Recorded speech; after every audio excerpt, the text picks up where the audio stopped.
One terrible day, the killer realized how helpless people were in the face of ruthless violence. His latest victim begged him not to come closer, but the thug continued on, scratching the wall with his blade. Behind him lay a mountain of corpses, which he had dispensed with in cold blood. Smiling frighteningly, the villain hummed something under his breath, while the panicked man called for help, even though no one could come. Feeling a shiver run down his spine, the gentleman reached into his jacket pocket as if it held his last hope.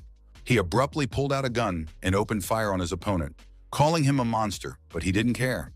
What was happening only brought a smirk to the killer's face, who was very calm about everything.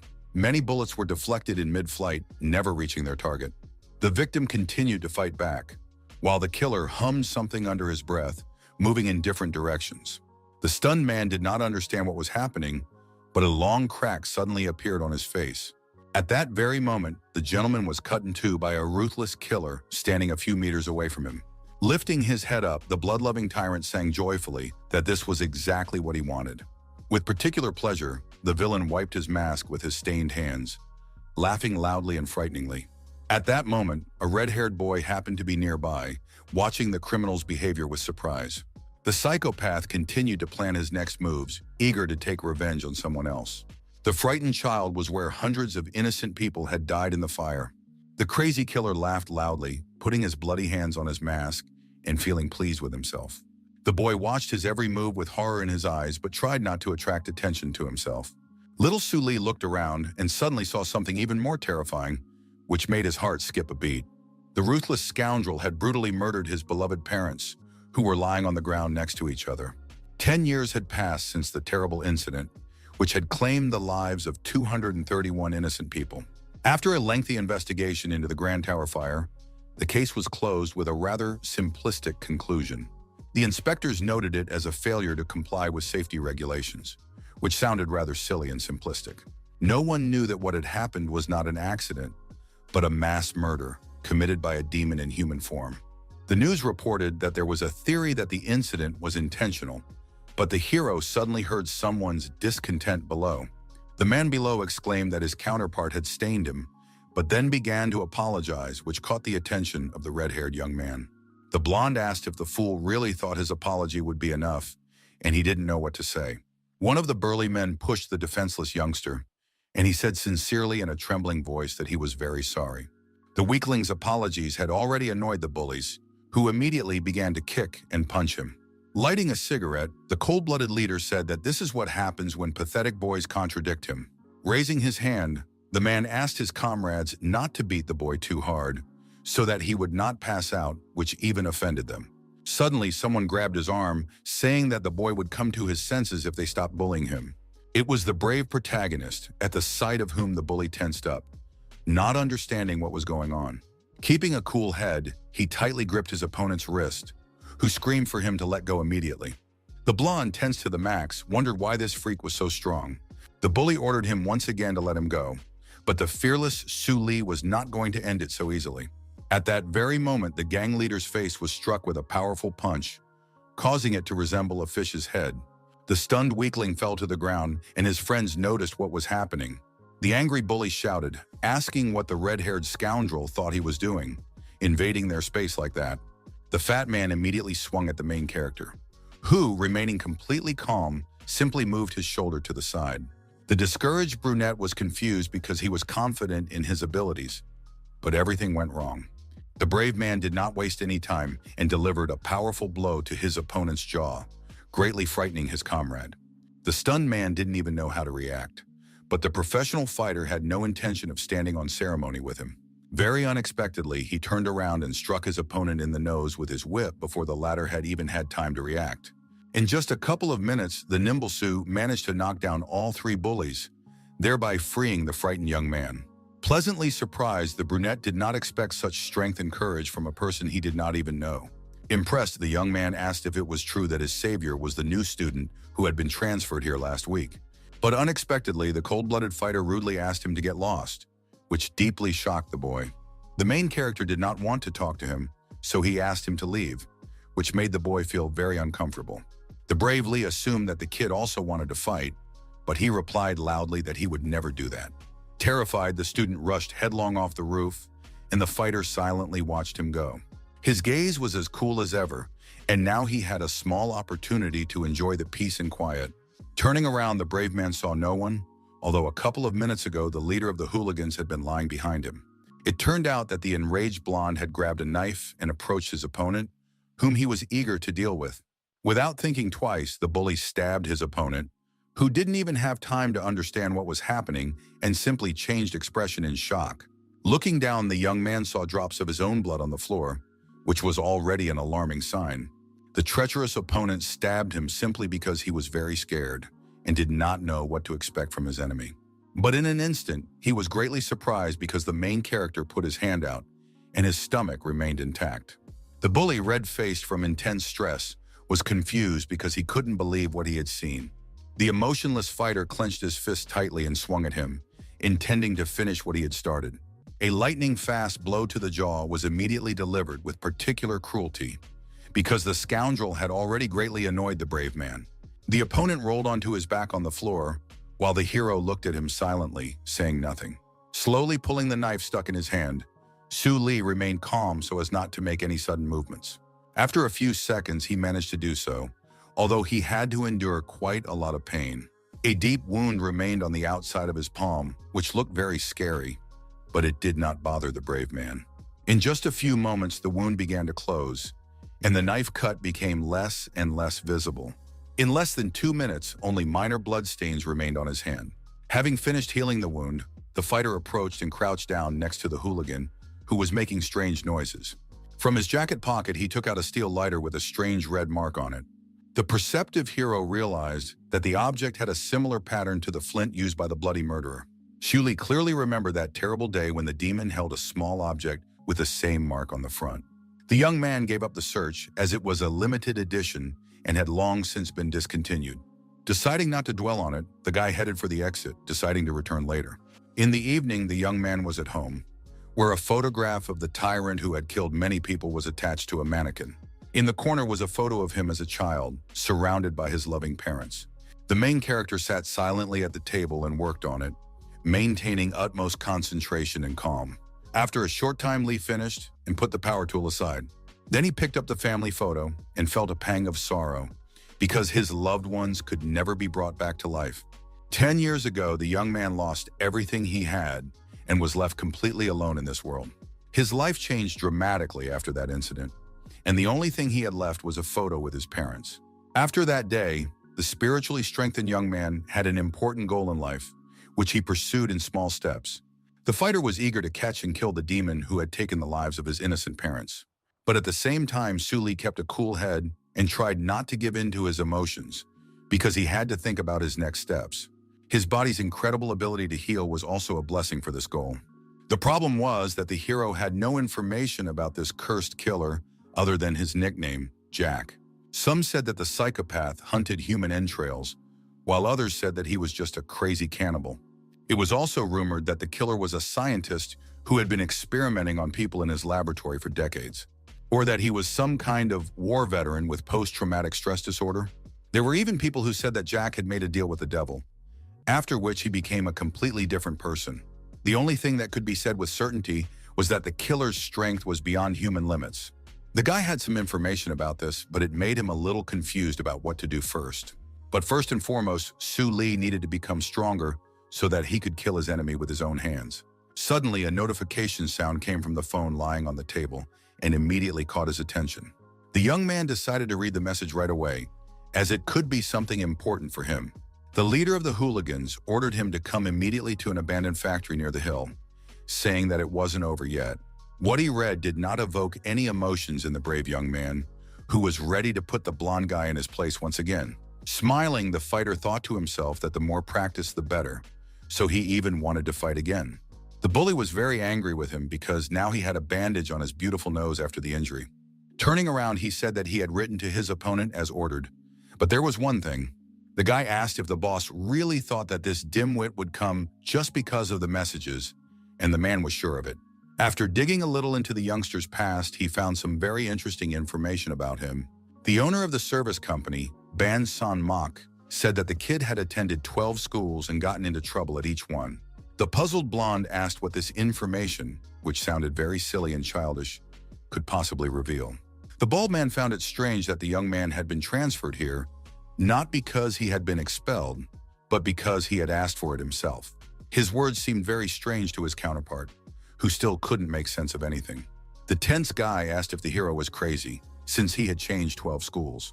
Ban's son said that the kid just picked on others, whether they were gang leaders or even just school children, until there was no one left to fight. When there were no more people like that, the fighter, eager to scratch his fists on someone's face, became bored. The owner of the service company said briefly that the brave man was obsessed with fighting, and that was the main thing to understand. The nervous blonde advised his comrade to hurry up and call for backup, but not to go to meet the daredevil alone. The fat man, whose lips resembled those of a toad, laughed loudly, which puzzled his companion. He considered the young man's fear too silly, as he was confident in his abilities and believed that he did not need help.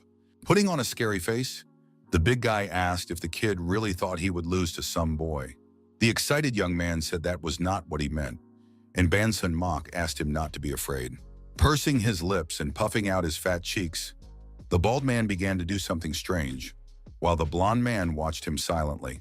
At that moment, he spat out a long energy beam that was capable of destroying everything in its path. Stunned by the shock, the bully froze in place and was afraid to move, lest he be hit. Looking cautiously to the side, the guy wondered what had just happened. The concrete structure behind him was suddenly destroyed down to the rebar, causing the bully to panic. This was the mesmerizing ability of the company owner, who looked like a fat moron, but in reality, everything was different. Reaching for a bag of snacks, the man said that he was different from the fearless troublemaker. Throwing chips into the furnace, the confident bully said he was a contractor. In an instant, Ban Sun Mok opened his mouth wide and began to resemble a monster ready to pounce on anyone at any moment. Meanwhile, the completely calm Su Li climbed the steps of the building, which was still under construction. The brave man remembered that this was where he was supposed to meet the blond man who had challenged him to a fight. With his hands in his pockets, he looked around, trying to spot his opponent.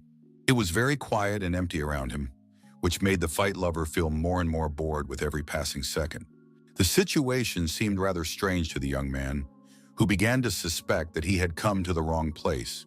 After checking the messages on his phone, he made sure that this was the right address, so the problem must have been something else. The main character began to suspect that the bullies were just playing with him, and he didn't like it at all. Suddenly, he heard loud noises behind him that immediately caught his attention. The stern warrior did not understand what the noise was, but immediately began to move toward the source of the sound. Alert, Shu Li continued to move forward, but suddenly stepped on an iron object. Kneeling down, he decided to take a closer look and figure out what was lying on the floor. They were small bolts and nuts, which the sensible young man began to examine carefully. Each item was covered in blood, which greatly surprised the confused protagonist. At the same time, the red liquid was still warm and fresh, which was an alarming sign for the young man. Thoughtful Su Li looked up and looked ahead to try to find answers to his questions. In front of him, the guy saw the head of a bald man with numerous abrasions and scratches. What was shocking was that the limb was lying several meters away from the body, and there was a frightening smile on the bloodied face. The discouraged hero was somewhat confused and froze in place, not believing that everything that was happening was real. Overcome by an incredible feeling of fear, Lee jumped back and screamed, as he had never encountered such a situation before. The tense guy tried to understand what the hell was going on around him, but his mind was a mess. A few meters away, the fighter heard a voice and tensed up because it was familiar to him. Nearby, the brave guy saw the blonde guy who had challenged him to a fight, but at that moment, an unknown thug was holding him by the throat. The stunned young man silently watched what was happening and didn't even know whether to intervene in the fight. The hooligan with a broken nose was afraid to even move and just stood in one place, almost unable to breathe. It turned out that it was all the work of the killer Jack, who said there would be a bonus murder. Speechless from shock, Su Li couldn't believe that after all these years he had met the psychopath again. Just 10 minutes ago, the alarmed blonde asked the contractor what it all meant and was frightened by his ability. Calm Ben Song Mok explained in simple terms that a person signs a contract to receive the same ability. He added that from time to time, it would have to be exchanged for a murder and that it was impossible to avoid this condition. The excited guy asked what that meant and who he would have to kill, but the gentleman asked him not to rush things. The wary man turned his attention to the side, as if he had seen something strange nearby. Looking at the crooked doorway, the owner of the service company said quietly that someone was there. A frightening, smiling Jack suddenly peered out from behind the wall and said that he had finally found them. The stunned Hulk couldn't believe that this was the very killer who had caused the deaths of so many people. Slowly approaching them, the psychopath chuckled and greeted the bald man, calling him Kid. Tense, Benson said that he had been told that Jack had disappeared 10 years ago, and he was even surprised at how quickly time had passed. Drawing a rather long sword, the mad tyrant said he wanted to ask his acquaintance something. Extremely nervous and focused, the big guy decided to use his ability right away and opened his mouth, puffing out his lips. But the nimble killer immediately grabbed him by his fat face, not giving him the slightest chance to do anything. The veins on the bald company owner's head began to bulge rapidly, and he realized that the situation was hopeless. He needed to defend himself somehow, but Jack gave him no such opportunity and showed no mercy. A few seconds later, several bolts and nuts fell to the floor, each one stained with blood. The head of Banson Mock, who had been unable to resist him in any way, remained in the hands of the gloating killer. Throwing away the limb, the psychopath said that he had used too much force, and the panicked blonde with a broken nose began to run away. The excited young man couldn't understand what was going on, but all he could do was run away. It was bad enough that some madman was spitting bolts, but now a monster had appeared who could kill a man as easily as snapping his fingers. He just wanted to get rid of the new student and not get involved in all this, but now there was nowhere to run from Jack. Stunned, Su Li stopped abruptly when he saw the psychopath jump in front of him, whose intentions were clearly not good. The ruthless bruiser grabbed the kid by the throat and began to squeeze, depriving him of the ability to breathe. Looking fearfully into his eyes, the tyrant said that it would all be over in the blink of an eye, and he wouldn't even have time to feel the pain. The hooligan, tense to the max, couldn't believe that his life would end so quickly and rather absurdly. Suddenly, the killer noticed the presence of a stranger somewhere behind him. He immediately realized that someone else had arrived, and the light-haired young man's eyes were already rolling back in his head. It turned out that a few meters away from him stood a stunned Su Li, who couldn't believe what was happening. The psychopath was incredibly happy because another victim had come to him on his own, and he didn't even have to make an effort. The shocked Su Li did not expect to see the scoundrel Jack, who had long ago deprived him of his parents. For the first few seconds, they stared at each other in silence, and the young man tried to convince himself that this was not a dream. The killer, whose grip was tightening around the blonde boy's throat, found it amusing that a stranger knew his name. The scoundrel asked if the boy wanted to play with him too, but his heart was filled with completely different emotions. The scoundrel asked him to wait a moment, saying that he would finish with his victim, and then they would have some fun. The main character remembered that Jack was the one responsible for all the horrors he had to go through on that terrible day. Clenching his fists viciously, the brave boy watched the actions of the degenerate, who continued to strangle the boy with the broken nose. Mentally filling himself with strength, the brave man said that if the scoundrel wanted it so much, then they could have some fun. Rushing into the attack at tremendous speed, the enraged fighter called him a degenerate and began to swing directly at his head. Still not taking him seriously, the psychopath noted that the boy had character, but that didn't scare him. Stretching out his open palm, the killer reminded him that he had asked him to wait a moment. The fearless Su Li managed to wrest the blonde man, whose life was almost over, from his bloody clutches. Seizing the opportunity, the boy laid the unconscious bully on the floor to try to bring him to his senses. Putting 2 fingers to the young man's lips, the hero mentally said that he was not breathing. Trying to keep a cool head, he began to get to his feet, addressing the scoundrel Jack. The scoundrel stood with his back turned a few meters away, listening intently to his opponent's words.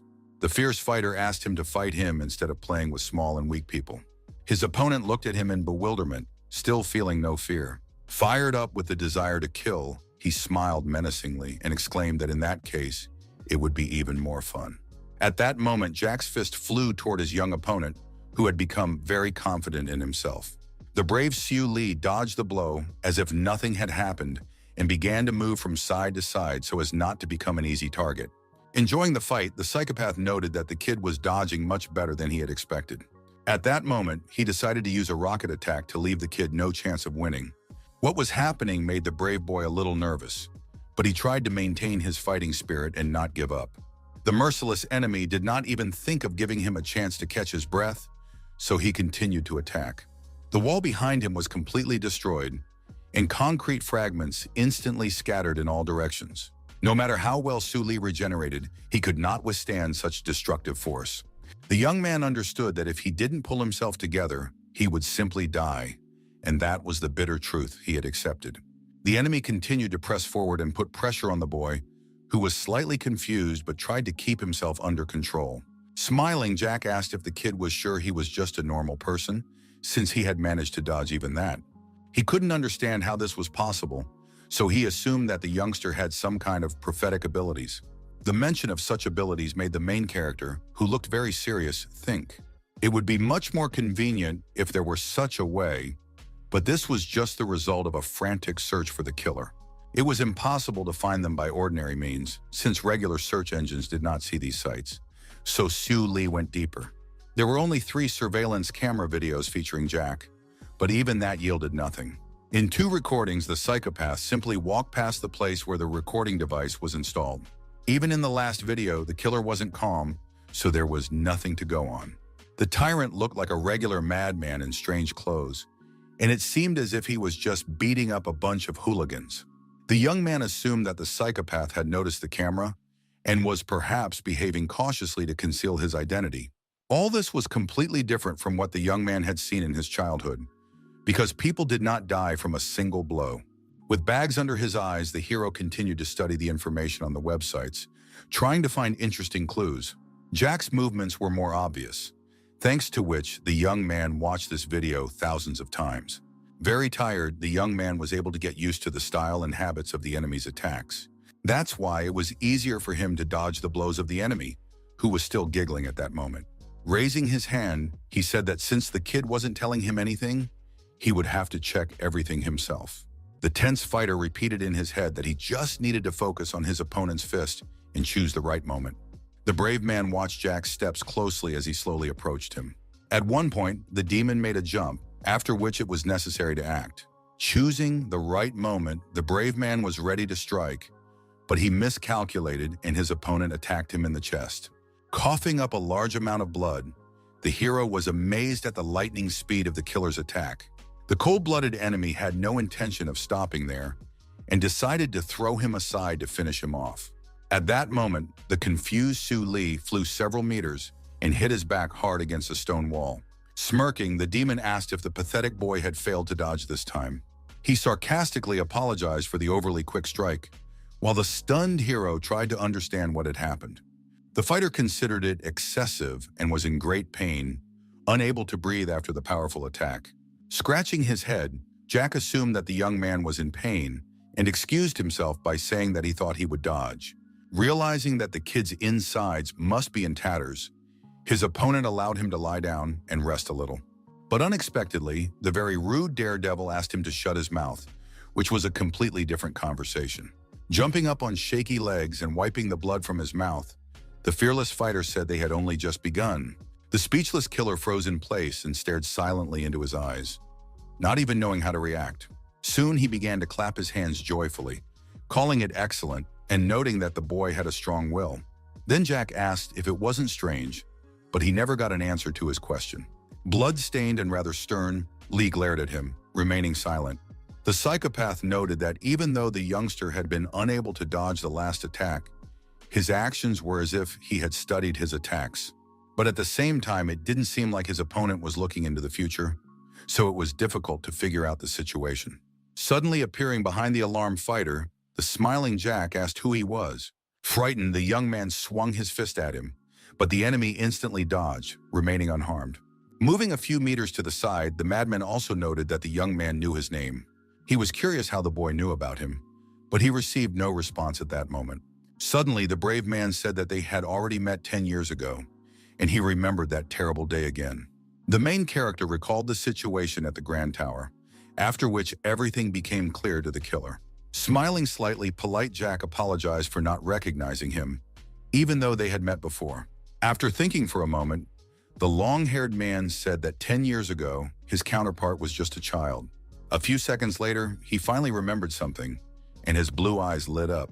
The killer said that there was only one little boy there, crying over the bodies of his dead parents. An angry Su Li instantly clenched his fists and rushed to attack, while his enemy noted that he had grown a lot. The fighter, thirsty for revenge, swung his arms wildly, but Jack, laughing at him, constantly dodged. Smiling, the killer said that such tactics would not bring him any success, and that he would not be able to hit him. Clenching his jaw tightly in anger, the warrior, who had no intention of giving up, shouted that they would see about that. During the fight, the young man hurled insults at his opponent, but he didn't even break a sweat and remained unharmed. Suddenly, the psychopath was wounded in the throat, leaving a rather deep wound. The madman was certain that there was a distance between them, so he couldn't understand how this could have happened. Ignoring his words, Su Li sharply moved the blood-stained knife aside, remaining silent. Now Jack realized that the previous blows were just a distraction, and the knife wound was the enemy's goal from the very beginning. The stern hero did not answer him, but remained tense, realizing that he could not relax. At that moment, the ruthless killer made his move and launched a powerful attack, catching his opponent off guard. The smiling psychopath said that if things continued like this, it would become unbearable for him. The young fighter was bleeding, and the enemy found it exciting that he had dodged all his attacks and even wounded him in the neck. He was also impressed by the fact that the kid was getting up again and again, even though he should have been lying dead long ago. The brave boy did not waste words because he simply did not have the strength to do so, and his body was shaking convulsively. The main character had nothing to say at that moment, while the long-haired maniac continued to mutter something. Suddenly, Jack asked if it was true that the boy had regenerative powers, which shocked him greatly.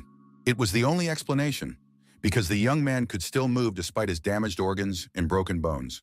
And that night, 10 years ago, the boy did not die from the killer's knife wound, so everything was obvious.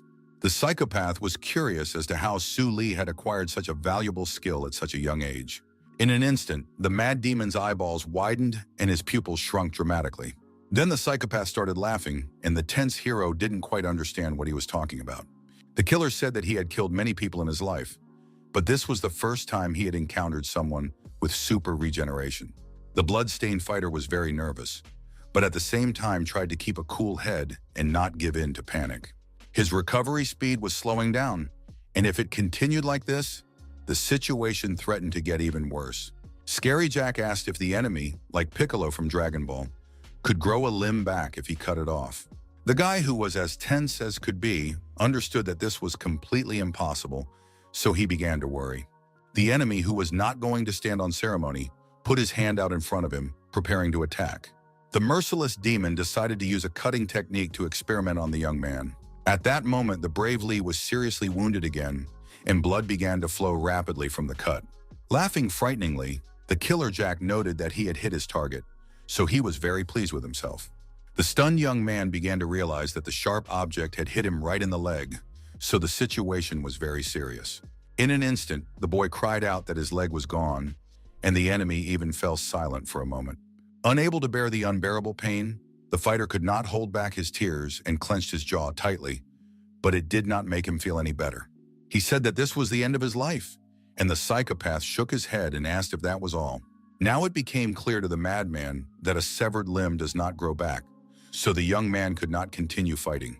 He couldn't understand why the youngster hadn't died 10 years ago, and he wanted to conduct a couple more experiments, but he was in a great hurry. The scoundrel said that this was his first time, so he couldn't prepare well, and the hero couldn't even speak from the pain.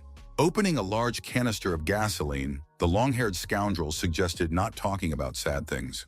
The ruthless killer immediately began pouring the flammable substance around, preparing to start a fire. The scoundrel asked Su Li to imagine that the candles on the birthday cake were about to be lit, as if they were celebrating a birthday. Throwing the iron object aside, he made a small correction, saying that today was their death day.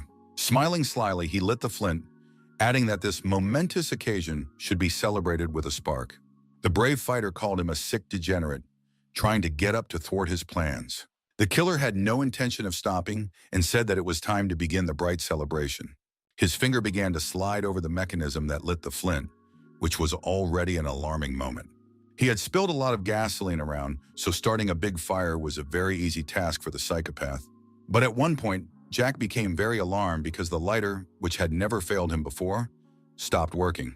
Trying not to get nervous, the killer assumed that the lighter was broken, because there was still no fire. Suddenly, a handful of red dust hit his eyes, burning them intensely.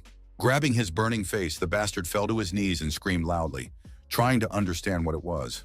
His skin was burning, and he couldn't do anything about it. Nor could he find the answer to the question of what this substance was. The cunning Su Li smiled, thinking to himself that his opponent had fallen for his trick, so he could be proud of himself. Analyzing the rumors about Jack, the guy found something, and it was fire, which was a very powerful technique. Among the many stories, he appeared in every plausible case, and that day 10 years ago was no exception. The tool used to start the fire was seen with his own eyes by a small child. The criminal had a limited edition lighter in his hands, which had been discontinued 2 decades ago. Fortunately, the brave man got his hands on the same model when he got into a fight with the blonde man and broke his nose. He diligently modified the item, adding resinifer toxin to give it new properties. 1 gram of the substance usually caused a person to die a painful death, and now Jack had to understand that.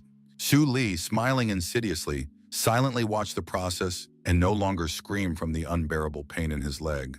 All the blows that the main character delivered were intended to make his opponent think that he was aiming for his neck. He managed to confuse his opponent as much as possible, especially when he left a cut in the area of his throat. But in reality, the brave man had a completely different goal and did it very professionally. All this time, the young man was aiming for the pocket of his enemy, who was very angry with him but could do nothing to fix the situation.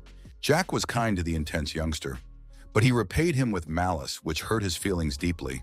The psychopath had been through this many times before, so poison was nothing to him, but he exclaimed that he would never forgive Lee for ruining his mood. He threatened to take away his remaining limbs and chop him into little pieces to get his satisfaction back. The madman really wanted to chop up the kid who had caused him so much pain.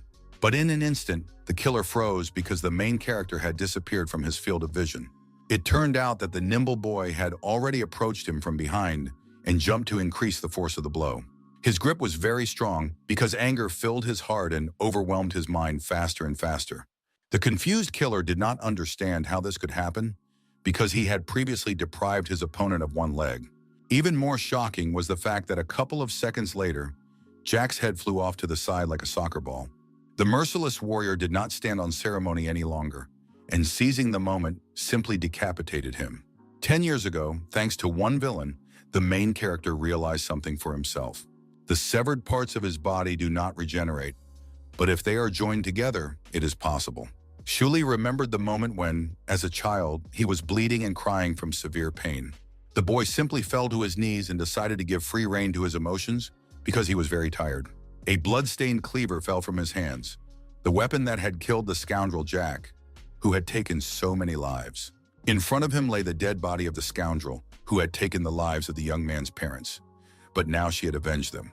Suddenly experiencing severe stress, the fighter began to giggle to himself, which looked frightening from the outside. Unable to contain himself, the bloodied Lee shouted at the top of his lungs to calm the anxiety in his soul. After that, he closed his mouth and focused on his thoughts, realizing that it was all over now. Exhaling wearily and looking up at the sky, the guy said that it was finally over. For a few more minutes, the hero examined the lifeless body of Jack, which could no longer even move. Suddenly, a man's voice addressed the young man, asking for forgiveness, which greatly alarmed him. The excited fighter instantly turned around, not believing his ears, but the situation was real. The surviving killer asked if the young man was sure that everything was over, and he froze, not even knowing what to say. The disconcerted boy stared open-mouthed at the head lying nearby, which was still able to speak. The criminal didn't know why, but he was still alive and well, which looked very creepy and scary.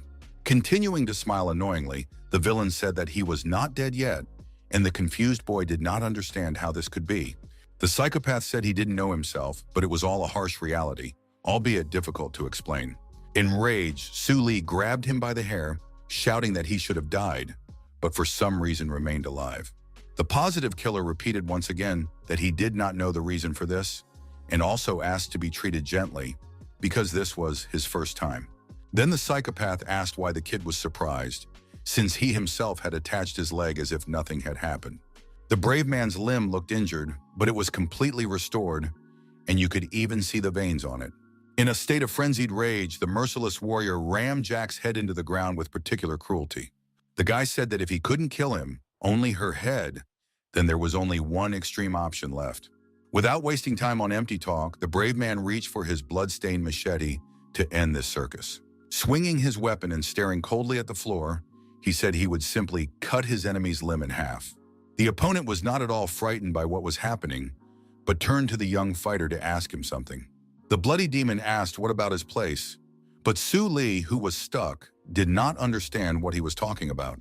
The enemy asked if it was true that the fighter wanted to avenge his parents, but the young man did not understand what he was getting at. Gritting his teeth viciously, the young warrior said that this was exactly what he was doing now. Jack realized that he either really didn't know the situation or was just pretending to be stupid, and decided to explain something. Unexpectedly, the killer said that he had not killed the main character's parents, which instantly threw him off balance. A few seconds later, a smile appeared on the young man's face, and he even chuckled, which was quite strange. Soon, the guy began to laugh frighteningly, still holding the handle of the cleaver tightly. Swinging furiously at Jack's head, he cried out that the scoundrel had decided to pull the wool over his eyes, realizing that death was near. Smiling, the killer said that he had long since given up on his own life and would rather bring the boy to his senses. The demon asked him to look at the bald corpse and then remember what had happened at the moment of his parents' death. The psychopath reminded him that on that terrible day, lifeless bodies and their limbs were scattered everywhere. But the main character's loved ones didn't have a single cut on them, which was super weird. The embittered fighter shouted at the scoundrel to stop talking nonsense, refusing to believe his stories. Suddenly, he heard strange noises behind him and turned around sharply, extremely alert. Sun Hong was still lying on the floor with a broken nose, whom Xiao Li and Jack had long forgotten.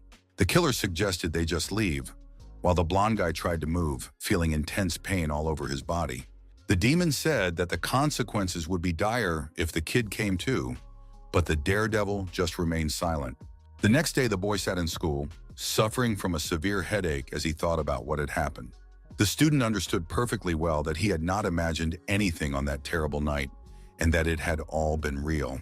One of his friends asked him why he looked so down and if he had killed the new kid, but the red-faced young man didn't even notice him at first.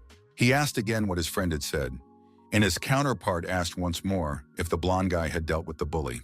The laughing boys noted that the dimwit hadn't been to school for 3 days, and before that, he had annoyed them with his presence. They called Sun Hoon a hero while he, dripping with sweat, wondered what had happened. The guy tried to reconstruct the chain of events and remembered how he had convulsively twitched while lying on the floor. Gradually coming to his senses, he screamed sharply and very loudly, experiencing intense fear and anxiety. Jumping up abruptly and feeling short of breath, the blonde guy grabbed his throat, trying to catch his breath. The boy still felt severe pain and aching all over his body and began to look around. A meter away from him, he saw the body of the dead Ban Sun Mok, whose head had been severed from his torso. The sight shocked the boy, whose face changed, as he had never encountered such a horrific phenomenon before. He immediately remembered the moment when the terrifying killer Jack grabbed him by the throat and began to strangle him. Realizing the horror of the situation, the young man screamed at the top of his lungs and ran away from the area. Falling to his knees, Sun Hong frantically dialed the police number on his phone, realizing that it was his civic duty. For a moment, the young man wondered where Xiao Li had gone, whom he had called here earlier to settle the score. The cowardly blonde was too scared to go back and check, but he realized that the new guy could have been killed while he was out cold. He realized that they could simply get rid of the idiot, and that was why he hadn't been at school for several days. The student was very frightened because he realized that he would be arrested on suspicion of murder if all this was really true. Going outside, the boy decided to smoke to calm himself down, as the anxiety did not leave his heart even for a minute. A woman's voice suddenly exclaimed that smoking was prohibited on school grounds, and then the cigarette was knocked out of his hands. An angry Sun Hong asked what the strict girl was doing, and she had a very serious conversation with him. The lady said she had heard that the bully was picking on younger students, even though she had asked him to follow the school rules. It was the boy's younger sister, Sang Ju, who constantly scolded him and tried to get him to behave better. The girl was very ashamed of him in front of the student council, but her nervous brother simply asked her to go where she was going. The brunette also noted that he was also picking on the new kid, and the young man standing next to her asked her to calm down. It was a young man who was pleased to meet Sun Hung, but he was seeing him for the first time. The polite young man named Hua Jae introduced himself and said he was a friend of the beautiful Sangju. Then the young man said he had a couple of questions about Su Li Wu, which puzzled the blonde man. The young man said that he and the hero were in the same class, and he was curious why they had been showing up at school for several days. The hot-tempered bully exclaimed that he was not his classmate, so he could not have such information. The nerd said that the newcomer had only recently transferred, and the blonde guy was one of the few people he had spoken to. Upon learning that Lee was an orphan, the nervous Sun Hong said that it was none of his business, and turning around, simply walked away. The nerd realized that in that case, he would have to go to the young man, because the situation was becoming suspicious. Hearing his words, his counterpart stopped and immediately turned around to make sure he had understood correctly. First, the guy asked if the student knew where the newcomer lived, and he answered yes without hesitation. Murder was a sin, but people with superpowers or authority seemed to mock the common sense of this phrase. Unable to control themselves, they continued to do whatever they wanted while remaining unpunished. But it was difficult to call them human beings, because the powers that made them untouchable ultimately turned them into monsters. The main character realized that the super strong were called executors, and on that terrible day, they were also in the Grand Tower. Jack, who was still alive, confirmed that this was indeed the case, and the emotionless young man listened to him attentively. The killer's head, attached to a mannequin, asked if he believed him now, but the boy was in no hurry to answer. The stern fighter replied that the scoundrel would open his mouth when asked a question, and he asked what else the boy was interested in. The cold-blooded warrior ordered him to answer who had killed his parents on that terrible day 10 years ago. Unsure of himself, the psychopath began to stall and did not give a clear answer, which began to annoy him. At one point, he said he had no idea, which discouraged his opponent, who was waiting for details. Grabbing the scoundrel by the hair, the stern Su Li asked him to stop lying, and the nervous killer begged to be let go. The demon exclaimed that he knew nothing and remembered little, so he couldn't help in this situation. At the same time, Jack had not just forgotten some fragments, but nothing specific had remained in his head for the last 10 years. The killer wanted to know no less than the young man who had done it, after which his hair was released. Stepping aside, the main character wondered what he had hoped for when he listened to him. He abruptly asked the captive to forget everything and said again that he was of no use to him. Grabbing a sharp sword, the cold-blooded fighter added that he no longer needed Jack and decided to get rid of him. Meanwhile, somewhere down the street, a nervous Sun Hong was walking when he suddenly stumbled and his leg buckled. In severe pain, he shouted, asking how much further they had to go, and Hua Jae replied that they were already close. The young man said that now they needed to turn left, and the blond man noted to himself that the newcomer lived in the middle of nowhere. At the same time, he kept repeating to himself that the main thing was to endure and find out whether the hero was alive or not. A couple of minutes later, they approached the entrance to the building, which looked quite ordinary, which seemed strange to Sun Hun. The guys climbed the stairs and started knocking on Su Li's apartment door, calling out to him, but no one answered. Stressed out, Hua Ji asked what they were going to do, since there was no one inside, and the blond guy got even more nervous. Drenched in sweat, he thought that it might not be too late to check the factory where they were supposed to meet earlier. The bespectacled man decided to ask his agitated partner, who was biting his nails, for his opinion. Keeping his cool, the nerd asked if something could have happened to the hero, which made Hoon panic. Stomping his foot angrily on the floor, the bully exclaimed that he had no business here, and the puzzled young man asked what he was talking about. His counterpart said that the new guy might just be sick, after which the blonde's mind calmed down for a moment. The worried kid smiled and said that anything was possible, and Hua Jae asked why he was so happy. Suddenly, the nerd said that he had succeeded in doing what he had planned and began to look ahead. Stunned, Sun Hong asked how he managed to open the door, but he never heard an answer. He asked if it was okay to break into someone else's apartment without permission, but the nerd said that the new guy might need help. The blonde guy was curious about how he had opened the door, but his counterpart replied that it was more important to find Su Li now. Still, the tense boy found it very strange and wrong, but that was the situation. The excited son realized that the main character was not there and that he was definitely at the factory, but he kept quiet about it. The perceptive Hua Ji assumed that he understood what had happened to the newcomer, which frightened his partner even more. The confused young man, dripping with sweat, wondered whether he should confess everything before it was too late. Behind him, the nerd held a shiny hammer and looked into the eyes of his agitated counterpart, who was even trembling. With a sly smile, he said that if he was right, he would need the help of the tense Hoon. According to Jack the Killer, the so-called executors live all over the world. They communicate exclusively through a special offer called mutual understanding. If a person wants to become one of them, they need to find the black market where they will install a program on their phone.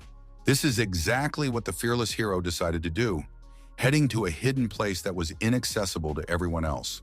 Adjusting the black mask on his face, the cool-headed Su Li thought to himself that it was the psychopath who had given him the coordinates of the place. Approaching the iron door, he calmly grabbed the handle and began to turn it, trying to open it. Opening the door slightly, the calm fighter peered inside to see if he could make anything out. In an instant, his expression changed and his eyes widened, as if what he saw was something unusual. As it turned out, the young man had come to an empty building, inside which there was nothing but rubbish. Clutching his head, the guy couldn't believe he had fallen for the killer's nonsense, which he shouldn't have believed in the first place. In anger, the fighter threw his backpack on the floor, cursing the bastard Jack who had deceived him. Gritting his teeth in rage, the hero exclaimed that he would hang this clown on the globe for all his misdeeds. But in an instant, he became alert because he noticed a notification on his phone. The curious young man immediately took his mobile device out of his pocket, realizing that he had reception here. His eyes bulged again in shock because the message was very unexpected. It was from a classmate named Hua Jae-hee, who offered him a job as a performer and said he would arrange a meeting place. The shocked hero did not know how to react and did not rush to write a reply, as such offers did not come every day. His classmate also wrote that they would have something to talk about and sent a photo of a bound Sun Hoon lying unconscious on the floor. The fighter, frozen in place, wondered what the hell was going on and what to do next.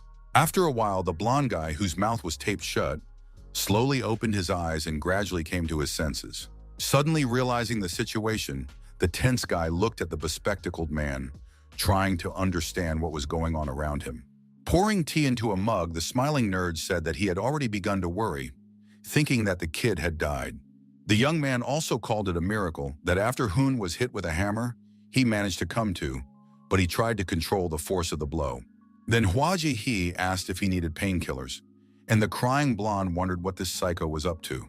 He had no idea where they were or where the bastard had dragged him, and he couldn't even speak. Behind the botanist, the frightened young man suddenly saw two dead bodies, which caused even more panic. The worried blonde guy started squirming and trying to scream, but this did not scare the performer at all. Smiling, the bespectacled man asked him not to panic, explaining that there were only mannequins behind him. The guy explained that they were human replicas and chuckled, after which the captive calmed down a little. With a frightening smile, the bespectacled man said that the real bodies had long since rotted away, so they had to be disposed of. He promised to embalm Sun Hoon, and although it would not be cheap, he did not mind for his friend. The young man asked him once again not to worry, but inside, the blonde was in a state of panic and his heart was racing. Suddenly, an unknown person burst into the room and threw a sharp weapon at the stunned boy. It was a long cleaver, capable of instantly severing the limbs of any opponent, regardless of their physique. As a result, the blonde-haired boy lost consciousness and continued to lie on the floor, while Hua Jae-hee began to get up from his knees.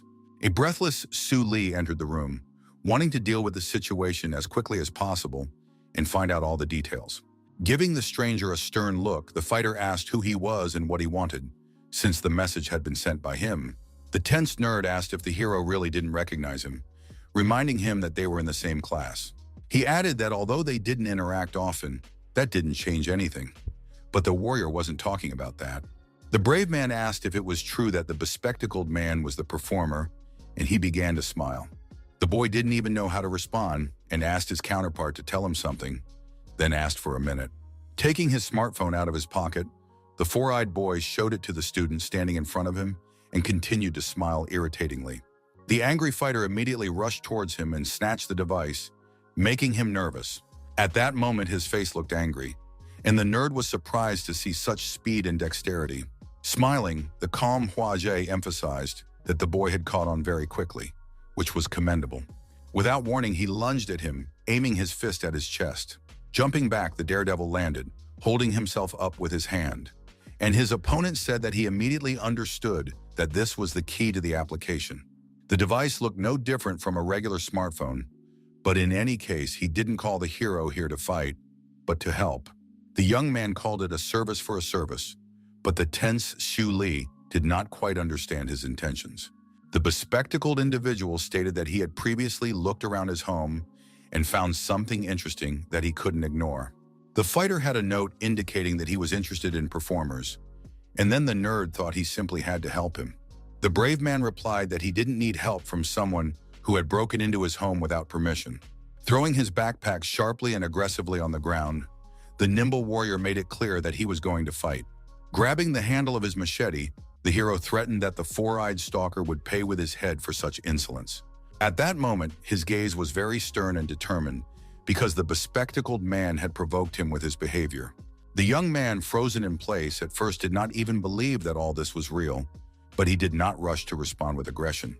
Clutching his head, he realized that the protagonist really didn't understand who he was threatening. After that, the trickster rushed towards the fighter armed with a machete, who was even slightly surprised. Unexpectedly, with a precise kick, the performer hit the brave man, who did not have time to react, right in the jaw. Smiling slyly, Hua Jiehe asked if the kid really thought he could take him down.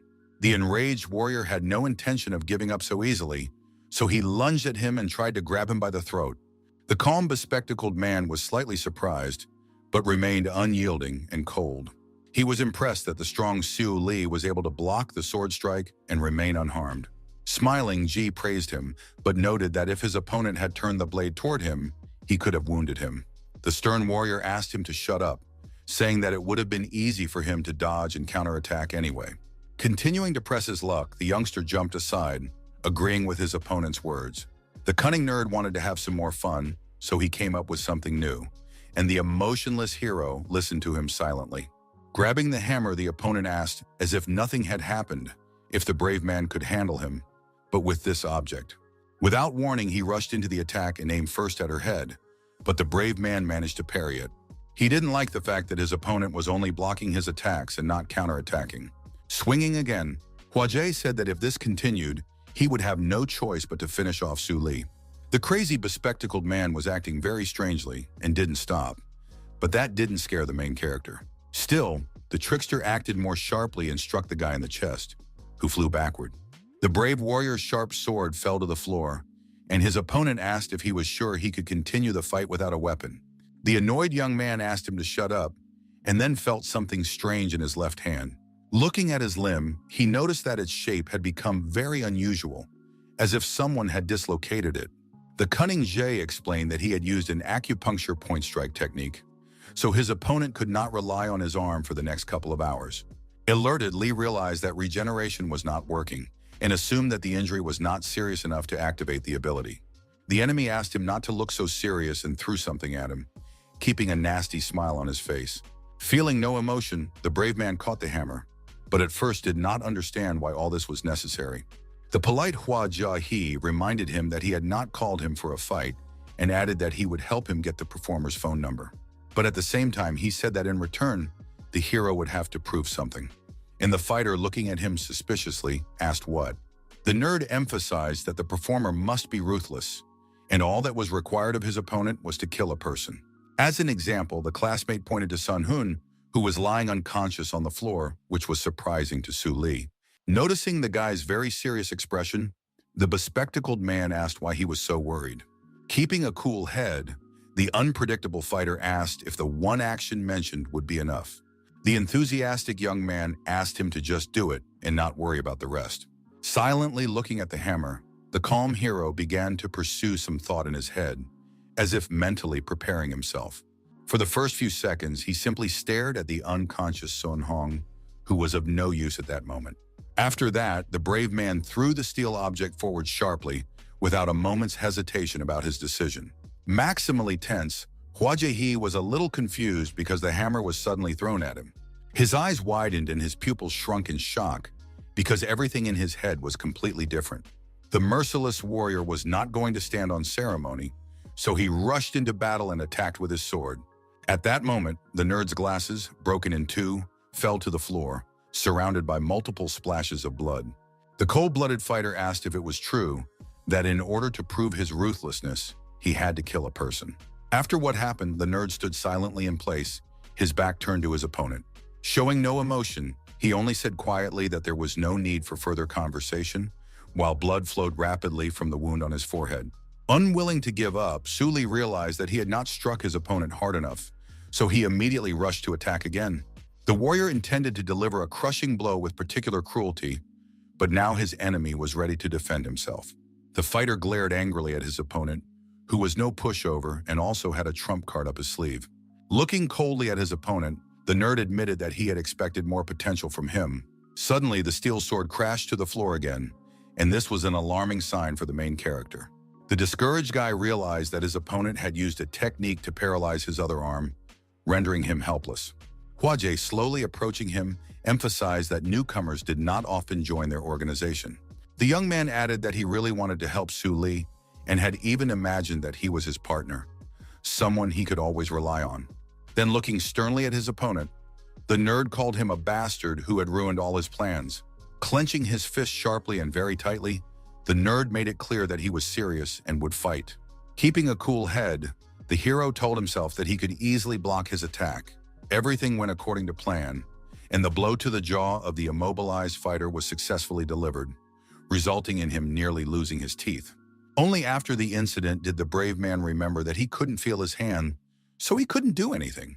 Looking fearfully at his powerless enemy, the stern Hua threatened to slaughter him, as originally planned. These words alarmed Su Li, who had fallen to the floor and did not quite understand what was going on. The psychopath said that the boy would become his guinea pig, with whom he would have a lot of fun. He promised to conduct only a couple of experiments, but if the hero died in the middle of the experiment, it would be no great loss. The cunning scoundrel noted that since no one would be looking for the orphan, there were only advantages to this. The brave boy flew into a rage and, unexpectedly for his opponent, kicked him, a move the scoundrel had already forgotten about. The bewildered Hua Ji immediately wondered what kind of performance this was, but still managed to dodge. The enraged warrior tried to stand firmly on his feet and turn them in the right direction so that he could rush into battle when the opportunity arose. Still, he managed to pick the right moment and deliver a heel kick straight to the stomach of the stunned, bespectacled man. The embittered nerd wanted to take revenge on the scoundrel who had unexpectedly decided to use his feet. Now it was very difficult for him to keep his balance, but he tried with all his might to stand firm and not fall. A large amount of dust rose around him after the sharp maneuver, making it even more difficult to breathe in the stuffy room. Grabbing the hammer, the angry performer said that he was pushing the issue, while the scoundrel, Su Li, was kicking his legs. At that moment, the main character did not answer him, because he was lying face down on the floor and gradually coming to his senses. Slowly getting up from the floor, he said that he thought it was worth a try, and it already sounded alarming. The guy added that he couldn't do without help, even though it sounded rather strange and ridiculous. Smiling, the four-eyed man said that the boy had realized it too late, but soon the smile disappeared from his face. A frightening voice nearby said that it wasn't about him at all, and this scared the boy very much. Jack's head was lying on the floor, whom Su Li had asked to shut up and do his job silently. Stunned, Hua Jae immediately asked what the hell was going on, and the killer began to laugh eerily. Not long before, at home, the hero regretted listening to the psychopath, who had been unable to help him in any way. Then he asked him to forget everything and decided to deal with him, since he was of no use. The cold-blooded warrior swung his sword at the shaggy-haired tyrant's head to finally rid the world of him. But at the very last moment before striking, the young man's hand stopped, as if an idea had formed in his head. The young man was left with no choice but to kill Jack, who in turn remained silent and was not afraid at all. The brave man had an idea to use him to find and kill all the others who were in cahoots with him. Then the cunning killer just smiled silently, but was ready to help in any way he could. The brave man gave him a choice: die here and now, or help him find others like him, thereby postponing his own death. At that moment, the wounded, bespectacled man was very frightened and confused, because he had never been in such a situation before. Smiling, sarcastic Jack asked his host how he could be of service, and he replied that he would definitely drag him onto the globe. Giving his opponent a stern look, the warrior asked his new ally to bite him quickly and end it all. The excited young man was confused by what he heard and froze in place, afraid to even move. Opening his terrifying mouth wide, the killer began to reach for the boy in order to feed on him. The self-confident, bespectacled boy exclaimed that they could not defeat him anyway, and added that they could continue to bluff. But in an instant, his expression changed dramatically, because the outcome was not at all what he had imagined. The discouraged young man immediately asked why the vile Jack had bitten Su Li and not him. The killer's head continued to feast on the brave man's shoulder without answering the boy's question. He was amused that his opponent had decided to back off from his hands because he was afraid of becoming a guinea pig. A few seconds later, the main character began to get to his feet, feeling very cheerful. Stretching his arms, the fighter emphasized that he was tired of Hua Jaihe's endless chatter and overly confident behavior. The stunned youngster couldn't believe that his opponent's shoulders were healing, and very quickly at that. For the regenerator to work, the person's injuries had to be serious, which is why Jack's bite was necessary. These could be stab wounds or a torn body part, which is what the perceptive young man was aiming for. Encouraged, Su Li noted that his hands were returning to normal, so he was now once again a threat to his opponent. Taking up a fighting stance, he immediately said that he would finally shut up the nerd, who had already bored him. Fixing his hair, the bespectacled man said that the ability to regenerate was very cool, but it wouldn't help him. Jumping, Hua Jie swung his hammer, exclaiming that he would chop the youngster and make him a punching bag. The cold-blooded warrior instantly destroyed his confidence with an incredibly powerful blow to the sternum. Showing no emotion, the brave man quietly said that this time everything would be different. His steadfastness and sheer strength impressed the bloodstained Jack, who considered him an entertaining little guy. Unwilling to give up and very angry, the performer asked the kid not to talk nonsense and swung at him again. During the fight, he showered the main character with insults. But thanks to his concentration, he didn't care. The angry kid failed more and more often because the trickster skillfully dodged, remaining unharmed. The unperturbed Su Li said that he had learned enough about him, so now he could act more confidently. His confidence greatly angered Hua Jiehe, who believed that only he could afford such behavior. The brave man looked him in the eye without much emotion, remaining silent and observing his behavior. The enraged, bespectacled man shouted, asking if he was lucky to land a couple of blows, and immediately believed in himself. In an instant, his hands dropped and he simply froze in place, looking down with anxiety in his heart. The tense guy wondered what was happening to his hands, but he couldn't find an answer. The ruthless hero repeated once again that he had learned enough about him and decided to use that information as soon as possible. Once upon a time, a simple man thanked the doctor for giving him back his precious ability to move. The gentleman was incredibly happy because the specialist had performed a miracle, even though he had already begun to think that he would never be able to walk again. He declared that he owed his life to the doctor, while a small child stood aside, watching in amazement and licking a lollipop. The kind father Hua Jiehe was both a good person and a good doctor of Oriental medicine. Of course, for the little admiring boy, his father was a real idol from whom he wanted to learn a lot. But one day, a stranger with a loudspeaker began to repeat that many people had become disabled after receiving the services of a charlatan. A man on his way to work saw a crowd of people gathered and immediately asked what was going on. The main activist exclaimed that they had to report this to the appropriate authorities, and then he saw a doctor standing aside. He immediately pointed at the confused gentleman, telling the others that he was the very quack who was maiming patients. The leader of the crowd began to accuse the doctor, who had a clear conscience and did not understand what was going on.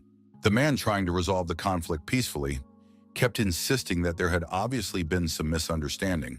Off to the side, Father Hua Jie saw one of the patients who had come to see him the other day. The enthusiastic gentleman remembered perfectly well that he had cured his leg, so he could say that it was all untrue. But after a couple of seconds, the gray-haired man's face completely changed, as if he had seen something terrible. A young man in a wheelchair rolled out of the crowd, who had become disabled for life because of his mistake. The young man exclaimed that his legs had been healthy until this terrible specialist had intervened. People found it hard to believe that such a scoundrel lived in the area, and little Jiehe began to worry about his father. Due to the protests, the clinic lost patients until it closed down completely. His father's reputation was ruined, and no one even wanted to listen to him. The hundreds of millions in loans that had been taken out at interest to open the clinic were impossible to repay. But the most unbearable loss for the gentleman was the disappearance of his purpose in life, because he had devoted himself entirely to this cause. People continued to reproach him, and my father, on the verge of a breakdown, died in a parking lot near the park at the age of 40. He left his son only a note confirming that the meaning of his life had been destroyed. By the time the boy started school, there was a completely different building in place of the clinic. The young man heard passers-by laughing because he only wanted to put the man out of business. But things had gone too far. The scoundrel told his friend that if it weren't for his help, he wouldn't have been able to buy this high-rise at such a good price. The scoundrel said that the boy had played the disabled man well, and then asked if his conscience was bothering him. The scoundrel asked him not to torment himself and to focus on joining the team. But Hua Jai, standing nearby, was shocked by these words. That day, the young man killed a man who was involved in his father's death for the first time. But for some reason, the young man did not feel relieved by their death, because it would not bring his father back or fix his situation. And at that moment, the devastated young man came across the diary of his deceased loved one. Without thinking twice, he reached for the notebook, realizing that he could glean interesting information from it. It contained a collection of all the medical treatment methods used by the experienced doctor throughout his life. The excited boy realized that with this, he could prove that his father was a true specialist. He dug up bodies from graves and experimented, then practiced on living people for 2 years. At that moment, it took the sad young man about 4 years to learn how to locate acupuncture points. He was enraged that Su Li figured out in no time what had taken him so much time. The main character just scratched his temple and pointed out that his opponent was talking too much. It was enough for him to learn about the circulatory system and then press on certain points. Stunned, Jae-hee couldn't believe it was that simple, but that was the obvious drawback of acupuncture. If you tried hard enough, it wasn't difficult to understand, but the bespectacled man's victims were unable to resist, and he was sure that the secret of the technique could not be revealed. The discouraged young man could not imagine that someday someone would be able to fight back and destroy all his illusions. The fearless boy considered him a self-confident freak, so he unceremoniously kicked him in the head. The boy, who did not have time to react, immediately fell to the floor, and blood began to gush from his wound again. Jack's head, lying on the floor, enthusiastically noted that it was a pretty good move on the part of the brave man. From the outside, it seemed that Su Li achieved results easily, but to do so, he had to hone his skills day after day. The true greatness of the cold-blooded warrior was not in his ability to regenerate, and the killer understood this perfectly well. The brash hero grabbed the handle of his sharp machete to finally finish what he had started. Terrified, Hua Jae-hee begged his approaching opponent to stop. The emotionless guy didn't listen to him and just raised his sword, showing his readiness to strike. The sweating performer told himself that he couldn't die so easily. At that very moment, an incredibly powerful blow was struck, which the wounded nerd unexpectedly blocked. The powerless Su Li instantly fell to his knees, feeling the pain, while his opponent was delighted that his plan had worked. The cunning opponent asked if the daredevil really thought that victory would be on his side if he deprived him of his hands. Smirking, he added that he had simply been distracted and did not know that the hero was baptized. His words were nonsense to the fighter lying on the floor, who glared viciously at his opponent. Grabbing the machete handle sharply, the enraged warrior shouted, asking if the scoundrel had decided to run away. The cold weapon was pulled straight out of a deep wound, which immediately began to heal. The stern young man ran at high speed from side to side, trying to figure out where the coward had gone. He looked around carefully, scanning every inch of the corridor, but everywhere was empty. Clutching his head, the brave man realized that he had let the scoundrel escape, whom he needed to deal with as soon as possible. In a rage, the fighter began to pound on the wall, shouting that the scoundrel was already in his hands but managed to slip away. In an instant, his gaze fell again on the floor, where he found a smartphone, which could be an important clue. Calming down a little, Su Li realized that the object could be very helpful to him and decided not to ignore it. In one of the dark rooms was a mysterious stranger who thought something was impossible. Looking at the body in front of him, the man wondered if this was some kind of ridiculous joke. He refused to believe that Jack had been killed, but his remains were indeed lying in front of him. A young man suddenly burst into the room, very angry and dissatisfied with something. It was the wounded Hua Jae-hee, who cried out that he had been deceived and had nearly died trying to retrieve the body. The kid exclaimed that this bastard turned out to be baptized, and even his classmate, so the situation became very complicated. His counterpart did not respond, and the angry young man added that his nerves were completely shattered.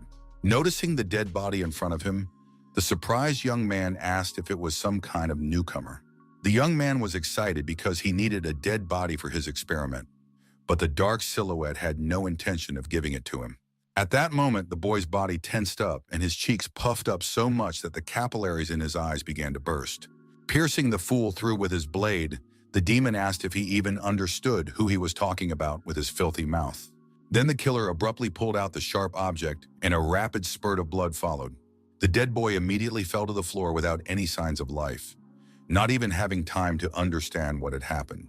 The cold-blooded killer looked away, specifically at the table where the computer with the CCTV recordings was located. He became curious about what the cameras were filming at the construction site, so he decided to watch everything. He concluded that Hwa Jae-hee was talking about a baptized high school student who seemed like an interesting target. In an instant, the interested demon understood everything, and red veins appeared in his eyes. Seeing one of the fragments where Siwoo Lee was holding Jack's head, the psychopath realized that this kid had killed his friend. Meanwhile, his head told the boy that he first needed to connect his phone to the computer. The assistant asked him to enter the address into an anonymous browser, and in the end, the procedure was successful. After carefully examining the site, the slightly surprised young man realized that this was where the performers hung out.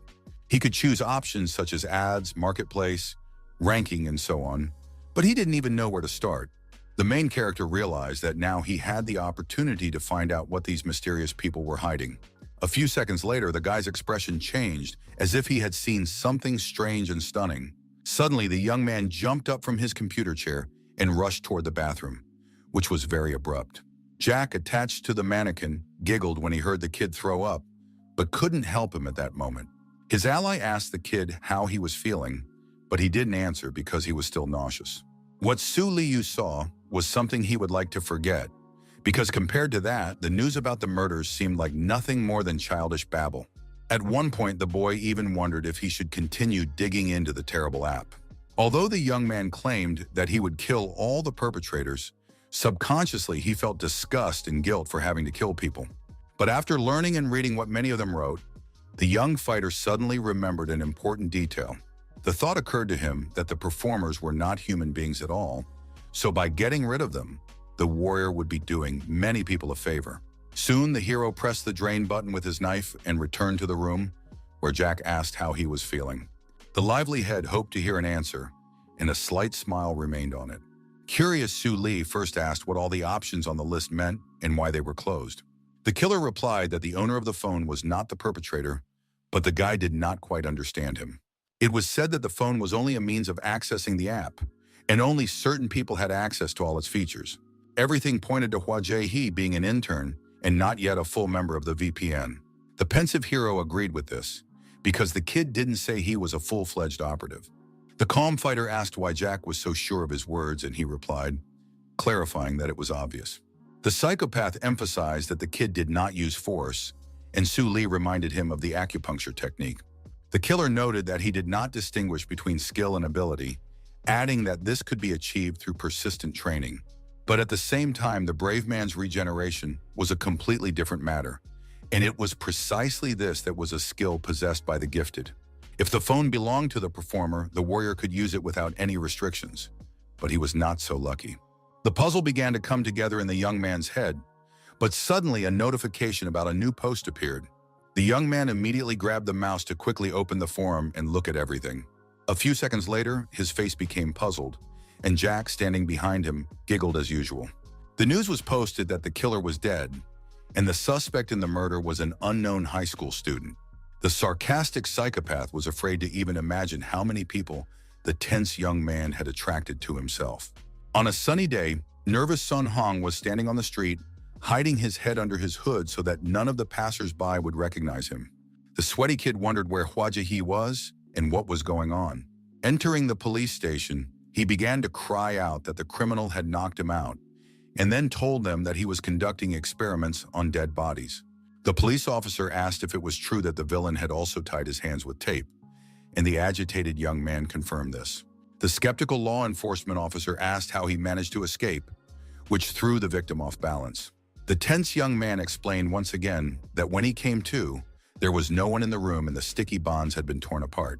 The police officer just smiled and didn't believe him at all, so he wanted to get him out of the station as soon as possible. The officer yelled at the hooligan to get out on the street, saying that he should save his jokes for his friends. The stern man asked Officer Kwan to take the boy away so that he wouldn't bother him. After that, the strong man grabbed the boy and began to lead him out, while the boy continued to shout at him. Seeing the burly man's face, the youngster became flustered, but quietly said that he would complain about the lawlessness, and at that moment he was expelled. The police did not believe Sun Hoon, who was trembling with fear, so he did not even know what to do next. Suddenly, Sanju appeared behind him, causing the boy to almost faint from fear. His puzzled younger sister asked why he wasn't going to school and was hanging around here. The angry boy asked her why she was sneaking up on him, and the girl realized that he was skipping school and was also avoiding people. The beauty said she wanted to talk about Wajai because she couldn't get through to him on the phone. The angry blonde boy shouted, asking why his sister was even talking to a nerd, which surprised her even more. Pushing the young man away sharply, the angry brunette asked what he was doing, after which her counterpart began to fall to the ground. An unhappy Sanju said that the young man had left a note in the student council office saying that he was transferring to another school. She added that it didn't bother her because her friend had stopped communicating with her since yesterday. Tense, Hong wondered if everything had gone according to the bespectacled man's plan and he had simply decided to run away. The young man realized that he could go somewhere in peace, but he didn't have time to finish his thought because he was distracted by something. Nearby, he noticed a completely calm Su Liu walking to school with a backpack on his shoulders. The excited blonde felt euphoric because he was sure that this was definitely the main character, alive and well. Soon, the young man in a formal suit entered one of the classrooms, where no one was sitting at their desks. As the daredevil had expected, the bespectacled boy did not come to school, but this did not surprise him, because he was a real coward. At that moment, the strict teacher asked all the students to take their seats because it was time to start the lesson. The man said that their homeroom teacher had taken a vacation, so another teacher would replace him, but it was too sudden. The children found this very strange, but Su Li, sitting at the back of the classroom, didn't care, because his mind was occupied with other thoughts. At that moment, a gentleman entered the classroom and was introduced to the surprised students. The calm teacher began to move forward slowly, shifting his feet in sync. The teacher said he was pleased to meet them, and the girls in the class were delighted by his incredible beauty and tall stature. The handsome Sai Tai Han confidently introduced himself and said that he would be their new homeroom teacher. The unflappable hero looked at him calmly, and for a moment it seemed as if they had met somewhere before. Turning his gaze to him, the brown-eyed teacher suddenly caught himself feeling foreign and, smiling politely, the pleasant gentleman expressed his hope that he and his students would be able to find common ground. The wary Su Li's face changed, as if something seemed suspicious to him after the teacher's appearance. For a moment, it seemed to the young man that his counterpart smiled at him, and this was very strange for him. The brown-eyed man did indeed look at him, maintaining a smile on his face, but his intentions were unclear. In one of the closed rooms of the city, there was a man breathing heavily who was being mocked by someone. The beaten old man begged not to be killed, but the perpetrator, dressed in black, was very ruthless. The ruthless killer had no intention of sparing the old man, so he swung his fist at him once again. At that very moment, a powerful blow was struck to the collarbone of the elderly gentleman, who experienced intense pain. A few moments later, the victim's eyes rolled back, signaling the end of his life. The tyrant pushed the man away from him and began to slowly get up, realizing that he had successfully completed his task. A sly smile appeared on his face, and silence finally reigned in the room. The next day at school, the girls discussed how a third dead body had been found in 1 week, but one of them considered it commonplace. The topic was very disturbing because people living in the same neighborhood couldn't just die one after another like that. Listening to his classmates' conversations, the unflappable Su Li remained silent, drawing conclusions in his mind. In a low voice, he asked Jack, whose head was hidden in his backpack, what he thought about it. The young man asked if it was true that the killer was a performer, and his ally decided to think carefully about his answer. He sarcastically replied that if the mercenaries were friendly, then all service industry workers could pass for them. Then his comrade asked if the young man was being too cautious, but the hero said he wasn't talking about the new homeroom teacher. They were talking about a strange incident, and in his mind, the tense young man kept repeating that he needed to keep himself under control. The youngster asked if people who died of heart attacks could be victims of the performer. The kid reminded him that Jack had said that by posting that message, they had started a game with him, and he replied mockingly that his fans were capable of much worse. As for all these mysterious incidents and the mysterious maniac, The killer simply didn't care. He behaved very sarcastically, while the main character remained serious and tense.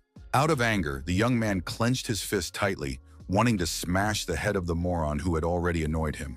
In a fit of rage, the guy started beating his backpack, showing his fierce hatred for the dim-witted Jack. Clenching his jaw tightly, the brave man showered him with insults, attracting the attention of bystanders. The students began to assume that the newcomer had simply gone mad, but he caught himself thinking that he was not alone in the room. People said that the kid had been sitting at the back of the classroom for a long time, talking to himself, which made him feel ashamed. There were a number of reasons why a heart attack could occur, but it could have been the work of someone with superpowers. The psychopath asked if the kid thought it was worth racking his brains, and the answer would come to him on its own. Tired, Su Li asked what else he could do, and Jack decided to remind him of another possibility. He said they needed to go to the crime scene and look at everything, because there was a chance they might find some clues. Late in the evening, the brave young man was in the room where the old man had died of a heart attack, and he found everything very strange. The perceptive guy was sure that someone had attacked the gentleman, as there were signs of resistance everywhere.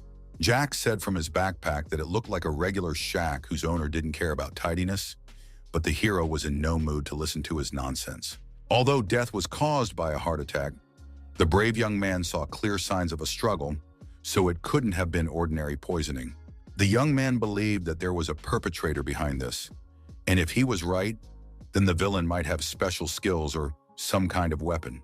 At that moment, the young man noticed something shiny on the floor and decided to take a closer look. He was curious about what kind of strange object was lying there, and he reached out his hand, remaining alert. The tense fighter suddenly glanced toward the window, as if he had heard something suspicious behind him.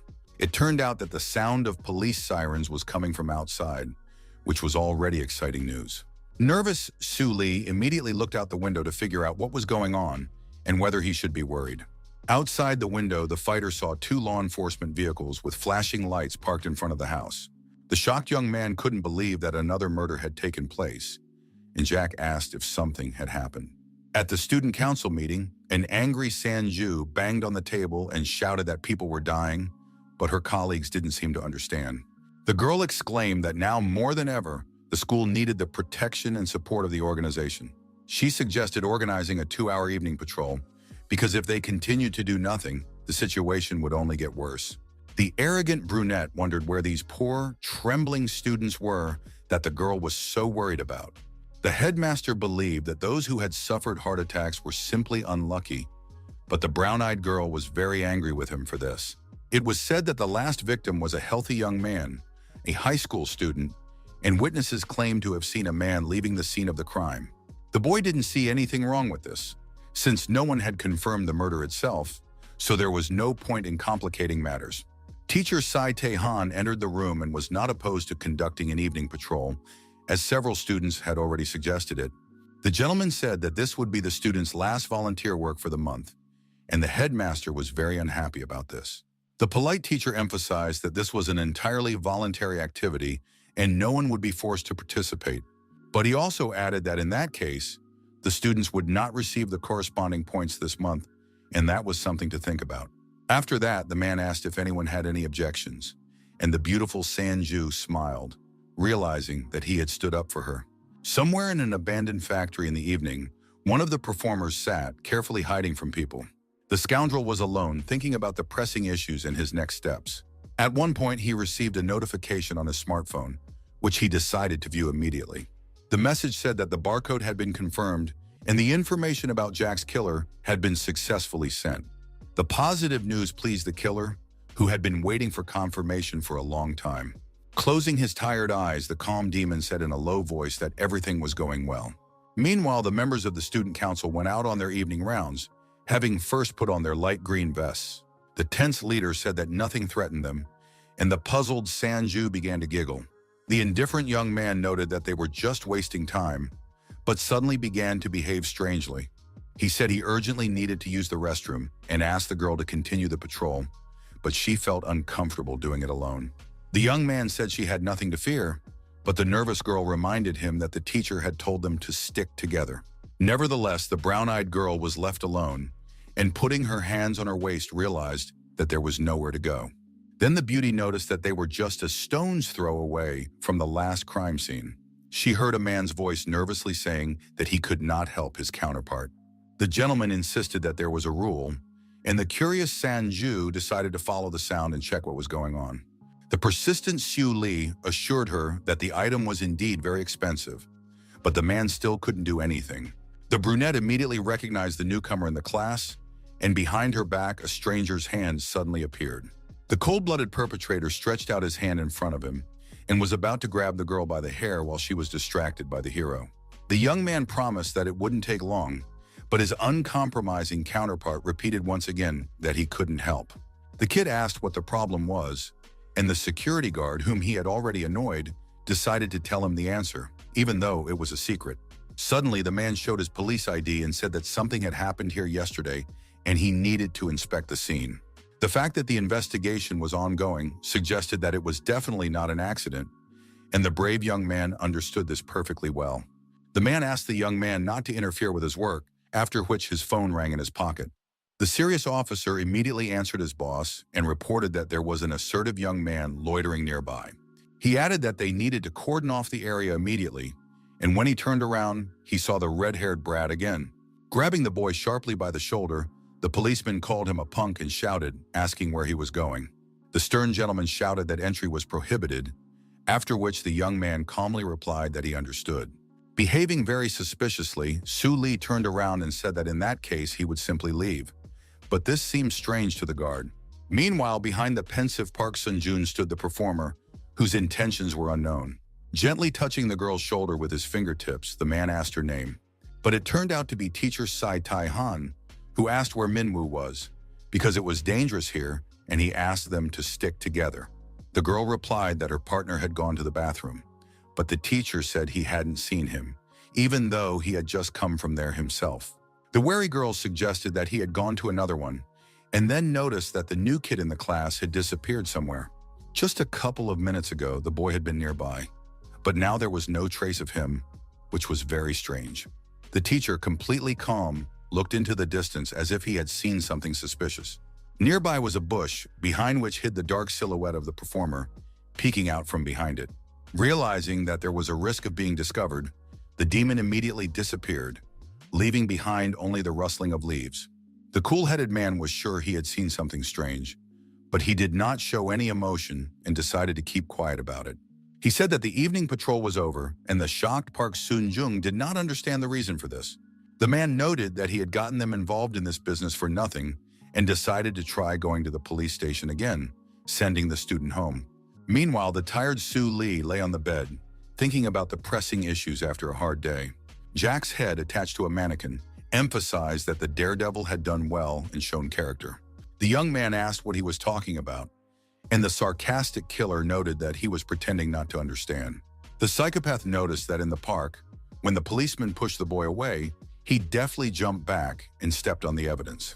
The brave man acted very sharply and decisively, for which he deserved respect, because not everyone would have done that. The long-haired man added that he saw everything with his own eyes, but the fighter's face still showed no emotion. Still, Su Li noted that Jack was right, as this was not the first time he had found a strange piece of steel at the scene of an incident. The guy recalled all his outings and investigations in order to piece them together in his head. As a result of his adventures, 3 small pieces of metal were found, but the fighter could not understand why they were needed. The young man noted that the killer had diamond eyes and asked if he knew what they were, but he had only one guess. First, the psychopath asked if it was true that the most important thing in life for a hero was to keep running forward.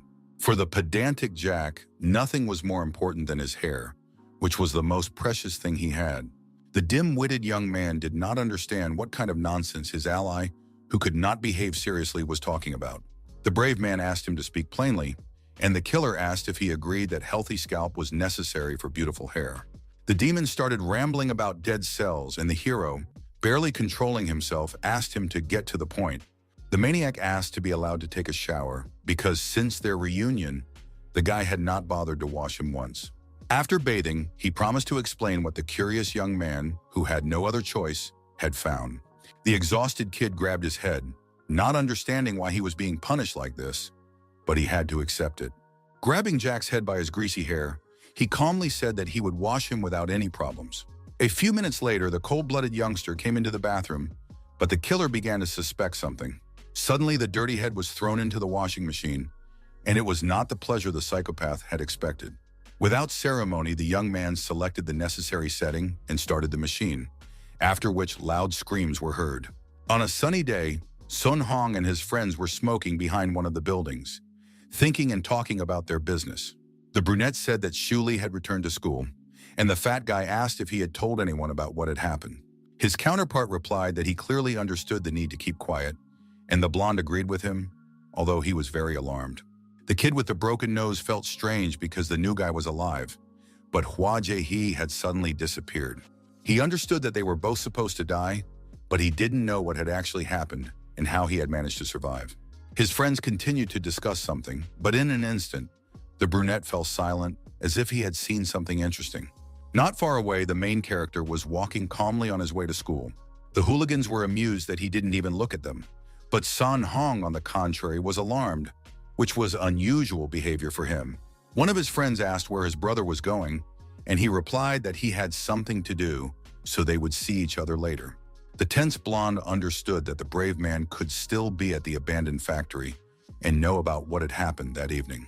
After a short while, the completely calm Xiu Li stopped and thought about the pressing matter. Suddenly, a man's voice behind him caught his attention. It was the very stern-looking Song Hong, but he still had a band-aid on his nose, which looked funny. The bully asked if the daredevil had a minute, because he had an important and rather serious conversation with him. The cool-headed guy replied that he wasn't interested in this conversation, which greatly angered the bully. The nervous blonde reminded him of the time he had called him to the factory and added that he just needed to know about it. Grabbing the silent newcomer sharply by the shoulder, the angry bully shouted that he had asked him a question. The fearless fighter had no intention of standing on ceremony with him and turned around sharply, causing the youngster's blood to run cold. Giving the man a frightening look, the hero once again asked him to back off and get lost. At that moment, the blonde man was tripped, and he didn't have time to react and stumbled, falling on his back. The daredevil, in turn, stood firmly on his feet and behaved as if nothing had happened, because he was strong in spirit. Sun Hong's fists clenched with anger, and he almost lost his temper, but he managed to control his emotions and did nothing. Still, he called the main character a bastard who seemed to have a hard time sharing information. The hot-headed kid asked if it was true that the red-haired guy simply didn't want to tell him the truth. The bully, who had no intention of humiliating himself, firmly stated that he would find out everything himself and decided not to waste any more time. Late in the evening, the bully came to an abandoned factory where he was very scared and felt like someone was following him. The guy felt a strong shiver and goosebumps down his back, so he stopped for a moment to calm down. Hitting himself in the face, the blonde guy shouted that he needed to pull himself together because there was nothing to be afraid of here. He reminded himself that he was the leader of the Beck High School, but suddenly a man with a cold weapon in his hands approached him from behind. The bully was stunned because he suddenly received a very hard blow with iron right on his spine. Meanwhile, Jack's head, which was closest to the sink, asked if Su Li was in the place he had mentioned. The young man replied that it was a regular school gym, and at first he thought he had foolishly believed the killer's nonsense. For the first few minutes, the attentive young man examined everything in detail so as not to make a mistake. Then he looked at the piece of steel again and understood everything, because the answer was right in front of his eyes. Standing in front of the red door wrapped in chains, the brave young man thought about his next steps. It turned out that these were chain links that had scattered as a result of someone's careless use. The stranger touched Sun Hoon, who was lying on the ground with his foot, but he was unconscious. The man couldn't believe that the lively Baeko High School student could be knocked out so easily, even though he always behaved provocatively. Da Vinci, nicknamed Flaming Mona Lisa, chuckled and asked the guys if they agreed that it was a pleasant feeling. He added that they didn't need to bring chains because they weren't useful anyway, which made him laugh even harder. The blonde guy immediately got up, complaining of a headache, and the punk said he heard that the kid got beaten up pretty badly by the new guy. The angry bully asked if they had done it and called them pathetic morons from Devon School. The 10th grade captain was even glad that the kid had come to his senses, because it would have been boring if he had died so quickly. Da Vinci reminded the youngster of the sequel, but he, being tense, replied that he didn't understand anything. The bully said that he thought the half-bald boy had called him a weakling, but he laughed loudly in response, saying that it was a joke. With a frightening and very tense expression, the captain asked if the kid had completely lost his fear, since he was making accusations. The punk asked if the blonde-haired man really didn't understand the situation, and Sun Hong began to analyze the situation. He calculated that there was one thug with a chain, two with clubs, and a couple more unarmed, and the distance was not that great. Standing firmly on the ground, the young man thought to himself that he had no choice but to start with the weakest one. The brave man suddenly rushed to attack the boy in the yellow jacket, who was taken aback by the surprise. Without standing on ceremony, the blond man struck him squarely in the jaw with his elbow, which looked very impressive. But suddenly, an equally nimble fighter approached him from behind and mercilessly struck him directly in the spine. Experiencing severe pain, Sun Hong clenched his jaw tightly, but remained on his feet and was ready to continue fighting. In a state of rage, the brave man pounced on his opponent and grabbed his torso, wanting to knock him to the ground. He pinned his opponent on his back and pressed down with his body weight to prevent him from getting up and continuing the fight. He used his fists more and more often, clenching them tightly, which emphasized the boy's iron character. Surprised, Da Vinci could not believe that the youngster had so quickly defeated his men, and his comrade was ready to intervene. Raising his hand, the 10th grade captain caught his attention, saying that there was no need, because everything was under control. The tough bully asked if they weren't going to fight, and the leader pointed out that the boy had gotten a little confused because he didn't owe him anything. Smiling, the fiery Mona Lisa said that they had not come here to fight, because everything was much simpler than that. Calling his comrade, he asked if they had found her, and his puzzled counterpart couldn't figure out what he was talking about. One of the bullies replied that Park Sun-jun, who was Song-hoon's sister, was already with them and they were on their way. The female voice sounded very familiar to the young man, and everything inside him turned upside down and his heart began to beat faster. In a fit of rage, the young man called Da Vinci a brazen bastard, but he just laughed at his emotions. Smiling, the punk promised not to touch his sister and added that she would just stay with them for a while. He added that the boy would have to behave himself, and Hong, being fierce, wanted to pounce on him and kill him. Meanwhile, Su Li was in a store with an inconspicuous man to whom he decided to show a fragment of the chain. The merchant asked if the young man had visited Mr. Cho, whose store was located one floor above, but he replied that he could not help. The young man assumed that someone could have taken such a chain from his counterpart, but in a different size, but suddenly their attention was distracted. The owner asked if the work was finished, and the serious worker replied that it had only taken a couple of minutes. The man was embarrassed that he couldn't fix the lock himself, and the specialist asked him to pay in cash. The gentleman listened to his request and complied, while the main character watched silently. After that, the repairman, who seemed suspicious to the daredevil, quickly walked past him and headed for the exit. The owner of the building materials store asked what he had been talking about, as he had forgotten. Meanwhile, in an abandoned factory, the defenseless Sun Hong was beaten by the ruthless Da Vinci. The scoundrel asked the young man not to forget to clench his teeth, because he was striking him exclusively in the jaw. For a long time, he beat the blond man relentlessly, not even giving him a chance to catch his breath. Smiling, Mona Lisa asked him how defeat tasted and whether he appreciated his strong fists. But the leader of the bullies wanted to add even more fun, and it was unclear what to expect from him. Just a few seconds later, a rather interesting idea came to his balding head. The bully declared that from that day on, the beaten boy would be his errand boy, and it sounded very harsh. The 10th grade captain promised that if the kid agreed to serve him, he would let his sister go. With no other choice, the victim of circumstance agreed, which pleasantly surprised the scoundrel. The sarcastic scoundrel laughed, saying that he should have grabbed 2 high school students, since Hong agreed to do the dirty work. The blood-stained blonde got to his feet and asked if he had heard him correctly about the students. The punk confirmed this and added that he was doing a great job with all of them, after which his opponent suddenly laughed. Clutching his face, Song began to laugh even louder, and the bewildered bully asked why he was laughing. The stern Di-hoon was annoyed by his laughter, so he grabbed the youngster by the collar and threatened to beat him up again. The fearless fighter suddenly tripped him, causing the brunette to fall face first onto the ground. He hit his chin and almost lost a couple of teeth, which looked very impressive, but made him very angry. The extremely serious Sun Hong once again showed his character and willingness to fight the fools again. One of the boys grabbed a steel rod tightly, eager to avenge his fallen comrade. But at that very moment, the kid received a strong slap, which made his eyes double, and almost knocked him unconscious. Discouraged, Da Vinci did not have time to understand anything, but his ugly face was also hit by a whip, which struck his crooked nose. The balding man instantly fell to the ground, and wiping the blood from his face, reminded them that they had a dear sister, the fair-haired youngster. The cold-blooded guy said that they wouldn't do anything to her, believing that they didn't have the guts. The enraged bully shouted that he was the captain of the Davun school and would not humiliate himself before anyone. He dialed an unknown number on his phone and threatened that the kid would regret this. But his words only made him laugh. The tense punk wondered why his comrade wasn't answering the phone when he needed him most. Seizing the opportunity, the ruthless Sun Hong struck him in the collarbone with his elbow, knocking the device out of his hands. With a frightening smile, he said that before stirring up trouble, it would have been better to dig up more information on them. It was said that Da Vinci's precious, much-vaunted sixes must already be lying unconscious. The confident young man was absolutely right, because his Park Sun-jung had indeed dealt with the two criminals.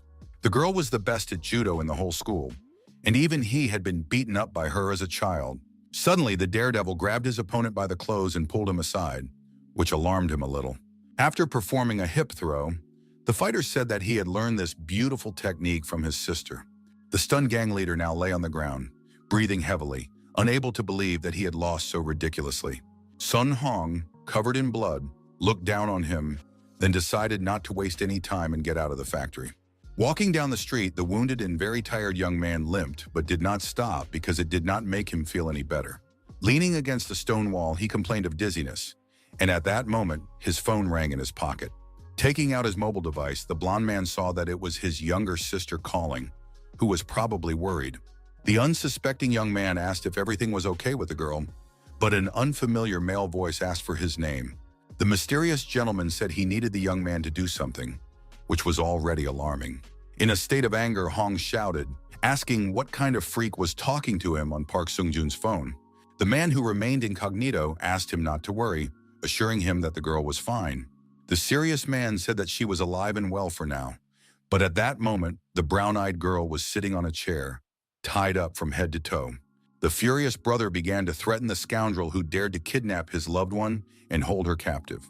His face contorted with fury, but suddenly his condition worsened due to the wounds on his body. As a result of losing a huge amount of blood, the young man began to feel weak and almost lost consciousness. The stern enforcer said that the boy must come to the appointed place alone, and only then would his sister not die of a heart attack. But he heard no response and even strained his ears a little, because the silence was endless. The scoundrel assumed that the young man didn't care if the girl's heart stopped beating, but he didn't know that the blonde had fallen to the ground unconscious. The killer was about to end the phone call when suddenly someone else grabbed the phone and asked him to stop. Shuli found the young man who had lost a lot of blood on the street and asked the caller to give him the address. The cold-blooded fighter threatened to come and kill the bastard who dared to capture the innocent Park Sun-jung. The excited and temporarily blinded brunette, whose eyes were covered by a mask, did not even know where she was. To begin with, she decided to free her hands and began to gently pull them in different directions to loosen the ropes. Her intentions were immediately understood by the man who had captured the girl, who grabbed her to prevent her from acting. Remaining emotionless, he asked the beauty not to move, because he couldn't bring himself to kill her. The killer explained that he had promised not to do anything to her yet, so he asked his captive to remain calm. But then the unshaven man realized that he was wasting his breath and pushed back the hair around Park Sun-jung's ear. It turned out that the hostage also had earplugs in her ears and could not hear the cold-blooded villain at all. The criminal was about to say something else to the bound girl, but suddenly tensed up, as if he sensed something was wrong. The ruthless killer noticed strange noises coming from the front door and realized that a stranger had arrived. Sure enough, a fearless hero was standing at the entrance, ready to fight and free the innocent girl. The executioner asked who he was, and the extremely serious guy silently clenched his fists, preparing for battle. The opponent asked him the same question several times, but the thoughtful young man did not answer and analyzed everything around him. After a few seconds, Su Li caught himself thinking that he knew the man standing in front of him. He immediately remembered that it was the same man from the building material store who had been repairing the lock. The brave man asked if his opponent was indeed the criminal, and he was slightly puzzled. Not hearing an answer, the angry fighter firmly asked if he was responsible for the heart attacks. The perpetrator noted his rude tone, but still confirmed that this activity was his job. But then the stern bandit pointed out that the boy had not answered his question, even though he had asked his own. The villain asked in a raised voice who this daredevil was and what he was doing here, because he was expecting someone else entirely. The villain stared coldly at the youngster who dared to trespass on his territory and waste his time. His gaze was alarming and even unsettling to the main character, who was trying to keep his composure and not show fear. At one point, the brave young man reminded him that he had said on the phone that he would come, and this caused the bandit to be slightly surprised. Pointing to himself, the young man noted that it was him the performer had spoken to earlier on the phone. The embittered killer exclaimed that this was impossible because he had dialed the number of the older brother of the tied-up girl. The perceptive Su Li quickly realized that Song-hoon's younger sister had fallen into the clutches of the criminal. The young man said that his friend had some problems, so he answered for him and didn't see anything wrong with that. The angry man replied that he needed the blonde guy, with whom he apparently had serious issues. The gangster threatened to deal with Park Sung-joon if the kid didn't tell his friend that he was waiting for him. Tears began to flow from the brunette's eyes, who still couldn't see anything, and it was noticeable. The stern hero understood that if he wanted to save Hoon's sister, he had to bring him. But there was no guarantee that the scoundrel would let her go. The brave man asked what would happen if he refused to comply with the ruthless executioner's conditions.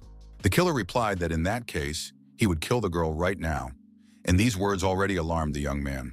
In an instant, the criminal heard strange rustling sounds behind him and immediately decided to turn around to see what was going on. The fearless warrior decided to strike first to catch his opponent off guard and prevent him from doing anything to the captive.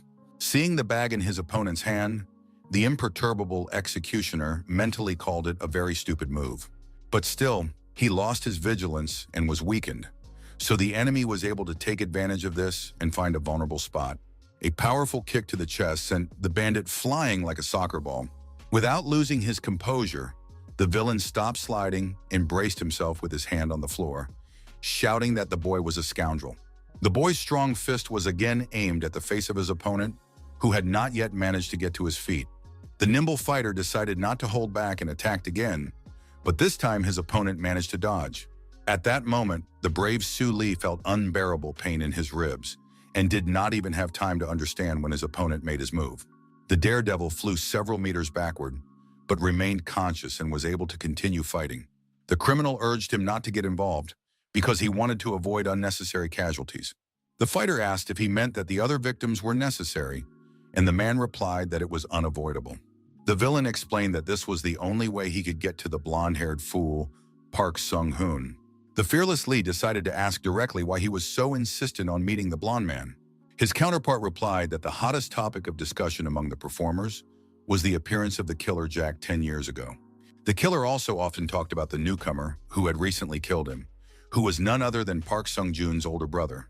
Maximally puzzled, he did not understand what nonsense the villain was talking about, because in fact, he had dealt with the psychopath. It didn't seem like the criminal was joking or lying, and in principle, there was no point in him doing so. His opponent advised the boy not to play dumb and said he had evidence, to which he asked where it came from. The man replied that he had taken it from a surveillance camera in an abandoned factory, which greatly alarmed the young man. The villain added that he saw Sun Hong Jack entering the premises on the recording from the device installed at the entrance. That evening, Shuli decided not to draw attention to himself, but he could not have imagined what this would lead to. Inside, he was very excited because he realized that the performer's ignorance would play into his hands. Behaving casually, the brave man asked what the mercenary would do after he called the blonde man over. After thinking for a moment, the unshaven gentleman replied that they would fight and see which of them was stronger. Clenching his fist, the hero, keeping a cool head, asked why they needed a pathetic blonde kid in that case. Rushing into the attack, the battle-hungry fighter exclaimed that he would defeat the stupid executor himself. Nunchucks, kusarigama, and other cold weapons with a chain at the base are used for ranged attacks. In other words, the opponent was good at long-range combat, so the brave Lee had to come up with something. The brave young man had no choice but to attack his opponent at close range to catch him off guard. The clever fighter acted very quickly and skillfully, so in the same minute he got close, confusing his enemy. Surprisingly, his opponent easily blocked his first strike, so he had to choose a more powerful tactic. The fearless fighter immediately decided to use an uppercut, but the man dodged it as if nothing had happened. After what happened, the young man was shocked again and even froze because he had high hopes for a powerful blow. At the same time, the young man tried not to stand in one place and kept moving because there was a risk of becoming an easy target. Even his signature heel kick was easily blocked by his opponent, which was already a worrying sign. Grabbing the youngster by the shin, the cold-blooded fighter emphasized that he was very good at getting on other people's nerves. Without further ado, the experienced fighter simply threw the youngster, twisting his body sharply to increase the force of the throw. Breathing heavily, Su Li, lying on the ground, opened his eyes and wondered what had happened. When he came to, the boy's face changed, as if he had seen something strange and even frightening in front of him. Before him stood a cold-blooded performer who burned him with his gaze, as if eager to finish him off. The fighter abruptly grabbed the youngster by the jacket and pulled him toward him, showing the seriousness and determination of his intentions. The throw over the hip looked very impressive, catching the hero off guard, without even giving him a chance to understand what was happening.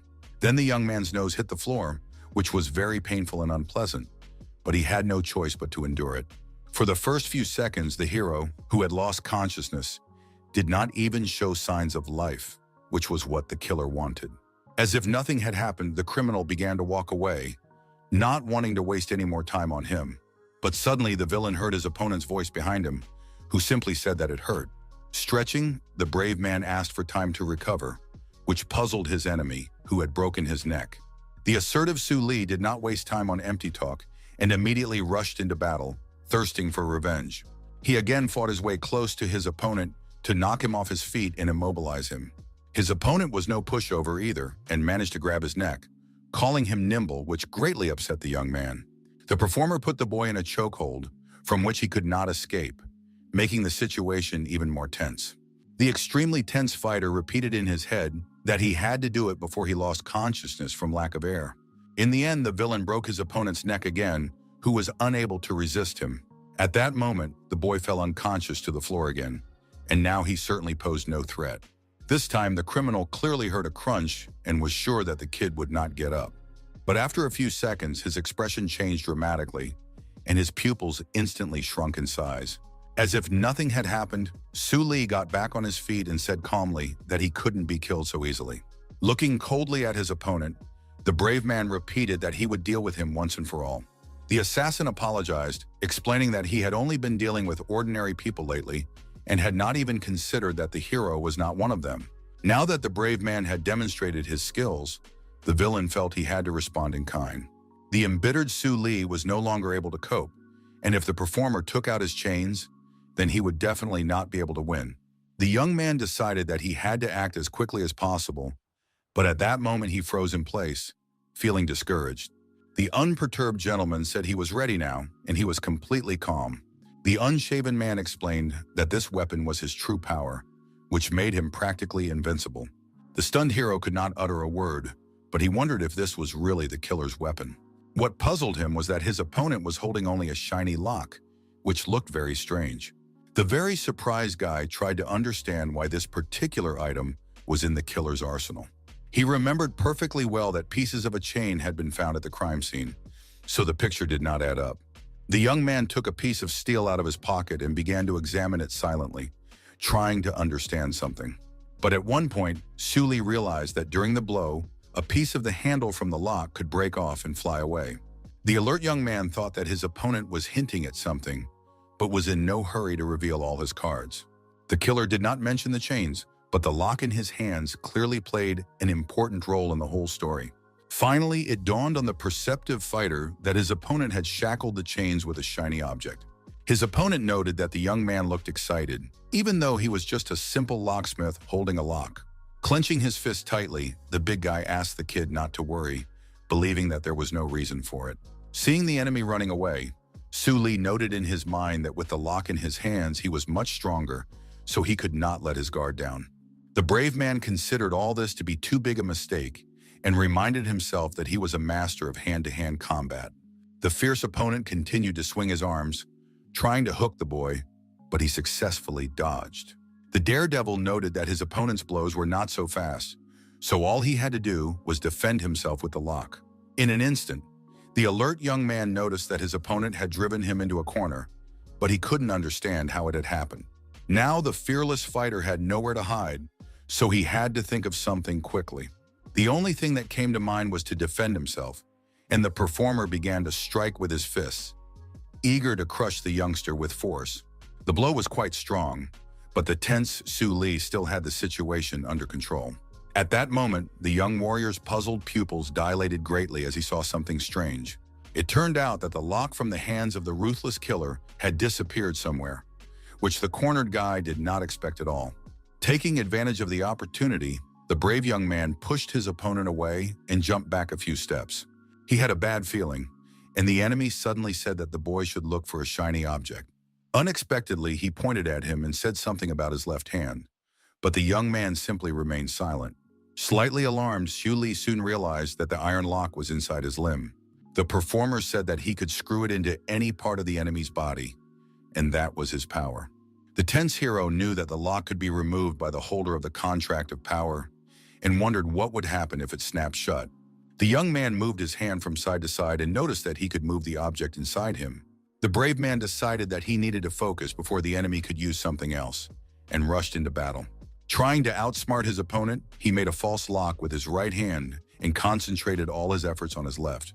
The young man was slightly pleased, as everything was going according to plan, but he did not lose his grip and was in no hurry to relax. Unexpectedly, the imperturbable killer simply dodged and remained unharmed, which stunned the young fighter. Puzzled, Su Li immediately wondered what was happening with the timing of the strike, because everything should have been different. The stern enemy explained that the ability deteriorates along with the closing of the lock, and it doesn't matter which part of the body it is. The alarmed young man noticed that his left-hand movements had indeed slowed down. The cold-blooded opponent said that this was his first ability, which made the young man even more anxious. Then the ruthless killer decided to demonstrate his second precious skill. He grabbed the confused boy's wrist sharply and squeezed it tightly, causing him intense pain. The very tense hero could not understand what sensations had appeared inside his bones. The feeling was quite familiar to him, so he didn't panic completely, but there was no reason to relax either. The opponent said that now the guy would not be able to use his left hand because it was blocked. The attacker added that if a special key was used, all the effects imposed on his body would be suspended. This did not surprise the main character, because he had gone through similar sensations before, and now he needed to get rid of the lock. Grabbing a sharp shard from the ground, the fearless warrior said that this would be enough for him. The stunned killer froze in place at that moment, because he did not expect such determination from him. Biting his lip, the brave man began to tear the lock out of his left hand, which looked very scary from the outside. In less than a minute, the enemy's iron object fell to the ground, along with a torn piece of the fighter's jacket. The quick-tempered and frighteningly smiling Su Li said that if he couldn't open the lock, he would simply cut it off, as if it were his motto. Now nothing held the daredevil back, and the excited criminal began to think about what to do next. The killer noticed the object of his ability lying on the floor, but it was vibrating. At that very moment, the object began to rise into the air, moving away from the fabric, which looked rather strange. Suddenly, the lock began to dig into the skin of the main character again, which instantly struck him. The movements of the guy's hand began to weaken again, and he became nervous, realizing that he was unable to solve this problem. Not one to stand on ceremony, the performer exclaimed that the synergy of his powers was excellent. He shouted that it was extremely difficult to defend himself with one hand and asked why the kid hadn't surrendered to Sun Hun. The killer advised the kid to stop resisting, but he, being embittered, rudely asked him to shut up. Suddenly, the nimble Su Li kicked his opponent in the ear, firmly exclaiming that he could attack differently. The angry opponent grabbed his leg and then called him stupid for giving such an insolent person a chance. Once again, the merciless man struck the young man in the jaw, who flew backward from the force of the blow. Still, the embittered daredevil managed to stay on his feet, thinking to himself that his opponent had hit his target. Suddenly, the tense young man noticed that something had happened to his vision, and it had become blurry. The cold-blooded enemy asked if the boy still wanted to continue the fight, knowing that he would not win. This time, the scoundrel put a lock on the hero's lower eyelid, thus depriving him of his ability to see normally.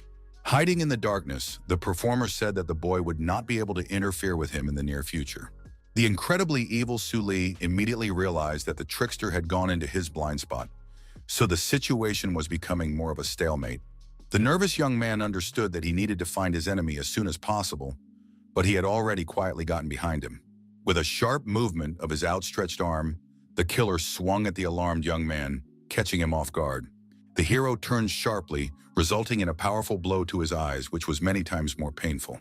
Managing to block the blow in time, the nimble young man jumped several meters to the side, but it still hurt.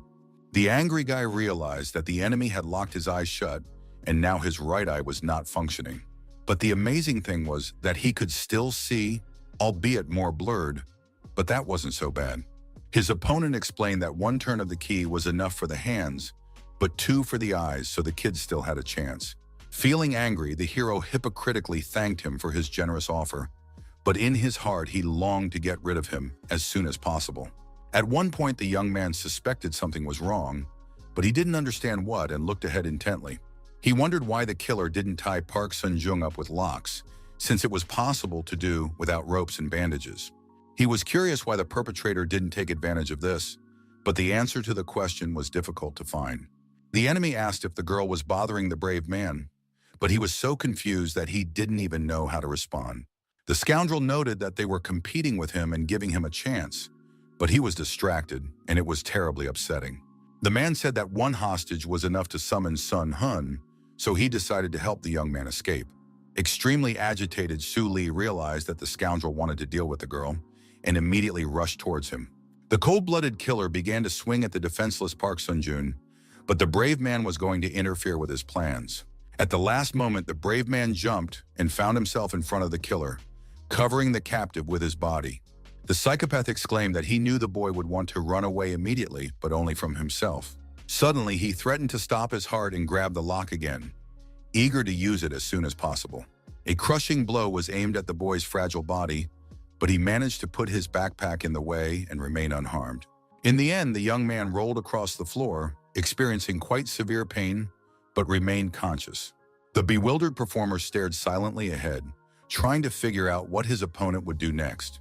He asked if the stupid boy had decided to defend himself with a bag, which was very ridiculous on his part. Looking at Su Li getting up, the gentleman asked if the inexperienced fighter thought that had helped him. Standing firmly on his feet, the main character replied that now everything was much better than it had been, stunning his opponent. The alarmed killer could not understand how he could move, and how all the locks had disappeared in an instant. The broken pieces of metal lay scattered on the floor and no longer posed any danger, and were certainly no longer fit for use. The villain couldn't understand how this was possible, and the unperturbed young man asked if he had heard about the replacement. Opening his backpack, the young man suddenly pulled out the head of the killer Jack, which looked very creepy from the outside. Frozen in shock, the locksmith couldn't understand what was going on, and it even seemed to him that it was all just a nightmare. It turned out that one of the locks was attached to the lower lip of the psychopath's head, who was constantly smiling menacingly. The hero admitted that he didn't think it was a good idea, and then asked why the killer had tied up Park Sun-jun. He was curious why he decided to rely on ropes and did not use his abilities. The guy assumed that he had a limit on the number of locks, or that he was unable to use more. The brave man said that the object had to be attached to a person, while an enraged Jack continued to shout insults. The angry man exclaimed that he hadn't asked about that and decided to change the subject. While the fighter looked at him in bewilderment, the opponent shouted, asking why the killer from the boy's bag was breathing from his neck, and the youngster wondered why he was asking about it. The daredevil admitted that he had dealt with this freak, but he didn't know exactly why Jack was still alive. The cold-blooded Su Li said that he didn't want to show him, but there was no need to hide him from the executioner. He said that his opponent would die here anyway, which caused him great excitement and shock. At that moment, the embittered man rushed into battle, shouting that the kid was an arrogant type. The killer reminded him that the kid couldn't defeat his locks, and asked him to look at his ridiculous defense. The locksmith shouted that if the legend about the killer Jack was a lie, then he couldn't believe that he would lose to a novice. The killer continued to hurl insults at the main character, but he kept a cool head and did not succumb to his provocations. The trickster only said that after a short time, his opponent would see who the newcomer was. After these words, the brave man delivered a very powerful blow to his enemy's jaw, which looked incredibly effective and firm. Trying not to get nervous, the locksmith thought to himself that the kid was too quick to give him a second chance. Grabbing the lock tightly, the criminal came to the conclusion that he must immediately shackle him. In a state of rage, he rushed into battle at high speed, exclaiming that he would remind the youngster of his strength. The fearless warrior reminded him that his movements were slowed while he was holding the lock, and this was indeed the case. Not wanting to waste time, Su Li, who could see perfectly well, again punched his opponent in the chin. The stern man tried not to give in to his provocations and realized that it was time to use his ability. The observant guy could clearly see that his opponent was ready to finish him off with a single blow, so he didn't let his guard down. He understood that he had to act while his enemy was preparing, in order to catch him off guard and win the fight. The angry performer tried to hit the young man, who was confident that he could avoid the lock. The daredevil did indeed manage to jump aside and land on his knee, remaining unharmed. His opponent immediately asked if he had decided to simply flee the battlefield, thereby admitting defeat. Clenching his fist again, the big guy advised the youngster to take care of himself, because his intentions were very serious. What was astonishing was that he hit himself in the neck with a steel object, applying quite a lot of force. Stunned, Su Li couldn't believe that his enemy had locked himself up, while the laughing Jack thought it was the end. Giving his opponent a stern look, the unshaven man asked if he was ready to start the fight again. The tense guy noticed that his enemy had changed dramatically, and although he didn't know exactly what had happened, he decided to try the old scheme. The performer did the same thing as before, and the main character even managed to land blows to his head. The young man noticed that his opponent no longer cared about physical contact, which was alarming. The fighter delivered an uppercut to his opponent's chin, but he still didn't care and felt no pain at all. Surprised, Su Li tried to figure out what was going on and find some kind of answer, but it was difficult. Soon it dawned on the brave young man that when the killer had bound himself, it had blocked his pain. The ruthless enemy had no intention of going easy on the young man, so he punched him straight in the chest.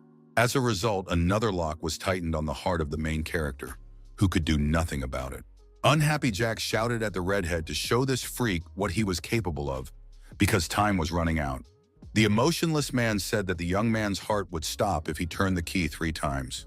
The daredevil emphasized that he was scaring him and asked if it was true that he had 3 more turns left. With a sly grin, Su Li said that this was more than enough because he would finish off his enemy sooner. The villain, who did not succumb to provocation, said that the boy simply did not understand what cardiac arrest was. At that moment, the trickster rushed into the attack and tried to strike him in the head with his elbow, but the enemy managed to block it. No matter what the hero did, he didn't have many options, so he decided to just fight as hard as he could. Soon the young man suspected something was wrong, because his opponent did not respond with blows, but simply defended himself. The stern locksmith declared that the time had come to demonstrate all his abilities, and it sounded very threatening. The brave man tried not to get nervous and to fight to the last, because he had no other choice. In an instant, his vision blurred and his strength diminished, as if his blood pressure had suddenly spiked. Looking at Su Li, who had fallen to his knees, the enemy said that he would feel nauseous and that his breath would be taken away. It was said that if the lock blocked the blood clots, the person would not be able to use their arm or leg. Without the heart, the brain dies if it does not receive blood, and that was the essence of the pump blockage. Rising slightly, the determined hero made it clear that he would fight to the last drop of blood. Throwing himself into the fight, he said that he knew himself better, but the imperturbable performer simply stepped aside.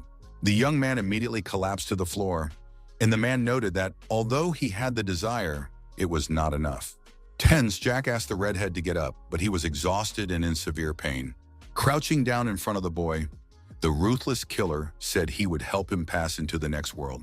The stunned psychopath couldn't believe that his new ally would give up his life so foolishly.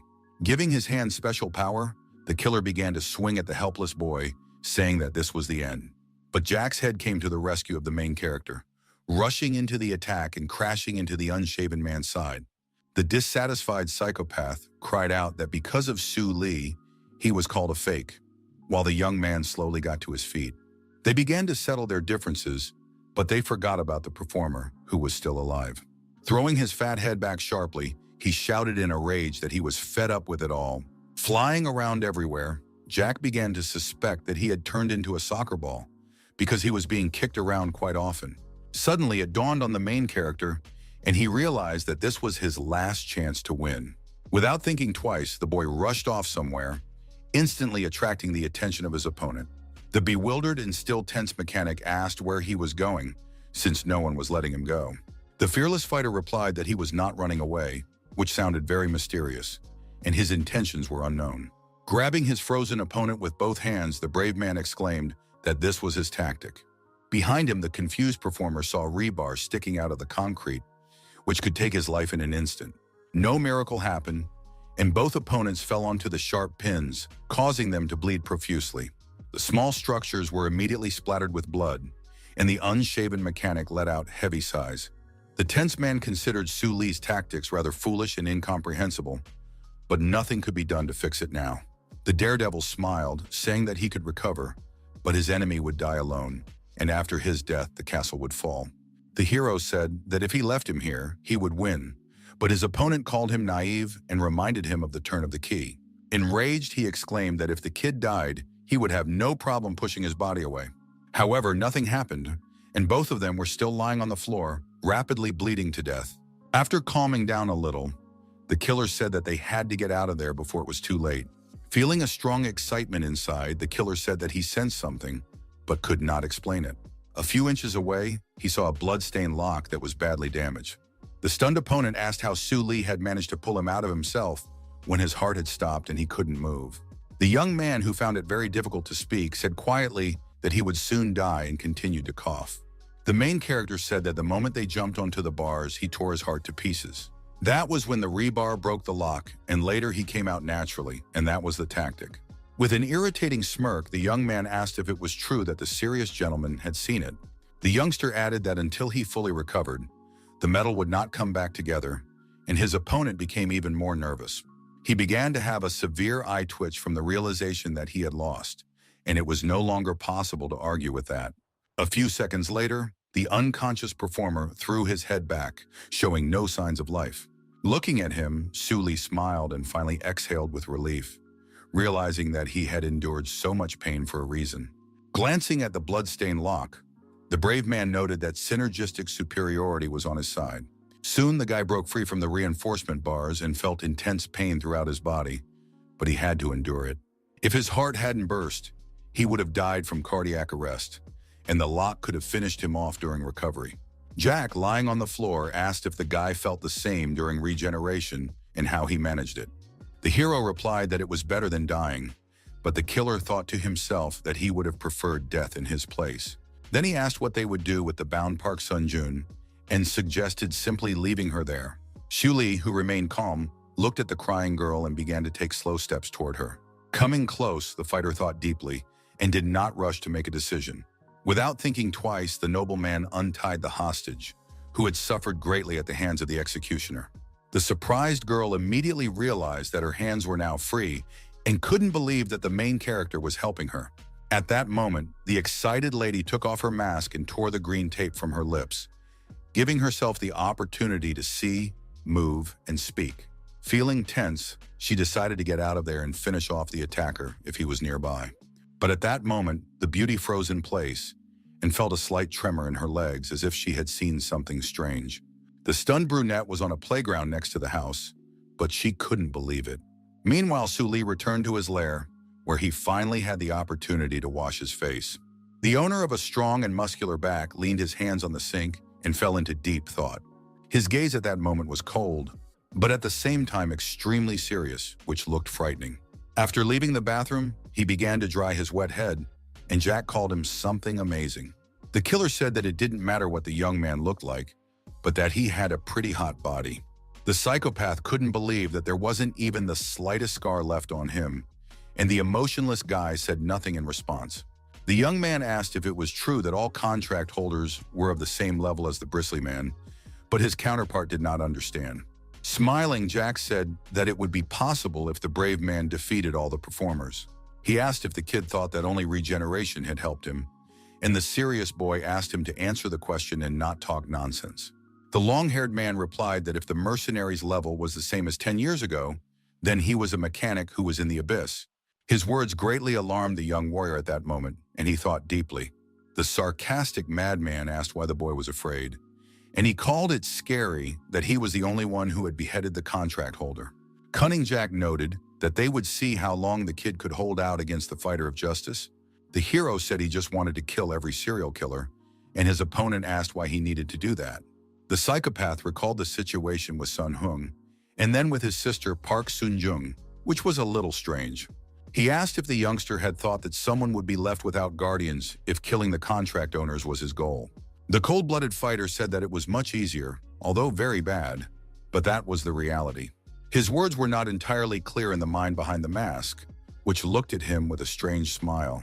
Clutching the blanket tightly, the fighter for justice said that these bastards kill people, and it happens over and over again. The daredevil really didn't like how things were going, so he decided to take matters into his own hands and change things up. Meanwhile, under one of the city's roofs, two men were fighting, eager to knock each other to the floor.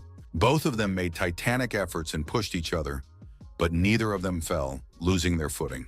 With trembling legs, the gentlemen stood on their toes, continuing to fight to exhaustion, despite their extreme fatigue. The opponents were completely mismatched in weight class, as one of them was skinny and the other was fat. The thin man was sweating profusely and breathing heavily, but he really enjoyed fighting. The man with the fat face asked if he was comfortable standing there and called him tall, looking at his opponent as if he were a piece of meat. The skinny man did not like this insult and immediately pushed the fat pig away. The fat man did not have time to react and almost fell on his backside because his coordination was not very good. The movements of both opponents looked very ridiculous and convulsive, as if they were not quite right in the head. The brunette, whose eyes were red with anger, clenched his energetic fist and called his opponent a fat freak. The pot-bellied man urged him to stop immediately, shouting that according to the rules, he was not allowed to use his abilities. He considered this to be unfair, but the angry gentleman did not even think about stopping. In a fit of rage, the skinny man continued to call him a dirty pig, after which they clashed again and began to press against each other. The exhausted fat man could barely continue the fight, which made the resilient fighter smile. Suddenly, both men looked away and saw something astonishing. A huge window nearby had been broken by a stranger who landed dramatically on his knee. The appearance of the mysterious girl in a pink helmet was very impressive, but no one was expecting her. The girl, hiding her identity, asked if there were only two of them and stretched out her hand. With a sharp movement and without warning, she threw the blade, which hit the fat man in the forehead, greatly frightening his companion. The enraged fighter immediately rushed towards the wretch who had appeared and dared to kill his rival. The nimble madam immediately jumped and kicked him in the face, doing so very effectively. The bewildered gentleman flew off to the side like a soccer ball, and she masterfully stopped her slide. The cool-headed lady put her hand on the floor and began to look around, trying to find some new targets. Suddenly, she heard the voice of a mature man trying to understand what all the commotion was about. The completely calm gentleman in a white suit, his hands behind his back, realized that a guest had arrived. The gray-haired gentleman noted that it had been quite some time and said he was glad to see her. He had heard that the girl's YouTube channel was not as good as it used to be, but she said nothing in response and rushed off. The professional warrior abruptly grabbed her katana, which she wielded with ease even in midair. In the air, the warrior lady twisted and turned in every way possible, attracting the attention of the calm old man. She put the blade to his throat, saying that his greeting sounded like a stroke. And the man did not expect to hear this from a person with a sword. The assassin alerted the gentleman, saying that she knew about his team for the next hunt for super newbies. Without putting away her cold weapon, the secretive lady ordered her opponent to switch places with her, which was very unexpected for him. The gray-haired man began to refuse, but the girl pointed out that two snotty punks were dead and he could be next. The confident girl said that they couldn't do anything to her, so he had no choice but to agree to her terms. Nevertheless, the persistent lady persuaded the old man to cooperate, and before leaving, she waved and said she would write to him. The ninja immediately ran out the window, leaving the man alone with his thoughts. For the first few seconds, he just stood silently in one place, his hands behind his back. His limbs began to tremble with anger, and the angry gentleman muttered quietly that the blood moon would soon return. In a state of rage, the gray-haired old man called the girl a name and promised not to let it happen. On a dark night, two young guys with cameras in their hands wandered through a dense forest where there was nothing but grass. The young man in the white t-shirt asked if his partner had filmed everything so they could review where they had come from, but he replied that it was too dark in the recording. The dissatisfied guy reminded them that he had asked them to turn on a night mode, but he simply turned on the flashlight on his smartphone and did not pay much attention to it. Suddenly, the guy saw something in front of them that looked like a beautiful girl, but she seemed lifeless. Overcome with fear, they froze in place, and then screams began to echo throughout the forest. Meanwhile, Sun Hong was smoking in the doorway, and his friends were watching the video and were frightened by the painted mannequin. The alarmed guys couldn't understand what the scarecrow was doing in the mountains, while the blonde guy silently put out his cigarette. The young man asked with a smirk if they were watching a test of courage and why they didn't expect him to be interested. One of the friends replied that it was a new trend called a mystery note. He said it was an adventure proposal, pointing to a random mark near a person's location. But all the places were mysterious and creepy. It was said that if a player went there, they might meet a person standing quietly and smiling, or a scary mannequin. There was also a chance of encountering a gathering of strange people burning a fire and muttering something under their breath. The excited brunette said that the place was full of murderers, because someone had even found human body parts in a bag. Skeptical Sun Hong considered it all nonsense and deception, but his naive friends believed it and felt goosebumps from fear. His friend said he could check it out himself if he didn't believe it, but it seemed ridiculous to the blonde guy to use the app. His friend said that it was a very easy way to become popular, because if you post a video on YouTube, you can get up to 100,000 views. The excited guys said they would become stars and get a silver button from just one such video. The boys started to persuade the invincible Sun Hoon, who was able to beat up the tall guys who came with sticks, to join them. The young man replied that he didn't care about popularity and would be busy, and his friend asked why he didn't want to do it. Not wanting to waste time on empty talk, the brave guy started to leave, waving goodbye to his friends, which they were very unhappy about. The brunette was a little scared if they went alone, but the fat guy assured her that everything would be fine. The news on the street reported that a supermoon eclipse was coming soon, which was supposed to start in less than an hour. Meanwhile, Sun Hong was walking down the street and texting his younger sister, but she did not answer his calls and ignored his messages. The young man was curious when Park Sung-joon would stop being silent, because it was already annoying him.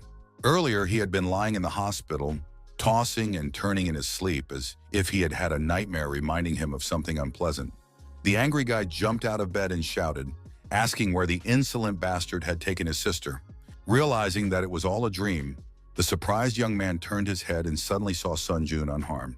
The shocked young man couldn't believe that his loved one was standing in the same room without a scratch on her. Excited, Hong immediately reached out to his sister, asking what had happened to her, but she abruptly asked him not to touch her. Angry at him, the girl said that she had been kidnapped by some thugs who knew her brother. She warned that the scoundrel would die if he involved her in his affairs again, which sounded shocking to him. The brunette also threw the boy's phone on the bed, and he wondered why she had taken it. Before leaving, the angry girl slightly insulted the blonde young man, who was confused and didn't even know how to behave. Unable to leave the room, he shouted, asking where Park Sun-joon had gone, but heard no response. Stressed out, Song-hoon didn't understand what was going on, and even the teacher didn't know the details of what had happened. At that moment, the blonde boy said that his sister's savior had also saved his phone, but he had no idea who it was. At that moment, a notification came to his phone, and the guy was very happy, realizing that his sister had replied. But it turned out that one of his friends had sent him a message with their location, saying that they were going on an adventure. The angry boy wanted to smash his phone, calling his friends idiots because he had already said that he would not go with them. They really pissed him off at that moment, but he raised his head and suddenly calmed down when he saw something interesting. Ahead of him was an inconspicuous place that for some reason impressed him. The stunned boy couldn't believe it and, without thinking twice, went inside, as if it were important to him. Just a few minutes later, Sun Hong was sitting on a chair in front of a fortune teller by candlelight, who decided not to waste any time and started the conversation. Not the most pleasant-looking woman, but a haughty one, asked what was bothering him and suggested that it was luck, love, or rewards. Slightly flustered, the young man said that wasn't why he had come, and the fortune teller asked why then. Feeling awkward, the young man hinted that he wanted to use her abilities for his own purposes. However, he couldn't formulate a sentence for a long time, and this began to annoy the woman. The strict lady asked him to speak faster, and the nervous young man shouted, asking if she could see anyone around him. His words shocked the elderly lady, and Sun Hong, who was sweating profusely, thought it was all nonsense. But it was the only explanation, because after he survived, Hua Jae-hee disappeared under strange circumstances, and Park Sun-jun was saved. The tense young man was sure that someone else was living inside him because everything pointed to it. The nail-biting blonde desperately needed to get rid of the guy who controlled him when he was unconscious. Unexpectedly, the imperturbable fortune teller gave a positive answer to the question asked by the client. She added that she saw someone around the agitated young man who was even more surprised at that moment. Jumping up from his chair, the guy exclaimed that he knew it and began to stare intently into the fortune teller's eyes. He said loudly that he wanted to meet this person and asked if it was possible. The emotionless old woman replied that if he wanted to meet him, he would have to search for him. Her strange words puzzled the discouraged Sun Hoon, who replied that he could not do that. Soon it dawned on the young man what he had to do to meet him, and it was as if a fire had been lit inside him. Thanking the witch doctor, the boy ran away in joy, but she shouted after him that he had not paid for her services and called him a bastard. The enthusiastic blonde rushed to his friends to go on an adventure with them.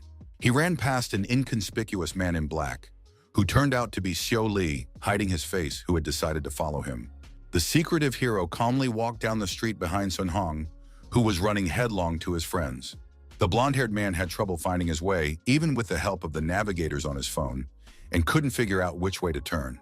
Still, he figured out which way to turn, and the brave man analyzed the situation and made conclusions in his head. According to the mechanic, the contract holders were tracking down the blonde man, believing that he was the one who killed Crazy Jack. There were many ideas on how to find the perpetrators, but now it was not necessary for Su Li, who was hiding his face. At the same time, the guy understood that mercenaries could come while tracking the hooligan, and a notification suddenly came to his phone. The red-haired young man immediately took his phone out of his pocket to check his messages. Suddenly, he turned around and started to leave, while the fool Song Hong was busy figuring out the road. Jack's head from the bag asked if the daredevil would not go after the blonde-haired man, to which a positive answer was given. On the day Park Sun-jun left her brother's phone, the main character installed a tracking app on it. The killer called him a bastard in a friendly manner, and the fighter himself continued to move forward, initially without responding. Then he agreed with his new ally, but they had more important things to do than chase the blonde man. Lifting his head, the cool-headed guy said that an eclipse would soon begin, and a blood moon would rise. Seriously, he added that now was the time to attend the ceremony, so he headed there.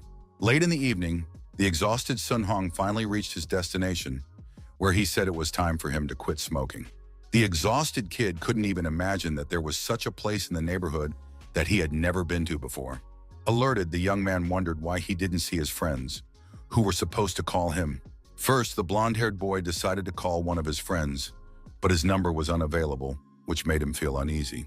The confused hooligan wondered why the guys had turned off their phones and assumed that they might have turned on airplane mode. The fortune teller Ajuma said that he should meet his friends, but that didn't help him at all. In an instant, Sun Hong remembered an app called Mysterious Note, which he immediately opened on his phone. The excited young man remembered that his friends were going to shoot a video, which meant he could meet them if he joined them. He guessed that he was about 300 meters away from them and saw his friends' markers on the map. At that moment, the wary young man realized that if random locations were being indicated here, then this must be a different place. Still, the reckless kid decided not to worry about it and just went ahead, blindly believing that it would work. Meanwhile, the main character was invited to the opening ceremony by an unknown number. Late at night, the imperturbable Su Li sat on the steps in an inconspicuous place, reflecting on life. Without showing any emotion, the guy carefully read the message on his phone, not understanding what it was. A mysterious note opened on his mobile device, but he had never heard of it before. The young man asked if it was true that someone had named the ceremony that way, but Jack had never seen anything like it before and knew nothing about it. His ally knew that the ritual was performed during a blood moon, and that the entrance to it varied and could differ depending on the region. The psychic added that there was no choice but to get to know them, and another notification popped up on the hero's phone. The system wrote that his destination had been selected, after which he was asked if he wanted to start. The alarmed fighter instantly realized that if the target was 100 meters away, he needed to act as quickly as possible. At that moment, he glanced in the direction of the target, while Jack did not understand what was happening. Grabbing his backpack, the brave man rushed off, keeping a serious face, while his ally was confused. After covering a short distance, the daredevil stopped and froze in place, as if something unexpected had happened. It suddenly became very dark around him, and now the guy could only see the tracks in front of him. The brave fighter, who had gone through worse trials, was not at all alarmed by what was happening. A few inches away from him, the young man suddenly saw human bones, which was an alarming sign. He understood that the mysterious note was connected with the ceremony for future contract holders, and that the skull had appeared here for a reason. Sully assumed that the owner was somewhere nearby, and suddenly an unknown man approached him. The serious hero immediately swung his fist, but the agitated man shouted that he was giving up and asked him to stop. The rude guy asked who he was, and his counterpart replied that he wanted to ask him the same thing. For the first few seconds, the calm fighter did not respond to the stranger, trying to analyze the situation. In the end, he bowed his head and apologized, explaining that his reflexes had gotten the better of him. Looking at the human remains, the man said that they needed to raise the alarm immediately after what they had seen. The homeless man said he lived nearby and had seen many similar things, and Sully asked if there were more human bones somewhere else. The unkempt gentleman added that these were dead bodies that had been hit by a train, which is why they were sticking out of the ground. He also suggested that these bones might be here for another reason, and the main character thought deeply about this. After that, the eccentric pointed his thumb at his throat, hinting that it could all be a murder. The brave man asked if his counterpart thought that the killer had left the bodies there, and he replied that that was not all. Suddenly, the homeless man exclaimed that he had witnessed the moment of the terrible massacre, and this piqued Sully's interest. The young man asked for more details, but the man replied that it was a dangerous place and began to chase the boy away.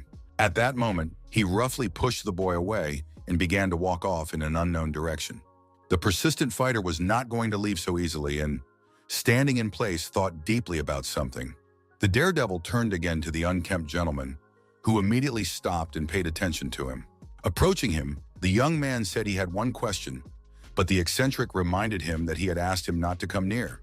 Getting close to him, the fearless Lee asked why he was staying in this terrible place. At that moment, the villain reached into his pocket, and the observant young man immediately realized that he was up to something. Not allowing his opponent to carry out his plans, the fighter grabbed his wrist and a sharp knife fell to the ground. The scruffy guy felt a sharp pain in his arm from the boy's strong grip, but he didn't rush to say anything. Looking him in the eyes with an incredibly frightening gaze, the stern hero asked if he was a murderer. At that moment, an agitated Sun Hong was moving through the abandoned building, trying to find Gong Jin and Yang Gang, shining his flashlight everywhere and asking them to respond. The eerie location reminded him of an abandoned school, which made him incredibly scared. The young man couldn't understand what was wrong with this educational institution because there was no name written at the entrance, and it didn't appear on the map either. Ahead, the tense blonde saw someone's silhouette and suggested in a trembling voice that it was a ghost. He also considered the possibility that Jack the Ripper had returned, which immediately sent shivers down his spine. The cowardly young man decided that his friends were unlikely to be hanging around here, so he headed home. Moving toward the front door, the young man suddenly stopped, as if something had clicked in his head.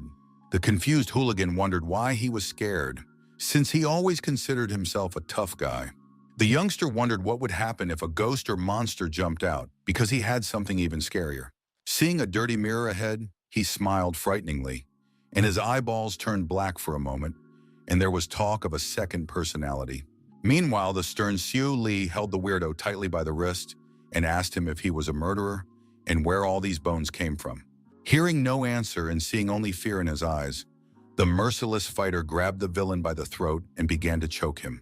Then the brave man knocked his opponent to the ground, causing him to hit the back of his head on the ground and experience severe pain. The extremely serious hero asked if the homeless man had killed the people whose remains were scattered everywhere. The terrified man replied in a trembling voice that he had not done so, but the brave man did not believe him. The inquisitive young man asked why he had a knife in that case, and the vagrant was slightly confused, not knowing how to answer.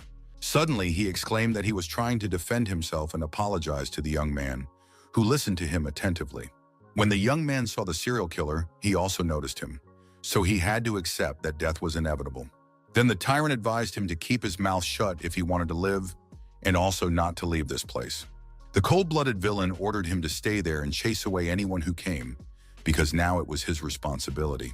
The homeless man tried to escape many times, but the killer sewed a tracking device into his stomach, making it impossible. Folding his hands together, the beggar begged Xu Li to believe his words, and he did so with obvious sincerity. The main character didn't believe a word he said, but something about it seemed rather strange to him. Noticing the knife, the guy noted in his mind that it was too clean, so there were no traces of murder. The first thing the guy asked was where the person who had imprisoned the vagrant in this place was, but he was afraid to answer. Still, the agitated man pointed to the hill where the container was located, in which the killer lived. The perceptive fighter immediately took a closer look and understood which direction he needed to go. The chained man asked if he would help him, but Xiu Li noted that there were too many inconsistencies in his words, so he asked him to sit down for now. Meanwhile, Song Hong was in an abandoned school building, searching the classrooms but finding nothing of interest. He had one last room to check, and upon entering it, he saw only destruction and cracked walls. The blond man doubted that he would find anything useful inside, but decided not to pass it by. Suddenly, he saw a strange green slime under his feet and carelessly stepped in it. The dissatisfied kid immediately began to wipe his shoes, which he liked very much and didn't want to get dirty. The angry young man decided to go home so as not to get into any more trouble, but suddenly he saw something on the wall. A strange inscription caught his eye, indicating a place to meet him, but San Hong couldn't make sense of it. The young man soon realized that he was in the right place, so he changed his mind about going home. At the same time, Xu Li had already approached the container that the tied-up vagrant had told him about. But the cool-headed fighter did not sense anyone's presence inside, even though he had gone in search of the killer. The brave man assumed that the tyrant had gone somewhere, but he was in no hurry to leave the scene and decided to think for a while. He noticed a notification that had suddenly appeared on his phone and could contain something important. The serious hero took out his mobile device and began to read the text on the screen. On a black background, in white letters, was a request to go through the door, which was a little alarming. The daredevil did not feel that anyone was watching him, but he remained tense. The young man remembered that this was a simulation of a ceremony, so everything that was happening around him was not surprising. It immediately dawned on him that the homeless man chained to her was also involved, and this had to be taken into account. In any case, that's what the main character thought, and he didn't waste any more time, reaching for the door handle. Keeping a cool head, he said that it was time to play a little, and meanwhile, his soul was calm. In turn, San Hong also opened one of the doors of the abandoned school, and his face changed dramatically. The stunned blonde saw a luxurious room in front of him with a beautiful view. The discouraged young man couldn't believe that this was their home, where he once lived with his loved ones. He tensed up even more when he heard human voices nearby, as it was unexpected. On tiptoe, the boy moved toward the kitchen, where the rest of his family was sitting. Seeing his father talking about everyday matters, the boy immediately realized that this was a memory from his childhood. Sitting next to him was a sullen boy with black hair, who looked down at the floor with a sad expression. Slightly surprised, Sun Hong immediately realized that this was him in the past, although it was quite difficult to recognize himself. The young man remembered this scene perfectly and began to watch it, reliving all those emotions again. The head of the family got up from the table and told his son that it was time to go so that he could see his mother one last time. After that, they said goodbye and started to move somewhere, but the current Hong couldn't bear to watch. The guy just turned away and walked off to the side because this event made his childhood wounds ache. Suddenly, the blond man saw a family photo on the shelf where they were all happy and simply enjoying life. Without showing any particular emotion, the young man simply thought to himself that those were good times. The photo showed him with his mother, father, and sister Park Sun-jun, but there was someone else standing on the edge. When he saw the strange child, the young man's face changed dramatically, as if something had suddenly alarmed him. The stunned young man wondered who this little boy with a completely black face was. At the same time, the fearless Xu Li entered the room, but it was completely empty. At that moment, the young man's expression changed dramatically, and he froze in shock, feeling a shiver run down his spine. Behind him was a man who addressed him in a familiar voice, as if he were Si, which sounded shocking. The polite gentleman with glasses smiled and asked the boy not to leave the house, hoping that he would listen. The main character instantly turned into a child, staring at his father with wide eyes. The loving father knelt down and put his hands on his son's shoulders, who, being shocked, simply froze. The woman told her husband that it was time to leave, although the man wanted to spend more time with his child. Xu Li was even more stunned because he could see his mother, whom he missed very much, standing right in front of him. His father realized that it was really time to leave, and his wife asked him what he was thinking, since he was in such a hurry. The boy wanted to cry because he had seen the parents he had lost, but now was not the time, and it was not the right situation. Suddenly, he shouted loudly, asking his loved ones not to go anywhere, because he wanted to stay with them a little longer. The hero remembered very well the terrible day when his mom and dad died, so he didn't want to let them go anywhere. The youngster really wanted to go home, not to a hotel, but his mother said that there was a great swimming pool here, which was why they stayed, because he had asked for it himself. Patting her son on the head, she promised that they would meet up with a friend and come back to him soon. His parents started moving toward the front door, and Su Lee had to come up with something immediately.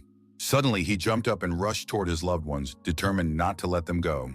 Blocking the exit, the persistent boy cried out that they simply could not go anywhere, and this began to alarm the couple. The brave boy understood that his parents would die if he left them, but if he went with them, he would not be able to defend himself and his child's body. His worried mom and dad started thinking about what to do, but the hero kept repeating in his mind that he didn't want to lose them, even if it was an illusion. Suddenly, the boy felt very dizzy and nauseous, but the reason for this was unclear. His worried parents tried to understand what was going on and calm their son down, but nothing worked. After a short time, the boy opened his eyes but did not understand where he was. Soon he realized that he was inside a wardrobe and remembered how his father and mother had hidden him there. He didn't know it at the time because he was only 7 years old, but now it seemed to him that his parents had slipped him a sleeping pill. Perhaps it was a good idea to put him to sleep because the couple had saved their child's life that way. Jumping out of the closet, the young man said to himself that he knew very well that they were about to die. The boy really wanted to help his loved ones because their terrible death was inevitable. The main character was very nervous because he was late due to the sleeping pill, and perhaps his parents were already dead. At that moment, his face was extremely serious because the situation forced him to hurry. Reaching sharply for the door handle, the child screamed in his head that he was already running to help his mom and dad. Suddenly, Su Lee had a premonition that he shouldn't open the door, and this made him very wary. First, the boy decided to look through the peephole and then decide what to do, so he stood on a chair. Keeping calm, he began to look carefully, trying to see something. Behind the door, the hero saw the bloodied bodies of his own parents, whom he, unfortunately, had been unable to save. The first thought that came to his mind was that this was the end, because he had failed to protect his loved ones from death. Suddenly, near the bodies of his mother and father, the boy noticed a stranger who was covered in blood. The brave man had never seen the mysterious man before, who suddenly felt his gaze on him. The strange gentleman froze in place, realizing that someone was staring at him. Turning abruptly, the killer blinded the protagonist with his violet eyes and asked what he was staring at. The boy was so frightened that he immediately stumbled and fell to the floor, trying to understand what had happened. Finding himself in the present, Su Lee felt a strong sense of anxiety in his soul, but tried to remain calm. Breathing heavily, the stunned young man wondered what the hell was going on here, but could not find the answers. He wondered how he could get back, his breathing still rapid, his heart pounding. On the table, the brave man saw a small pot with glass on top, from which light smoke was coming. The observant hero immediately recognized the plant that was smoldering and causing changes in consciousness. Now the guy understood that the leaf had caused the hallucinations and brought back forgotten memories. Su Lee noted in his thoughts that it was like a journey into the past, and in it he felt everything anew. The young man did not know if that guy was involved in the death of his parents, but that question still had to be answered. At the same time, the young man could not understand whether the baptism ceremony was over, and soon turned his attention back to the notification. The system congratulated him on passing the first test, and now he had to choose the next step to proceed to the second test. The same message was received by the tense Sun Hong, who considered it all nonsense. Seeing the smoldering plant on the table, the blond man realized that it was causing illusions. At that moment, everyone sensed danger, and Park Sung-joon clearly felt it too, if the events were in the past. The bully had gone through a series of strange episodes and had gone too far with his fears, so he should have returned long ago. They made the boy's fear a little boring, and now he had to choose one of 3 doors to pass the test. Looking up, Song-hun really did see 3 passages, but where they led was completely unknown. Gathering all his strength, the fearless young man decided to check everything and began to approach the doors.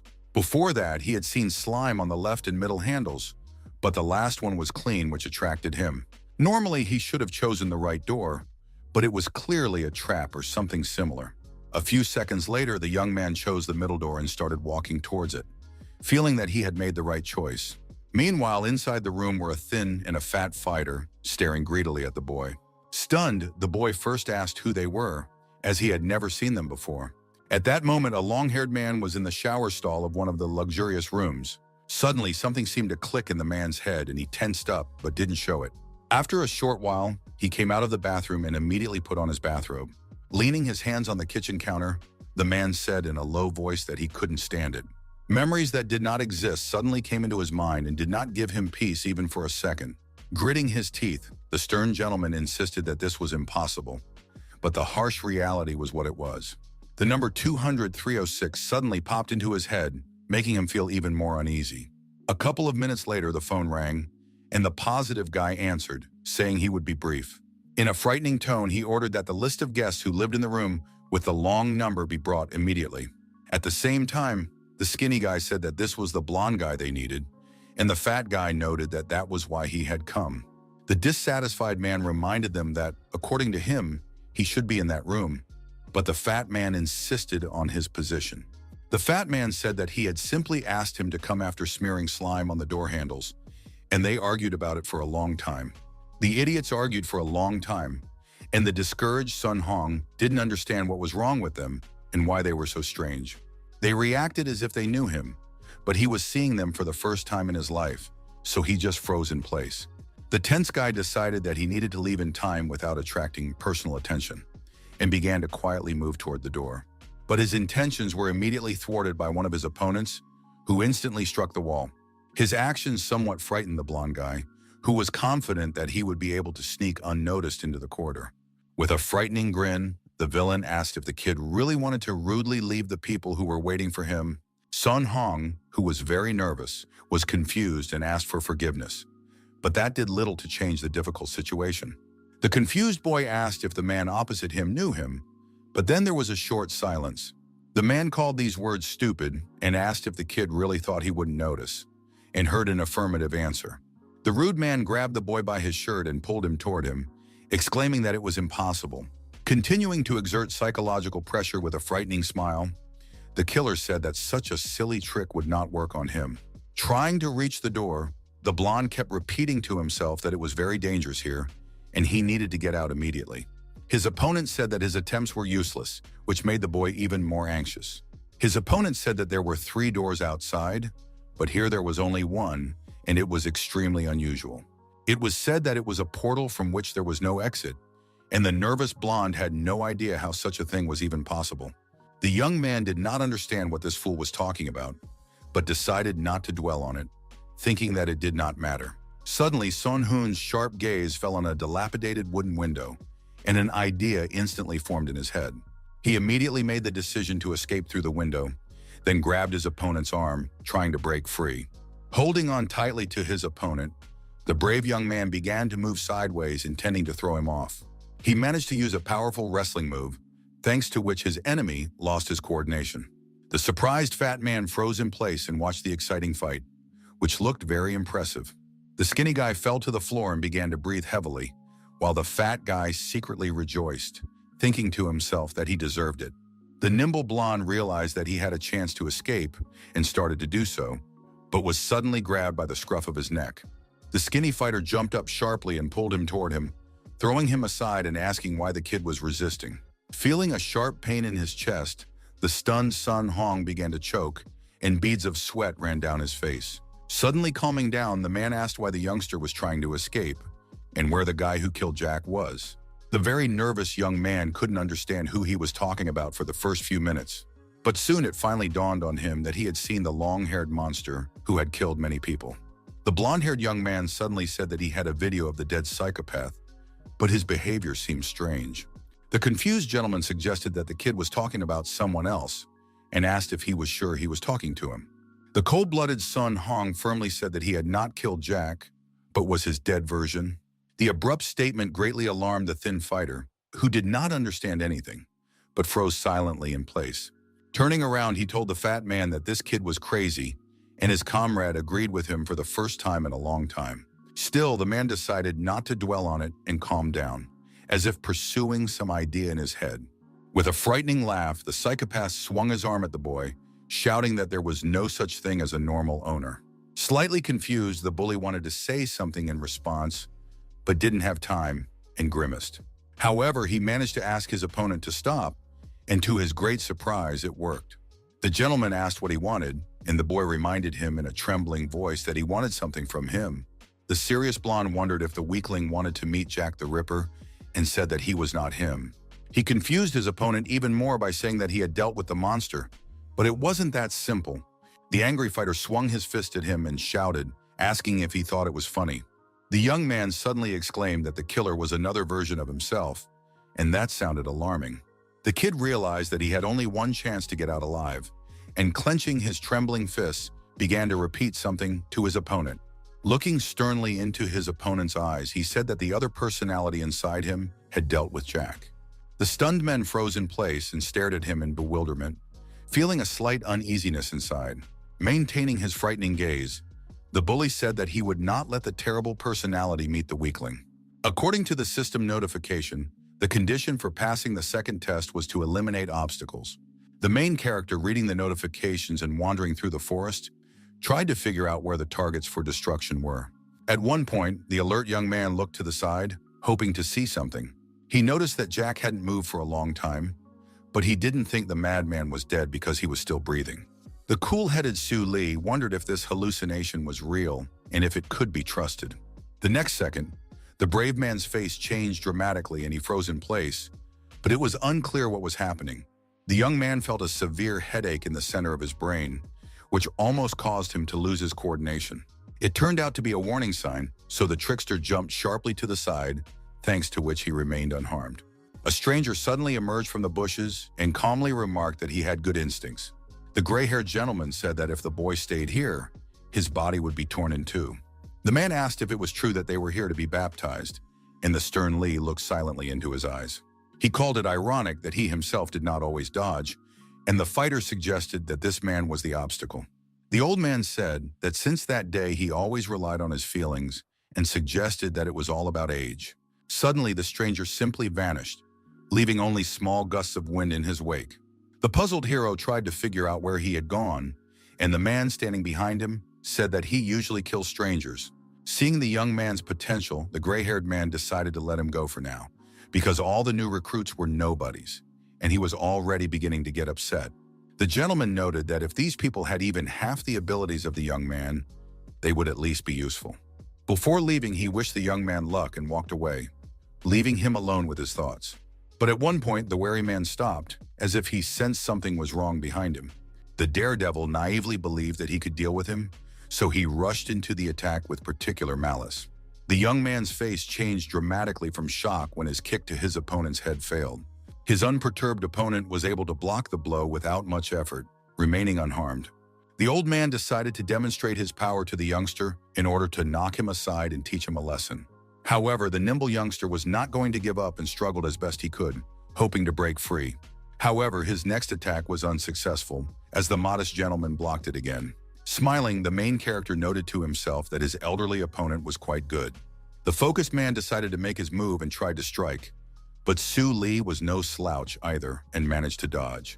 Seeing his opponent's long weapon in front of him, the young man tensed up but tried not to show it. At high speed, the brave man began to wriggle in every possible way to avoid being hit, and he did it masterfully. The gentleman noted that immediately after he said that the young man had good instincts, he should have behaved like a fool.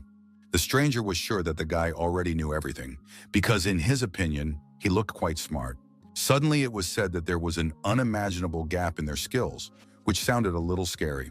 He asked if the young man wanted to continue, adding that he could use this as an excuse and call it the audacity of a novice.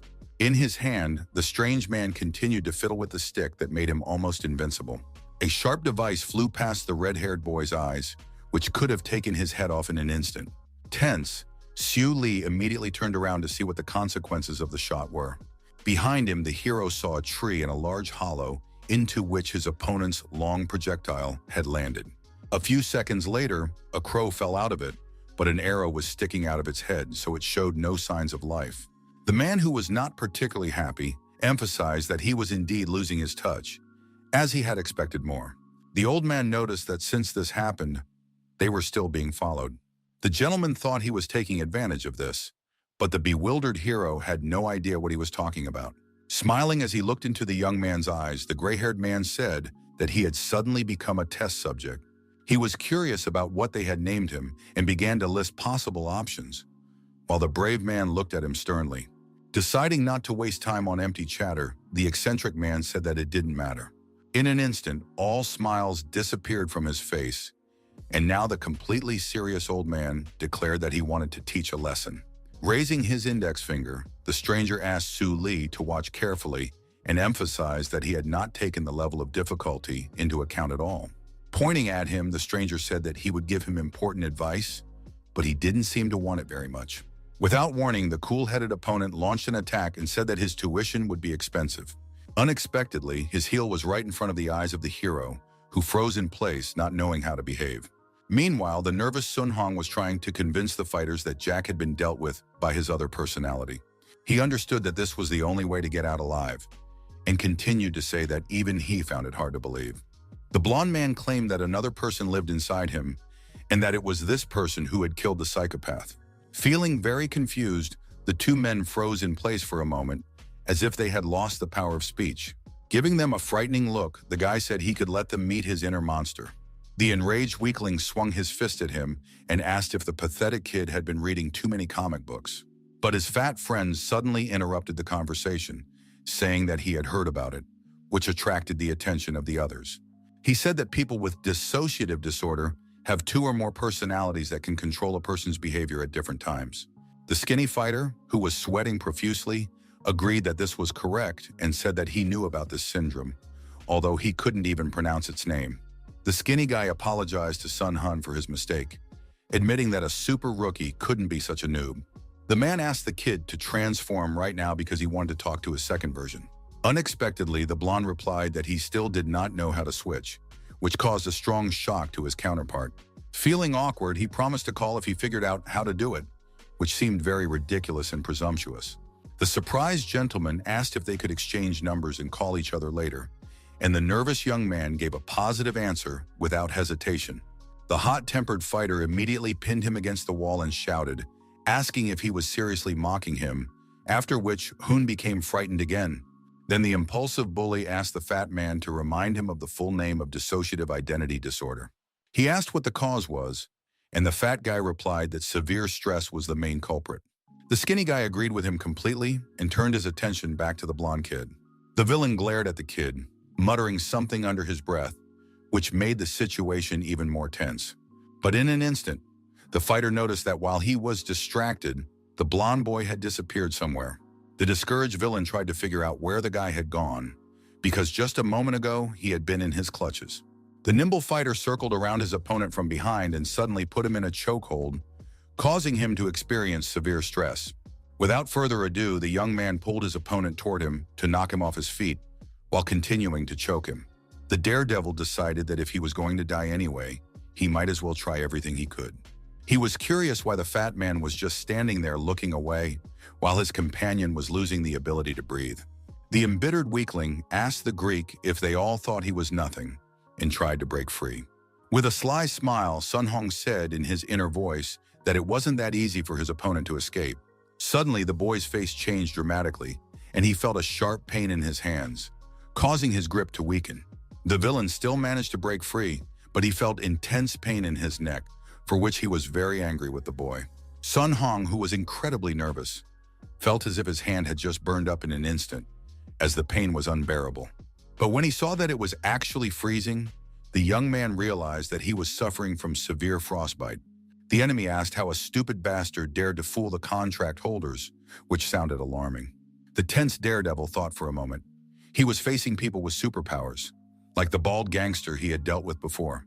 The fat man asked his friend to be careful, because this was still the man who had killed Jack, and he asked him to cover him. The embittered weakling said he had to take off his gloves and threatened to beat the idiot to a pulp in a minute. With no intention of showing mercy, the fighter rushed into battle, but the excited young man managed to jump aside. The discouraged blonde said to himself that he had almost died, but he was still lucky. He immediately noticed that after his opponent's blow, he began to turn into ice. At the same time, Su Li, frozen in place, saw the heel of an unfamiliar old man who had decided to teach him a lesson. The elderly man tried to swing, but the nimble young man managed to dodge, emphasizing his potential. Because of his careless actions, another crow flying nearby was killed. The merciless gentleman threw his sharp device, which spun in flight, looking masterful. Showing his professionalism, he quickly picked up the iron rod and continued to swing it. The cold-blooded opponent suddenly swung his sword near the protagonist's face, who managed to pull his head back. The perceptive guy realized that the old idiot was not going to attack, but simply decided to stage a spectacular execution. Moving sharply to the side, the brave man decided to switch from defense to attack because time was running out. For the first few seconds, the young man simply stood still and studied his opponent, trying to figure out how he would proceed. Pulling his hoodie hood tight, the daredevil smiled, calling the fight rather tedious. The gray-haired man noted that it must be tolerable because the kid was smiling despite what he was saying. He exclaimed that this meant he would have to speed up the process because the boy was still not exhausted. The steel pin was again pressed against the face of the main character, whose gaze was very stern. The observant Su Li watched the stick's movements closely so as not to miss the blow. The trickster skillfully dodged his opponent's attacks and, in between, moved closer to him to strike. The old man was impressed that the youngster could dodge everything at such a high speed. The gentleman assumed that, seeing how the speed was slowing down, the young man must be close to his limit. He was amused that the naive boy could think he had the ability to continue in the same vein. Swinging at the boy once more, the old man decided to see what the hero was really made of. At that moment, the gray-haired man's face changed dramatically from shock, as if he had seen something extraordinary. Su Li's cool and attentive gaze began to greatly unnerve his opponent. Finally, the elderly gentleman realized that his opponent was tracking his attacks, and this changed the situation dramatically. At that moment, he was slightly confused, but tried not to show it so as not to completely ruin his chance of winning. Earlier, the young man had consulted Jack about fighting, who advised him to avoid all blows. Smiling, the head reminded him that a person without healing abilities must be extremely careful. The psychopath added that they needed to know why the hero had to resist all attacks, but he decided to just use his skills. His self-confidence seemed amusing to Jack, who knew perfectly well that it wasn't that simple, and he suggested playing cham-cham. The kid asked why he should do that, and the killer wondered if it was true that he had no friends to play with because he was a loner. Su Li agreed to chat, but said he would go first, and his counterpart did not object, because he had no hands to point with. After that, the young man raised his hand and began to say something, thinking to himself that it all annoyed him. But after a few seconds, the ever-smiling Jack simply turned away, even though his ally asked him to look. Suddenly, the madman admitted defeat, and the serious hero immediately asked why he had done so. Smiling, the killer said that his head turned better to the right, and he was just using what he had. These words made the perceptive guy think, and he immediately fell silent. His comrade noted that the guy had finally come to his senses, and then a brief silence ensued. Su Li believed that demonstrating healing abilities and relying on them was no different from playing around with chatter first. In order not to repeat the same mistake, a fighter must practice so as not to rely solely on his skills. At that moment, he stood before a pensive old man who was waiting for him to do something. The elderly gentleman continued to swing his iron stick, while the brave young man silently analyzed his behavior. The extremely serious young man asked why his opponent had stopped, since the training was coming to an end. Laughing into his hand, the man asked if the young man was using him as a practice partner. Continuing to laugh, the gray-haired man noted that this was very good, calling the hero an interesting young man. The main character must take into account all the little things in order to predict the enemy's movements and goals. At the same time, the gray-haired gentleman noted that it was almost impossible to track such movements quickly with the eyes. But Su Li had just done it. The tense man was curious how the young warrior had managed to do it. The young man suggested that it was all due to his opponent's slowness, as there were no other reasons to give. The old man couldn't believe that his actions were really not fast enough for such a fight. Scratching the back of his head, the young fighter said that he had thought about it every free day. He couldn't stop thinking about how to make the fastest attack, apart from the ones his opponent had shown him. The polite gentleman admitted that the pace of his training was too slow for the main character. He apologized to his outstanding student without hesitation and said that they did not need to waste time warming up. The focused young man watched his opponent's actions closely, as he could be very cunning. Smiling and holding a magic wand in his hands, the mentor asked the boy to go straight to the difficult lesson. With a sharp movement, the man held out a sharp object in front of him, and the brave boy ran toward him like a bull. The daredevil mentally noted that the old man was much slower than Jack's attacks and felt confident. Clenching his fist tightly, the boy thought to himself that practice was over and it was time to act decisively. He believed that his time had come to act, so he swung at the old man, who was taken aback by the surprise. The cunning young man could clearly see with his naked eye that his opponent was trying to attack, but the man managed to dodge perfectly, and the tip of his weapon was stained with blood. The tense Su Li did not even have time to understand what was happening, but the sharp weapon pierced his skin near his collarbone. The mentor whispered that the boy had finally learned his lesson and emphasized that there were attacks from which he could not escape, even if saw everything. Meanwhile, the fierce runt tried to beat up Sun Hun, who infuriated him with his attempts to escape. The fighter relentlessly used the freezing technique to prevent the stunned boy from carrying out his plans. The angry man shouted that the bastard was running away, and the blonde-haired kid exclaimed as he ran that he had no choice. He was very frightened by the fact that his opponent could freeze him with a single touch of his hand, so he had to run away. The stern-looking man said that if he didn't want to die, he should just summon his second personality. The blonde boy realized that he had no other options and decided to take extreme measures. For a moment, his face changed dramatically from nerves, but he had to try to keep himself under control. Stopping abruptly, the daredevil mentally told himself that he would do it and mustered as much courage as he could. Recalling past moments, he came to the conclusion that in all those cases he had simply lost consciousness. The perceptive Su Li realized that he would have to attack first, but his crazy opponent had already lunged at him. The young man understood that this might serve as a call to his second personality, so it was worth a try. The alarmed young man simply closed his eyes and concentrated, hoping very much that it would help him. Shockingly, he actually managed to grab his opponent's wrist, preventing him from using his superpower. The nervous fighter did not feel his second self coming and wondered what would happen if it did when he died. The young man believed that this was better than dying a dog's death, so he rushed into battle without hesitation. He knew perfectly well that he couldn't sacrifice his life, and in a fit of rage, he kicked the weakling in the stomach, whose eyes nearly popped out of their sockets. Unable to resist, the opponent collapsed to the floor, and the disconcerted Sun Hong couldn't even believe that he had done it. The shocked young man thought to himself that the same thing had happened before, but all his blows had become much stronger. Seeing his opponent in pain, the brave man realized that his plan had worked and assumed that the man was simply weak. At that moment, the young man felt confident and was no longer afraid of anything, which made him feel very good. The fat man in turn stood aside, sweating profusely and biting his nails without even thinking of helping his comrade. Meanwhile, the skinny guy took another blow to the stomach from the merciless Sun Hun, who was already tired of this circus. The enemy fell to the floor once again like a bag of trash, which once again emphasized the fighter's strength. It turned out that summoning the second version of himself was quite simple, and there was no reason to be afraid. So now the guy was encouraged. The sweaty fat man just stood aside and did not interfere, so the brave man did not consider him dangerous. The embittered brave man reminded himself that he was the leader of Paiko High and could not die in such a world. Suddenly, the stern fat man became very angry and his face began to change, which looked very frightening.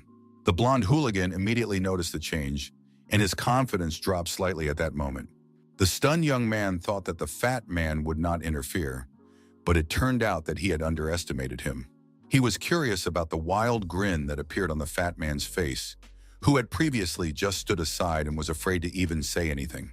Suddenly, the skinny guy jumped up from the floor and grabbed the moron by his t-shirt, shouting, asking if he was really gonna die. He was furious that his comrade was interfering, even though he was not dead yet, but the fat man assured him that he was just watching. Frozen in place, Song Hong concluded that the allies were not getting along very well, since they had started arguing again. The man warned the fat man one last time, ordering him not to interfere, and he did not contradict him. The stern-looking man told his opponent that the pig would no longer interfere and asked him to continue the fight. He also added that the kid could prepare to lose, but at that very moment, he missed a powerful blow to the jaw.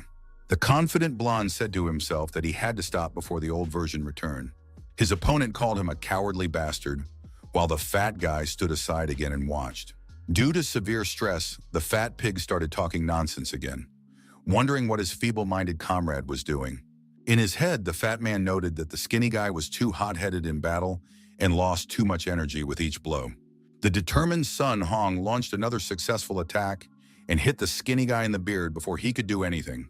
The tense young man understood that his opponent did not have long left and hoped that he would not return to his old self. As a monster in full form, the blonde would start doing terrible things, and that thought pleased him. The fat guy had only one chance to get out alive, but he had to act as quickly as possible. The nail-biting fighter tried to calm down and gather his strength to carry out his plans. Remaining neutral, he began to quietly clench his fist, empowering it with his ability. The angry skinny guy, in turn, noted that his opponent was not giving him a chance to strike, but that didn't change anything. He was curious to see how long the blonde's energy would last as he continued to beat him relentlessly. The brave man came to the conclusion that he needed to deliver one very powerful attack to finally knock his enemy off balance. Suddenly, he jumped back and began to twist his body to increase his strength, which greatly alarmed his opponent. But soon the excited man realized that this was a great opportunity to use his ability.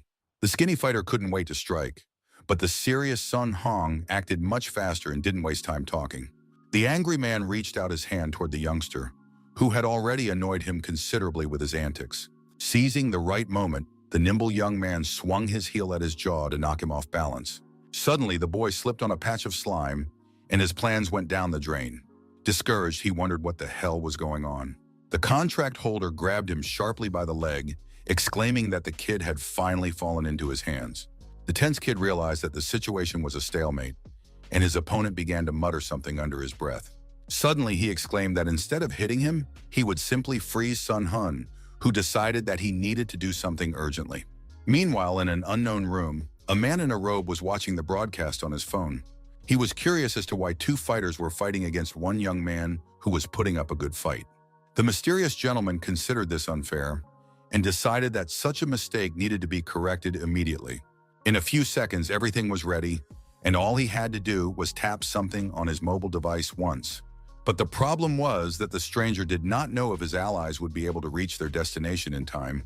At the same time, Xu Li was wounded by a gray-haired man who discreetly pierced his skin near his collarbone.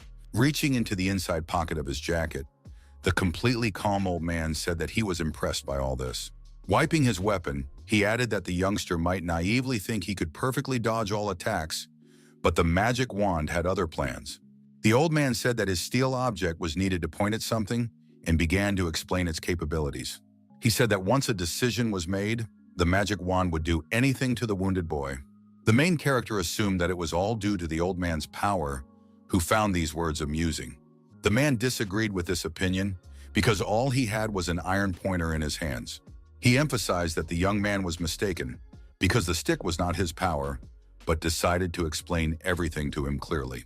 Remaining calm, the mentor said that his skill was not related to these children's toys. Resuming his attack on the inexperienced Xu Li, the old man exclaimed that he still had a lot to teach him.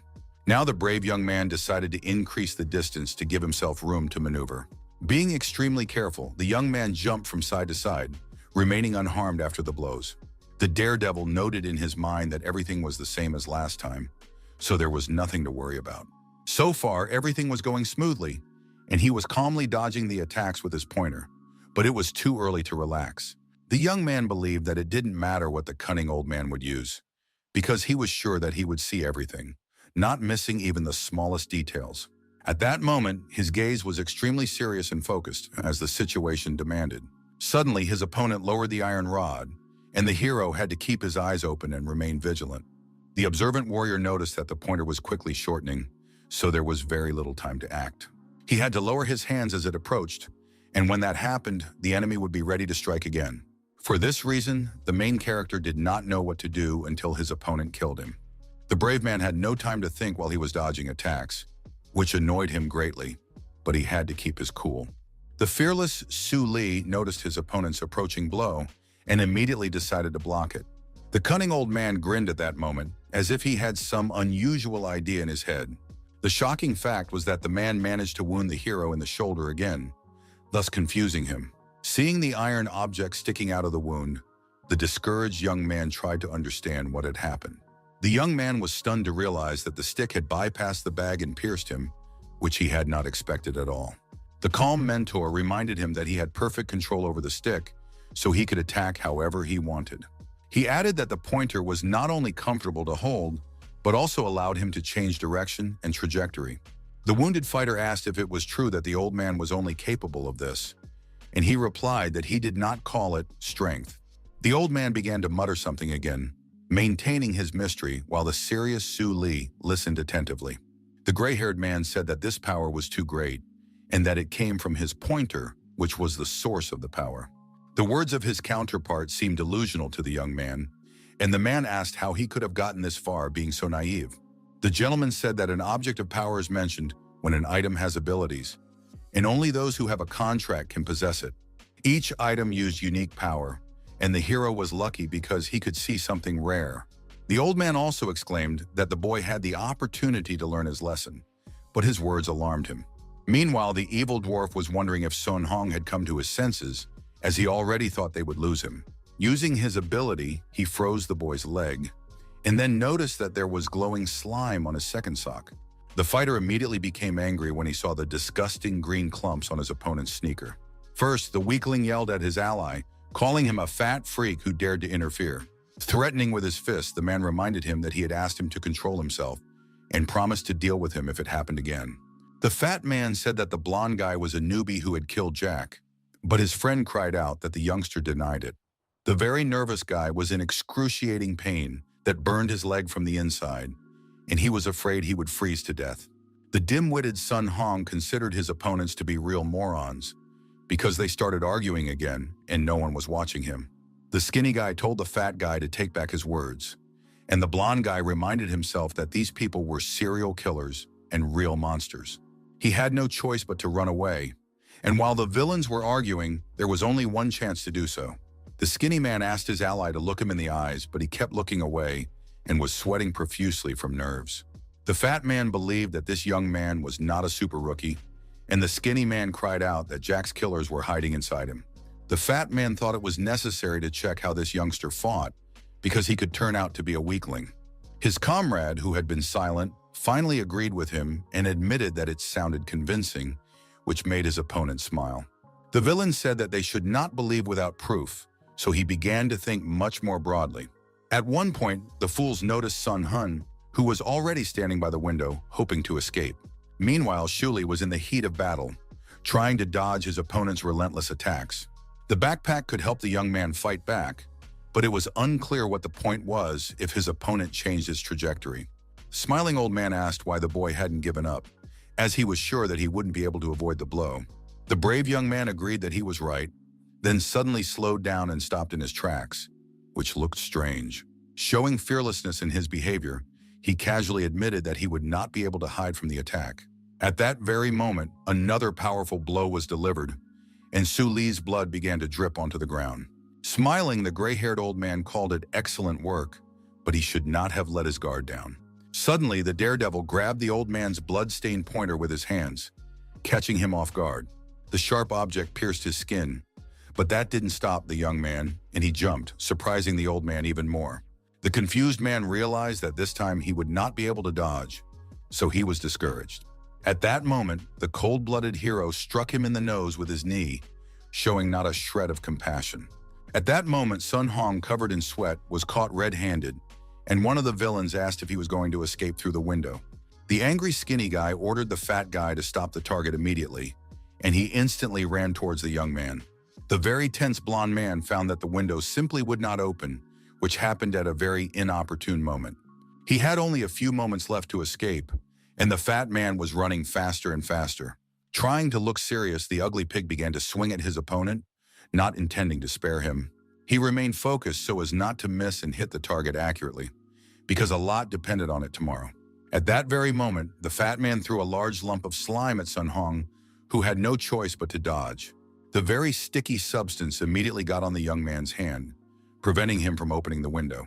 Now his limb was immobilized, and the thin man cried out that the fat man had done an excellent job. The contract holder asked if the boy had chickened out since he had decided to run away, but these questions infuriated him. The fighter reminded them that they had promised to let him live, adding that no one wanted to kill him. Looking coldly at the young man, the gentleman said that he need not worry. In a raised voice, he asked the boy to stop whining, and Sun, who was covered in sweat, did not understand what was happening to the owner. With a wave of his hand, the owner ordered the boy to summon his other self, since he did not want to die.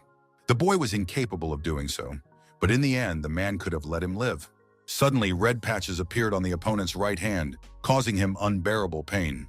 The nervous villain immediately turned around and shouted, asking what it was, while Sun Hong simply stood silently on guard. A few meters away, a stranger appeared and called the two contract holders idiots. The mysterious stranger asked if the man had decided to kill the newcomer, and he replied that it was none of his business. The stunned young man froze in place when he saw his counterpart, who also noticed him. It was surprising, but before them stood the polite Choi Jae-hee, who called himself Hoon's friend. Upon learning this, the contract holders immediately became agitated because this information changed a lot. The angry skinny guy asked if the blonde guy had decided to intimidate them with his friends, but he, being concerned, exclaimed that he didn't know about it. The enraged man shouted that since they couldn't kill him, they would turn their attention to his friend.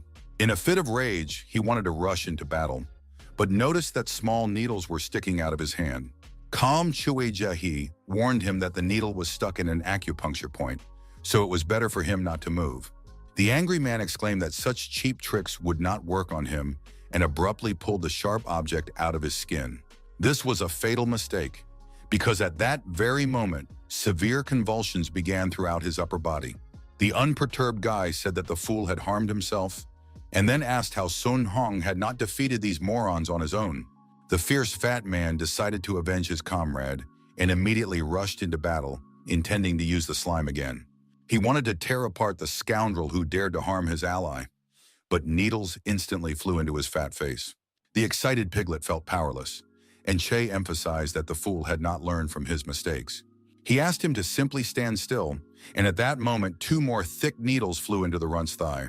The calm young man was pleased with himself and decided that now he could get a little revenge on them. He said he needed to talk to his friends, but the alarmed Sun Han asked him not to come close. The blond man asked if Choi Jae-hee had come to take revenge on him, but his words were not entirely clear. The sweating young man apologized for almost killing him and assured him that he didn't mean to. His emotionless counterpart suggested that he had overheated a little because he had started talking nonsense. Then the observant young man noticed something strange on his blonde friend's body. Looking at his blue leg, he noted that it was very problematic and would have to be amputated. The stunned Hong really didn't want to part with his limb, but his comrade said that it looked like gangrene and had to be removed. The terrible words caused panic, but the smiling medic asked his friend not to worry, saying that he had him. The brave man suddenly took acupuncture needles out of his coat pocket and assured him that the technique would heal his leg over time. The agitated blond man asked him to stop and do nothing, because he did not trust such medicine. The young doctor advised him not to think about the dangers of using such a treatment. But the worried Sun Hong cried out that there was danger behind him, and the brave man immediately turned around. It turned out that behind him was a fat man who was turning into a terrible monster. A few minutes later, the positive Choi Jae-hee was looking at the slime, unable to believe that acupuncture had helped him so much. He called the use of clots a useless ability, not to mention the fat man's ugly appearance. In a low voice, the guy said that the fat man was a huge slime, but he wasn't scared of him at all. The medic emphasized that he should lose weight, while the stunned blonde silently watched what was happening. The very nervous young man noted to himself that his old friend possessed incredible strength. A lump rose in his throat from the realization of the horror, and his mouth went dry from the intense stress. The young man was struck by how easily and calmly Choi Jae-hee had dealt with the two contract holders. Now he considered him a superhuman, and getting involved with him would lead to a ridiculous and very quick death. As if nothing had happened, the medic asked if everything was okay, but the confused Sun Hun couldn't collect his thoughts. The polite young man asked if he was feeling better, because his leg had been swollen and blue before. The alarmed blond man had even forgotten about his injured limb, but at that moment, he immediately shifted his attention to it. Looking at the acupuncture needles sticking out of his leg, the medical professional noted that everything was fine with it. Continuing to smile, The old acquaintance handed the young man an unknown object, and he asked what it was. The boy found himself holding a small but very sharp and dangerous knife, although it was unclear what it was for. The calm Choe Jahi stunned him by asking him to finish off the villains lying on the floor, but the young man did not understand why they deserved it. He was completely thrown off balance when he heard that he simply had to deal with the contract holders. The agitated fighter had no idea how to do it, but his positive counterpart replied that he had already knocked them out, and all that was left was to finish them off. The hot-tempered Sun Hong shouted, asking if he had completely lost his mind, since he was talking so calmly about murder.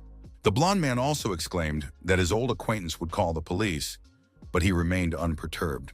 Deciding not to waste any more time on empty talk, Jae-hee snatched the knife back from his hands. The guy didn't think it was so difficult to train newbies, but he believed that with time, the timid boy would learn everything. The cold-blooded killer asked Hoon to just watch his actions, but he didn't want to see death. His acquaintance did not listen to the recruit's words and immediately carried out his task without hesitation. The emotionless psychopath's face was instantly splattered with blood, but he didn't care at all. After that, the bloody knife simply fell to the floor, accompanied by a rather unpleasant sound. Stunned, Sun Hong couldn't stand on his feet after seeing the horror and simply fell down, feeling a strong tremor throughout his body. Looking at the panicking kid, the imperturbable Choe Jae asked if he wanted to hear some practical advice. Without even turning around, the young man said that either his opponent would deal with him or he would do it first and survive. Then the blue-eyed fighter turned around and looked into the eyes of the frightened blonde. In a calm and quiet voice, the blood-stained killer said that the frightened novice must choose his path. Meanwhile, the gray-haired old man was punched in the beard by Su Li, who finally realized that the enemy could only use the pointer from a distance. With a malicious grin, the brave man asked what the old man would do now, since the stick was no longer of any use to him. But the man, still standing on his feet, waved his hand again, noting that his question was original. Suddenly, the young man was thrown back and hit his back against a tree, all because he had let his guard down. The daredevil felt intense pain and even coughed up blood, but his spirit was not broken, and he was able to continue the fight. The satisfied gentleman considered all this child's play, and the iron pointer was still in his hands. The old man said that if that was all the boy was capable of, then he shouldn't even try to compete with him. The mentor said that the young man had lived too simple a life, and even though he had punched a hole in his groin, the insolent boy kicked him in return. Standing on his feet, Su Li emphasized that he was no master, but an insignificant poser who was worthless. Then the cool-headed warrior looked his opponent in the eye and calmly asked to be allowed to ask a question. The completely calm man allowed him to do so, but doubted that he would be able to speak with a hole in his stomach. But at that moment, the stunned gentleman's gaze changed dramatically, as if he had seen something unusual. The elderly teacher noticed that the through-and-through wound on the protagonist's body was healing, and this made him tense up. The angry old man immediately asked if the kid had been hiding his abilities all this time, but it was too late for him to take an interest. The unflappable boy thought he could hide them longer, but he couldn't miss this precious opportunity. The tense old man wondered if the youngster could hide anything other than his regenerative abilities. Smiling slyly, the old man asked if the kid was capable of attacking, as if he still didn't take him seriously. The psychopath exclaimed that he knew many contract holders, but he didn't understand what Su Li was doing at the ceremony. He added that there was a rather strange type of person hunting down contract owners here, and suggested that he had been the hero all along. The brave man did not succumb to his provocations and tried to stand more firmly on his feet so as not to fall at the first opportunity. The long pointer pierced the brave man's skin again, but he did not give up because he was strong in spirit. Clenching his jaw, the tense fighter said that his opponent was doing exactly the same thing, and therefore had no right to reproach him for anything. The gray-haired gentleman noted that they were both wrong and said that his presence in the bar did not mean that he had come to drink. Waving his steel cane sharply, the old psychopath shouted that he was not here for a pathetic sense of superiority, but to look after someone. The calculating Su Li realized that it was time to use the shortcut, so he didn't waste any time. But in an instant, his expression changed dramatically as the situation suddenly went awry. The alert young man noticed that his opponent had disappeared somewhere, which made the situation even more tense. The cunning old man, in turn, hid behind one of the trees, and even from there, he could use his pointer. The quick-witted young man immediately saw the stick and jumped on it, not quite understanding why the old man had hidden. On the run, the brave young man decided to bounce off one of the trees, which was not a bad idea. At that moment, his black sneakers touched the thick trunk, confirming that he had made the right decision. The gray-haired man was still standing behind the tree, watching his opponent's actions closely. The trickster successfully carried out his plan and found himself a few meters away from him, which gave him room to move. Smiling, the old man asked in a calm tone if the naive youngster really thought this trick would work twice. The experienced gentleman emphasized that good reflexes would not help the young man, who was looking at him sternly. The old man said that now was the best time to ask a question and urged the youngster to answer it. But suddenly his gaze dropped downward, where he saw something strange and became slightly alarmed. It was shocking that the precious pointer was broken, but the man did not even realize when it happened. The mere thought of it caused him great shock, for it seemed that just a moment ago it had been intact.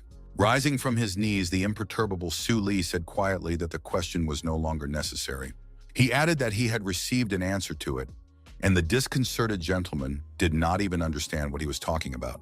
Suddenly picking up a huge machete, the fearless warrior asked if the enemy would be able to use the weapon after that. The extremely dissatisfied opponent shouted, asking where the scoundrel had been hiding the cold weapon all this time. He was very angry that the main character had been hiding the sharp knife for a long time, making him look like a naive boy.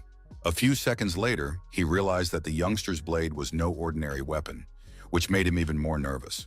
Without further ado, the old man threw a pointer at his opponent, but he dodged it as if nothing had happened.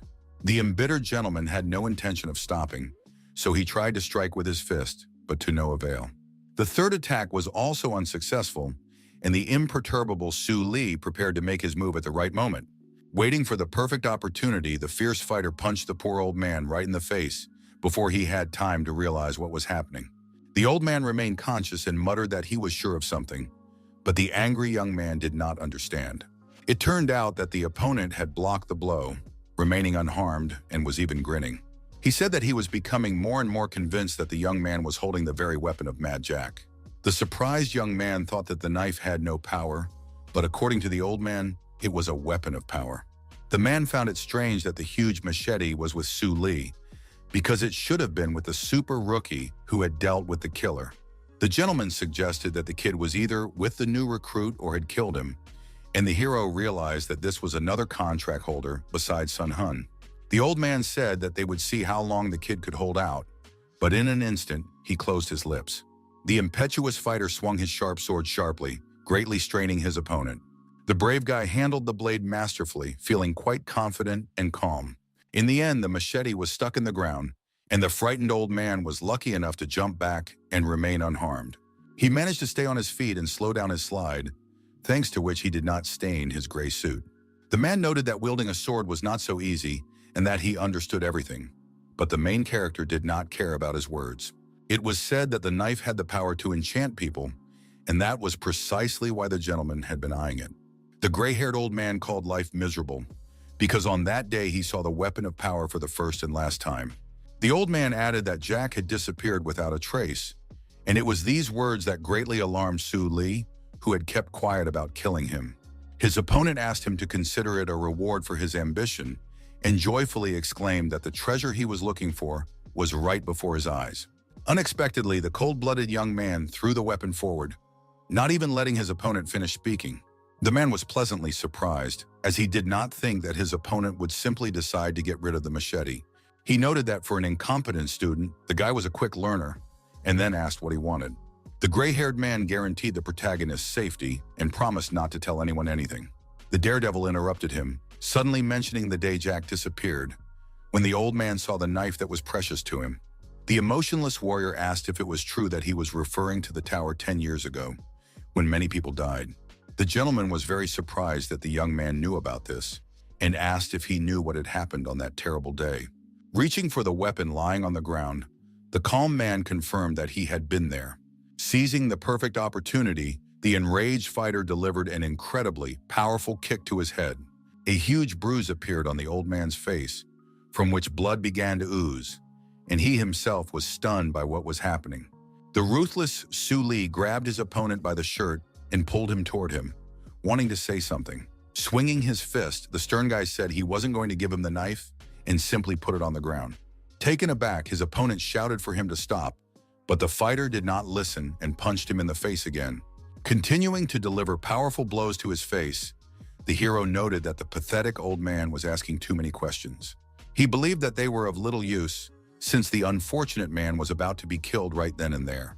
A certain amount of rage completely eliminated the feeling of fear, giving him confidence.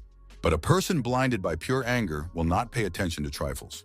Without looking closely at the details, he is unlikely to see the whole picture, which will prevent him from making a rational decision about the problem. It was worth avoiding fights for life, and Su Li was no exception. The main character could not control himself.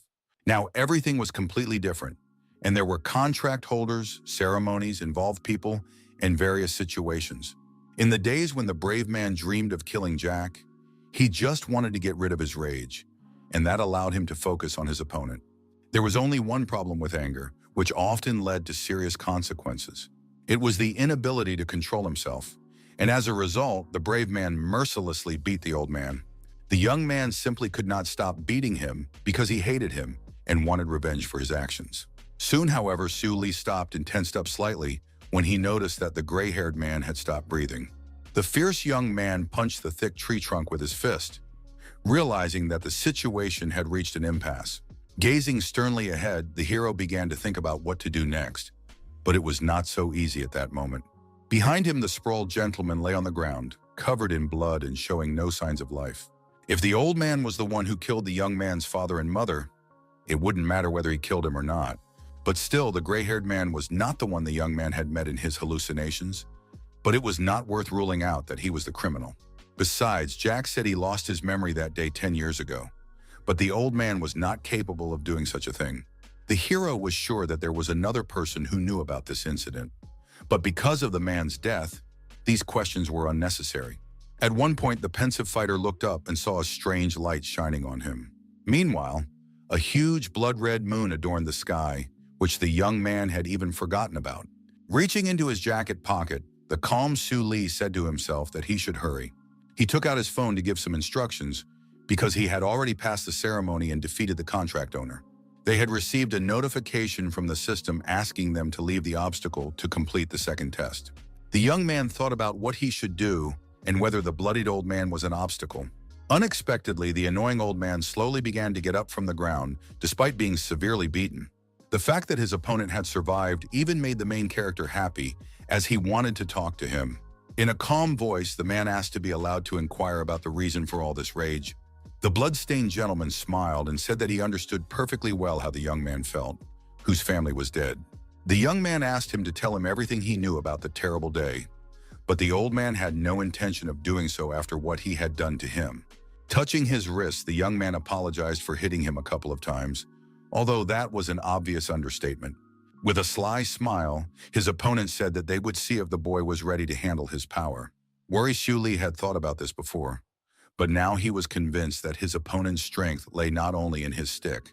Laughing frighteningly, the enemy said that he had not used his true power until that moment, because 10 years ago his powers had been taken away. But at the ceremony where all the contract holders gathered, when the blood moon rose, the strong man temporarily gained indestructibility. His eyes became cold and filled with a desire to tear his opponent apart, which looked quite frightening. The discouraged hero froze in place at that moment, watching the old man's unexpected transformation. It was astonishing that the gray-haired old man had suddenly turned into a bloodthirsty werewolf with sharp ears. The burly man threatened that the boy would not stand a chance and told him to regret not killing him earlier. Sirius Lee decided that he needed to get his bearings and come up with a strategy, because the enemy's actions did not seem like a bluff. A few seconds later, the young man noticed that he couldn't move his leg, but the reason for this was unknown. Being nervous, he hoped that his body had not frozen from intense fear. The bloodthirsty monster was not going to stand on ceremony and suddenly rushed into the attack, greatly alarming the young man.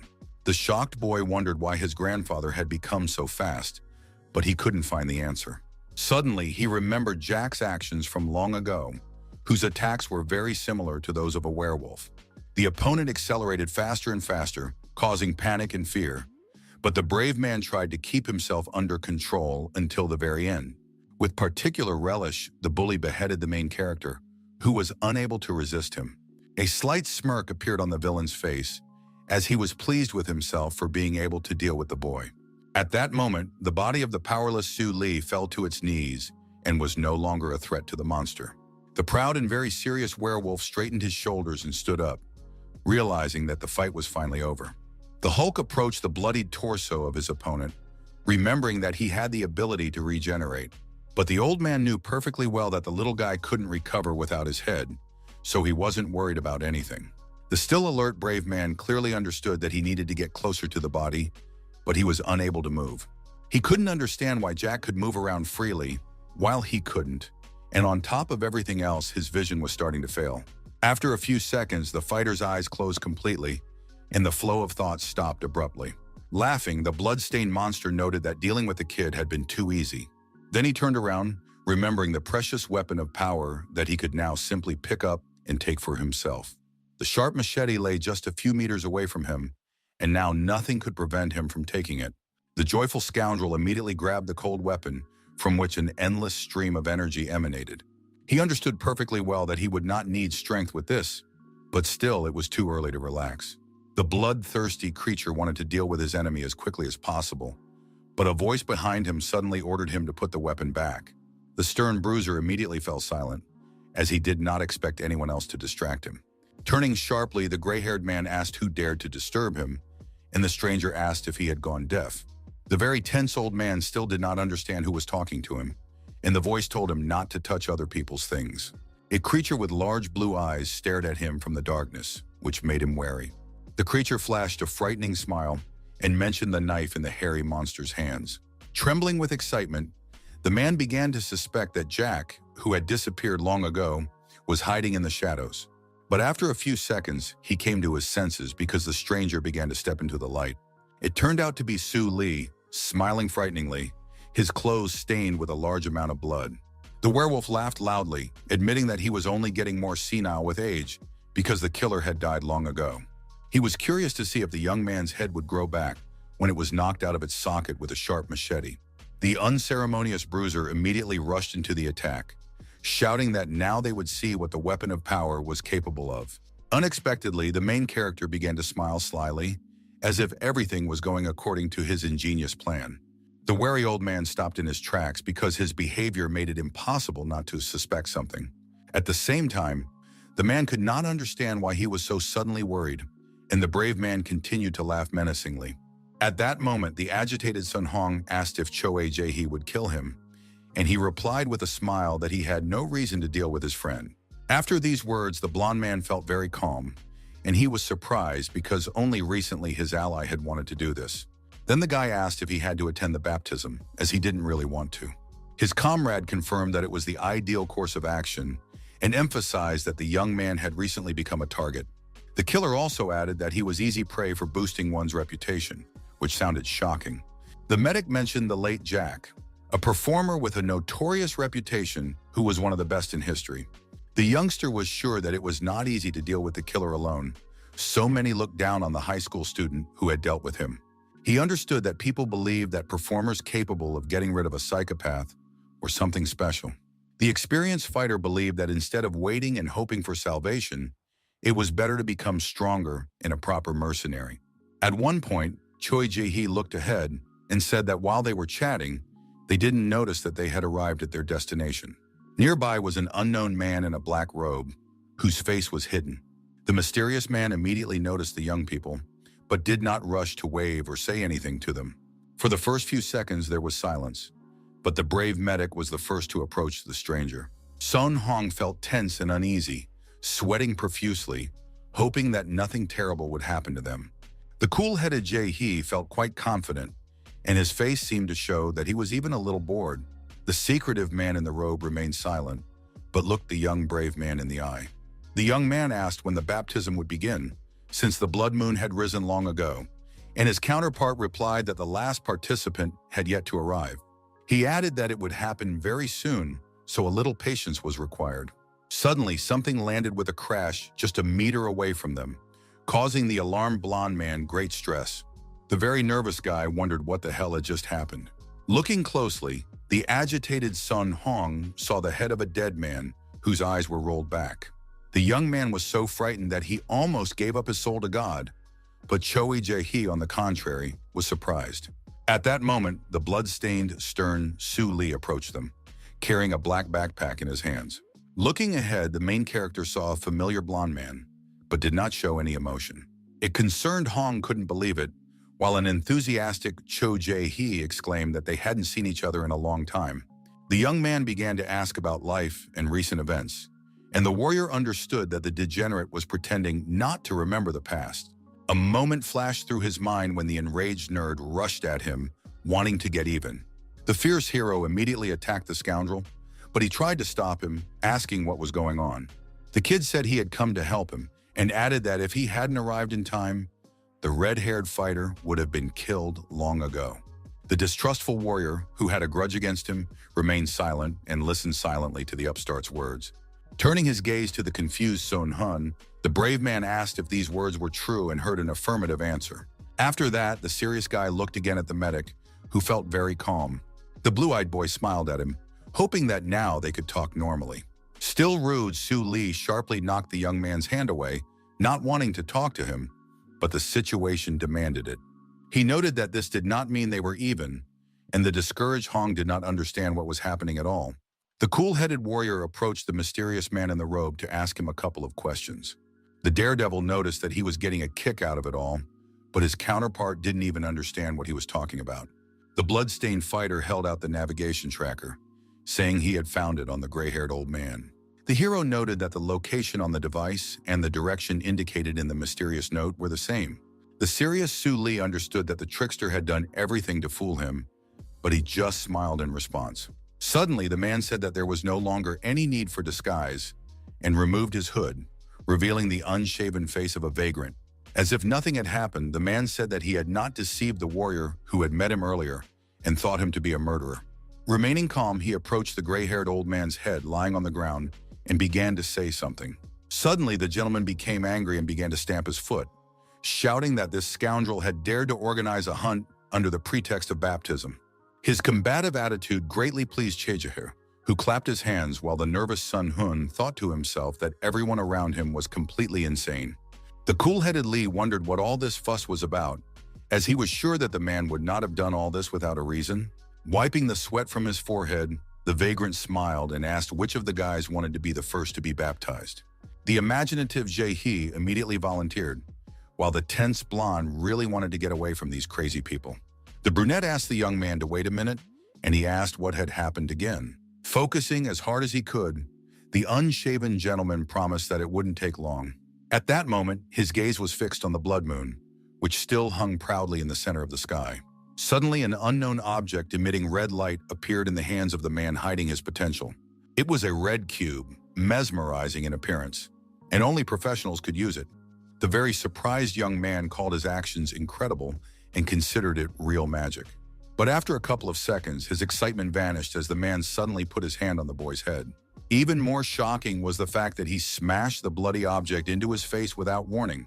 Extremely tense, Su Lee shouted, asking what was going on, and abruptly covered Song Hun with his back. Trying to keep a cool head, the main character watched the man's actions with bewilderment.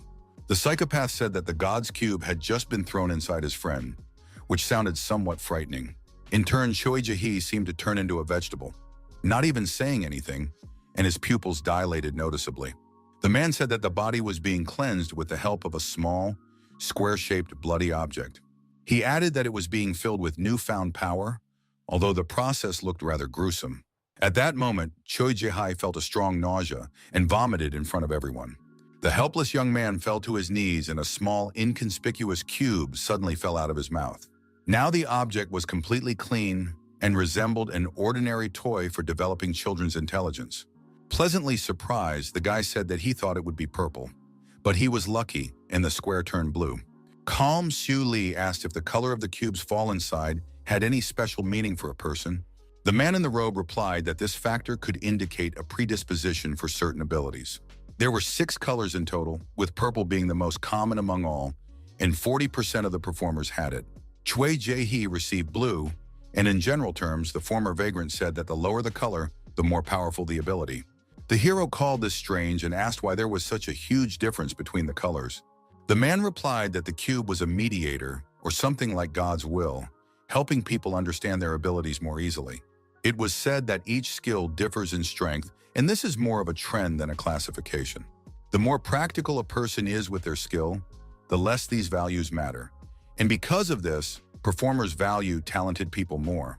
An example is Jack, an ordinary mercenary with simple, body-altering abilities who made a name for himself.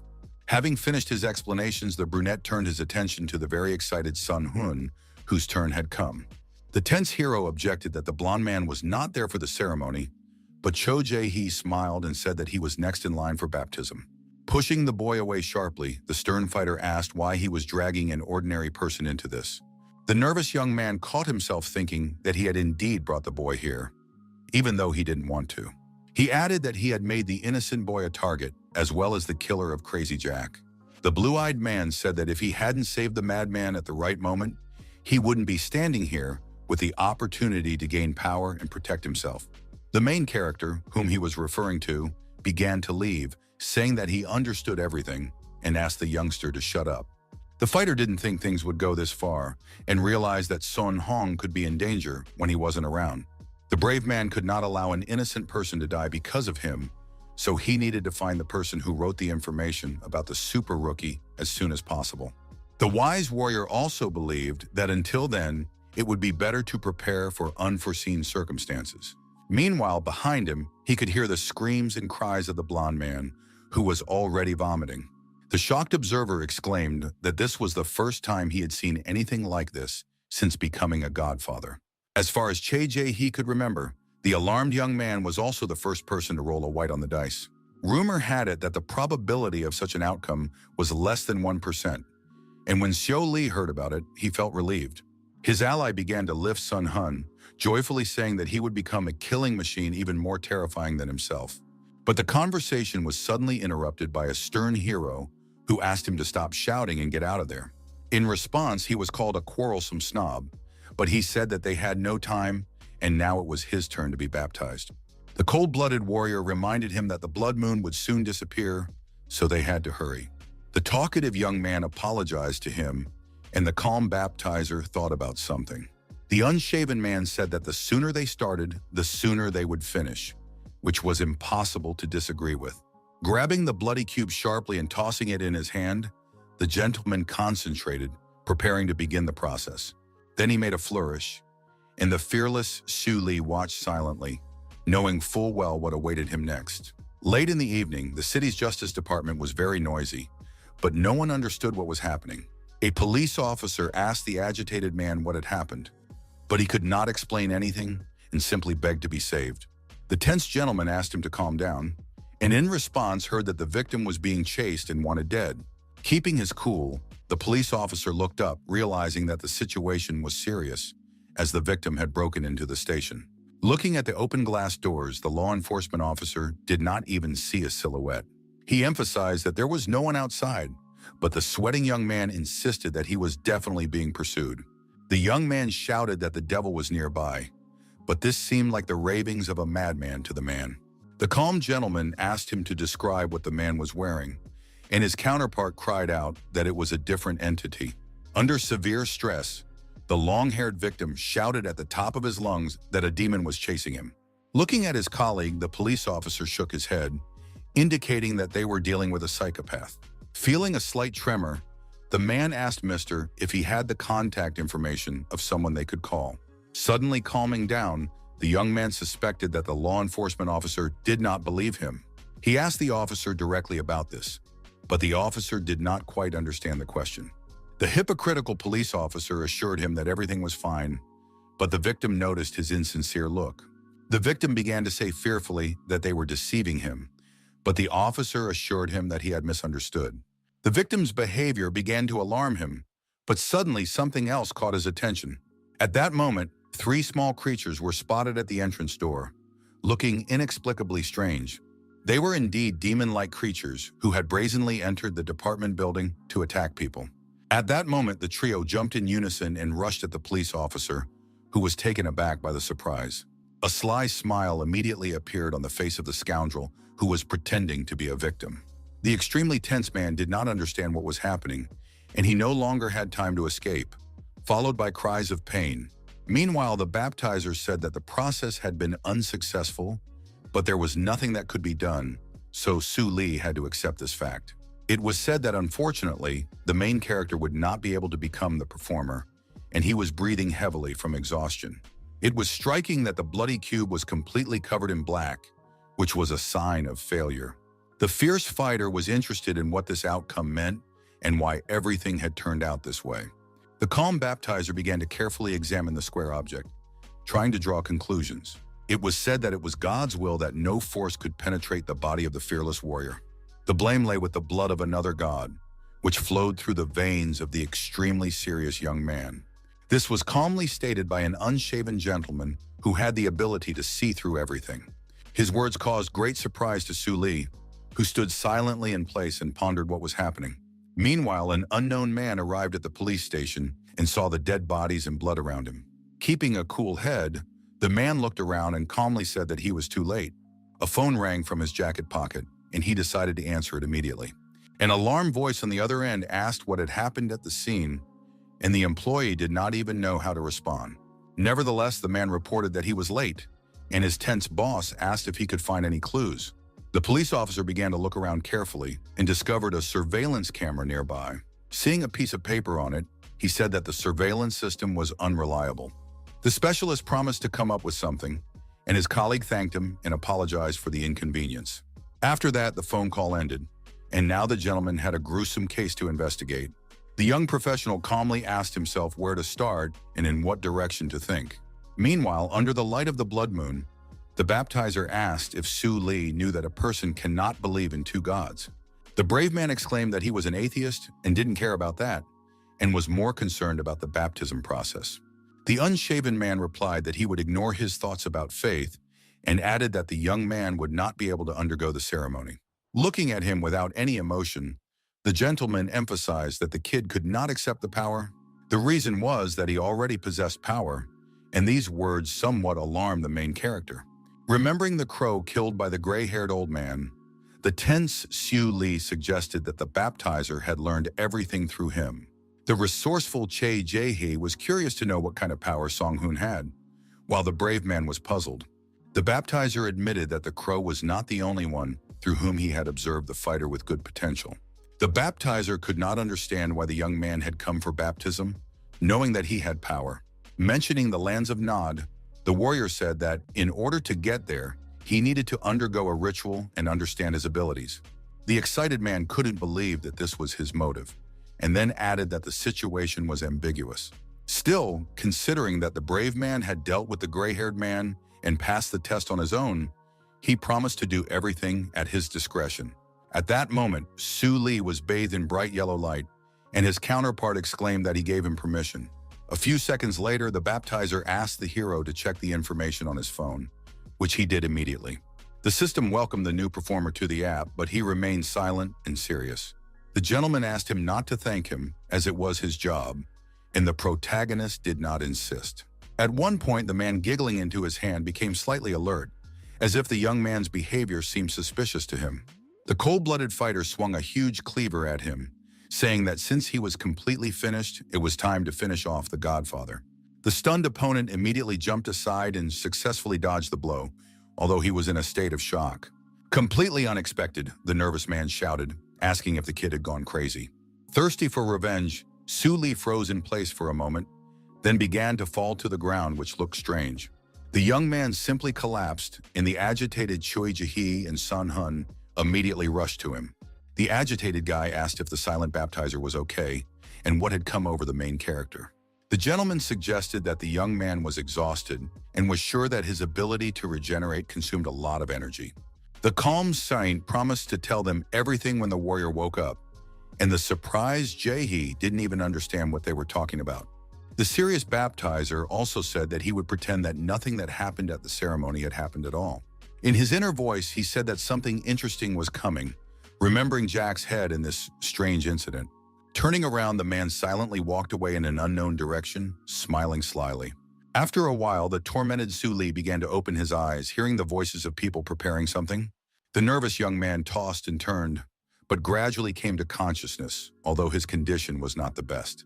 In a moment of intense fear, he opened his bulging eyes wide and almost screamed. While the boy was coming to his senses, Jack taught Choi Jae-hee how to cook, saying that he needed to close the lid and let the dish steep for a minute. The tense hero first asked where he was, and those present in the room immediately turned their attention to him. The boy asked him not to worry, as he was just cooking porridge, and the polite killer wished the youngster a good morning. The embittered Su Li was not at all happy to see the boy with whom they had previously had friction. The young man explained that he had brought the exhausted fighter to his home to help him recover. He asked him once again not to put too much pressure on his body, as he had recently changed his bandages. The warrior, who did not particularly trust him, asked why he was doing this, which confused the good-natured young man. Taking a step forward, the calm Jae-hee said that they were friends, so they should help each other in difficult times. Sitting down on the bed, the long-haired young man expressed his hope that the hero understood what he was talking about, but it was not clear from his expression. In an instant, Su Li was stunned, because the conversation turned to revenge for his murdered parents. With a slight smirk, the confident young man looked him in the eyes and asked to be allowed to help him. Turning away, the brave man still called it ridiculous, and the youngster asked him to stop being so unsociable. Then he said that Jack had told him everything, and this alarmed the young man, who had turned on his side. The killer turned away, and the boy noted that no one could have imagined that the terrible head that the warrior had set on him earlier would turn out to be them. Choi Jae-hee also asked if it was true that the brave man was determined to kill him because of his goal, and without knowing who the suspect was, to deal with everyone. The long-haired man admitted that he thought he was crazy when he first heard this, and smiled slightly, but the fighter remained serious. Looking at him sternly, Su Li asked if the stupid boy found the whole situation funny. His behavior made the youngster nervous, and he apologized, admitting that he had spoken without thinking. Then he said that he had no reason to laugh, because he himself had gone through the same trials as the main character. Finally, the kid said outright that the brave man's goal was impossible, no matter how he looked at it. The brave man had no idea how many performers there were, and while he would defeat a few of them, the others would unite to get rid of him. And then Su Li would be able to forget about his place, as well as the murderer of his parents, and all that awaited him in the end was death. After listening to his interlocutor to the end, the cold-blooded guy asked if, in his opinion, he hadn't thought about that. Keeping his angry face, the fearless young man added that he had no other options. The polite young man said that this was precisely why he had offered his help, because two psychos are better than one. Waving his hand, the hero said that he didn't need anything from him, but his counterpart noted that he had made a quick decision. Suddenly, he said that he had a lot of useful information that the fighter needed, and that sounded convincing. The smiling Choi Jae-hee said he knew about the person who posted information about the newcomer responsible for Jack's death. The young man assumed that this person might know about the incident at the Grand Tower, which Su Li was very interested in. Grabbing the boy sharply by the shoulders, the enraged warrior shouted, asking where this bastard was and who he was.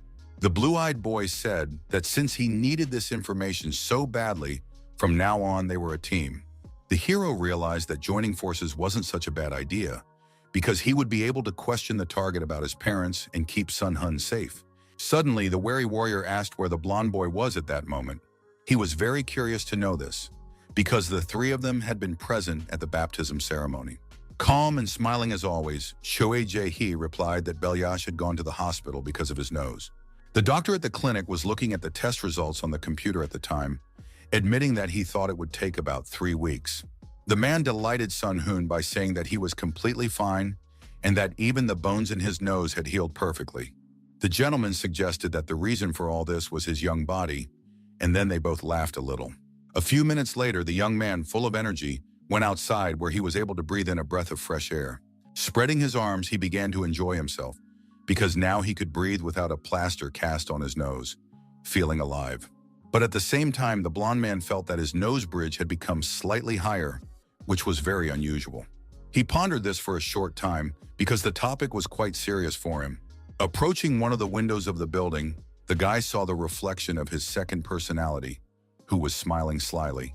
The young man remembered Choi Jae-hee, who had asked him to return home as soon as possible because it was unknown what might happen to him. The pensive Sun Hong was a little upset to go home in such beautiful weather and with such a beautiful face. The guy began to think about what to do in this situation, and suddenly a girl appeared behind him. A gentle hand touched the young man's strong shoulder, and he turned around, startled. Startled, the blonde took 2 sharp steps back and stumbled, but fortunately managed to steady himself and did not fall. Alarmed, he shouted, asking who she was, since they had never met before. The charming beauty fixed her hair and said excitedly that she didn't want to scare him. The girl felt awkward asking him anything, but the tense Sun Hong didn't let her finish and interrupted her. The nervous young man understood that such a beauty could only have approached him to discuss religion, so he said he was an atheist. Giggling into her hand, the charmer noted that the shy young man had misunderstood her. This made her very uncomfortable, and the blonde's cheeks turned pink at that moment, because everything turned out to be different from what he thought. The girl approached him because he was her type, and plucking up her courage, she suggested they exchange numbers. What was even more surprising was that the beautiful lady even invited the young man for a cup of coffee, first asking if he was free. The shocked guy couldn't believe that a beautiful girl from the street was inviting him somewhere, because nothing like this had ever happened before. The tense blonde remembered again the words of Che Jaha, who had asked him to hurry home at the first opportunity. But he focused only on the words that he had to do it as soon as he was completely done. In his inner voice, the boy said that he still had unfinished business, and immediately perked up. He joyfully exclaimed to the whole street that he was completely free, and the girl said that was great. The beauty said she knew a nice cafe nearby and asked the young man to follow her. An enthusiastic Sun Hong thought to himself that his 17 years of bachelorhood would end today. Meanwhile, an angry Shuli shouted, asking if his counterpart had gone mad, since he had been so careless about the situation. The hero shouted that the blonde man could run into other performers wandering alone, while his partner asked him to calm down. The young man said that he had asked him to return immediately after finishing his business, and to contact him immediately in case of an emergency. The guy also said that if the blonde guy hadn't been hurt, he wouldn't have had to worry about his health. The nervous hero understood that if an innocent person got caught in the crossfire of his revenge, he would hardly forgive himself. Putting his hand on his shoulder, Cho Jae-hee promised that if the young man wasn't home within an hour, they would go looking for him. He found Lee's thoughts amusing, that Sun Hoon's luck was so bad that he immediately ran into the hitman on the road. But at that moment, the young man was indeed face to face with a tall guy who said he was pleased to meet him. The cunning girl stood silently to the side, while the burly man asked the name of the blonde man who was frozen in place. A few minutes earlier, the wary blonde had asked the stranger how much further they had to go, since they had already wandered into a dirty alley. Suddenly, the beauty turned sharply around the corner, leaving the young man behind and saying that they needed to turn here. Sticking his head out, the smiling young man wanted to say that it was really great here, but in an instant, everything changed. In front of him, the not-so-tall Sun Hong saw a man in a warm white sweater. The young man greeted him, and the bewildered guy had no idea what was going on. The burly man with a piercing on his lower lip and earrings in his ears realized that he was standing in front of the very same blonde guy. The girl asked her brother if it was him, and he confirmed it, and the excited young man realized he had fallen into a trap. The blonde guy's heart was broken because he had already planned his future, even though he knew that life wasn't that simple. For just a moment, the young man was ready to give up everything for the charming girl who had only lured him into the monster's jaws. Suddenly, someone's hand rested on his shoulder, and he immediately turned around, feeling a strong fear inside. Alarmed, Sun Hong was stunned to see Mona Lisa, with whom they had previously had a conflict and a spectacular fight. His opponent threatened that the kid didn't have long to live, but the blonde calmed down, realizing that he could take care of them. The kid said he had worried for nothing because he had already thought that he had run into some serious people, but they were just some punks from Dang. The big guy standing behind him smiled, emphasizing that the rumors about the brave kid were true. He called him arrogant and straightforward, but couldn't say he disliked those traits. The big guy introduced himself as the head of the 3rd grade at Devon High School, Chan Tison, and expressed confidence that they would get along. The daredevil immediately remembered that this was the same guy who had been offered a place among the gang leaders when he had just finished middle school. The young man understood that this person would be more dangerous than the enforcer, so he suggested that they part ways peacefully for now. The tall fighter did not argue, but said that it would not happen now, which greatly surprised Sun Hun. Pointing to the crowd behind the blonde-haired man, He said that they would part ways after he and his brothers dealt with the youngster. Rolling up his sleeves, the big guy said that everything in the world is cyclical, so before they could make peace, they had to settle the score. At that very moment, Chang Tae-sun's hard fist flew into the face of the stunned young man, who had no intention of standing on ceremony with him. At the same time, the imperturbable Su Li threw the necessary items into his backpack and was already ready to leave the house. The bewildered Jae-hee said that not much time had passed, and the hero asked how much longer they would have to wait, adding that the blonde man was not answering his phone. The young man said he would go look for him, but the brave man grabbed Jack's head and asked him to stay and wait for Song-hoon's return. The boy emphasized that the warrior had not fully recovered, but he did not listen to him and left the apartment. The worried guy called the main character impatient, but he couldn't influence him in any way. Left alone, the young man heard a phone ringing in his pants pocket. Overjoyed, he immediately reached for his mobile device, believing that the blonde was calling him. But upon closer inspection, the stunned Cho Jae-hee's expression changed and he simply froze in place. At the same time, Belyash was attacked by a whole crowd of hooligans, and all he could do was cover his head with his hands. An angry Chang Tae-seon continued to swing his fists, shouting and asking where all his courage had gone. Filled with intense hatred for the boy, the bully said that he had been waiting a long time for this wonderful moment. Showing not even a drop of mercy, the fighter punched the blonde-haired boy in the chest, saying that he had disappointed him.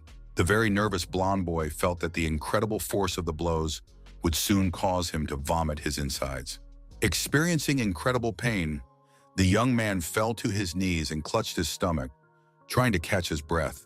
The cold-blooded headman said that he didn't even want to waste his time on him and called the situation a complete disappointment. Emotionless, he turned to Mona Lisa, who was standing aside and respected him greatly. It was said that it was up to him to decide what to do next, which made the punk with the mohawk and his friends perk up, eager to take revenge on the helpless boy. A whole crowd of hooligans began to kick Sun-hoon, while Chang Tae-seon left with the girl lighting a cigarette. The beauty also wanted to smoke, but the headman replied that it was his last one, and then a stranger approached him. Slightly surprised, the young man saw the gentleman for the first time, who had clearly approached them for a reason. The sullen man said he had heard screams nearby and asked if the young people knew where they were coming from.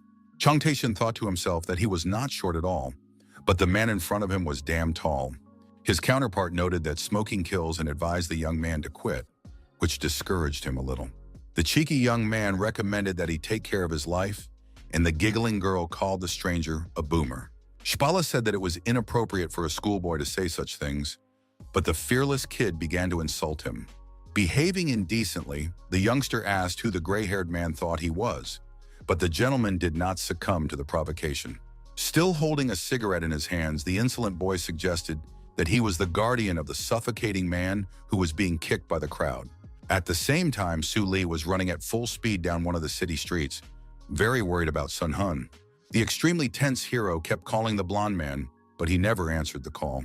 The nervous fighter wanted the boy, who had simply disappeared, to finally pick up the phone and let him know that he was okay. At an unexpected moment, a miracle happened and the boy answered the call, which caused a strong shock to the brave man. The brave man asked in a very loud voice where the hell he was, and Sun Hong almost dropped the phone in fright. The first thing the warrior asked was where he was now, but the confused guy didn't even know how to explain everything to him. The young man began to explain that he was running errands, and the angry hero shouted, asking if the outcome could not have been predicted. Smiling, the blonde-haired man apologized, explaining that everything had just fallen into place. At his feet, with his eyes rolled back, lay the upstart Mona Lisa, who once again was unable to do anything. Also lying unconscious was the bully Chang Tae-seon, who had managed to say too much with his long tongue. Looking at the tall man who had helped him, Song-hoon said on the phone that a bunch of unforeseen circumstances had fallen on him. The brunette who had lured the young man into a trap soon began to regain consciousness and stir. Suddenly feeling very frightened, the girl opened her eyes wide and screamed loudly, trying to understand what was going on. Seeing a stranger touching Tae-seon in front of her, she angrily ordered him to take his hands off him immediately. The angry lady threatened to call the police and said that the scoundrel would not get away with what he had done to them. Unfazed by her threats, the cold-blooded gentleman simply snatched the mobile device from her delicate hands. The stunned girl could do nothing, and the opportunity to call the police simply vanished. The unperturbed man asked if she really thought it was normal for a crowd to beat up one person. At that moment, the phone was simply broken in the hands of the strong man, who had no intention of standing on ceremony with hooligans. Crying with rage, the girl began to shower him with insults, shouting that it was her property. She began to threaten the scoundrel with revenge, but in an instant she was slapped and felt short of breath. In that same second, the weakened girl fell to her knees, losing consciousness, while the cold-blooded gentleman looked at her silently. He believed that children in their time should watch their language, especially if they spoke so thoughtlessly. The stern man said that if someone like him heard such words directed at him, then the foolish person would simply be killed. Meanwhile, Su Li received a phone call from Che Jae-ha, who asked if he had contacted Sun Hun. The tense young man replied that he had contacted him, which was already a huge relief in their situation. The very nervous young man asked what he had found out, and the hero replied that the blonde man was in some alley. According to him, he had some urgent business, and his sweating partner ordered him to find him immediately. The worried fighter asked if something had happened to the blonde guy, because his ally had been calm before, but now everything had changed. The blue-eyed man realized that his comrade had not received a notification that someone had suddenly used the search function. This news stunned the main character, who at first even assumed that he had simply misheard, but it was indeed true. Meanwhile, Sun Hong was walking down the street as if nothing had happened, thinking about his daily life. Behind him was an unfamiliar man who addressed him, causing the blonde man to stop immediately. Behind him was the same tall man who had saved the young man from being beaten by the crowd. The man asked how he was feeling, and the young man replied that he was fine, then bowed respectfully and expressed his gratitude. Feeling awkward, the rescuer asked the young man to lend him his phone for a minute. He just needed to make a call because he had forgotten his cell phone at home, and the polite young man couldn't refuse the man who had saved his life. Reaching into his pants pocket, the young man said that this was the only way he could repay him for the precious service he had rendered. Holding out the phone with a smile on his face, the young man asked the gentleman to accept it. At that moment, the guy became very alert, and a drop of sweat began to roll down his cheek. Meanwhile, a very nervous Su Li asked his interlocutor to explain everything to him in a way he could understand. A tense Ji Hee said that performers had the right to use certain functions in the app, and that they had to pay for it. He continued to talk about additional features, but the angry hero shouted, asking him to quickly explain what the search function meant. The young man replied that it was a feature that showed whether the contract holder's phone was activated in a certain area or not. The ally emphasized that it was impossible to determine the exact location, and this was an obvious fact.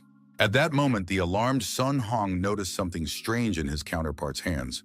The man was indeed holding a white smartphone, even though he had told the young man that he had forgotten his mobile device at home.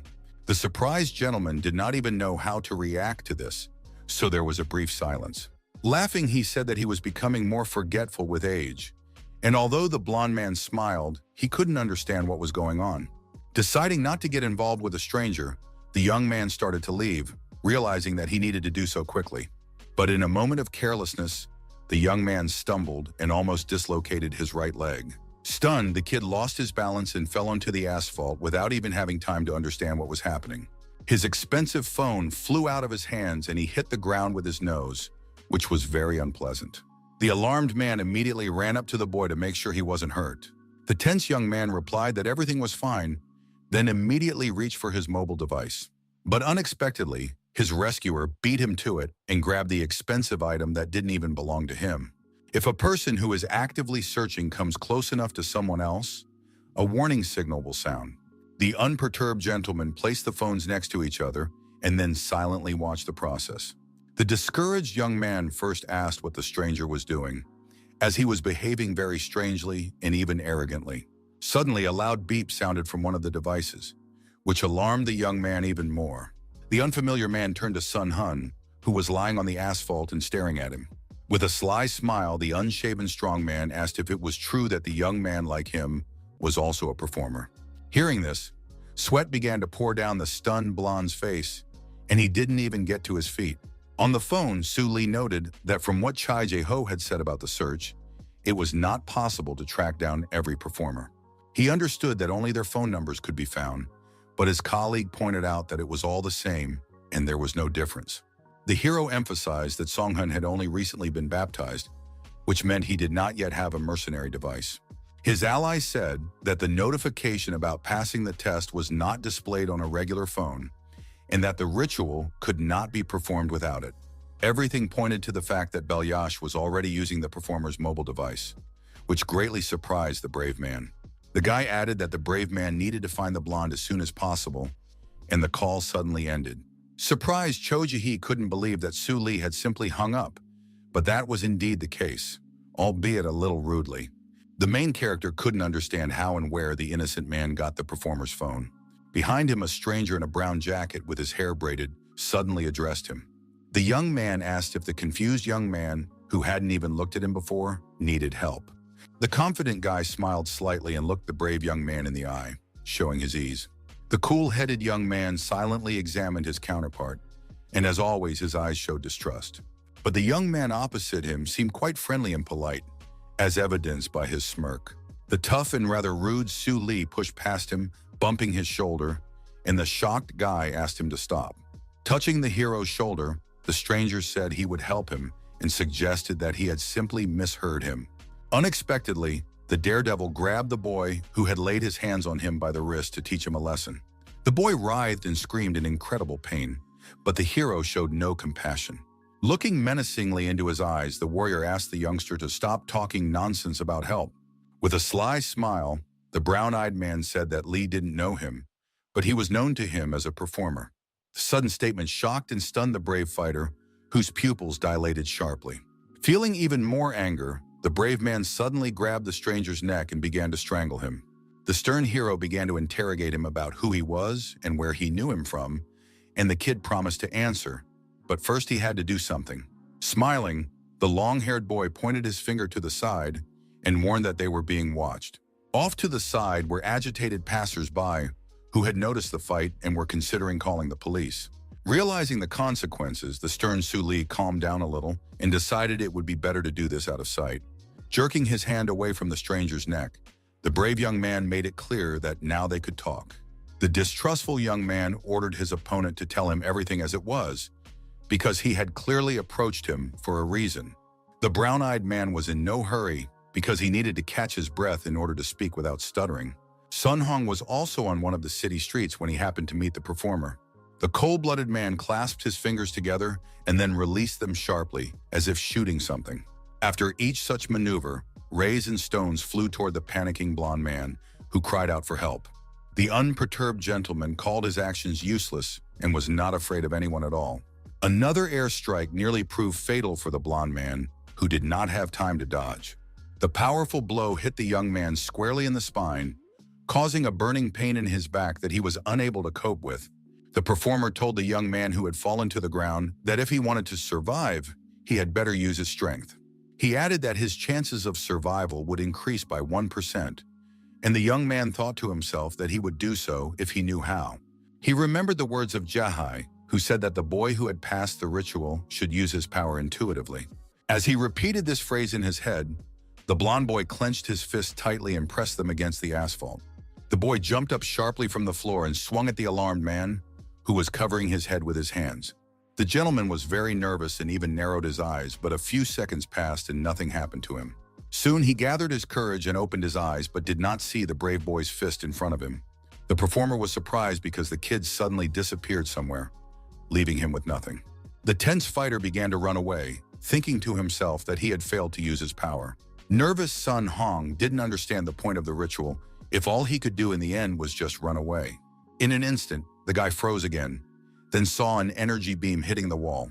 His opponent stood behind him as if nothing had happened and calmly looked him in the eyes, showing his readiness to fight. The man said again that his actions were useless, and a scratch appeared on the young man's cheek, from which blood immediately began to flow. The opponent said that now the young man had nowhere to run, adding that he also did not enjoy killing a colleague. The gentleman promised to let him die painlessly if he surrendered quietly, but the brave man was not going to leave so easily. The warrior told himself that if he was destined to die anyway, then he would die in battle, and immediately rushed at his opponent. In a state of rage, the blond man shouted loudly that he was the boss of Beko Middle School and yelled his name even louder. He thought he looked very impressive from the outside, But in reality, the guy just grabbed his enemy by the waist. What was striking was that the frail boy couldn't even lift his thin opponent. The performer, in turn, remained unperturbed, and the young man began to suspect that it was not a matter of weight at all. At that moment, something seemed to be weighing on the brave Sun Hun, but he couldn't figure out the reason for it. With each attempt to lift his opponent, the extremely tense fighter was pressed harder and harder to the ground. The warrior continued to try, but in an instant, his view of the situation changed, as if an idea had been born in his head. Grasping the back of his enemy's thigh, the perceptive Sun decided to simply knock the scoundrel down. Acting like a charging bull, the young man rammed his head into the enemy's stomach and began to push him forward. The assertive fighter really managed to knock down the gray-haired man, who was very alert at that moment.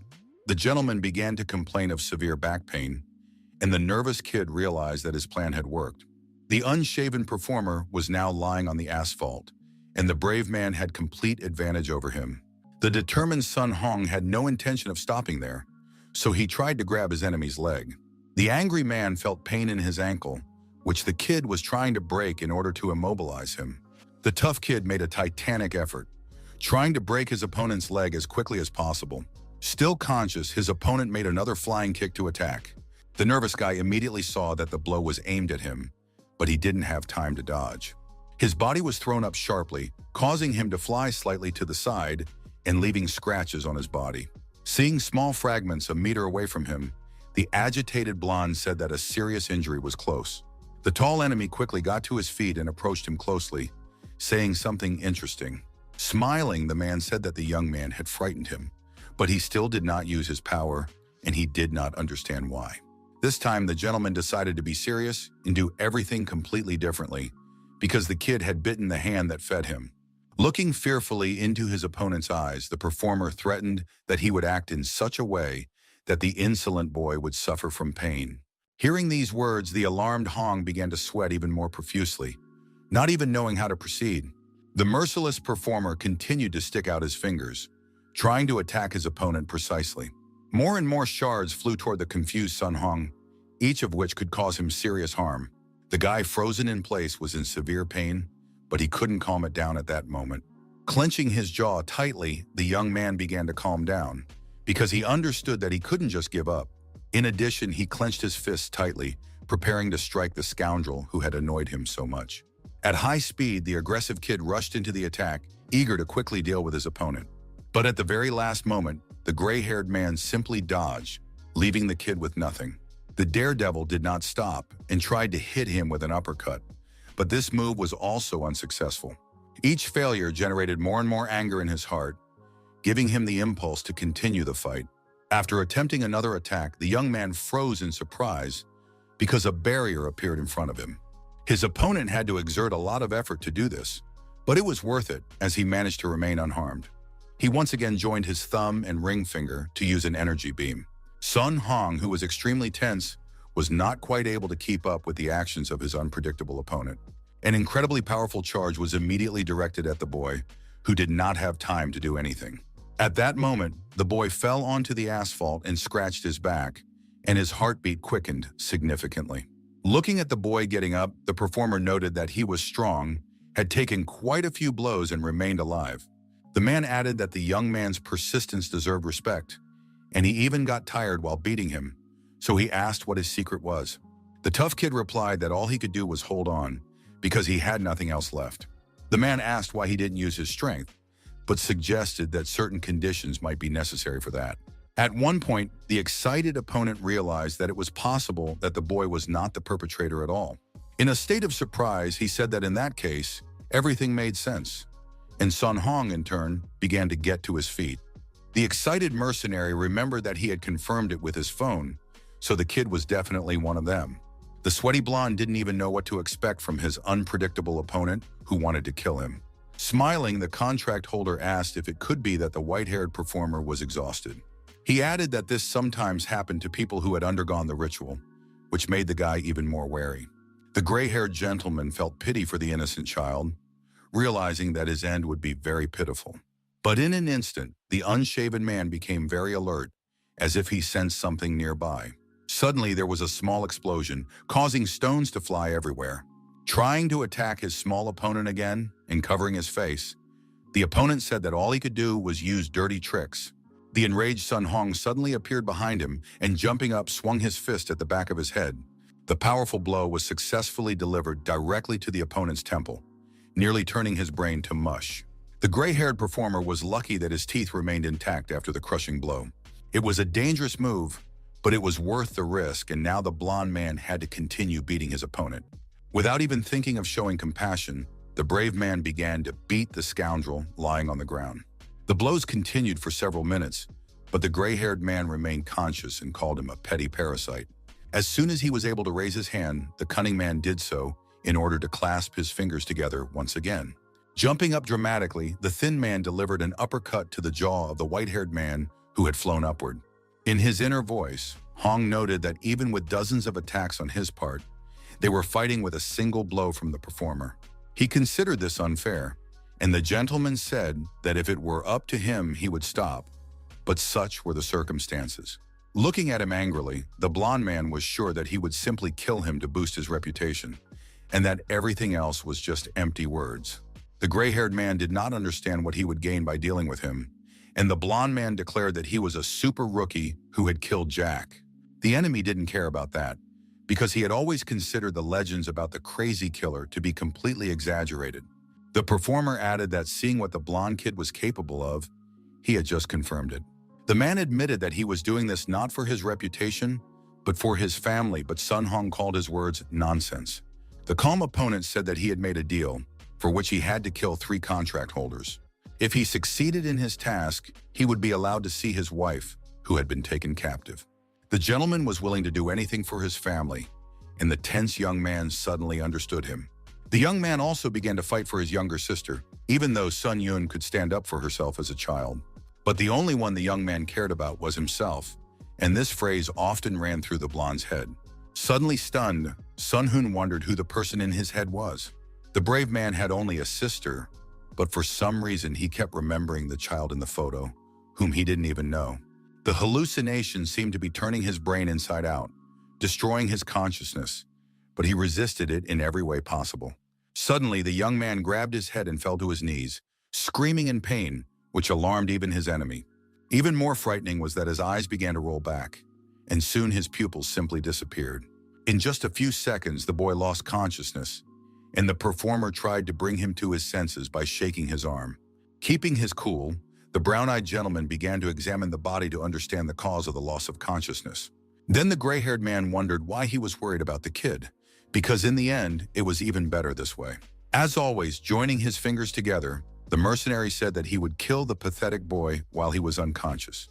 But unexpectedly, several sharp needles appeared behind him, aimed directly at him. The nimble man immediately reacted to what was happening and used his shield to prevent himself from being attacked.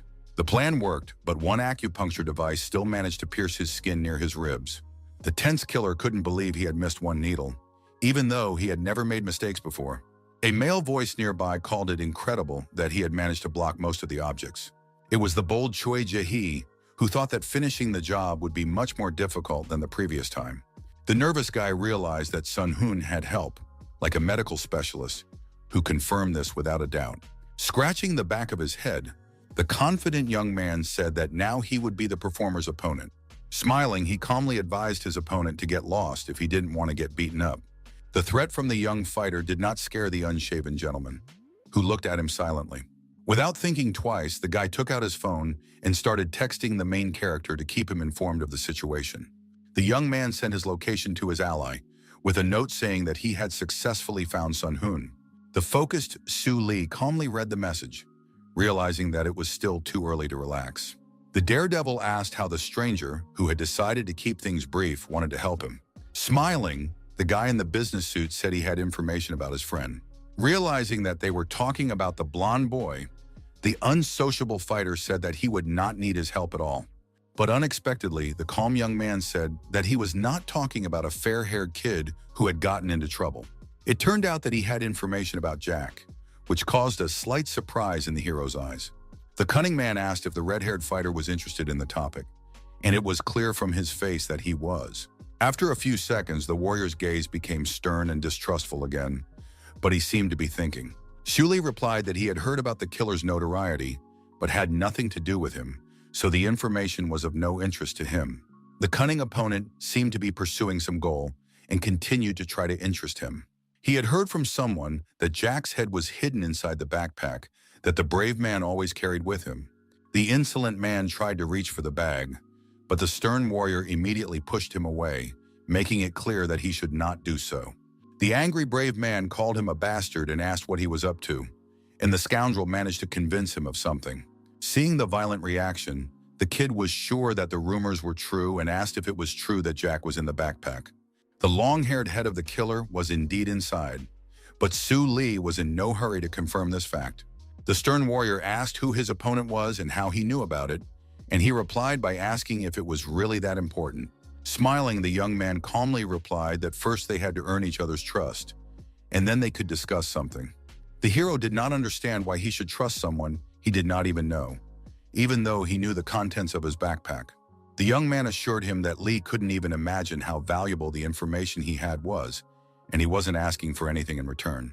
All the brown-eyed man wanted from the brave man was words of trust, and he was absolutely serious about this.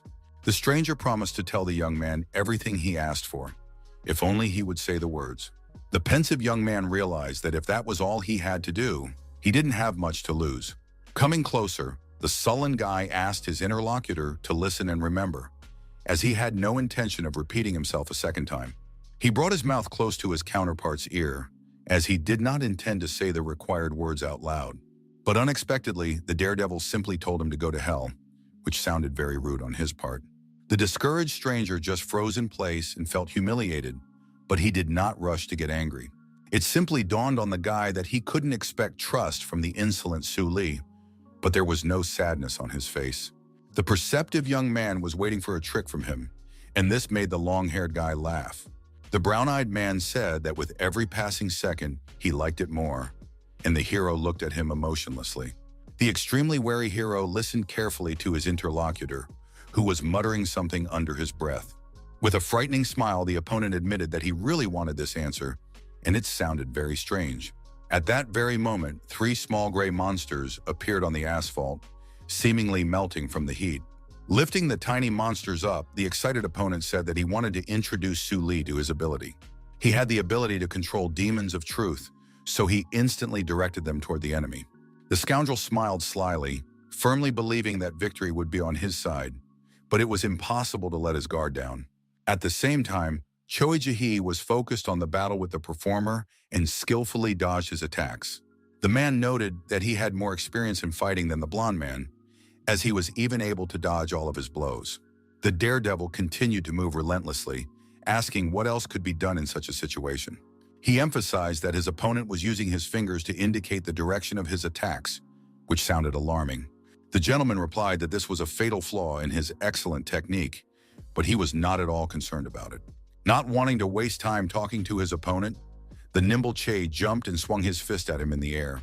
Holding his palm flat behind his back, the mercenary asked if it had occurred to the young man that this could be a trap. At that moment, his hand was clenched tightly into a fist, indicating his readiness to strike. A powerful energy charge hit Cho Jae, who did not have time to jump out of the way. The boy felt incredible pain throughout his body, as if every inch of his skin was being burned. The perceptive fighter immediately understood that his opponent was luring him in with one hand and attacking with the other.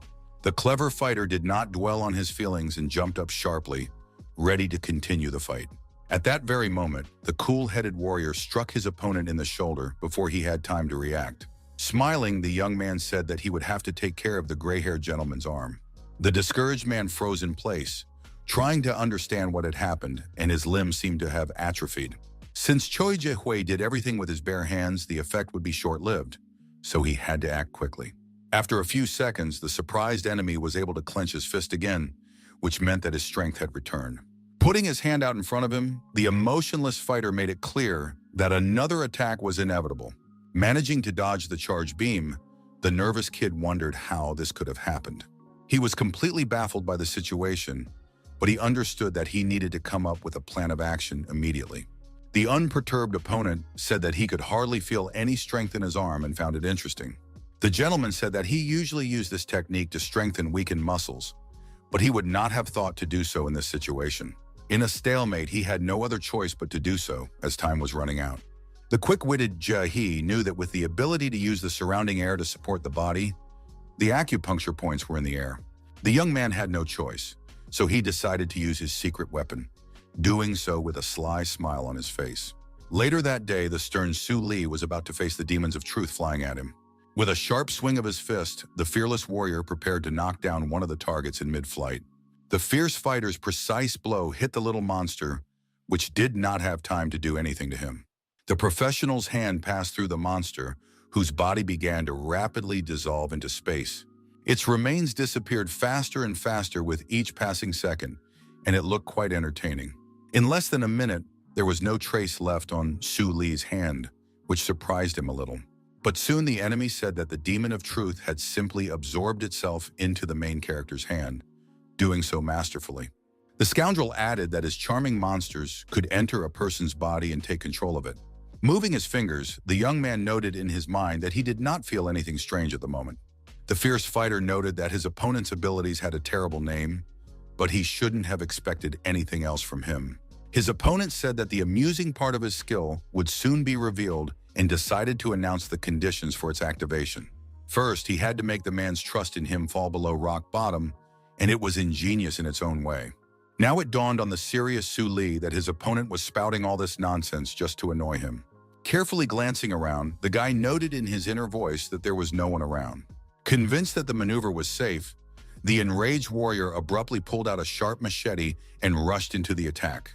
The surprised brown-eyed mole immediately recognized Jack's legendary knife, which was rumored to be extremely dangerous. At that moment, one of the demons of truth was on the main character's arm, preparing to enter his body. The daredevil put the machete to his opponent's head, and he said that the cold weapon was even more terrifying up close. The monster, tensed to the maximum, tried to imperceptibly weaken the arm of the guy, who began to suspect something. The sweating young man soon noticed the parasite, whose intentions were very cunning. Clutching the machete tightly, the warrior tried to shake off the little creature, but another one came to its aid. The demon tried in every way to annoy the scoundrel who dared to raise his hand against his great master. Having lost his vigilance, Su Li felt pain in his limb and began to swing it around, trying to calm down. Carelessly, the fighter hit himself in the eyebrow, resulting in a small cut and bleeding.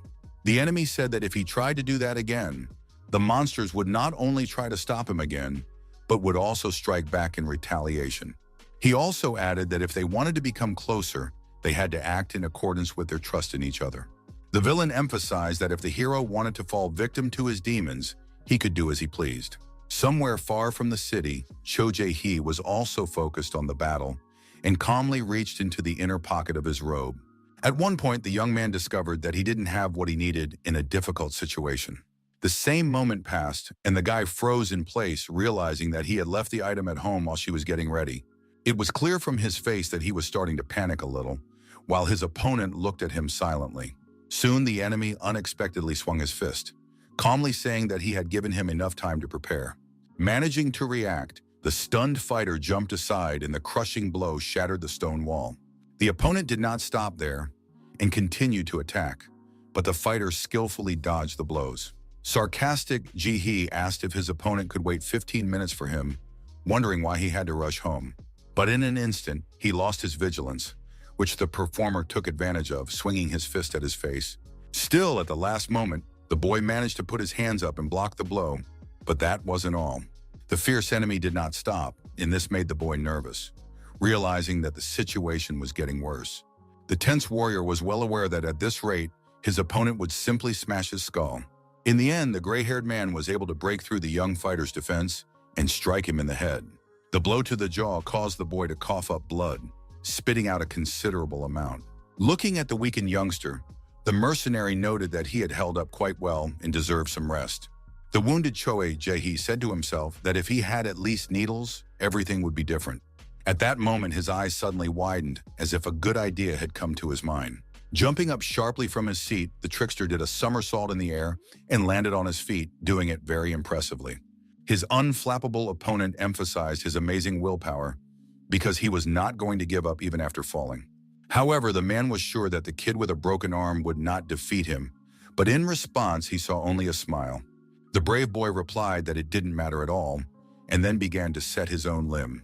Stretching his shoulder, he said that it took him only 5 seconds to recover, which even surprised his enemy a little. With the help of acupuncture, the young man only temporarily relieved the pain, so he didn't have much time and had to finish off the scoundrel with one blow. The gray-haired man called it a good technique, but he knew perfectly well that it was only a temporary solution and should not be relied on completely. He noted that the kid couldn't even attack properly, but Jehai already had needles in his hands. Without further ado, the nimble fighter swung his arm and threw the sharp objects at his enemy. Spreading his arms, the thin gentleman asked if it wasn't clear after the first time that all this was useless against him. The professional instantly put up an air barrier in front of him, blocking everything around him. Still, his face looked agitated, as if his opponent had anticipated this and thought it through in advance. The sweaty young man had a sly smile on his face, which the performer did not like at all. The tense mercenary couldn't understand why the needles didn't bounce off after the collision and simply stuck into the dome. The man who had lost his vigilance did not notice that a sharp object had flown into his lower back, and at that moment he cried out loudly in pain. The barrier could no longer withstand the pressure, and very soon the rest of the needles began to penetrate it. At that very moment, the wall simply collapsed, and more shells flew into the body of the contract holder. The man clenched his jaw and nearly lost consciousness, his face and teeth smeared with blood. Enjoying his opponent's cries of pain, Cho Jae-hee smiled and said that now the bastard would know what it felt like. Still standing on his feet, the martyr clutched his stomach, trying to understand what was happening to him. Struggling to understand, the gentleman wondered what strange feeling had suddenly overcome him. His mind began to cloud, and 4 sharp acupuncture needles protruded from his lower back, which were the culprits. The nimble Che used this technique for the first time in real combat, and the secret was that the metal in his opponent acted as a source of attraction for the needles.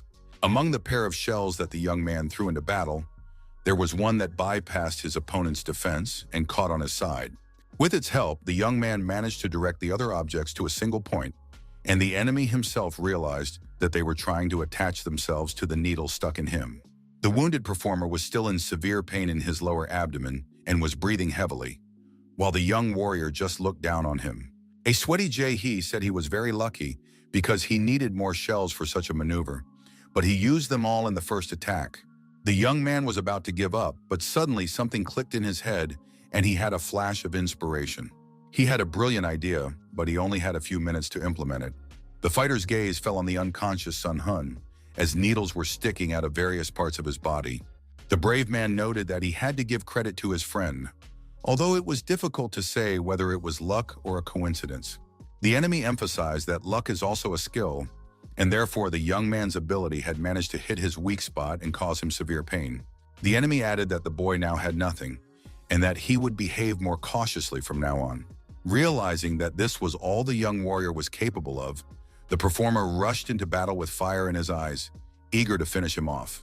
His fist was immediately raised in front of the face of Che Jae-ha, who froze in place, slightly confused. But suddenly, with a sly smile on his face, the daredevil asked why the gray-haired man thought that was all. At that moment, his opponent's eyes widened in shock, and he was no longer so sure of his victory. Under the enemy's jacket, a strange object could be seen again, one that could hurt him very badly. The repulsive force of the metal began to twist the muscles in his abdomen, causing the pathetic gentleman to suffer hellishly. The focused fighter said that after the technique of attraction, there should be a magnificent power of repulsion. The man who was on the verge of losing consciousness began to cough up blood, but the pain did not stop at all, and he only got worse. The muscles in his face were severely strained, and the blood had already soaked into his black turtleneck, which was easier to throw away. Unexpectedly, the performer found the strength to rush into the attack and sharply grabbed Choi Jae-hee's arm. The guy flew a couple of meters to the side and crashed into the wall with his back, causing it to crack.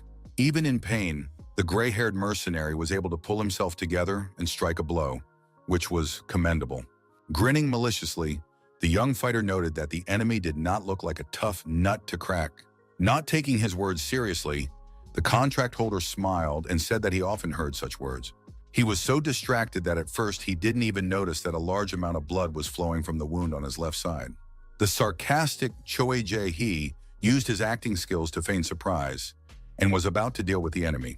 Suddenly, the opponent used a protective blue barrier and applied it to the wound, without losing his composure at all. The sweating kid wasn't particularly shocked, as he already understood that anything could be expected from him. The stern gentleman immediately rushed into the attack, eager to end this whole charade as soon as possible. The boy recognized him as a tough nut to crack, then put his hands up, waiting for the moment to block the blow. At the same time, the strange stranger was hammering into Su Li's head that they had to build a relationship of trust and not lie to each other. The distrustful hero asked if it was true that one had to tell only the truth in order to achieve something in the end. Smiling, the polite opponent confirmed the correctness of his thinking, and this made him a little happy. The brave man asked what would happen if he lied, and his opponent replied that the demons of truth would instantly take his soul. It sounded a little wild, but the man assured him that it was true, and they asked the young man not to take it, because he did not want to lose him. The young man did not understand his words because the scoundrel himself had placed the ugly stuffed animal in his body. The quick-witted fighter realized that the rule of not lying did not apply to his opponent, and a small monster was sticking out of his neck. The small monster began to leave Su Li's body, which was difficult for it, but it did not stop. The demon of truth flew upward, and the wary young man continued to look into his opponent's eyes. Feeling intense pain, the hero cringed sharply, and his interlocutor asked how he could doubt him. He called it a rather contradictory act, and the tense young man was breathing heavily at that moment. The calm man said that this happens when a soul is taken away, but added that it would soon become easier. Then the leader of the monsters understood the pointing finger and began to mutter something under his breath. The wizard advised Su Li to be careful, because after everything unnecessary was removed and the puzzle of the soul was assembled, death would come. Turning around, the hero saw a small mannequin in the demon's hands and realized that this was his insides. The nervous guy understood that his regeneration would not help here, and that what affected these creatures was also unknown. His unflappable opponent said that the rules were extremely simple, while the serious young man looked at him silently. They had to tell each other only the truth and not doubt the truth of their words. The opponent threatened that if doubts arose, the young man would simply lose his soul. The ugly monster continued to giggle and smirk at the boy, holding the mannequin of his insides in his hands. The stern Su Li began to repeat the words he had heard in his mind, trying to understand their true meaning. Now he clearly understood the consequences of disobedience and tried to adjust to it. In an instant, the brave man seemed to be enlightened, and something dawned on him, but he tried not to show it. The quick-witted young man decided to focus on something, and his opponent listened attentively at that moment. The trusting fighter asked what would happen if the stranger lied to him, since this had not been discussed. The fanatic said again that they would tell each other the truth, and if the words they doubted turned out to be lies, the demon would take the deceiver's soul. He pointed again at the small creature in the air, and the brave man listened silently and drew conclusions in his head. The hero thought it was a trivial ability, one that prevented them from attacking the owner, but considering that, it wasn't so bad. Unexpectedly, the warrior said that he would win in any case because he could take the enemy alive or by playing truth or dare. These words sent a chill down the spine of the long-haired stranger, who simply froze in place. Still, the sarcastic guy chuckled so as not to appear weak, and his opponent said he would go first. He was most interested in information about Jack, so it was mentioned right away. The daredevil asked his interlocutor to tell him everything he knew, and the latter could not lie in this situation. Looking sternly at him, the hero demanded that he lay everything out clearly, because he needed the information. Later that day, Choi Jae-hai continued to strike, trying to knock his stubborn opponent off his feet. The nervous fighter remained focused, dodging the enemy's attacks and remaining unharmed. The gray-haired mercenary seemed to be getting faster and faster, swinging his arms non-stop, which began to cause concern. But still, the nimble young man picked the right moment and punched him right in the cheek. The brave fighter then used an uppercut and landed it very successfully, stunning his opponent, who didn't even have time to understand what was happening. At the same time, the performer was still able to function and activated one of his abilities, clenching his fist tightly. The powerful blow landed right in the center of Chejaha's chest, who clenched his jaw tightly in pain. The guy, who was tense to the max, just froze in place for a moment, as if something strange had happened. He could still stand firmly on his feet, so he had no doubt about his victory and was ready to fight to the end. The daredevil decided to take a risk and kick, but the contract holder managed to put his hands up and block him. The young man instantly jumped aside, continuing to stare at his opponent and watch his actions. The young man noted again that the performer was quite a tough nut to crack, and there was no arguing with that. Smiling, the enemy threatened to use the air muscle technique, and the difference in strength between them would be significant. But suddenly, the guy said that he wasn't talking about that at all, and this instantly destroyed the fighter's confidence. Completely calm, Ji-hee noted that it was all about the attacks of the gray-haired man, who began to listen to him carefully. It was said that the difference between the current attack power and the previous one was quite significant, but that didn't mean anything. Unlike in the past, now the brave man could calmly block all of his opponent's blows, even with a broken arm. The young man also noted that the performer was exhausted, which could be understood from the unstable flap of skin covering his wound. It didn't matter how powerful the mercenary's abilities were, since even the strength he could use was limited. The warrior rushed into the attack, saying that the gray-haired man was wasting his strength. So in this situation, the advantage was on his side. The man, who had not lost his composure, agreed with all his words, but there was one thing. Striking the boy sharply in the stomach, he shouted in rage that this did not mean he would give up so easily. The gentleman was completely confident that the attack would be successful, but in an instant his face became serious again.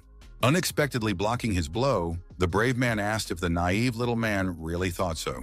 Smiling confidently, the combative young man said that now he would take all his blows to the face.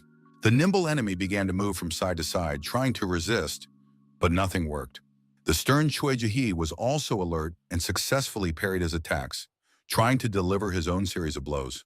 No matter what the young man said, it was still not easy, and there were not many gaps in the performer's defense. Since the gray-haired man precisely blocked the blows aimed at his acupuncture points, everything became many times more difficult. The young man understood that at this rate, victory or defeat was only a matter of time, so he had to pull himself together. He continued to put pressure on his opponent in every way possible, throwing needles at him, but this brought very little success. The man, stained with his own blood, was calm and did not lose his composure during the fight.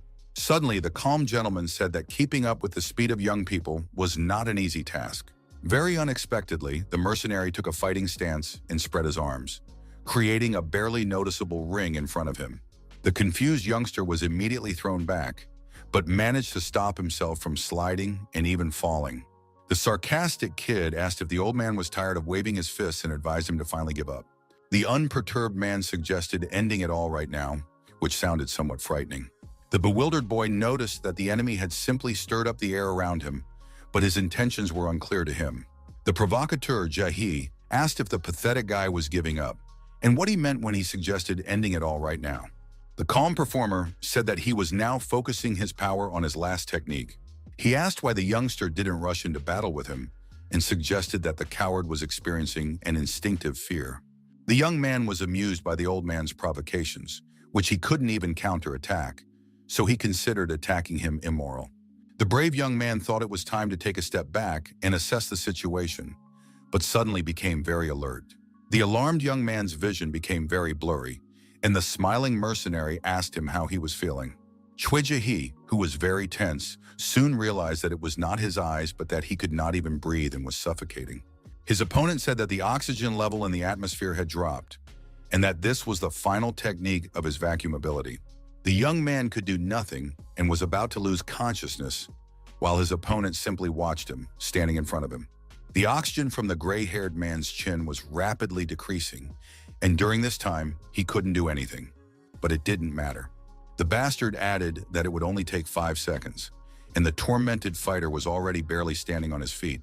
The enemy said that in a few moments, due to a lack of oxygen in his body, he would lose consciousness and then die of hypoxia. The nervous warrior needed to act, but his opponent was too far away, and now he understood why the cunning man had kept his distance. The opponent noted that his strength was admirable, but in his condition, it would be impossible to get close to him. Sweating profusely, Choi Ji-hee tried his best not to panic, but the situation was indeed very difficult. If he had had even a second more, everything could have turned out completely differently.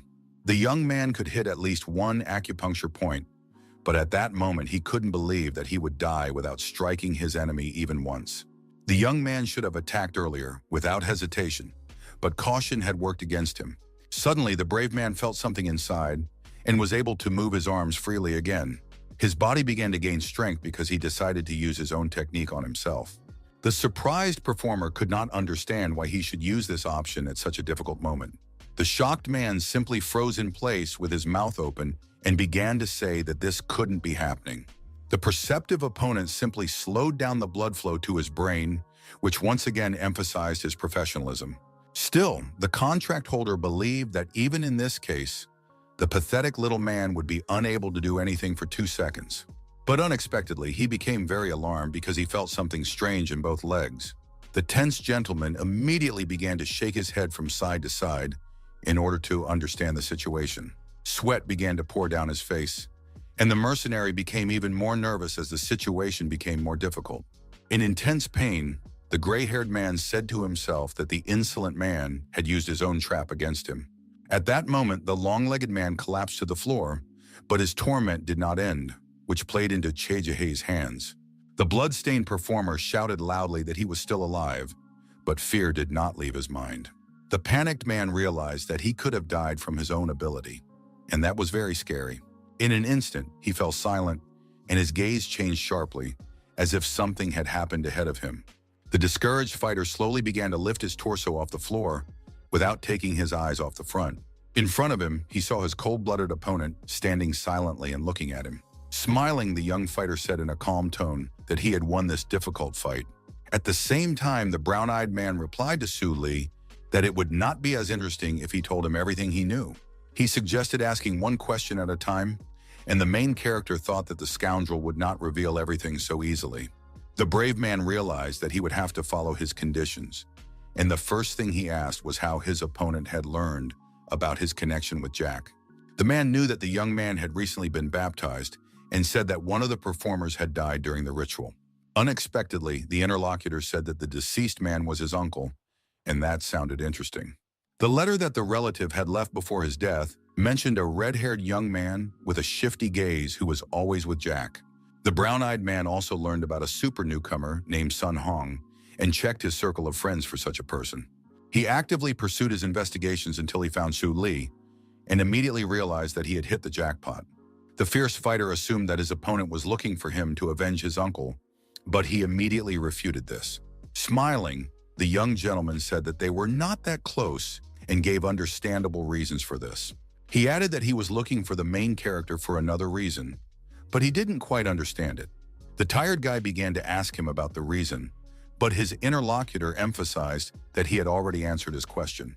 Remaining calm, the stranger said that now it was his turn to ask the young man something. The brown-eyed man began to rack his brains mysteriously, trying to think of something interesting to ask.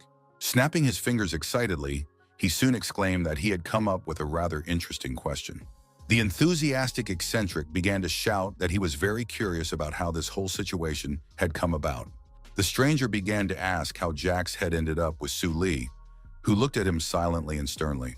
Smiling, the kid added that the hero himself would never have fought the killer, but he assured him that he had done it on his own. Without hiding the truth, the brave boy declared that he had personally defeated the psychopath who was responsible for the deaths of many people. The slightly surprised gentleman asked if he had really done it alone, and the brave boy nodded silently in response. For the first few seconds, the astonished man simply stood silent, staring at him with his mouth open. Soon the first chuckle was heard, and it was a signal that he had no faith in Su Li. At that moment, the brown-eyed man laughed out loud and grabbed his stomach, saying that the boy was lying and not even blushing. Wiping away tears of laughter, he asked if the kid was lying too thoughtlessly and added that he would never believe such nonsense in real life. But unexpectedly, the demon of truth flew up and immediately began the process of collecting souls, for that was the price of doubt. The stunned man couldn't believe what he was seeing, and beads of sweat immediately began to roll down his face.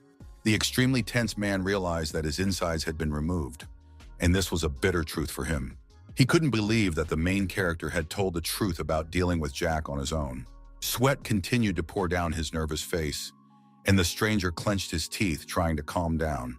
The brown-eyed man did not know how strong the killer had been before, as he had not been particularly active at the time, but he had heard something from his uncle. According to him, 10 years ago in Grand Tower, 3 of the strongest clans formed an alliance to defeat the psychopath. This meant that Su Li and his friends were at least as strong as the alliance. But as he said this, the evil fighter grabbed him by the shoulders. The stern warrior said he was fed up until something sensible came out of the fool's mouth, and the demons didn't know if he considered it an attack. The cold-blooded fighter added that now it was his turn and decided to ask a very important question for himself. With a frightening look in his eyes, the main character asked directly what kind of people were in the hotel on that terrible day. Meanwhile, Choi Jae-hee finally dealt with the perpetrator, who was now lying in a pool of his own blood. The exhausted young man began to drag the unconscious Sun Hoon, even though he was in no condition to do so. He was curious to see when the fool would come to, and behind him he heard a voice calling someone Grandpa. An unknown man with a yellow mane approached the dead man and tried to wake him up, suspecting that the guy had kicked the bucket. The fearless fighter immediately noticed the stranger, who also felt his gaze on him. The polite young man waved at him with a smile on his face and said hello, but it all seemed very strange. The warrior was still dragging his wounded comrade, and the unknown young man was crouching near the dead body. Standing up, the shy boy felt awkward because he hadn't even greeted the man. Without further ado, the brave man immediately rushed at him with his fist, but did not scare him at all. The stranger simply held out his index finger and pressed it against her hand, which looked rather ridiculous. But to his great surprise, with this simple move, the boy managed to throw Choi Jae-hee away like a ball. Gritting his teeth viciously, the brave boy collapsed to the floor, but remained conscious, now eager to take revenge on the scoundrel. His polite opponent apologized and said that he had not come to fight, explaining that he had reacted to the attack automatically. He also asked if his opponent was okay and continued to behave like a silly child. Judging by the blood-stained fighter, the stranger pretended that he had been badly beaten and then wondered who the blond man lying on the floor was. Suddenly finding himself next to Sun Hoon's body, the weirdo smiled and noted that this was quite unusual. Stunned, Jae-hee mentally noted that the kid was very fast, so it was dangerous to mess with him. Without a word, the scoundrel threw the unconscious guy over his shoulder, saying that, as he thought, the old man couldn't handle it. The angry warrior shouted, asking who he was, and ordered him to immediately put the wounded man back where he was. The emotionless stranger stopped immediately to explain everything in detail. He turned around sharply and mesmerized the young man with his cold gaze, who was now afraid to even breathe. The young warrior's legs trembled violently, but he tried not to show it, although he did not succeed. Trying to look sternly into the stranger's eyes, the brave young man asked where he was taking the injured Sun Hoon. At first, the eccentric man simply grinned, trying to formulate a clear answer in his mind. Then the guy noted that people usually wet their pants after something like that, but his opponent was still holding his ground. The man with the yellow mane decided to respond to the brave man out of kindness, since he had passed a small test. At that moment, the brown-eyed gentleman replied to Su Li that the people from the Grand Tower he was interested in were no longer there. These words caused alarm in the protagonist's heart, and his interlocutor still had something to say on the matter. The mysterious man knew where the scum who had wreaked havoc 10 years ago had gone. At that time, the stranger told Choi Jae-hee that if he wanted to try to get his friend back, he should look in one place. They were talking about the phantom, which both oddballs mentioned to their counterparts, but no detailed explanation followed. Both young fighters were very surprised and even nervous, but they tried to keep themselves under control with all their might. The extremely serious Su Li was the first to ask where this place was located. With a heavy sigh, his interlocutor asked if he really didn't like to follow the rules, since he was making the same mistake again. He reminded him that he also wanted to ask questions, and the brave man suddenly raised his clenched fist. He immediately struck his opponent's jaw, who was surprised but showed no fear on his face. Suddenly, two demons of truth appeared, determined to thwart the fearless warrior's plans. What was striking was that the guy's hand instantly turned around, and he simply hit himself in the chin. The man asked how many times he would have to explain that you can't just attack, but the daredevil immediately grabbed his wrist. The trickster began to pull his opponent's arm aside to weaken his defense and attack sharply. In the end, the flint hit himself again, feeling intense pain, but he didn't show it. The fat monster did well once again, but the stubborn fighter still did not fall to the ground. The brown-eyed man noted that the boy had frightened him and asked if he really wanted to beat him up using his own hand. The nervous guy said that the stupid kid would never learn his lesson, but he didn't care about his words at all. The stranger explained that it didn't matter what the warrior swung, because the outcome was always the same and not in his favor. Focused, Su Li began to draw conclusions based on the fact that everything he touched was considered a weapon. His opponent stood still as if nothing had happened, adjusting the collar of his jacket and smiling at him. Nevertheless, the gentleman allowed the young man to ask him any questions for 10 minutes and promised to try to answer each one. Looking sternly into his eyes, the distrustful fighter said bluntly that he doubted the truthfulness of his words. The young man expressed doubts about the answer, and this greatly alarmed the stranger, who paused to think. A drop of sweat ran down the brown-eyed man's cheek as he analyzed the situation and drew conclusions in his head. The young man in front of him twisted again, and the long-haired man realized that this was to his advantage and said that he had told the truth. He asked if the youngster was ready to trust him, but the stubborn Su Li was not going to waste his breath and decided to simply ask the next question. Breathing heavily and staring sternly at his opponent, the brave man asked if he was also from Phantom. His interlocutor gave a negative answer, and the brave man again expressed his doubts. Not at all afraid of punishment. 3 complaints at once surprised the brown-eyed man, and he simply froze in place. The demons were having a blast and enjoying their work, not upsetting their respected master. Behaving provocatively, the provocateur asked if the main character was really crazy, since he was acting so foolishly. The young gentleman crouched down and asked the heavily breathing boy how he was feeling, because he didn't look very well. The daredevil replied that it was all nonsense, and the scoundrel found it amusing that he was saying such things when he could barely stand up. Pointing at something, the stranger asked the young fighter to look at something interesting nearby. It was said that Su Li's neighbor's soul was almost full, and the demons of truth held it in their hands. Smiling, the man warned that one mistake on the part of the main character, and the mannequin would be filled.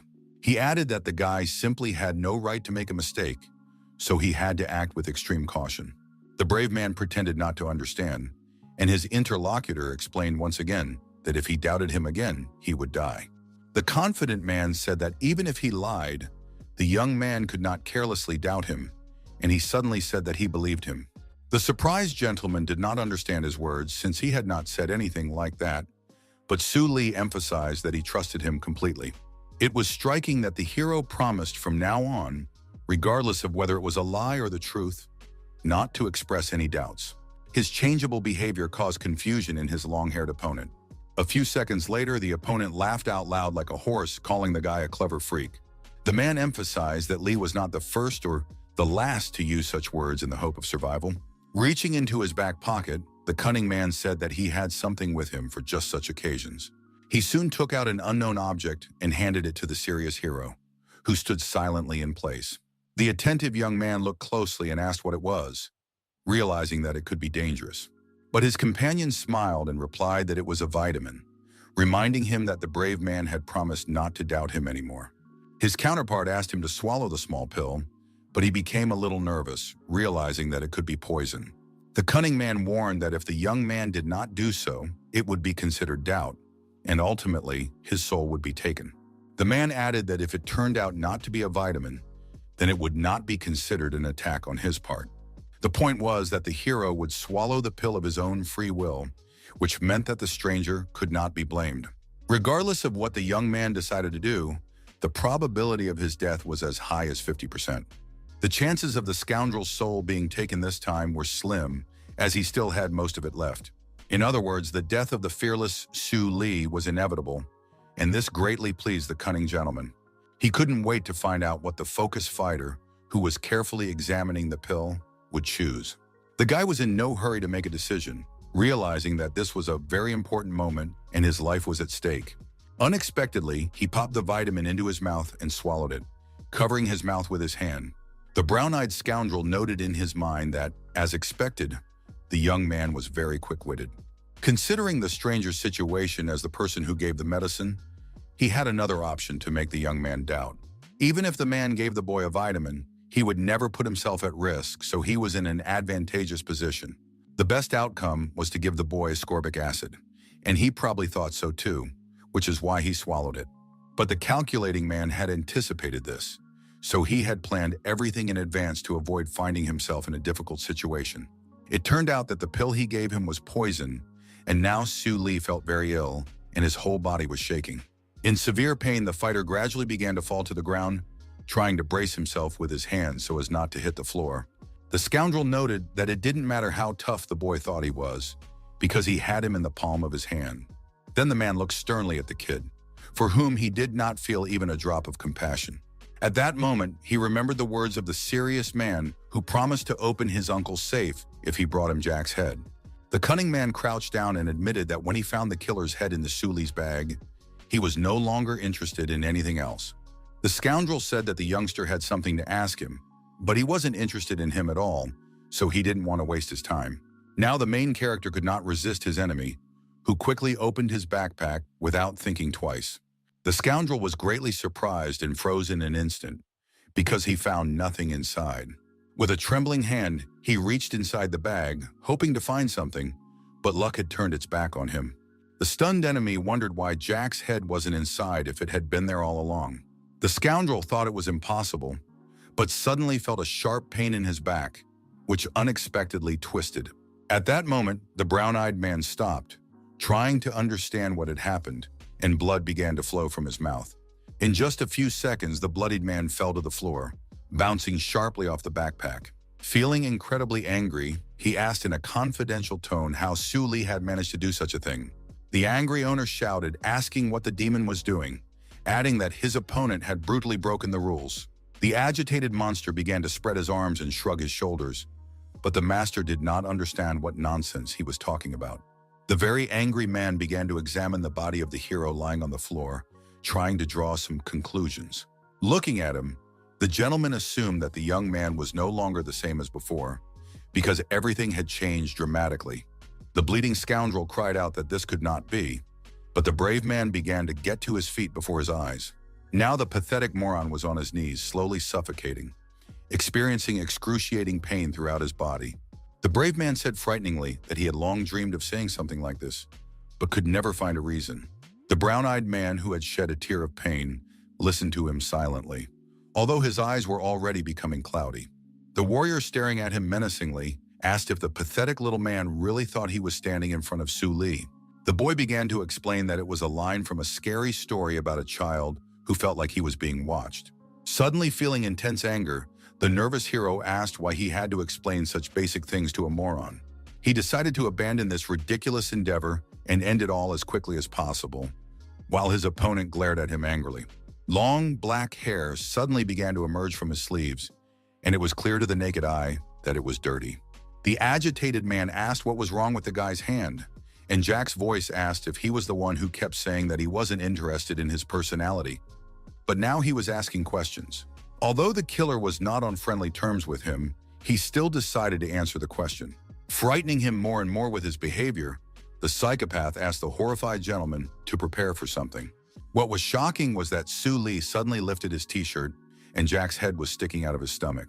The opponent, who almost lost consciousness from fear, jumped back, screaming and not believing that the killer's head was in front of him. He begged not to say that the main character had absorbed the psychopath into his body, but it was just the opposite. The madman shouted menacingly that he was the one who had taken advantage of this body. The reason Jack used the young man's face was that it was somehow strange to talk through his stomach, lifting his shirt up on the street. The enemy had heard about the killer's abilities to transform, which were beyond common sense, but he did not expect anything like this. He was horrified by the question of why the madman was still alive, since his uncle had definitely said that he had died 10 years ago. With a terrifying smile, his opponent said that it was the brown-eyed man's turn, but he didn't understand what that meant. Looking at him with glowing eyes, his opponent grinned and said that it was his turn to tell the truth. Creepy Jack said that he didn't have much time before his enemy's last breath, so he suggested not wasting time. Moving closer to the wounded man, he grinned and asked him to listen very carefully. Stained with his own blood, the gentleman was afraid to even breathe and stared at him without looking away. At one point, he smiled slyly for some reason, as if he had some goal in mind. The brown-eyed man considered it commendable that Jack had gone so far, and he was pleased that his opponent knew everything after all. The sweating man confirmed this, but unexpectedly replied rudely that he would not answer a lunatic. The bewildered killer first thought he had misheard, but his interlocutor really did refuse to engage. Putting his hand to the wound, the brave man smiled slightly, noting that, as the madman had said, he did not have long to live. The young gentleman said that he was dying, And even if he helped Jack only because he was already a dead man, he would still meet his end. These words made his opponent fall silent and think, as if they had touched him to the depths of his soul. Leaning his hand on the floor, the madman agreed that the scoundrel would die here, and he would not even be able to save him. The wounded man became very nervous, and his face changed because he noticed suspicious behavior on the part of his opponent. The mad tyrant in Su Li's body exclaimed that he could hurt him, so he swung his arms sharply. At that moment, the man bit his lip and narrowed his eyes as much as possible, realizing that his end had come. Surprisingly, at the very last moment before striking, Jack simply stopped. The protagonist's hand immediately trembled, and his opponent, sitting on the floor, gathered the courage to open his eyes slightly. The young man began to feel tormented, and Jack said that he had come out of hibernation too early, which caused confusion in his opponent. Laughing slightly, the psychopath said that luck was on the side of the long-haired, brown-eyed man who was already prepared to die. At that moment, Su Li's body collapsed to the floor, and no more words came out of his mouth while his alarmed enemy silently stared at him. At that moment, Jack's head fell out from under the young man's jacket, also posing no danger. The worried gentleman could not believe that all this horror had happened before his eyes. Feeling calm in his soul, he simply lay down on the floor and said that he was dying, but less painfully, and that even made him happy. The exhausted man relaxed and tilted his head back, but suddenly heard a strange sound nearby. The tense man looked up and saw the silhouette of a person in front of him, which he did not expect at all. What was astonishing was that standing in front of him was the stern Su Li, holding Jack's head in his hands. The smiling opponent said that he no longer had the strength to even be surprised, so he did not attach any particular significance to the situation. After a while, the angry hero yelled at Jihe, who was to blame for the stranger taking Sun Hun. The angry guy exclaimed that he should have at least stalled for time, but the fool just let the scoundrel walk away. His comrade asked him not to yell and inquired where he had been all this time and what he had been doing. The brave man asked if his ally really thought he had just been wandering around the city and then saw something suspicious behind him. The bloodied perpetrator lay on the asphalt, showing no signs of life. Holding his right shoulder, Jae-hee turned around and also looked at him, not even knowing what to say. The cool-headed Su Li understood that his brave comrade was also not idle and was busy with his work. Unexpectedly, he apologized, explaining that a lot had happened to him, so his nerves were shot. Then the main character suggested taking a break, since they had both been through a lot, and his comrade agreed with him. The blue-eyed boy asked if the daredevil had installed the program on Sun Hun's stolen phone. The excited fighter immediately reached into his pocket for the phone, remembering that he had indeed done so. But his joy quickly evaporated when he saw that the mobile device said the tracker was not being tracked. Stressed out, Su Li said that the jerks got rid of the smartphone, and Cho Jae-hee suggested that they might have just deleted the app. The pensive hero asked if the stranger had said where he was going, and his counterpart replied that he had mentioned something about a phantom. It was said that if they wanted to pick up the blonde man, they needed to go there, and this alarmed the brave man because the brown-eyed man had said the same thing to him.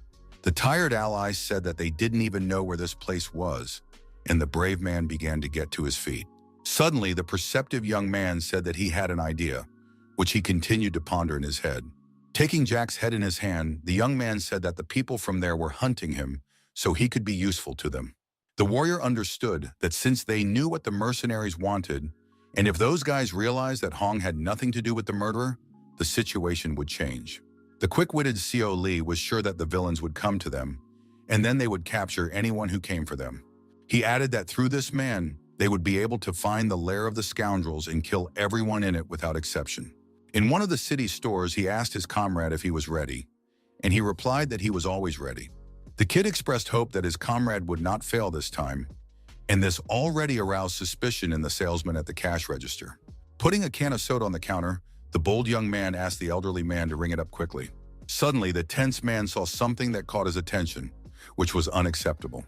Remaining polite, the cashier asked the young man to remove his hand from the lid of the tin can. The insolent young man did not obey and abruptly opened the can, from which sweet water immediately sprayed out.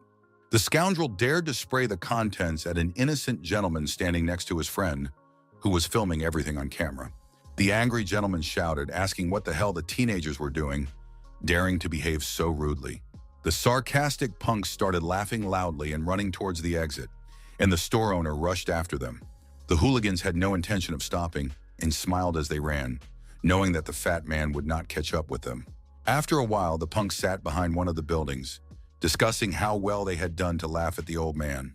One of the smoking boys was re-watching the video of the man's violent reaction, which looked funny. His friend suggested splitting the profits from monetization in half if the video went viral, but his counterpart told him to go to hell. He said he would upload the video to the platform and hide it, so nothing would come of it, but his friend didn't like that option. The guy called the leader a jerk who just didn't want to share, and the brunette asked who he thought he was.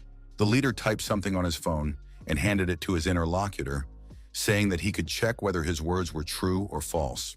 The brown-haired guy asked why he would upload the video to his main account and smirked, assuming that his friend was keeping some kind of personal diary. At one point, the brown-eyed man saw something interesting and decided to take a closer look. It turned out that someone had subscribed to the brunette, and according to him, it was a certain Wun Yanju.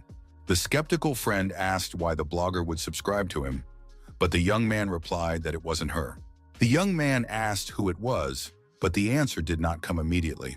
The site said that the video had been successfully verified, and the kid earned 50 shark points for it. With a sly smile, the bully said quietly that there was one guy he knew well. Shui Jihe and Siwu Li were at the school, where two guys were walking down the hallway arguing about something. The hero said that even if the young man leaves school, he is now an outsider, but he replied that it makes no difference because he hasn't been caught yet. The young man also added that he was wearing a mask so no one would recognize him, and wondered if he should be grateful for the virus outbreak. Returning to school after so long, the young man was suddenly overwhelmed with memories of his past days there. The kid asked how Jack was doing, and his comrade replied that the head of the killer, who liked to sleep at school, was in the locker. The brave boy asked what was going on with Phantom, and his ally said that the search engine was clogged with junk, so it was difficult to track down any mentions. In response, the boy asked if anything strange had happened at school, and Su Li replied that Sun Hong's friends didn't even know what had happened to him. The blonde boy's sister, Song Yun, wasn't worried at all, as he often skipped school, and no one thought anything could have happened to him. The blue-eyed youngster said that in any case, they needed to find Belyasha as soon as possible. Suddenly, the fighters heard human screams nearby, which immediately caught their attention. Somewhere nearby, dark liquid blood was dripping onto the floor, and someone was loudly called a psycho. The young man coughing up blood was asked to calm down immediately, because he had already gone too far. The impulsive kid yelled at everyone to shut up and continue filming in silence, because he really wanted to become popular. The young man carelessly left a cut on his own arm, and that's why people made such a fuss. The hot-tempered hooligan began to threaten the two guys who asked him to stop and already considered him crazy. Looking at the psychopath's fierce gaze, the guys decided to just keep filming him until things got even worse. Holding the phone with a trembling hand, one of the young men said that they would be in deep trouble. The crazed kid persuaded him to continue filming everything, and no one could even say anything to him. The madman continued to wave the box cutter around, believing that great fame would soon come to him.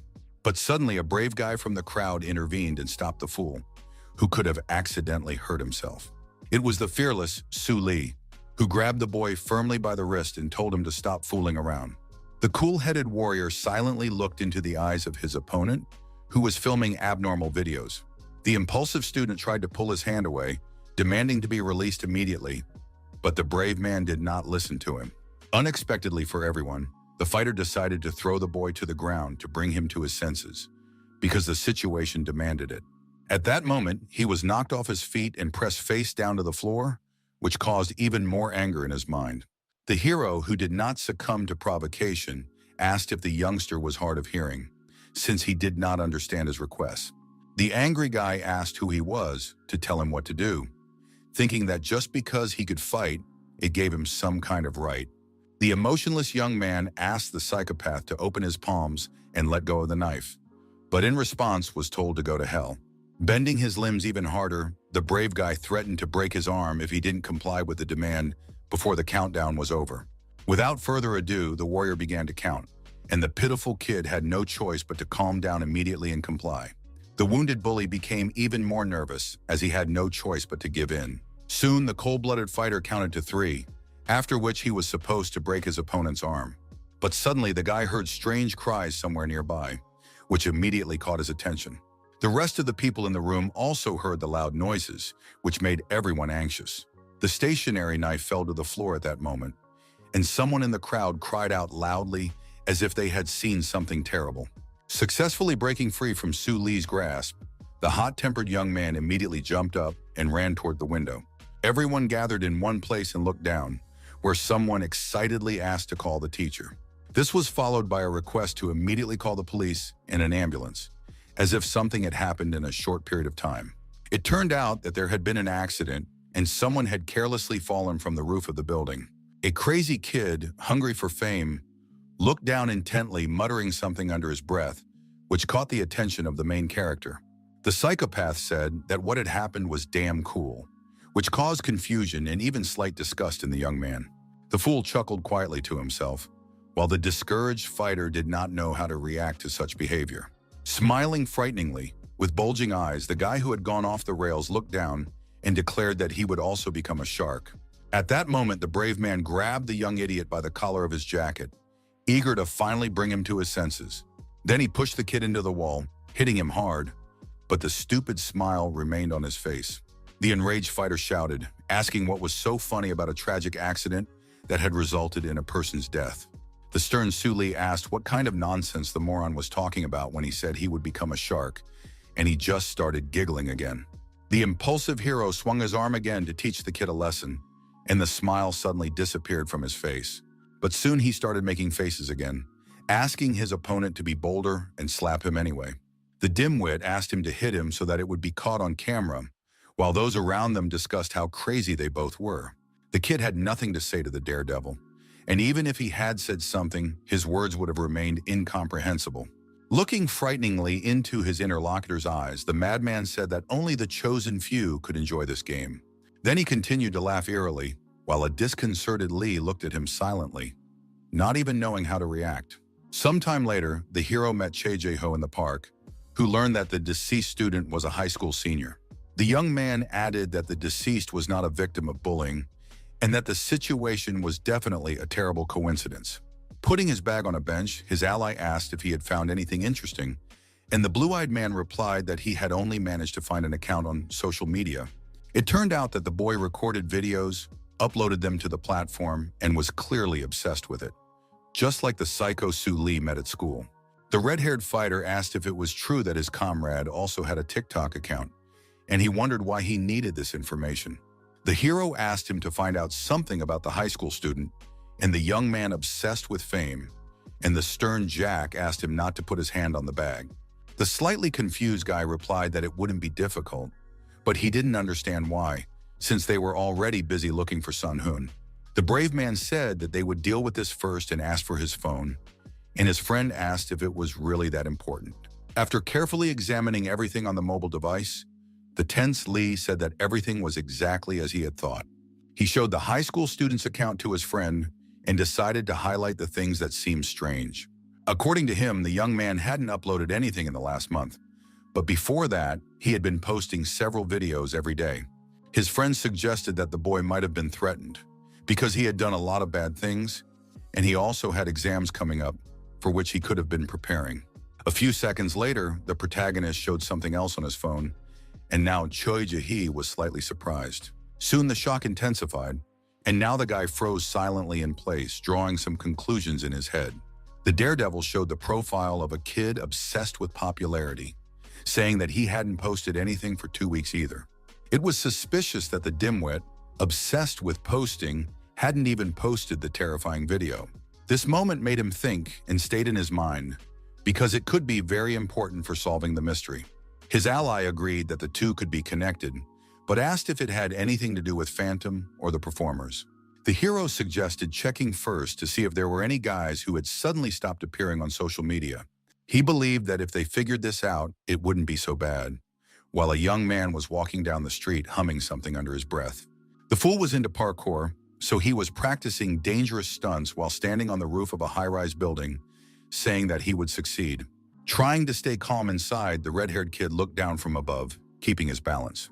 Finally, he managed to lift one leg to the edge of the roof and successfully capture it on camera, But suddenly relaxing, the youngster stumbled and instantly increased the risk of falling from a great height. Incredibly frightened, the boy immediately started screaming, realizing that his own stupidity could cost him his life.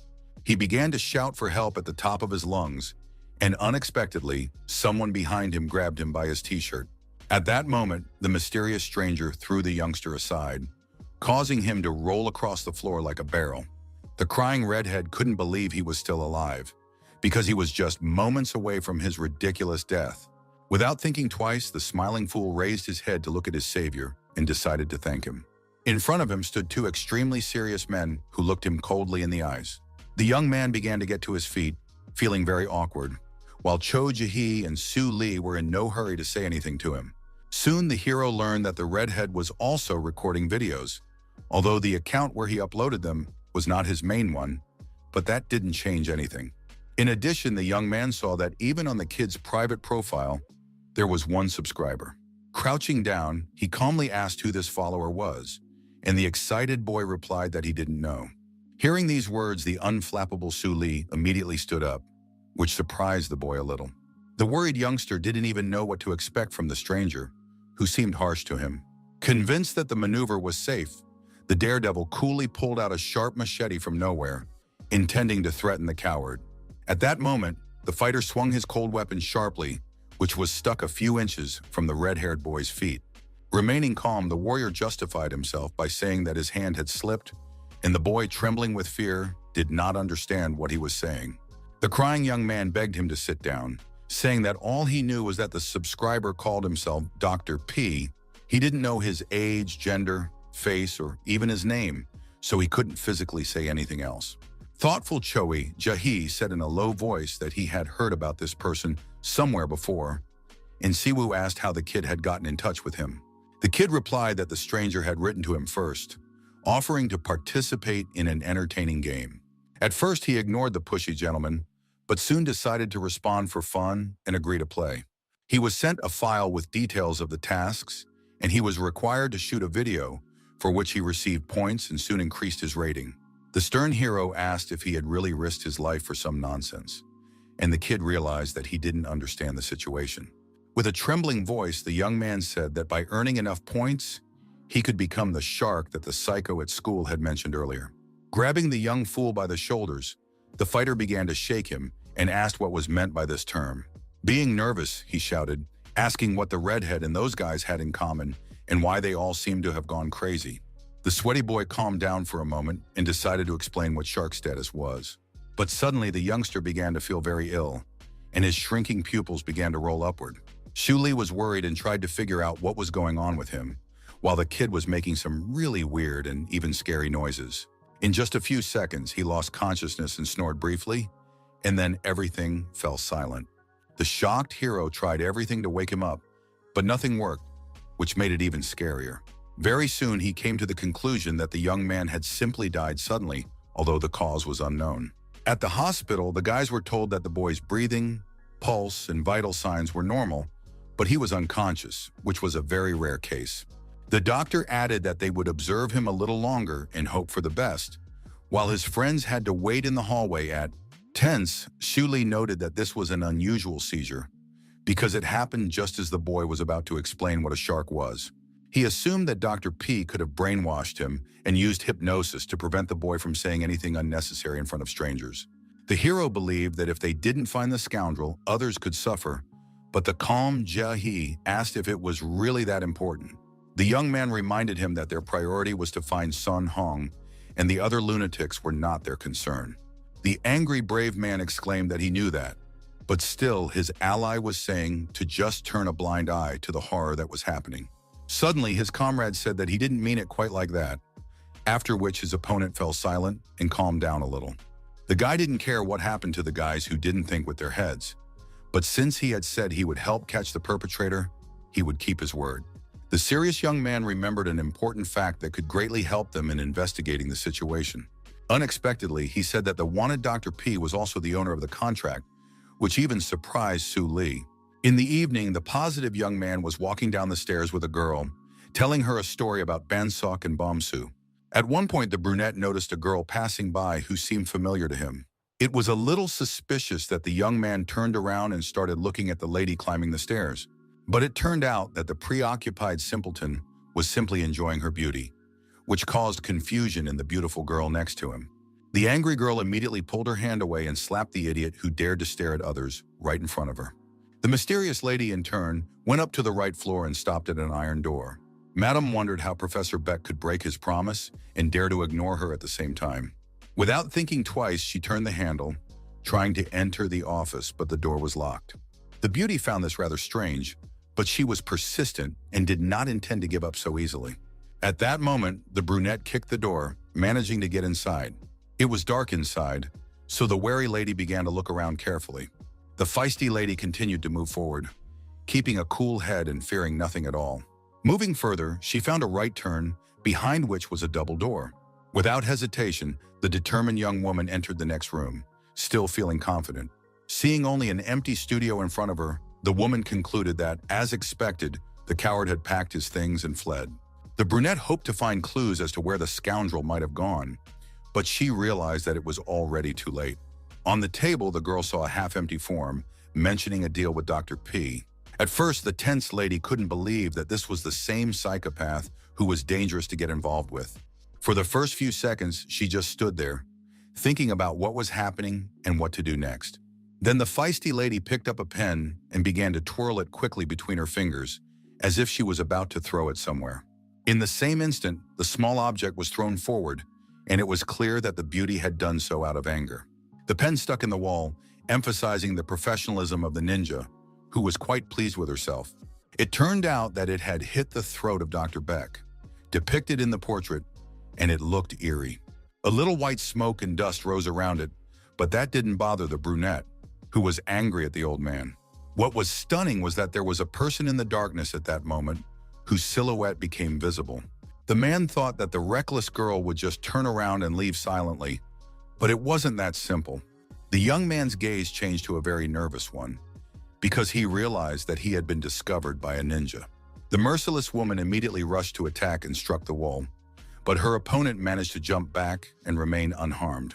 Smiling, he said that he thought the girl would calmly leave without finding him, but harsh reality made itself felt.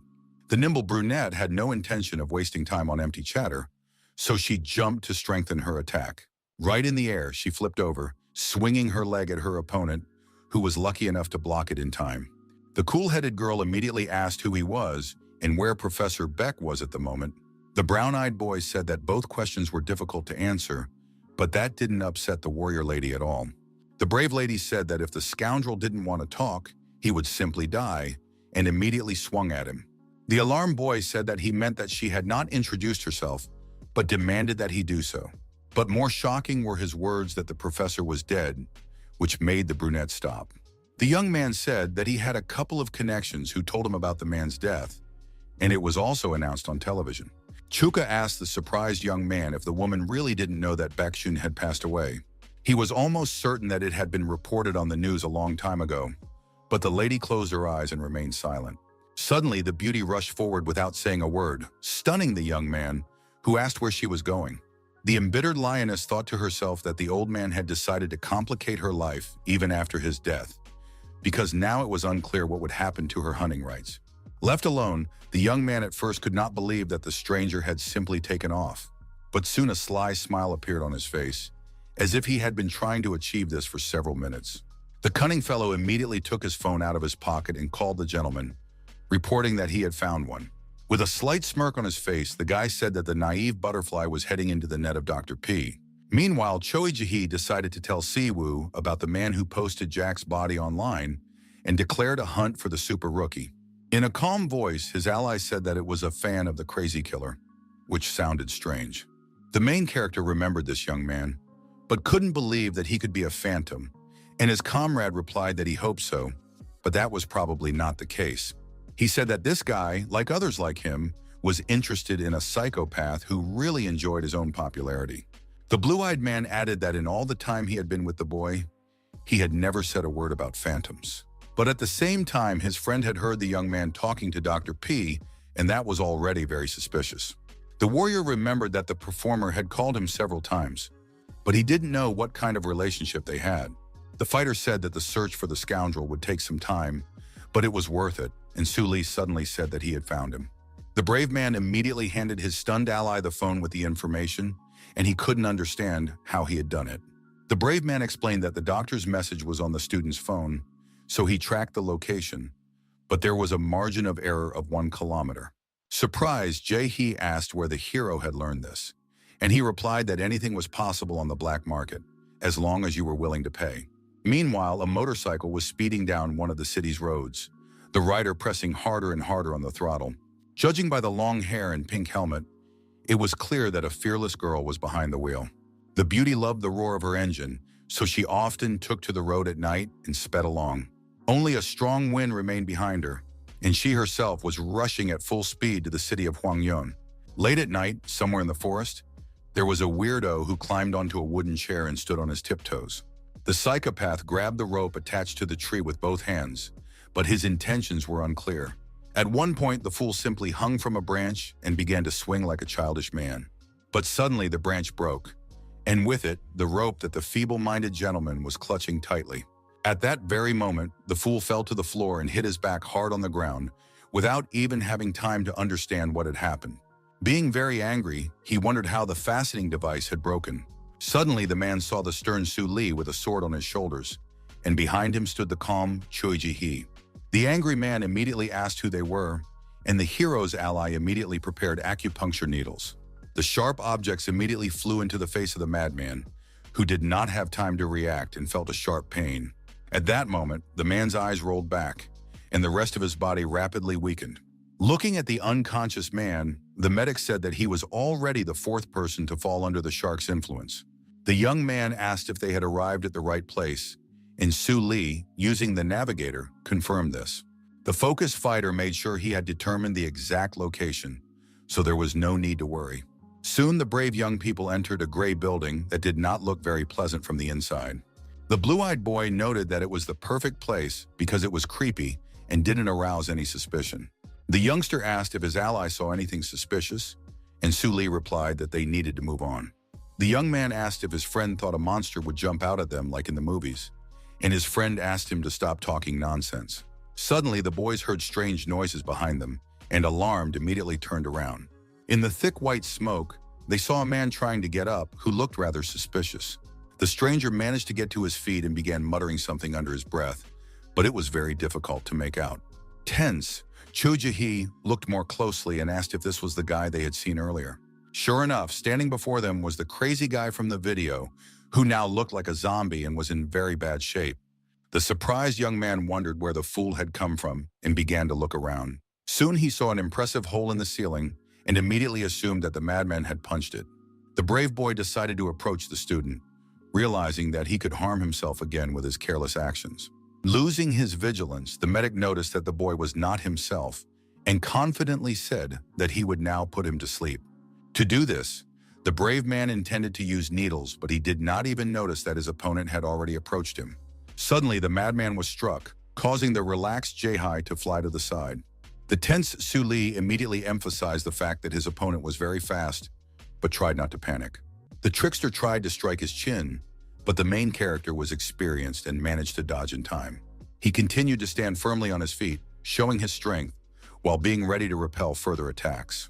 Then the fighter picked the right moment and kicked the scoundrel in the jaw, who instantly started spitting blood. Suddenly alarmed, the young man saw that a piece of skin had disappeared from his leg, and it looked very scary. It turned out that the monster with sharp teeth had taken advantage of the opportunity and bitten him, as evidenced by the blood on his face. The disheartened warrior soon realized that the enemy had bitten off part of his leg, which was very strange to him. The terrifying monster suddenly opened its bloody mouth, which was frightening to look into. Stunned, Su Li couldn't even understand how a simple guy from school had acquired such terrifying, inhuman teeth. The zombie continued to attack and went after Jae-hee, biting his leg, which immediately caught the hero's attention. The nervous ally shouted, asking why the hell the brave man was standing still and doing nothing. His comrade shouted at him to pull himself together and added that he would deal with the monsters and asked him to move on. But in a moment, the slightly surprised young man noticed that his comrade had already left. Keeping a cool head, the fighter began to move forward, thinking that his student had not been like this before. But the alarmed young man assumed that Dr. P was here and decided that he needed to find him immediately. Suddenly, Su Li froze in place and stared at the room, the door to which was wide open. Feeling a shiver down his spine, the warrior began to look closely, at first not even believing his eyes. It turned out that there was a powerful computer with several monitors in the room, as if it were someone's workplace. The brave man immediately realized that he would definitely find a clue here, so he rushed to the device. The screen said that access was closed because a password was required to log in. The perceptive young man began to try to guess the code, but failed time after time, although he remained calm. It said he had 2 attempts left, and if he entered the wrong password, all the information would be deleted. Jack's hair suddenly fell out of his backpack and began typing incomprehensible symbols on the keyboard. The angry hero shouted, asking what the sick bastard was doing, but suddenly the system wrote that access was open. The stunned young man asked how the killer was able to get in, and he replied with a smile that the code was very popular. The psychopath called it elementary, and the young man was both confused and annoyed at that moment. Without wasting any time, the fighter began looking through the files, hoping to find something about Dr. P or the shark. Soon he managed to find a folder mentioning the second option, and that was already a small chance. The focused warrior with bags under his eyes began to carefully study the information. Trying to remain calm, he silently moved the mouse around different areas of the monitor, carefully looking through everything. At one point, the main character was even surprised, as if the information seemed very interesting to him. Meanwhile, the brave Jia-hee continued to fight off the madman who had turned into a zombie. The nimble fighter twisted and turned, dodging attacks and trying to strike the completely mindless monster. The nimble warrior managed to strike his opponent's jaw before he could react. The creature grabbed his chin, which made it even angrier. But it no longer frightened the brave man. The monster opened its mouth wide again, its sharp teeth inspiring fear even from a distance. The young man had no intention of recovering and launched another successful attack, punching his enemy in the stomach. At the same time, he noticed that the zombie was still standing, so he had to change his tactics urgently. Picking up several acupuncture needles, the young fighter came to the conclusion that ordinary whips would not achieve anything. He immediately threw the sharp objects at his opponent's sensitive points, causing him to feel a sharp pain in his neck. Within a couple of seconds, the psychopath collapsed unconscious on the floor and no longer posed any danger. Wiping the sweat from his forehead, Jae-hee said that he should have used the needles from the very beginning instead of saving them. Unexpectedly, the monster began to rise from his knees again, showing his willingness to continue fighting. The surprised guy did not understand how this could be possible if the projectiles had hit their targets directly. Even more shocking was that the monster suddenly jumped up and disappeared from his field of vision. The merciless zombie sank its sharp teeth right into the boy's side and tried to bite through his skin. Experiencing hellish pain, the fighter realized that he had lost his vigilance and that his opponent was stronger than he had thought. He realized that he needed to use heavy artillery and resorted to the 5 universal elements, namely the repulsive force of metal. The fierce warrior was no longer going to stand on ceremony, but a familiar male voice shouted for him to stop.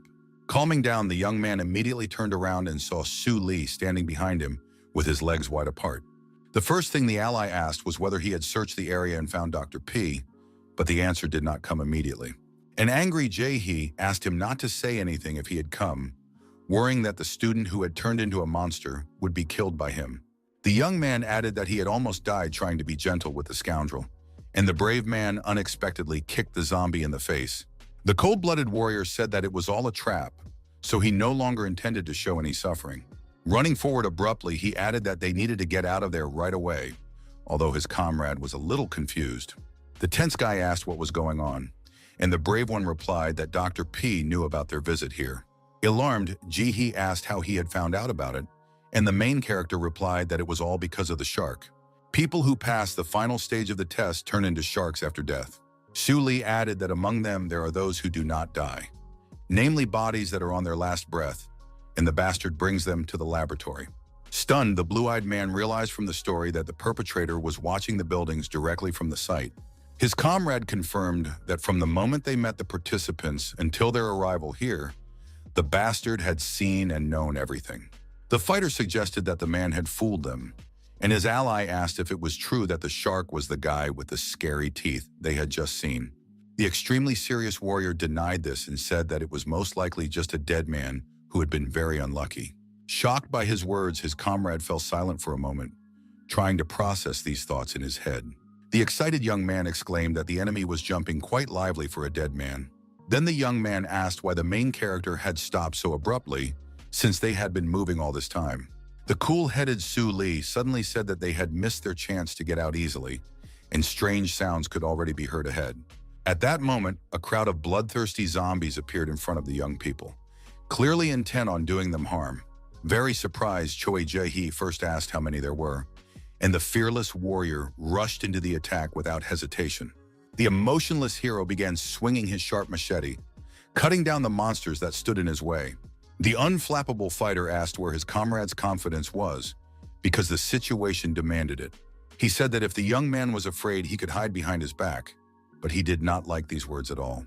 The daredevil, who was instantly offended by these remarks, rushed into battle, shouting that he was just counting the number of enemies. The self-confident fighter also exclaimed that he was stronger than Su Li, but such phrases only made him smile. The main character smiled and said that this was debatable, and the dissatisfied youngster asked him to repeat what he had said. Continuing to swing his machete, the cool-headed hero said that if the young man disagreed with something, then there was only one way out. The fearless warrior asked him to show what he was capable of, because so far the medic had only been talking. Everything in the world had a tendency to come to an end, so after a while, the door leading to the street was kicked in by Su Li. The stern hero stared silently ahead while his tired comrade wiped sweat from his forehead, standing behind him. Tense, Cho Jae-hee first asked how many zombies they had killed, and his comrade replied that he didn't even know. The cold-blooded warrior only knew that he had killed more monsters, but the dissatisfied young man exclaimed that almost all the kills were his. The young man immediately turned to Jack, who was in the bag, asking him to judge them and say who had distinguished himself better in battle. The excited youngster asked if he hadn't won the battle, as the killer's behavior was very strange. At that moment, the psychopath uttered the name of the main character, but it did not seem at all like he was acknowledging his victory. In a state of incredible rage, the tyrant shouted loudly, asking what the hell the scoundrel had done to lock him up. He shouted loudly that he couldn't wait to chop up all the zombies, but the scoundrel dared to do this to him and simply lock him up. Unwilling to listen to his childish cries, the imperturbable Su Li closed the bag again, focusing on his thoughts. An angry Jack continued to yell something at him, surprising Cho Jae-hee, but the bravest man in the forest didn't care. At the same time, a terrifying monster with a nasty tongue and sharp teeth found itself another victim.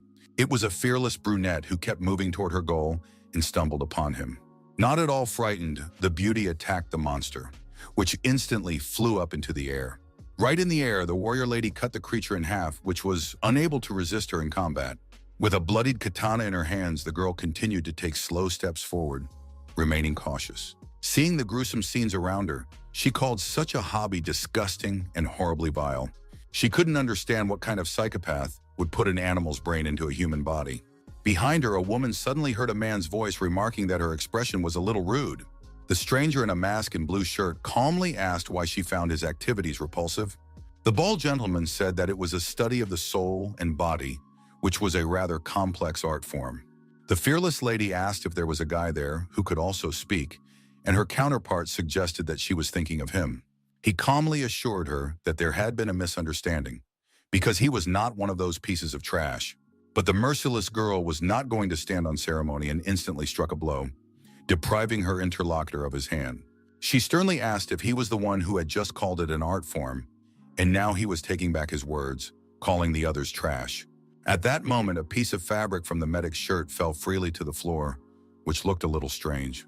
The smiling man was left with his limb and said that he still considered Dr. P's work divine.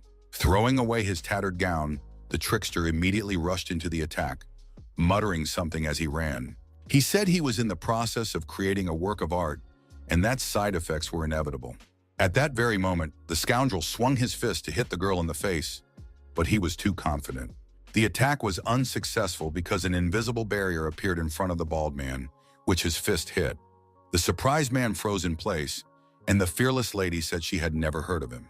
The combative madam added that she didn't understand any of this, then swung her pink-handled katana sharply. At that very moment, an incredibly powerful blow was delivered. But what was striking was that it was also unsuccessful. The girl experienced a strong recoil on her arms, which instantly knocked her legs out from under her, and she almost fell. Somehow, the opponent managed to block the attack and remain unharmed. The bald gentleman asked if, even after seeing everything, the girl still did not understand that this was the greatest creation. The surprised lady saw for the first time blades crawling out of muscles, creating something like a barrier. Still, a very subtle but insidious smirk appeared on her face, making it clear that she had no intention of giving up. Suddenly, she said that all this was really interesting, and beads of sweat began to roll down her opponent's face. Unexpectedly, the tip of the woman's katana, who was a professional in her field, pierced her opponent's skin. Seriously wounded, the very tense man loosened his grip and was now very vulnerable. The ninja then launched a devastating attack, resulting in the death of the fanatic who had been turned on Dr. P's work. The cold-blooded brunette quietly said that everything had happened exactly as she had imagined. Looking at the dead man, she said that she didn't even know if it could be called art. A few minutes later, the girl went out into the street, where her luxurious black motorcycle was parked in a trash-strewn alley. The girl immediately settled herself on the bike and began to twist the throttle to get moving faster. The loud roar of the engine could be heard in the neighboring streets, but she didn't care and just continued on her way. The woman just needed to get her license to hunt super newbies, regardless of Dr. P's activities, but she had a bad feeling about it. There was only one thing on the battle-hardened lady's mind, but it didn't have time to cross her mind because she was distracted by something.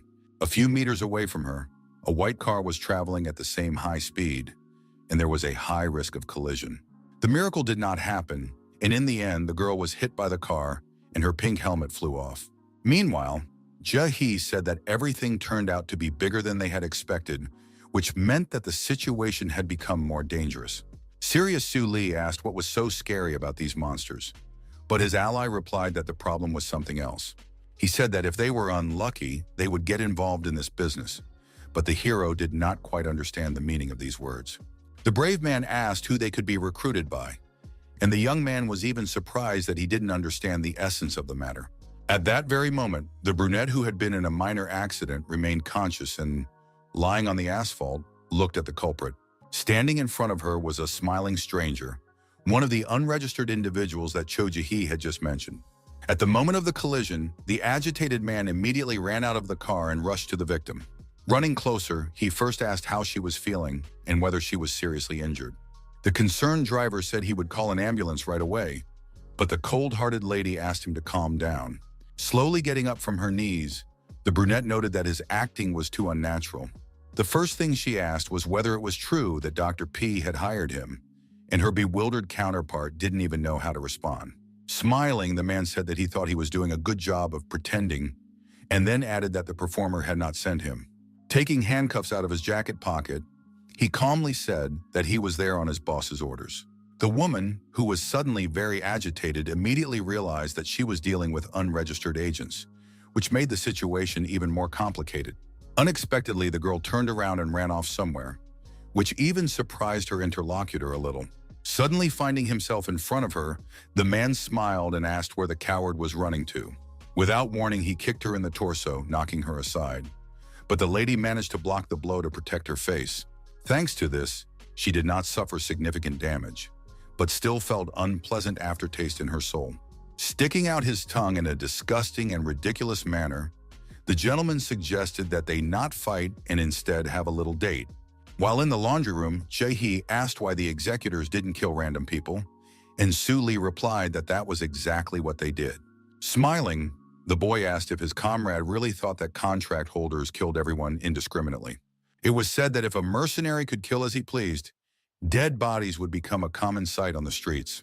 The young man added that such madmen were extremely rare and usually killed 1 or 2 people in a secluded place.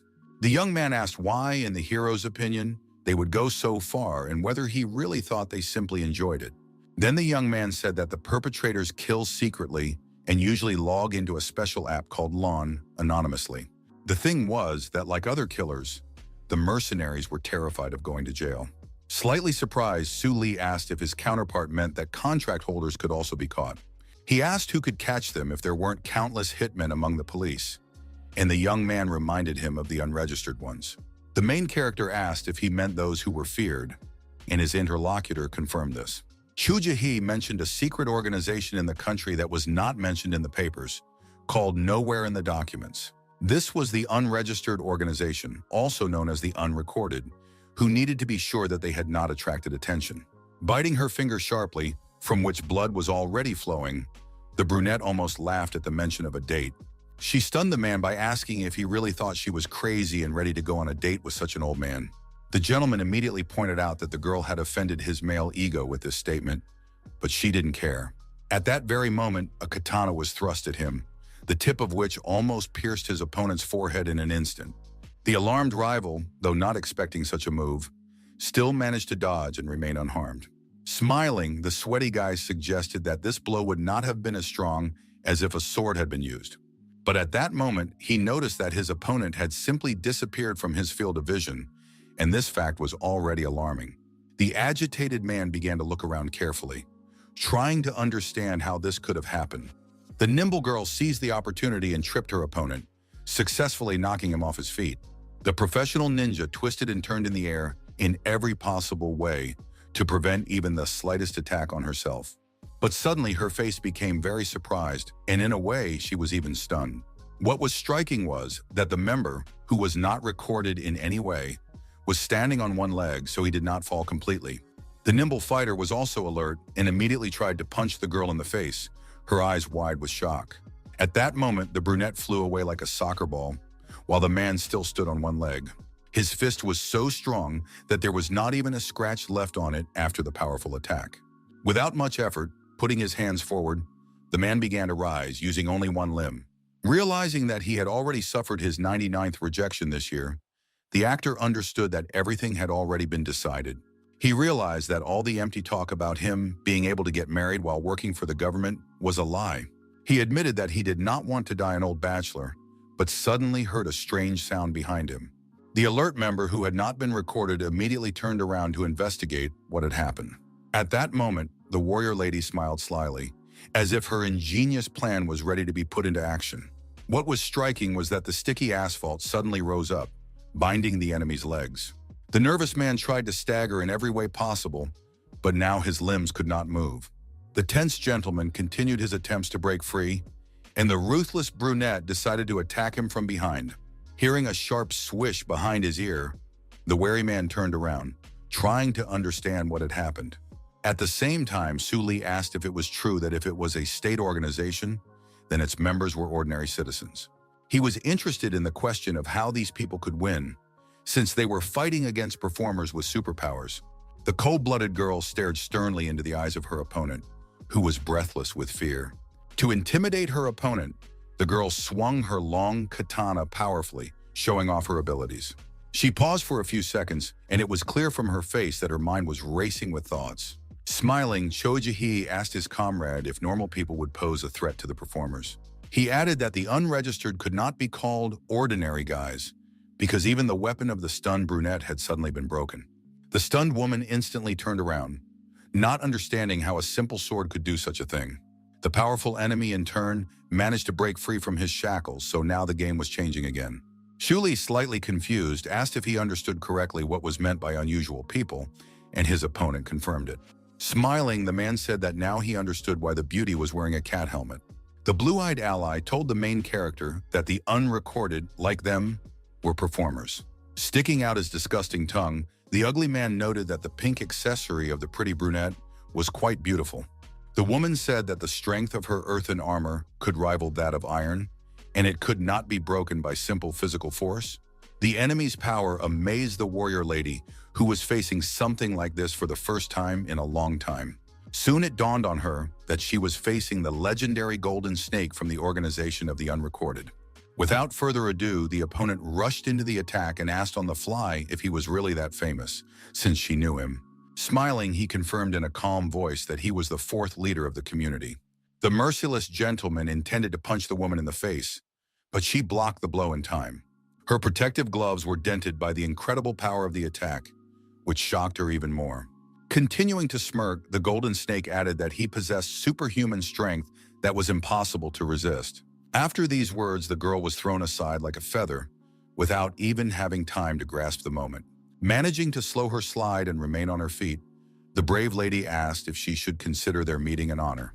She smiled at the fact that a powerful organization had sent its boss to capture her, rather than a lower-ranking employee. Her opponent did not stop and continued to try to break through her defense, writhing in every possible way as he ran. The rough man grabbed the girl's arm abruptly, first apologizing to her. He said he was not there to catch her, and pulling her roughly toward him, called her a young lady. The strong man almost pushed the woman's face into the floor, completely confusing her and not even letting her understand what had happened. The golden snake noted that she had simply accidentally interfered with the investigation, which is why she got caught up in it. The brunette was still conscious, but her eyes began to cloud over, and her condition deteriorated sharply. The ruthless enemy treated her like a useless object and ultimately just threw her against the wall. Completely calm, the scoundrel asked if the beauty was upset that he wasn't there for her. The sarcastic gentleman said he couldn't believe he had hurt the girl's feelings and began to call himself a scoundrel. Getting up from her knees, the cool-headed girl called him uncle, admitting that she was indeed a little hurt. The nervous opponent repeated once again that he was a bachelor and asked her not to call him that, and a smile appeared on the face of the combative lady. Standing up, the fearless girl said that her opponent had not even managed to hurt her, which was surprising. Although the brunette said so, she understood perfectly well that without her earth armor, she was in danger. She couldn't understand how it was possible that her super-powerful equipment had broken from a single blow from a lousy viper. The lady had expended too much energy maintaining her armor, but now she had to act with extreme caution. Clenching his fist, the fierce opponent reminded her that his specialty was superhuman strength. At the same time, the gentleman said that he had not yet shown it, and this made the lady wary. It turned out that all his previous attacks were just physical skills that posed no particular danger. The golden snake was born with enormous power, but it had never been his ability, and he understood that his strength was certainly not what it used to be, as the years had taken their toll. Smiling, the mysterious man asked if the young lady knew the story behind his nickname. The girl said that he resembled a viper, but her counterpart interrupted her, saying once again that his specialty was superhuman strength. He added that nicknames like elephant or bear are usually used to express power, but he was called a snake. With an irritating smile, the polite rival asked the beauty to think carefully about this question. In an instant, the brunette's eyes bulged and her pupils dilated as if she had seen something stunning. It turned out that the opponent had turned into a disgusting viper, whose tongue had become even more vile. The very surprised girl wondered what the hell was happening to her opponent's leg. But after a few seconds, she realized that it was not just a limb, but something completely different. The golden snake's body was covered with a strong shell, and he clenched his fist, preparing for battle. Meanwhile, Su Li realized that the unregistered could also use their abilities, and Jahi called it logical. The hero asked why the executor would catch his own kind if it was abnormal, and his ally wondered if he considered himself to be one. The young man said that this was not the most important thing, and finally decided to explain the essence of the organization. The man, whose leg had turned into something like a spiral, silently stared at his opponent. Suddenly, he just jumped up and disappeared from her field of vision, which was very alarming. The tense lady began to turn her head in different directions, wondering where the enemy had disappeared to.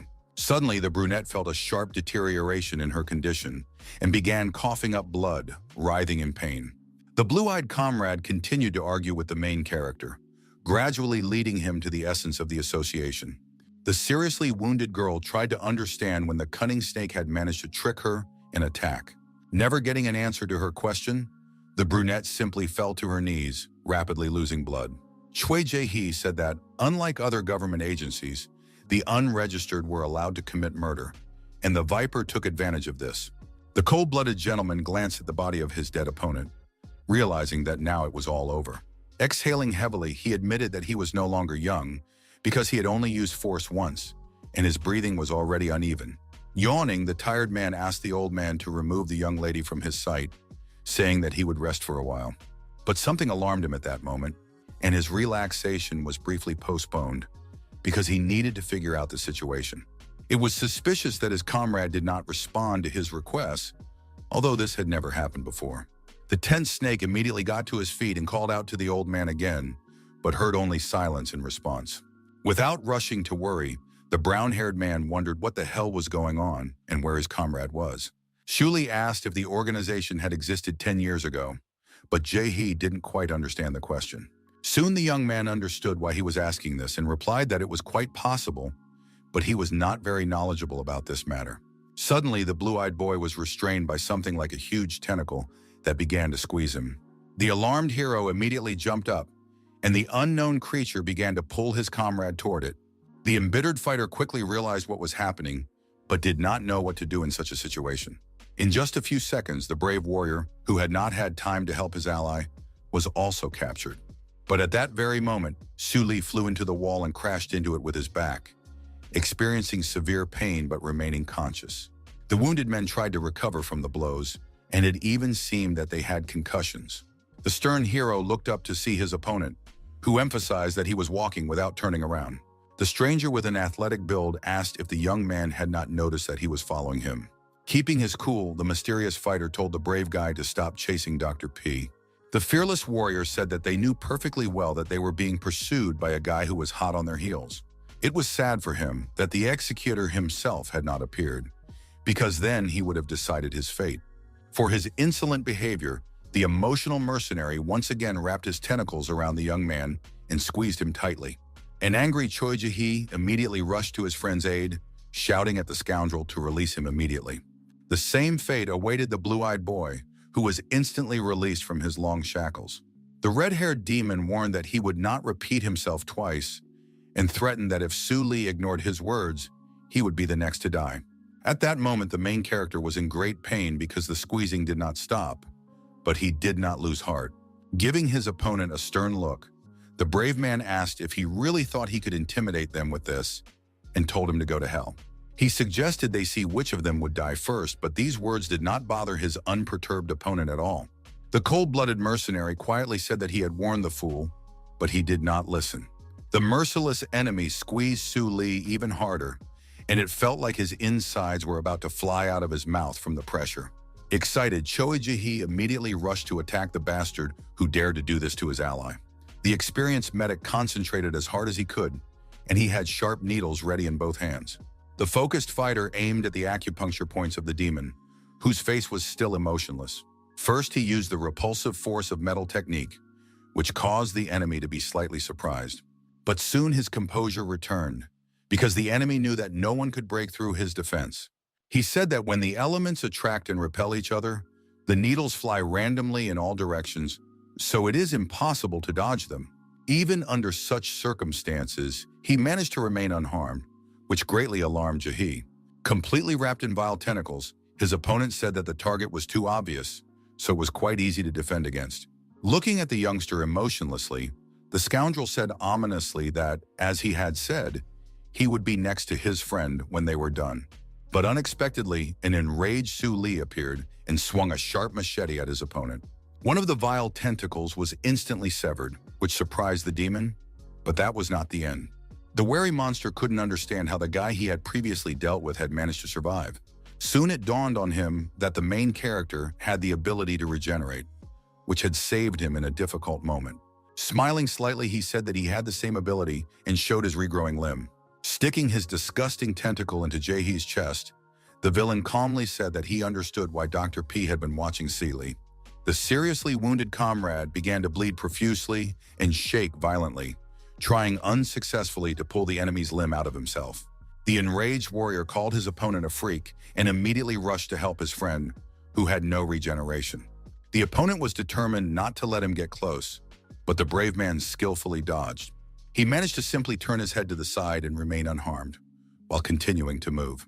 Once he was close enough, the brave warrior grabbed the demon by the shoulder and swung his sword to take his life. The imperturbable opponent called his actions predictable because he had anticipated them in advance. He also stabbed the sharp blade into the center of the protagonist's chest, saying that the fool had not learned the lesson of his friend. The enemy added that attacks with obvious goals are usually as predictable as a fish on a hook. The scoundrel continued to say something, but in an instant his face changed, and it even seemed that he was frightened. What struck him was that the long tentacle had suddenly been cut off by someone. Turning around, the wary demon saw a nimble stranger who was responsible for this. Tense, Su Li did not understand why the stranger was there. But the cold-blooded enemy said that he had already caught up with him. It turned out that he was being hunted by a young member of the organization of the unregistered who had a slight smirk on his face. The brown-eyed gentleman silently stared at his opponent, confident that today he would deal with him. The main character couldn't believe what he was seeing until the very end and even suspected that he was hallucinating. The young man was shocked to see his new homeroom teacher standing in front of him, looking completely calm. Anxious Chui Jihe was also shocked that they had stumbled upon someone who was not registered. Unexpectedly, the young man put his hand on the boy's wounded chest, and from the side it looked like he had just finished him off. Deeply concerned, Su Li shouted his friend's name at the top of his voice, realizing that this would be the end for him. But the unperturbed teacher calmly said that it would help the young man hold on for a while. The bewildered boy asked what the man was talking about, then looked at the mutilated area of skin.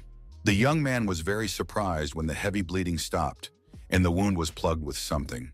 The fighter did not understand why the unregistered man was trying to help him, and as he got up, he noticed that the yellow substance had stuck to the asphalt. The gentleman asked him not to move, saying that if the injury got worse, no one would be able to help him. The cold-blooded demon immediately realized that he had used Cynthia's rubber glue and noted that his opponent had some interesting things in store.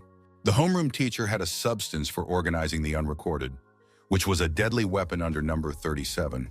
Attacking with his tentacles without warning, the enemy exclaimed that he also knew that this little thing would not be able to bind him. Suddenly, his confidence vanished as another piece of his limb was severed.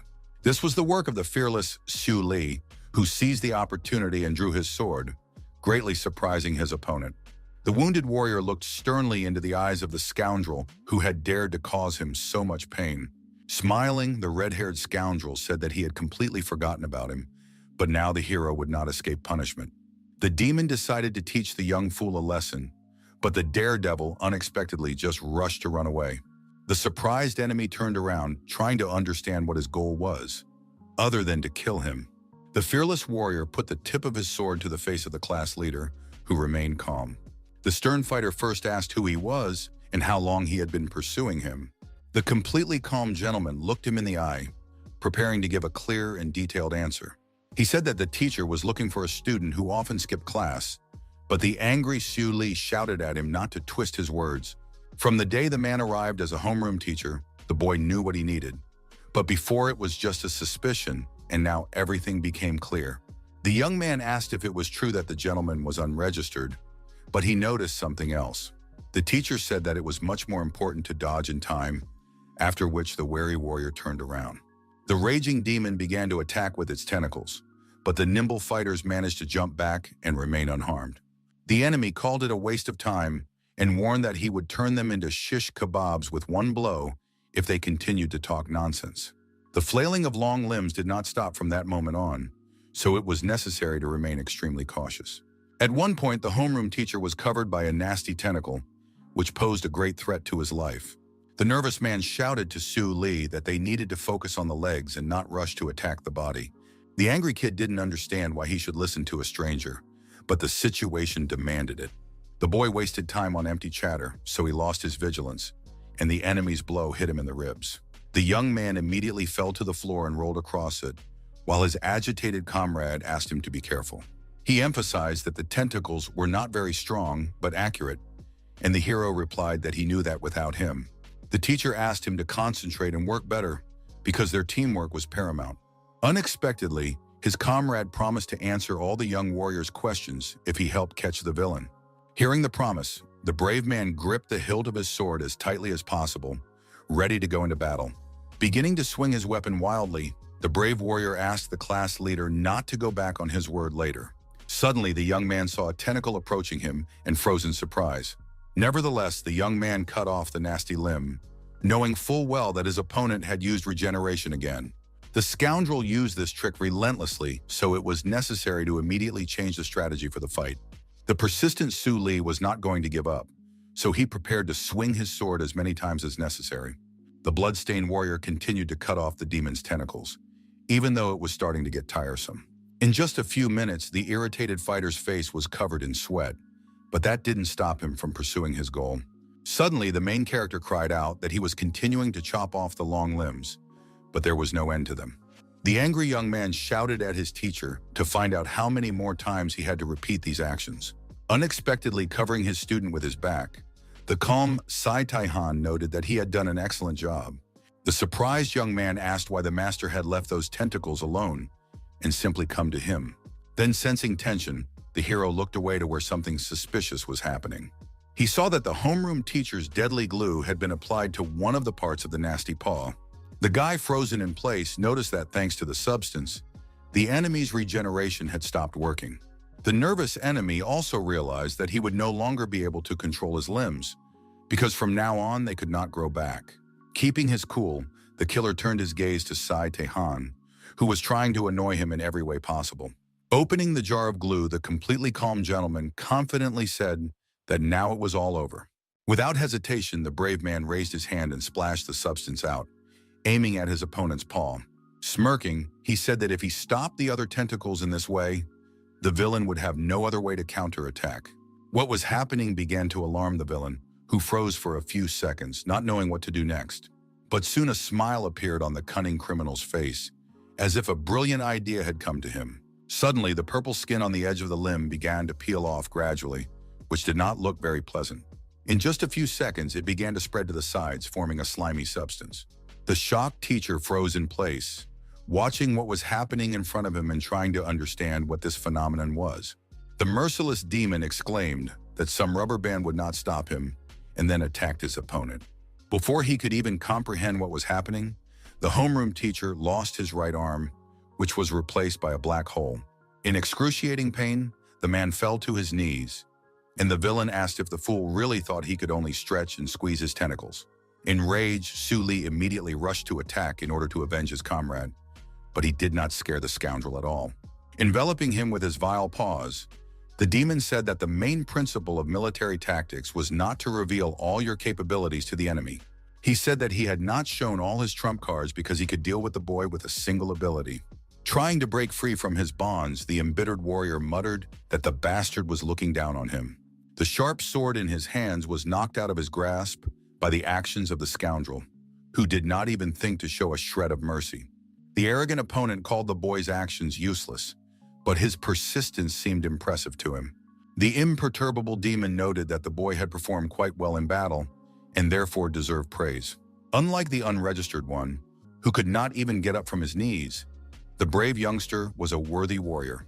For his fighting spirit, the villain decided to give Su Li a little advice, calling him a regenerating child. The villain said that the kid could still admit defeat and beg for mercy, and asked if he wanted to work with him under Dr. P. The villain promised that if the boy agreed, not only he, but also his blue-haired friend would live. The trickster planned to take the hero with him because his boss needed him, but he was curious to see what the child would do. The brave boy replied that he would first like to know something, and his counterpart asked him to ask his question quickly. The calm young man asked why the creatures that the demon called trash became trash. The villain replied that they couldn't be turned into sharks, but Li was interested in something more fundamental.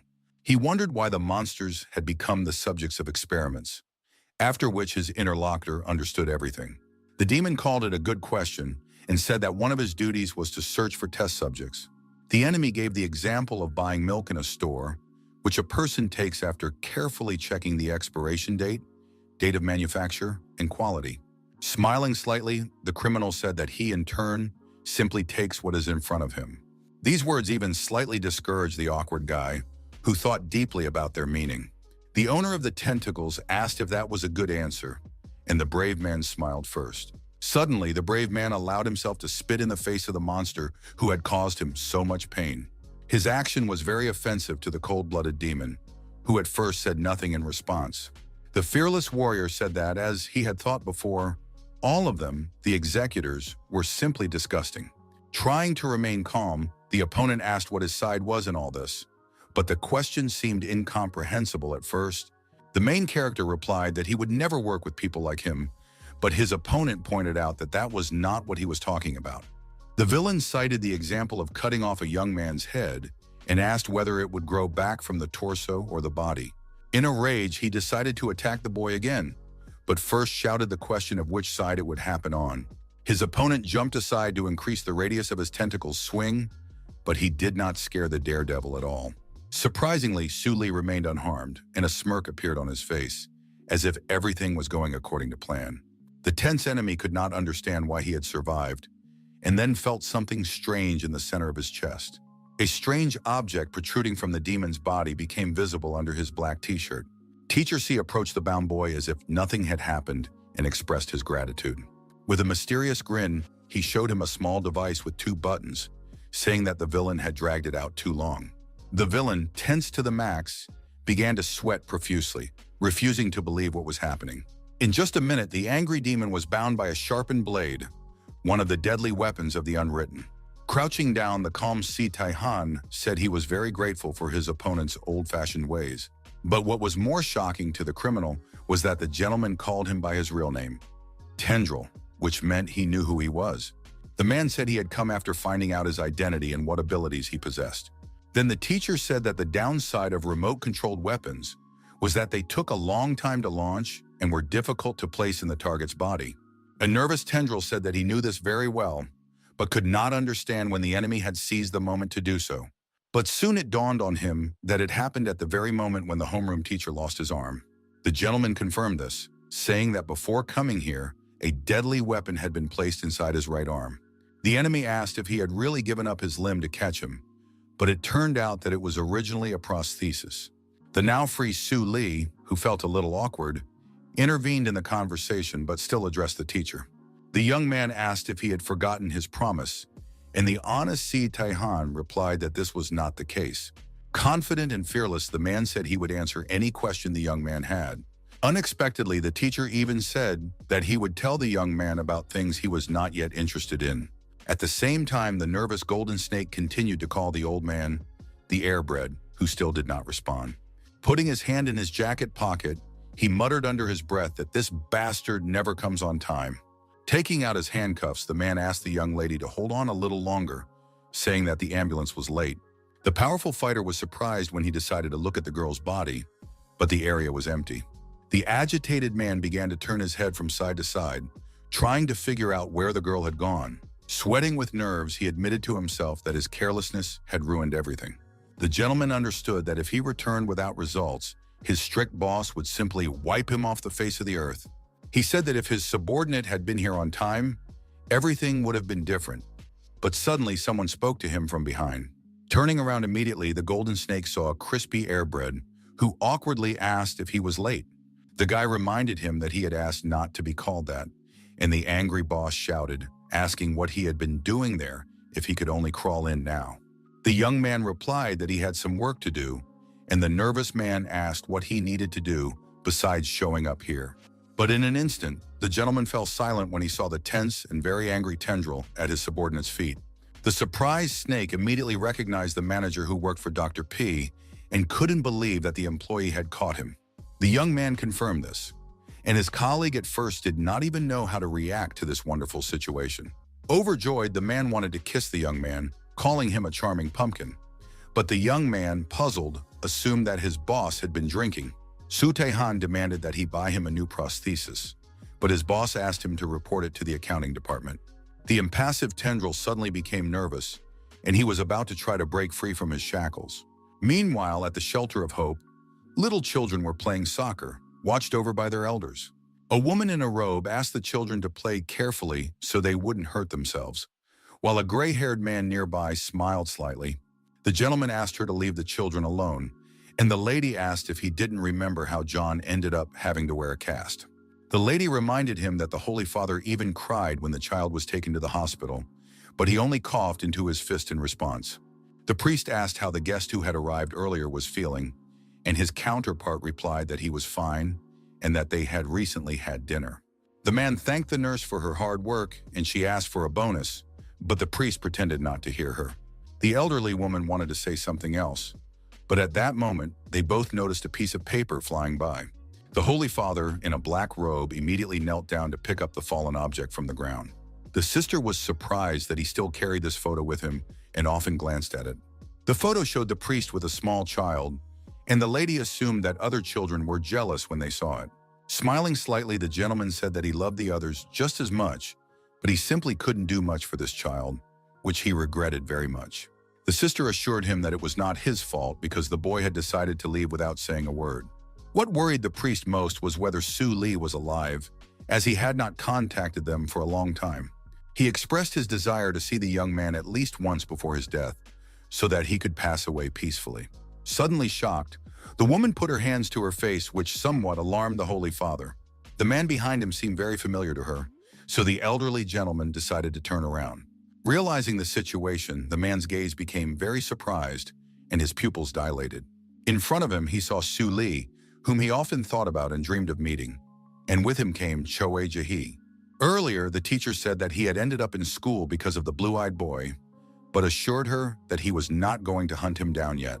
The boy was very excited, but the man said that he was not going to hunt him, but the young man who was connected to him. The puzzled fighter had no idea who he was talking about, so he stared at his interlocutor with wide eyes. Soon, the angry kid realized that they were talking about lobster and asked Saitehan if he had caught him and where he was now.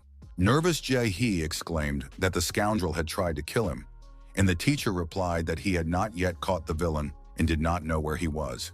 The gentleman added that even if he had the information, he would not say, as it was a secret investigation, which surprised the youngster. Then the calm homeroom teacher said that the meeting with Su Li at school was half coincidence. The tense young man asked what it all meant, and the point was that the teacher had been looking for him for a long time, but not because of the investigation of the unrecorded. The teacher found out which area the hero was in, and at the same time, a case arose in that area, and it was a performer associated with lobster. The somewhat shy Saidehan didn't think he would meet a brave man at school, and he noted that it was even stranger. An angry Su Li asked why the homeroom teacher was looking for him and why he spent so much time doing so. The pensive man racked his brains to come up with a reasonable answer, and first of all said that it all started about 10 years ago. He stunned the main character by saying that the situation began after the terrible death of his parents.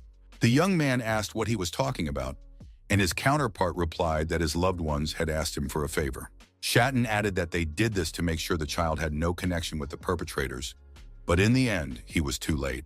A nervous Su Li asked if the teacher had known his parents, and if they had known about the existence of the contract holders. The tense young man asked if his relatives were also unregistered, but the gentleman could not answer him. After these words, the brave young man looked sternly and suspiciously into the eyes of his interlocutor, remaining silent. The calm investigator understood everything, noticing the suspicious look, but he just wanted the young man to die. The hero was too weak to survive among the executors, but the time when he did not know about their existence could not be brought back, so there was only one solution. At that moment, Father Kim Soo-yeon was mentioned, and a stunned Su Li asked how someone who was not registered knew that name. The unperturbed man simply asked the young man to meet with the elderly man, because there he would find a way to become stronger. At that moment, the young man stood before his father, whom he had not even expected to meet. Smiling, the young man, whose soul was filled with harmony, said that they hadn't seen each other in a long time. The young man asked how the Holy Father was doing, and the incredibly happy Kim Soo-yeon could not believe his eyes. Once upon a time, a long line of people of all ages gathered for a free lunch, some of whom were pushing and shoving. Some even came back a second time because they were still hungry, which caused discontent. Then the young Father Kim noticed a little boy standing nearby and looking at him. It was a very young Su Li, who did not join the crowd to get food but just stood there. The priest knelt down in front of him and, calling him son, asked what he was doing there and where his parents were. The boy looked down at the floor and shrugged, indicating that he didn't know anything. The surprised man did not even know how to react to this, but he understood that he could not abandon the child. Getting to his feet, he calmly asked the boy to wait there for a while, but it was unclear what his intentions were. The generous gentleman asked the nurse to give one portion of food to the child, who did not expect it at all. With a smile on his face, the Holy Father handed the tray to the boy, asking him to accept this small gift. But unexpectedly, the nimble boy simply walked ahead without saying a word or taking anything. Not expecting the boy to behave so rudely, the man turned around to see where he was going. He was surprised that the fair child wanted to take food after waiting in line like everyone else. The sister asked if the Holy Father hadn't brought the boy something to eat, but Su Li called him suspicious. These words made the woman laugh, as did the priest himself, who covered his face with his hand so that it would not be too obvious. At that moment, Kim Soo-yeon finished his story, and Jae-hee laughed, saying that the hero hadn't changed a bit since then. The young man noted with a smile that the brave man could not trust anyone and was always suspicious. The elderly gentleman said that if everyone thought of the events as accidents and didn't trust them, they would be the same. These words came as a great shock to the blue-eyed boy, and the hero asked to stop talking about the past. Now feeling awkward, Jae-hee considered himself insensitive, and the old man admitted that he had said too much. Being serious, the Holy Father decided to move away from unnecessary chatter and asked how the young man was doing now. He asked if the brave young man had gone astray, and his words even shook him a little. The man hoped that the young man would not seek revenge, but would live a normal life, and he was sure that his parents would want the same. The grandfather said this not only because he was a priest, but also because he believed that any loving father or mother would think the same. The cold-blooded Su Lee did not respond at first, but sank deep into thought. The boy sincerely believed the priest's words because he had been there and seen how other children treated him at the orphanage. But the main character couldn't change his choice, even though it wasn't the path he should have taken.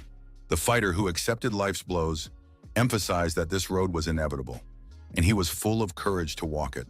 The young man added that the decision to leave the orphanage and never see each other again was made for one reason only. The brave man admitted that he did not want to hurt his Holy Father, who was like a real parent to him.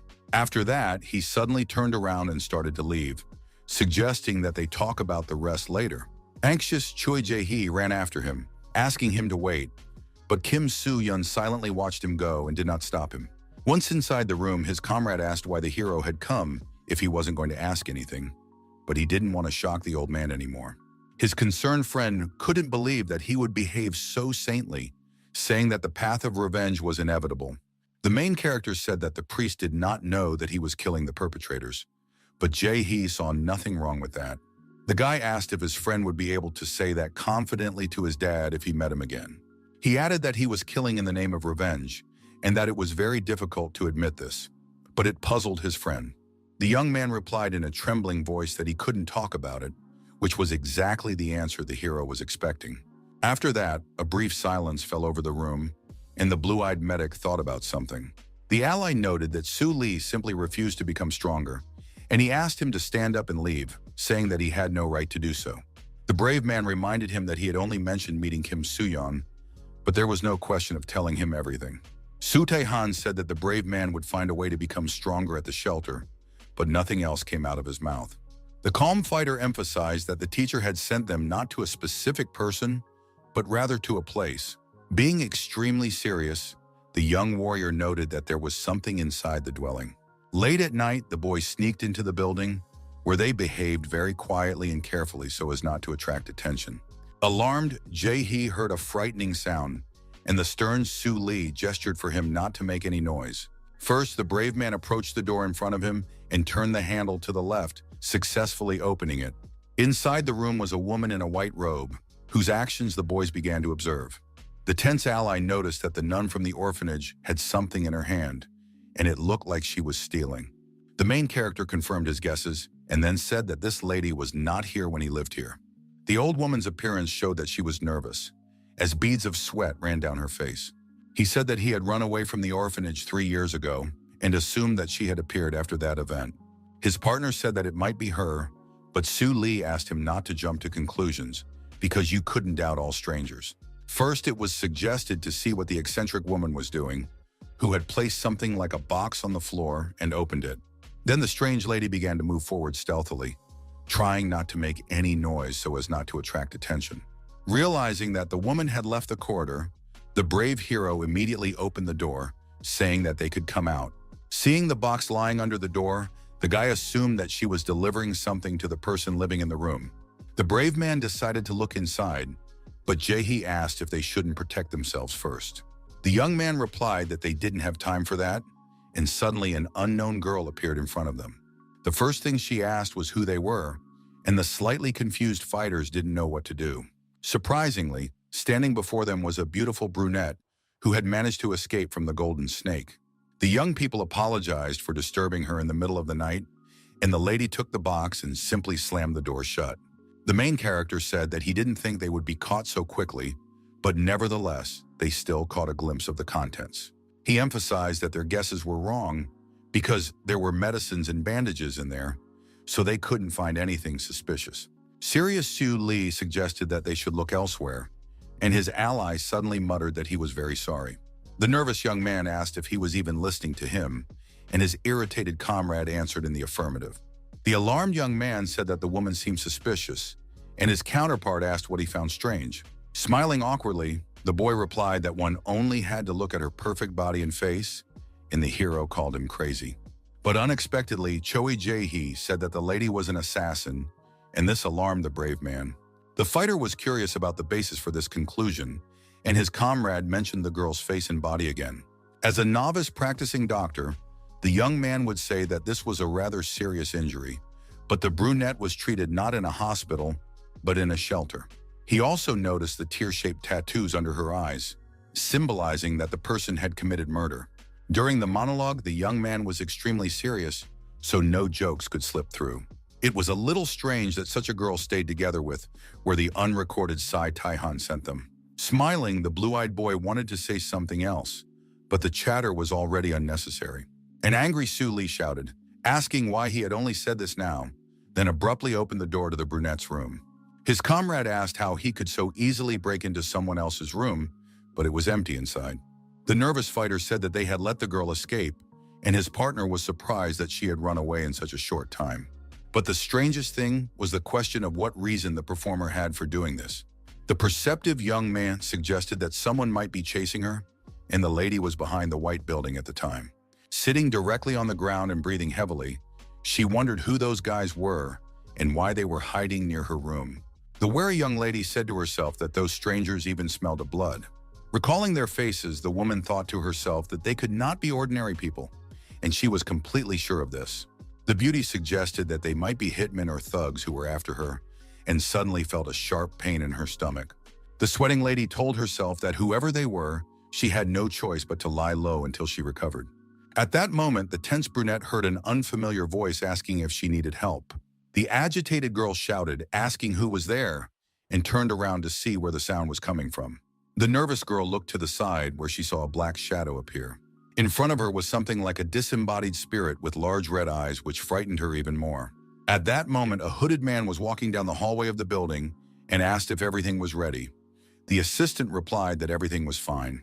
The boss asked what exactly the problem could be and added that they didn't have much time, and the assistant apologized. The leader said he would go inside alone and asked his long-haired subordinate to stay outside. At that moment, the stranger entered the room, still wearing his hood. He immediately greeted Sun Hun, who was sitting at the table and was not expecting anyone to visit. The young gentleman asked why the boy was so surprised, as beads of sweat were even running down his face. The man sat down on a chair and asked the young man to relax, saying that he was making him sad. Then the mysterious man noticed the knife lying on the table, which the blonde boy had not even touched. His counterpart asked if the nervous boy was not going to eat, but received no response. The secretive man asked him to explain what was wrong, because his people had put their hearts into preparing the food. After these words, the young man suddenly picked up the kitchen utensil, and he immediately noticed it. The leader of the organization immediately smiled, assuming that the young man had finally come to his senses and changed his mind. But unexpectedly, an enraged Sun Hong shouted to let him out of there right now, threatening with a knife. His loud words did not alarm the man in the hood at all, who simply sighed in response. Touching the sharp object with 2 fingers, the young gentleman noted that the boy had misunderstood everything. He said that it was not him who needed to be dealt with, but the man lying a few meters away. The blond man's attention was immediately drawn to the bound bald man, who was trying to scream in fear, but his mouth was taped shut. Finally removing his hood, the young man with purple eyes smiled and said that he had prepared all this for the respected Hun. Unable to contain his emotions, the brave man shouted loudly, asking him to stop talking nonsense. The brave man exclaimed that he did not remember the man in the gray jacket who claimed to be his brother. The serious young man added that he only had a younger sister named Sun Yun and no one else. The guy did have a vague memory, of course, but his family told him they knew nothing about the child with the black face in the photo. The young man with purple hair waved his hand, calmly saying that everything was fine. His limbs seemed to be imbued with otherworldly energy, and he added that there was nothing wrong with the blonde not remembering him. At one point, the nervous Sun Hong even trembled, because what was happening before his eyes was terrifying. Screams came from the room, and the hooded weirdo said that the sooner the young man strengthened his resolve, the better. Tears flowed incessantly down the cheeks of the man tied to the floor as he experienced incredible pain. The sight was truly gruesome and frightening, but the scoundrel turned it into a big cube. The scoundrel said that he would quickly prepare everything again so that the blonde man could rest easy until the day it happened to him. After these words, the cold-blooded gentleman headed for the exit, leaving the shocked guy alone with his thoughts. The stunned young man couldn't collect his thoughts for some time because what he had seen left a huge mark on his soul. At the same time, the nun insisted that the wounded brunette had asked for a favor, and she had allowed her to stay for a short time. The inquisitive Jerhi asked why the woman was walking so secretly down the corridor, as if she were afraid of being caught. The lady replied that she didn't want to wake the children in the middle of the night, so she had to walk carefully because there was no light. The young man asked if she was sure she hadn't given the girl anything other than medicine, which sounded strange. The elderly lady asked if they suspected her of secretly committing crimes, and the young man replied that the situation spoke for itself. The young man added that he was interested precisely because he did not know the details, and emphasized that it was silly to ask questions when everything was already known. The young man said that the old woman's answers had long sounded unconvincing, and Su Li silently drew his conclusions and suddenly apologized to the woman. The hero said that they were a little shocked, so they got carried away and apologized for such a rude interrogation. He also told his comrade to apologize, but he was stunned by this unexpected move. Still, the young man had no choice but to go along with it and comply with the request. The nun forgave the young people without much emotion, and Su Li expressed his gratitude to her for this. The elderly lady was about to leave, but the brave man stopped her, saying he wanted to ask one last question. The woman was all ears, and the brave man wanted to ask about medicine. He wondered if Father Kim knew about it, which made the lady in the white robe suspicious. The tense old woman asked why he was so concerned and whether she really had to report her every move. Now the main character realized that the priest knew nothing and began to take steps toward her, which frightened the nun. The alarmed old woman began to argue that everything was not at all as he thought, while the cool-headed fighter looked at her silently. It was clear from her expression that she was very nervous, and at that moment she found it difficult to even form a sentence. Suddenly, a man's voice interrupted the conversation, calmly saying that he knew everything perfectly well. Kim Soo-yeon suddenly appeared from around the corner and immediately said that he himself had asked his sister to take the medicine to the wounded girl. The man asked Su Li not to cause a commotion, then suggested they talk about everything inside. Soon the four of them went into a warm room, where the conversation turned to the killer's mark. The Holy Father said that when they saw the brunette, they did not notice any tattoos, and the woman confirmed this. The perceptive Jae-hee suggested that she might be hiding them under makeup, but she would need to do so when she was alone in the room. After thinking about the situation for a moment, the calm man noted that this information seemed to be true. Su Li, sitting in front, asked if he was not surprised, and the gentleman responded by bringing up a new topic.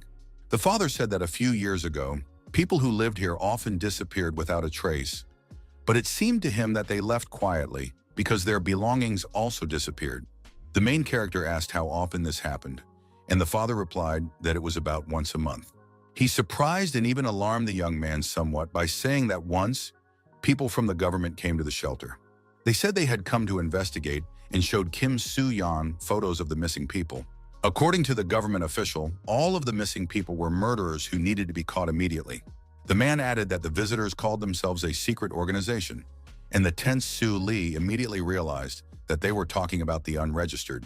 The saint noted that after several weeks of investigators coming, these incidents completely stopped. Suddenly, the elderly gentleman jumped up from his seat as if a puzzle had fallen into place in his head, and he understood what had happened. Opening a drawer, the father began rummaging through it, saying that he understood the words of the civil servant who had the situation in mind. Kim Soo-yeon suddenly took a folder with documents out of the closet, exclaiming that this was exactly what they needed. Then his counterpart asked him to show him the form when he came back, but my father didn't understand who he was referring to. He was dealing with Sai Tai-han, who smiled in response and said that it was better for his father not to know who he was talking about. The gray-haired man thought he meant one of the missing people, but it turned out to be quite different. At that moment, the old man handed the folder to the main character, who looked at him in surprise. Unexpectedly, he was told that the contents were intended for him, which aroused even more interest. Without hesitation, the young man took the item in his hands and immediately opened it to find out what was inside. After carefully examining the document, Su Li silently drew his conclusions, but did not reveal anything. Putting the folder under his arm, he calmly thanked Kim Soo-yeon, who in response asked him to take care of himself.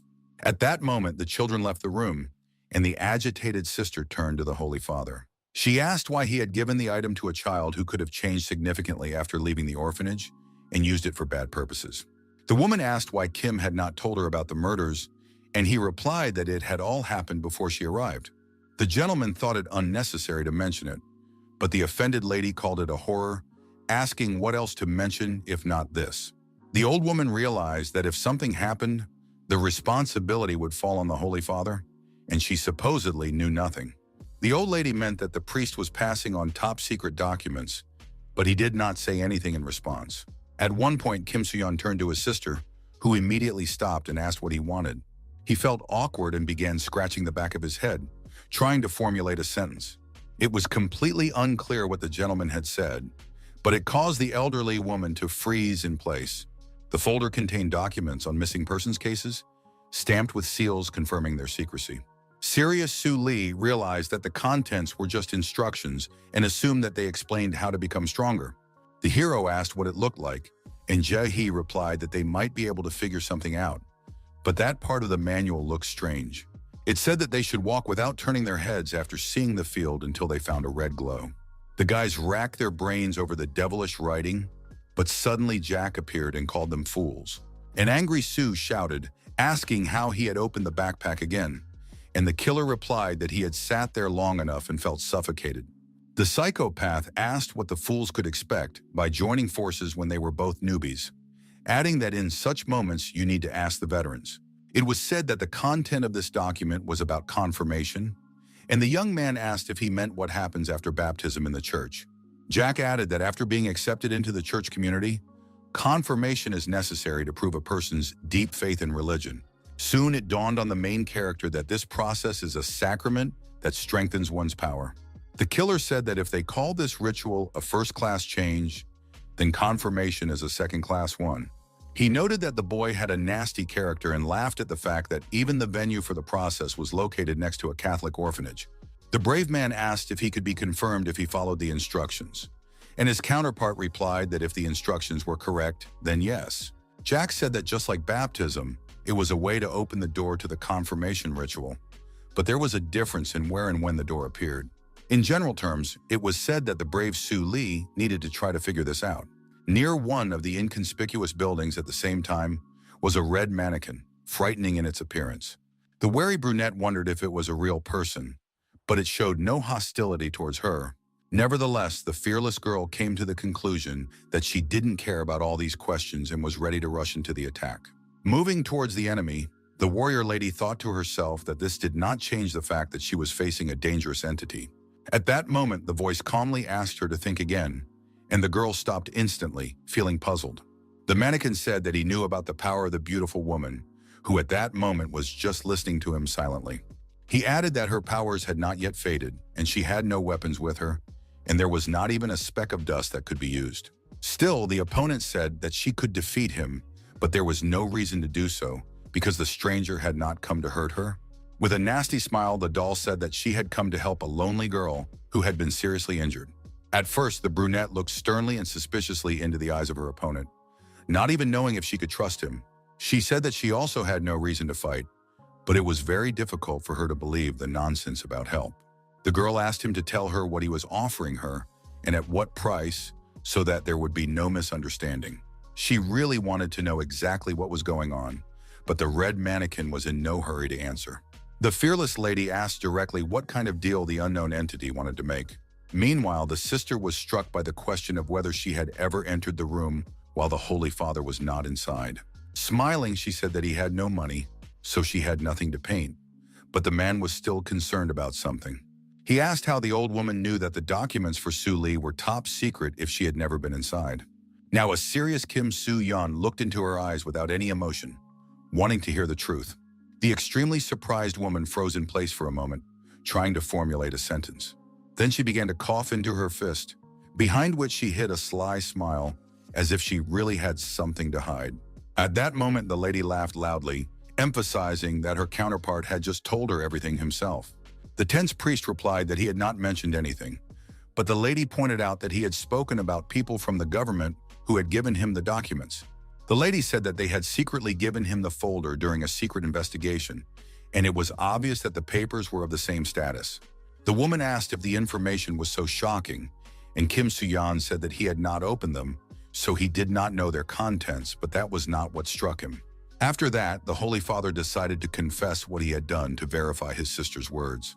The woman was stunned to hear that he had never mentioned that the government had given him the information. At that moment, beads of sweat began to roll down her face, and she was thrown off balance, not knowing how to behave. Late in the evening, Choi Jae-hui asked if the main character had connected his phone to the lawn app. After that, the young man asked his comrade to turn his back to the huge rock behind him. Keeping his concentration, he said that to start with, they needed to take 70 steps north. Then they had to take 99 steps to the southeast, staying focused so as not to make a mistake. In the end, the fighters continued moving west, counting to 70 again. The slightly tense young man asked Su Li to turn left, and the brave man emotionlessly obeyed his commands. The brave boys found themselves in front of a large cobblestone again and began to think about what to do next. It seemed funny that they had returned to the very place where they had started. Hearing the notifications on the hero's phone, a surprised Choi Jae-hee immediately realized that he had managed to catch the signal. The calm young man confirmed this, then pressed the green button on the device to confirm entry. Suddenly, something like an earthquake began, which frightened the blue-eyed man, who jumped back sharply.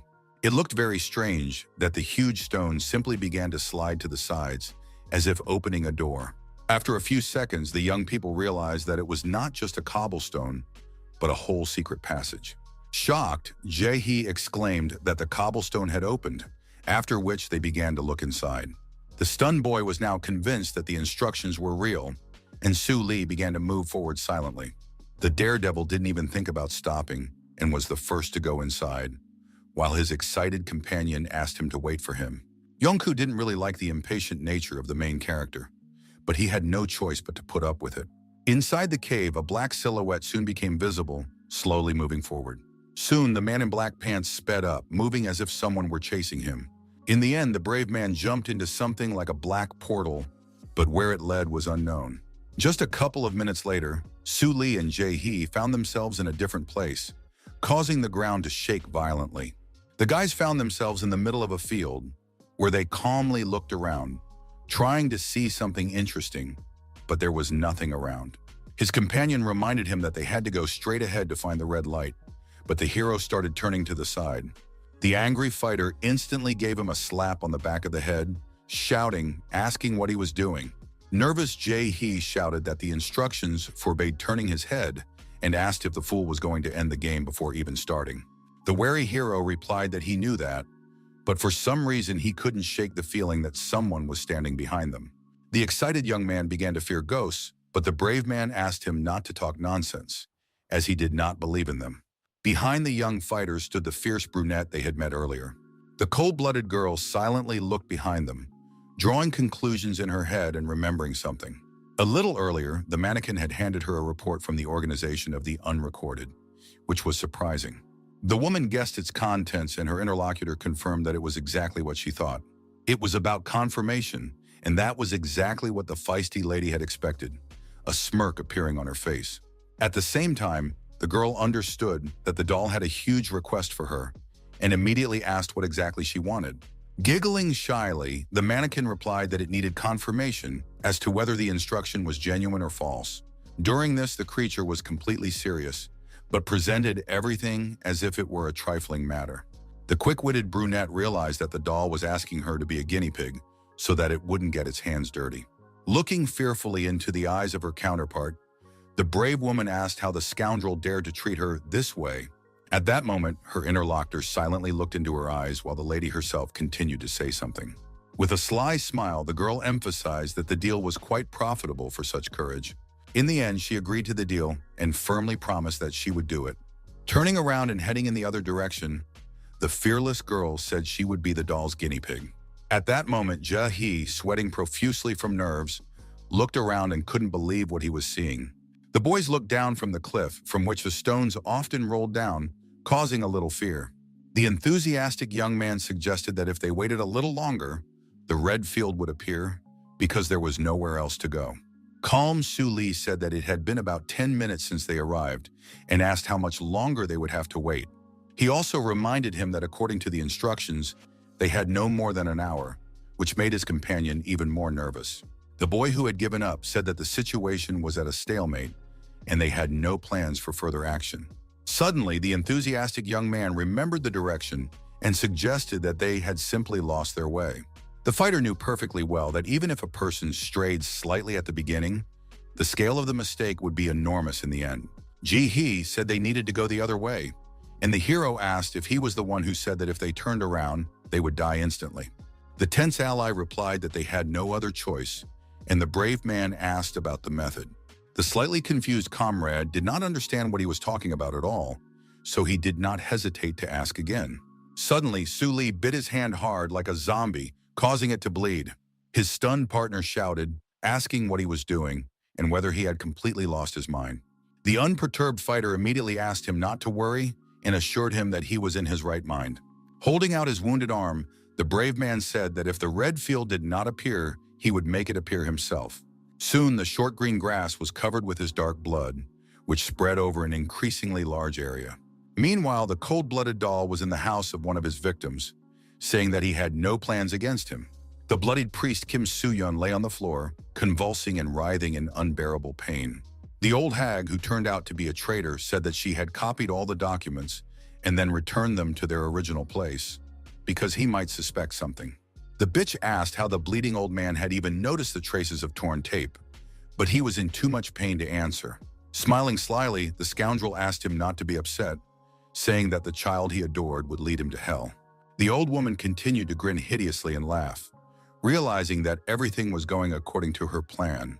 The very nervous man realized that the traitor wanted to kill Su Lee and shouted, asking what the young man had to do with it. The ruthless woman replied that the boy was the executor and had been secretly communicating with the unregistered. She added that the organization had handed over all the documents to the contract holder, so the young man was a traitor. Smiling, the woman said that Kim Soo-yeon didn't even know what she was talking about, but she thought it was better for him to stay out of it. The traitor asked the Holy Father to rest in peace, saying that it was time for her to go about her business. But at that moment, the dying gentleman grabbed her ankle, as if he wanted to say something else. The old woman asked if he really had something to add, and Kim, speaking with difficulty, said that she couldn't leave. He asked her not to dare harm Sue, and the bitch called it tragic that the old man was almost dead but still worried about the child. Still, the bitch said it was too late, so attempts to stop her were pointless. She threatened that the children had documents proving that they deserved punishment, so soon they would be in big trouble even without her involvement. At the same time, Su Lee began to roll up the sleeve on his bloodied arm, and the stunned Jae didn't even know how to react to this. Suddenly alarmed, the boy said that the grass was stirring, and that was already a sign of change. There was indeed a rustling sound underfoot, signaling imminent changes. What was astonishing was that the small grass suddenly grew to several meters in height. Out of nowhere, a huge ball appeared, capable of crushing anyone in its path. Confused, Cho Jae soon wondered what was happening and where they had ended up. It was very dark around them, and only a red hue was visible, so the boy came to the conclusion that they had fallen into a trap. The tense boy tried to squeeze through somehow, and said that they needed to get out of there immediately. The cool-headed Su Lee gently pushed him away, asking him to step aside, which was somewhat surprising. The determined warrior immediately grabbed a sharp machete that glistened in the light, which had saved him more than once. Without thinking twice, he swung the cold weapon sharply, believing that he would destroy the strong barrier in his path. His alarmed comrade realized that the sword was also useless, but the focused hero decided to try again. Suddenly, the young man heard a familiar female voice behind him calling something rubbish. Behind the boys stood a brunette who said she had been following them since they mentioned the instructions and so on. The woman asked why the boys kept banging their heads against the wall, and a shocked Jay shouted, asking how long she had been there. Putting her hand on his shoulder, the unperturbed lady noted that his friend had quickly noticed her, but he was slow.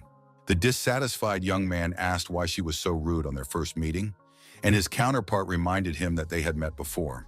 Then the cool-headed brunette approached Su Li, asking him to answer a question. She asked why the fighter had gone all the way to the end instead of turning onto the red field, even sacrificing his own arm for it. The emotionless warrior noted that it sounded as if she already knew a lot about the area. He also emphasized that the girl was taking the situation very lightly and asked how much information she had. His interlocutor repeated his words and, without hesitation, asked how much the guy knew. The girl asked if the instructions they were talking about were not a report for the unregistered, which stunned Cho Jae. The nervous young man realized that he had accidentally leaked information, and the woman began to piece together the puzzle in her head. She asked the young man to show her the regulations, and he smiled and asked why they should do that. The boy was stunned when the emotionless Su Li simply handed the stranger a folder with documents. The brave man said that now they couldn't even get out of there, so it was better to join forces. Her comrade agreed, but something was bothering him, while the calm brunette was already familiarizing herself with the information. The information differed from what she had received, and based on this, she concluded that the guys had a fake, not the stolen original.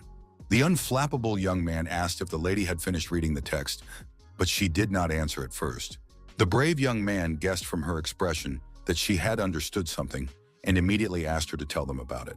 The girl asked what would happen if she did not want to do so, and at that moment a sharp knife was held to her head.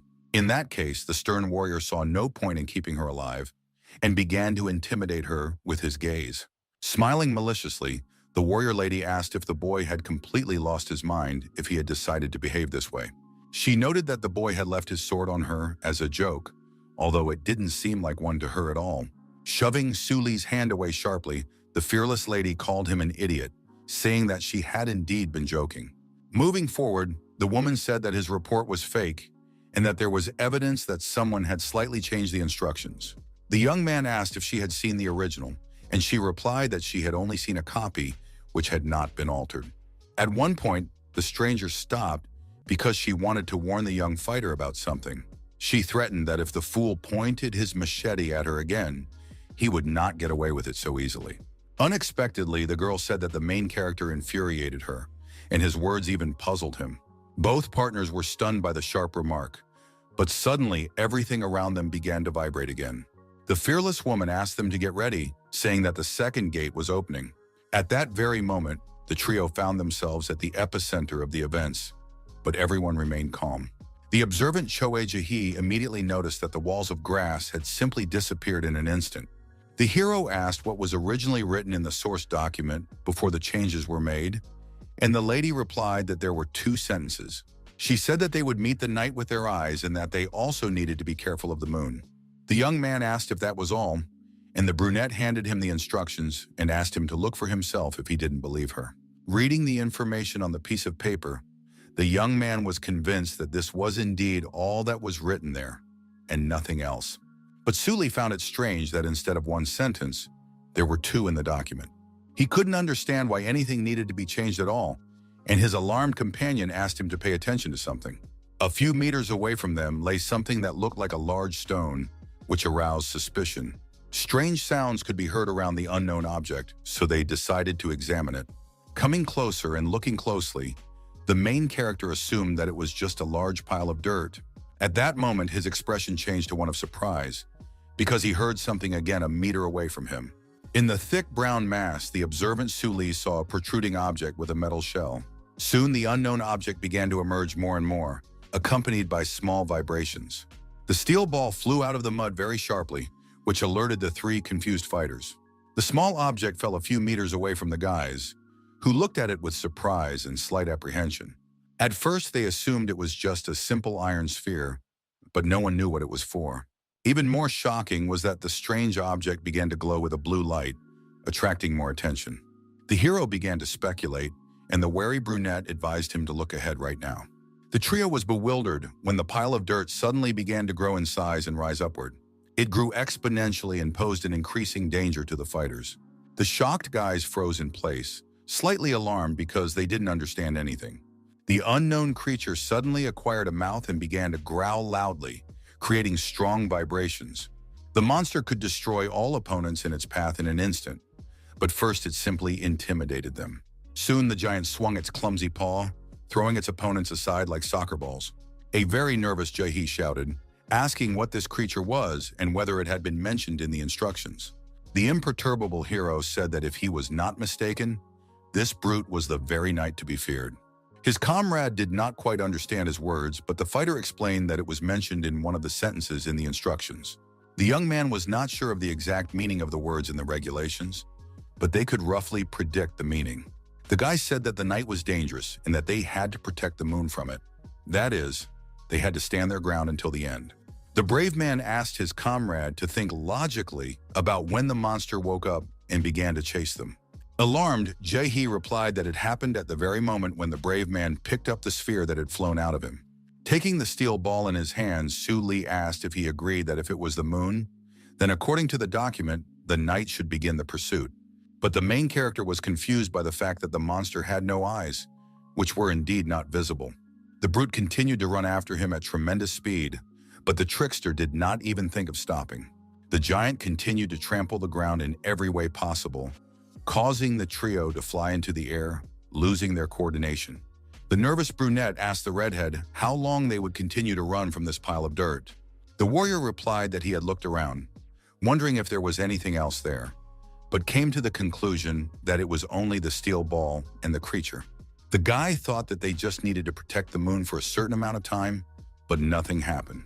Plucking up his courage, the fighter suggested moving on to the second hypothesis, but his comrades did not understand him. Grabbing a sharp machete, the warrior rushed into the attack, asking what else could be done besides killing. During this, he was extremely serious and focused, but at the same time, he was not afraid of the enemy at all. In an instant, the young man's gaze became extremely surprised, as if something he did not expect had happened. He was struck by the fact that the sword, which had never failed him in battle, was simply stuck in a large pile of mud. Moreover, the sharp weapon did not go inside at all, but it was also difficult to pull it out. Excited, Cho Jae-hee noticed that Su Li was in danger, so he shouted to him. The huge monster was preparing for a large-scale attack, so it was necessary to find shelter immediately. His concerned comrade asked the young man to quickly get out of the way, as he was in the very center of danger. Using the technique of the 5 golden elements, namely the human power technique, the warrior firmly exclaimed that he would take care of everything. The wary giant waited for the enemy to attack and did not rush to launch his own. It was striking that the sharp acupuncture needles simply fell to the ground, serving no purpose. Alarmed, Jahi couldn't believe what was happening, let alone understand why his attempt had been unsuccessful. The huge monster did not forgive mistakes, so he immediately began to press on him, but the boy covered himself with his hand. In that same moment, he flew backward like a feather, and a large amount of white smoke rose around him. Su Li, who was extremely tense, witnessed the situation and was very worried about his only companion. The brave man tried to see his partner's body through the fog, hoping very much that he was still alive. But at one moment, the alert fighter turned around and looked more closely, as if he had seen something suspicious. The stunned hero instantly froze in place and seemed to lose his voice from what he saw. The fearless warrior stood face to face with a large pile of dirt that posed a great danger to his life. After soberly assessing his capabilities, the main character said to himself that he could do it. Choosing the right moment, he rushed forward sharply, trying to anticipate his opponent's next move. At that very moment, he made a spectacular jump, and while still in midair, the cool-headed fighter prepared to strike. This time, the young man was armed only with his fists, which alarmed the huge monster but did not cause it to panic. The alarmed brunette couldn't understand what the fool was doing, who was simply walking to his certain death. From the outside, it looked as if the stern hero simply wanted to try to knock out the strong man with his bare hands. Frightening with an aggressive gaze, Su Li jerked his head sharply, which was very difficult to break through.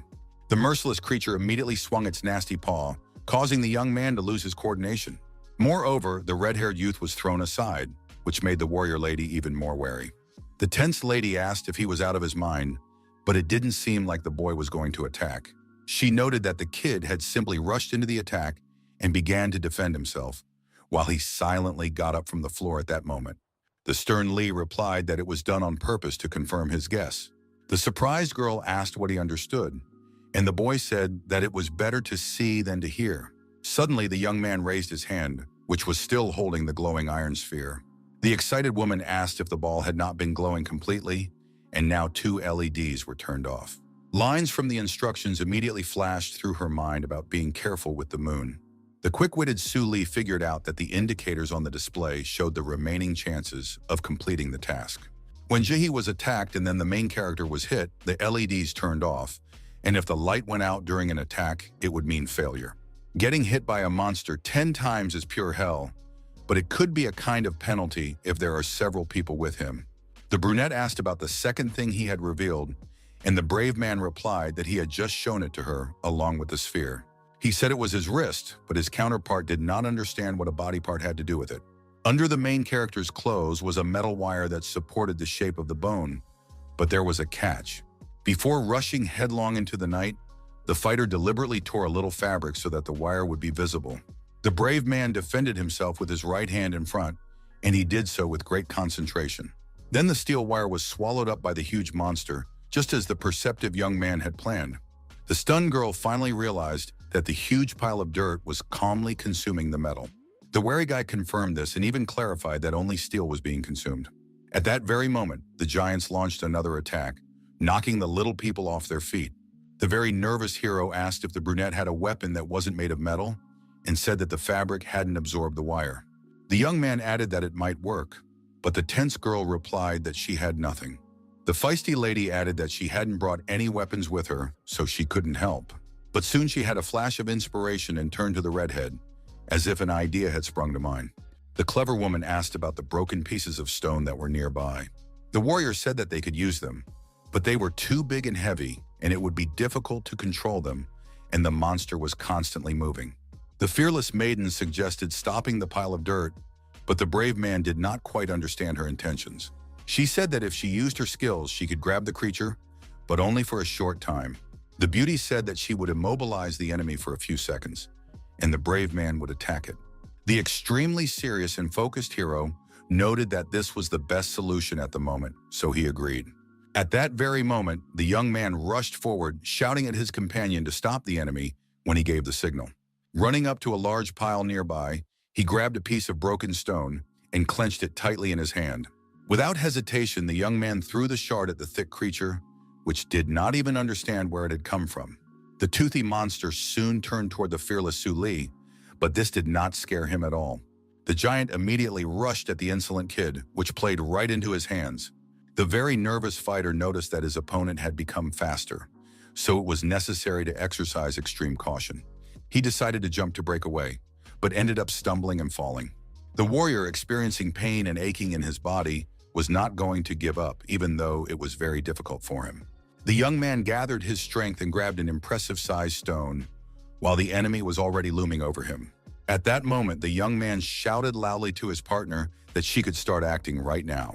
The main character asked the brunette, who was frozen in place, to immediately stop the huge pile of dirt. The warrior lady instantly used her earth armor technique, glaring at her opponent.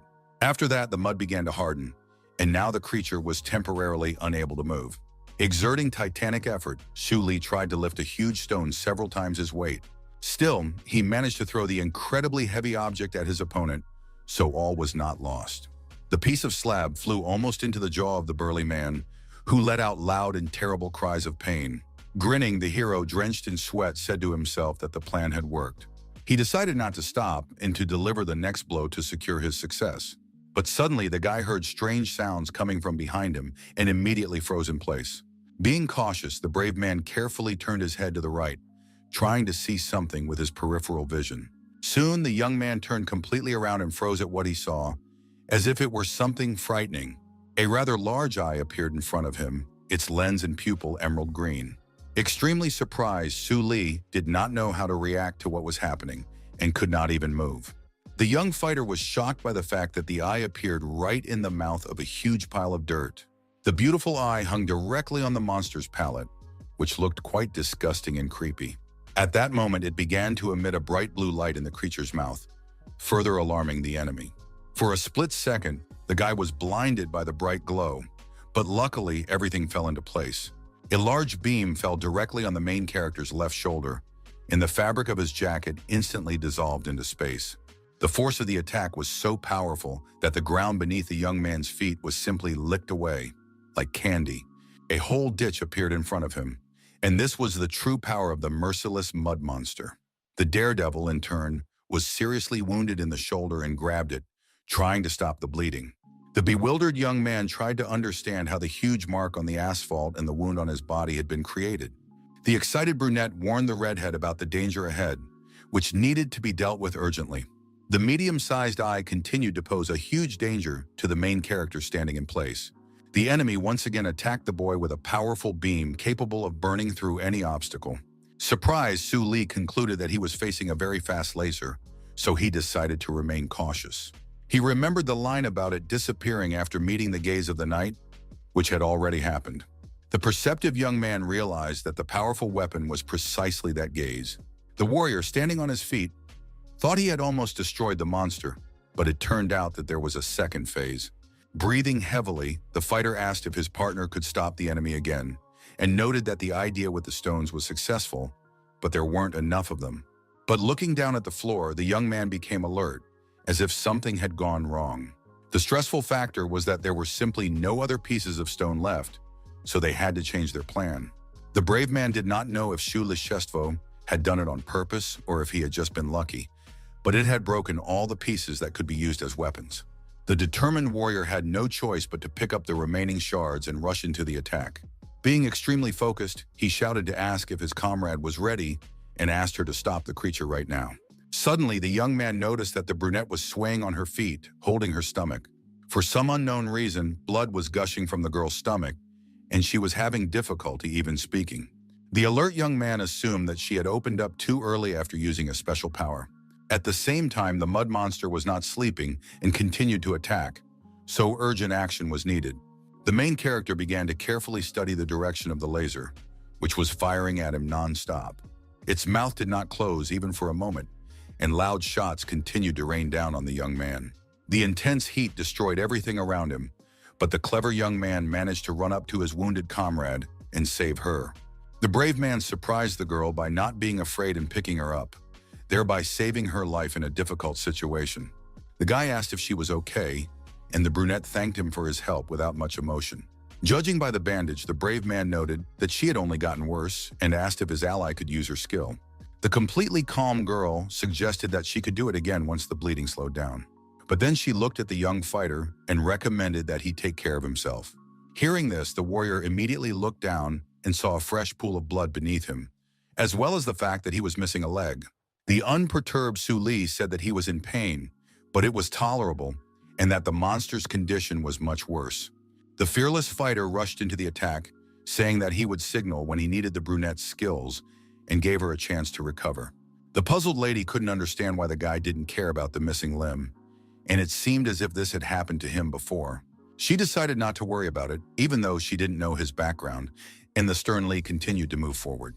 Although the girl said she could use her technique, in her condition, it was not worth expecting too much from her. Now the main character only had a piece of stone, so from the outside he couldn't do anything except damage the creature's shell. His main target was inside the creature's mouth, where it was possible to inflict damage due to the lack of protection in the form of dirt. Clutching the piece of cobblestone tightly in his hand, the young man thought about his actions and carefully calculated everything. Nevertheless, the determined warrior threw the stone fragment at his opponent, confident in his actions. He managed to calculate the trajectory correctly, so the stone flew straight into the creature's mouth. Not rushing to relax, the young man immediately saw that the foreign object had entered the monster's mouth. The giant was on guard because the fragment was only a meter away from hitting his emerald eye. The pupil of the eye instantly enlarged, which once again emphasized the presence of anxiety. In that tense moment, the laser fired again, emitting rays of incredibly high temperature. Shu Li, standing in place, was instantly hit, and in the end, the hot trail passed right through him. The discouraged guy looked down and saw a hole in his own chest. At that very moment, the frail young man flew upward and drifted away like a feather, but he remained conscious. The main character soon collapsed to the ground and immediately tried to get up, but it was extremely difficult. Blood continued to flow from the wounds on his body, and he heaved heavy sighs trying to at least move. This was Li's last hope, but the technique did not work properly, and now he had no ideas for a powerful laser. The moon was almost extinguished, but due to regeneration, the brave man would not even die, so he could not allow her to switch. The warrior couldn't understand why the monster hadn't used its weapon from the start and assumed that it had given him hope of winning. But at that very moment, something clicked in the young fighter's head, and the big puzzle seemed to fall into place. Noticing a small stone fragment ahead, the guy began to think about something very intently. Grabbing the stone, he remembered the option of dying or losing consciousness, and then became inspired. Feeling confident, the fearless youngster asked the mud to pay attention to him, and he succeeded. The huge creature looked again at the boy, who had managed to get to his feet despite his injuries. The determined Su Li realized that this was definitely his last hope, and that he had no room for error. The boy mentally repeated that he needed to calm down and act cautiously, just as he was doing now. He was sure he would hit his opponent in the mouth with a stone, and immediately threw it. The worried girl did not understand what her comrade was doing, who was performing literally the same actions. The brunette had long since realized that the cobblestone was useless in this situation, but the main character did not stop.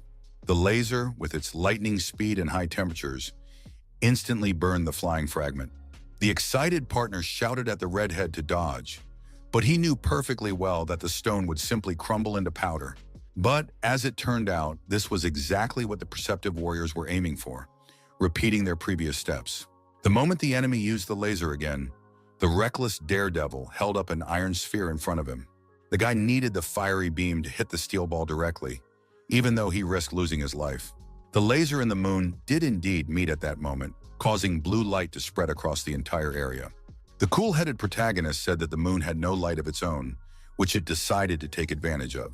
Looking ahead emotionlessly, he added that it only reflects the light of the sun, acting as an assistant. In the end, the persistent warrior achieved his goal and managed to defeat the mud monster. The tired fighter sat down on the floor and said that he had finally done it, while the surprised brunette couldn't believe that he had really defeated the creature. The first thing she asked was how the perceptive guy figured out that they had to reflect the laser beam with the moon. The worried girl said that first they had to deal with Su Li's wounded chest, which had been hit. But at that very moment, the beauty was stunned to see that the through-and-through wound had instantly closed. Even more striking was the fact that the hero's leg had also healed, and he said that this was his ability. Thanks to his instant regeneration, the brave man realized that the moon was the key to defeating the mud creature. The lady asked what this had to do with anything, and the young man wondered if she remembered when the enemy first fired the laser. He mentioned the moment when they started using stones as weapons instead of blades in order to inflict at least some damage. Then the fighter explained more precisely that as soon as they stopped using metal objects, the enemy started shooting, and he understood something. Then Lee wondered if a creature called Night had a reason why it couldn't use lasers against such things. When the warrior grabbed his chest, which had been pierced through, he discovered that the hole was the size of the moon. The metal in front of the laser and the creature had something in common. They both had the ability to reflect. The excited brunette said that he could have been wrong in his guesses and they would have died. But the daredevil didn't care. The stern young man said that if they hadn't tried, the result would have been the same. So there was no point in reading it? The worried girl thought about the meaning of what she had heard and fell silent for a moment. Soon she smiled and said she believed the red-haired boy, and then she heard a strange sound nearby. The young people immediately turned in the direction where they saw a pile of dirt that began to disappear in the wind. The kids watched silently, but soon saw that something was lying under the monster's remains. After a few seconds, the dust had completely cleared, and something resembling a shiny steel plate was visible on the floor. Soon, the main character approached the unconscious Cho Jae and began kicking him with his foot to wake him up. In an instant, his tough partner simply kicked him in the butt, which instantly woke the blue-eyed boy up. The kid started waving his fists around ridiculously, shouting that he had a secret weapon against the monster, while the others looked at him in bewilderment. The young man asked where the monster he was talking about was hiding, and the brunette replied that his friend had already dealt with it. The sad boy realized that he had lost to the newcomer again, and the girl asked the hero what was wrong with him, but he asked her to just forget about it. In an instant, the blue-eyed boy calmed down and turned to Su Li, who was standing behind him. He asked if he was okay and mentioned the bag, although the fighter first thought he was talking about wounds that had already healed. The daredevil suddenly became nervous, remembering that when the laser pierced him, his backpack had also been hit. The young man immediately began to open it, confident that Jack must have dodged and survived. The brave man froze because there was nothing inside the bag, although that was the last thing he expected. The very nervous hero began to suspect that the psychopath might not have been there from the beginning. Putting his hand on his shoulder, his partner asked him not to say that the killer had simply disappeared, and the girl didn't understand anything at all. Remaining calm, Lee suggested they talk outside, and Jae-hee asked how they would get out. The perceptive hero suggested that the thing in the ground was a gate to the outside, since the sizes matched. A spherical sphere, which was in his hand, had to be placed in its center. At that moment, the young man carefully placed the object in the hole and took 2 steps back, watching for a reaction. Instantly, a blue light began to spread across the metal plate, as expected. Surprised, Choe Jae-hai was the first to say that the doors were opening, although this was ridiculous since his comrades could already see everything. Looking into the darkness underground, the slightly alarmed young man asked if this was really their path, the end of which was not visible. The boy doubted that this was a safe option, but the cool-headed warrior said he would go first. The worried youngster wanted to stop him, but the determined Su Lee did not listen to him and jumped without hesitation. The young man began to suspect that his companion was not afraid of anything at all, and the brunette asked about him. The boy replied that he would jump too, and the unperturbed girl asked what he was waiting for and why he was stalling. With a ridiculous smile, Jae-hee said that according to etiquette, ladies go first while he was sweating profusely. An awkward silence ensued for a few seconds, during which the boy did not take his eyes off the girl. Without further ado, the ruthless brunette simply pushed him with her foot, causing the young man to fall into the passageway. In the end, she just looked at the hole in confusion, realizing that she had no other choice. Then the black-eyed lady turned around to make sure that nothing else posed a threat to her. Behind her, there was only complete darkness, which did not frighten her at all and in a way, even calmed her. Meanwhile, the fearless hero found himself in an unknown space where everything around him was white. Remaining completely calm, he wondered where he was and whether this was really the end. The young warrior did not remember anything like this in the document, but he was in no hurry to give in to excitement. The slightly tense guy wondered why his 2 comrades were taking so long to come to him. He had the feeling that he had been waiting for a very long time, and this made him even more nervous. At the same time, the excited brunette froze in place when she saw what she saw and assumed she was dreaming. The girl looked closely ahead, allowing for the possibility that she was hallucinating. It was very difficult for her to believe. But standing not far from her was the crazy killer Jack. A cute lamb suddenly approached the wary Su Lee, making sounds and smiling at him. Looking at the bleeding animal, the surprised young man wondered where it could have come from so unexpectedly. Less than a minute later, the sheep simply turned around and slowly walked away, leaving its counterpart in a state of shock. But soon the young man realized that he had to follow the cloven-hoofed animal, which was acting as his guide. The daredevil wondered what this place shrouded in white light was, where he could see absolutely nothing. At one point, the calm young man simply stopped in his tracks when he saw something strange ahead. Baran approached an unknown man in a jacket and cap, who began to pet him, calling him a good boy. The polite stranger noticed Su Lee standing aside and immediately greeted him. The young gentleman emphasized that the brave boy had done an excellent job here and deserved praise. The hero himself did not even know how to react to what was happening and simply froze in place, saying nothing in response. The daredevil asked where he was and who he was, and his counterpart noted that the guy had come here himself after confirmation. The cool-headed fighter wondered if this was also part of the test. Adjusting his cap, the mysterious stranger confirmed that he was now on the final stage. The man said that as soon as the boy defeated him, he could consider the ritual complete. After that, without warning, Su Lee tried to attack him, but the trickster dodged sharply. The slightly nervous gentleman said he hadn't finished his sentence, but the insolent boy had already rushed at him with his fists. The nimble stranger continued to move from side to side, suggesting that they talk first. The determined warrior did not listen to him, but ultimately received a kick right in the chest. The professional fighter did not lose his coordination and managed to stop sliding after the attack. Glaring aggressively at his opponent, the brave man grabbed the hilt of his sword, saying that they had nothing to discuss. The reserved interlocutor said that he had a lot of questions for him, but the young man was not particularly concerned. Smiling, the man suggested putting all these curiosities aside and wanted to ask something first. He was very curious as to why the unsociable young man wanted to go through the difficult process of proving his faith. The stern Su Lee stated that his desire to become stronger was obvious, But his opponent was not interested in that. He clarified his question, asking with a smile on his face why the young warrior wanted to gain power. At first, the hero looked at him suspiciously, even though he couldn't see his eyes because of the visor of his cap. Gripping his cold weapon even tighter, the guy added that he needed to destroy the perpetrators. Now, the intentions of the determined young man were clear to the gentleman dressed in black. But at the same time, the annoying guy wondered why the youngster had decided to take such a difficult path. After that, the brave man looked at him in bewilderment, trying to formulate a clear answer. Grabbing the machete with both hands, he asked irritably how much longer the scoundrel intended to interrogate him like a child. Unable to contain his anger, the enraged warrior rushed into the attack, jumping and swinging in the air.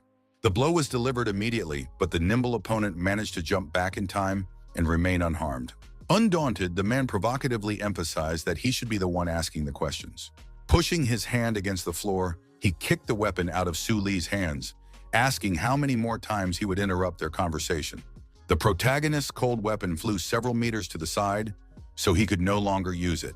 Adjusting his headdress, his opponent suggested they talk like human beings, since the boy no longer had a weapon. But the assertive kid was not going to play along and, being embittered, began to wave his fists.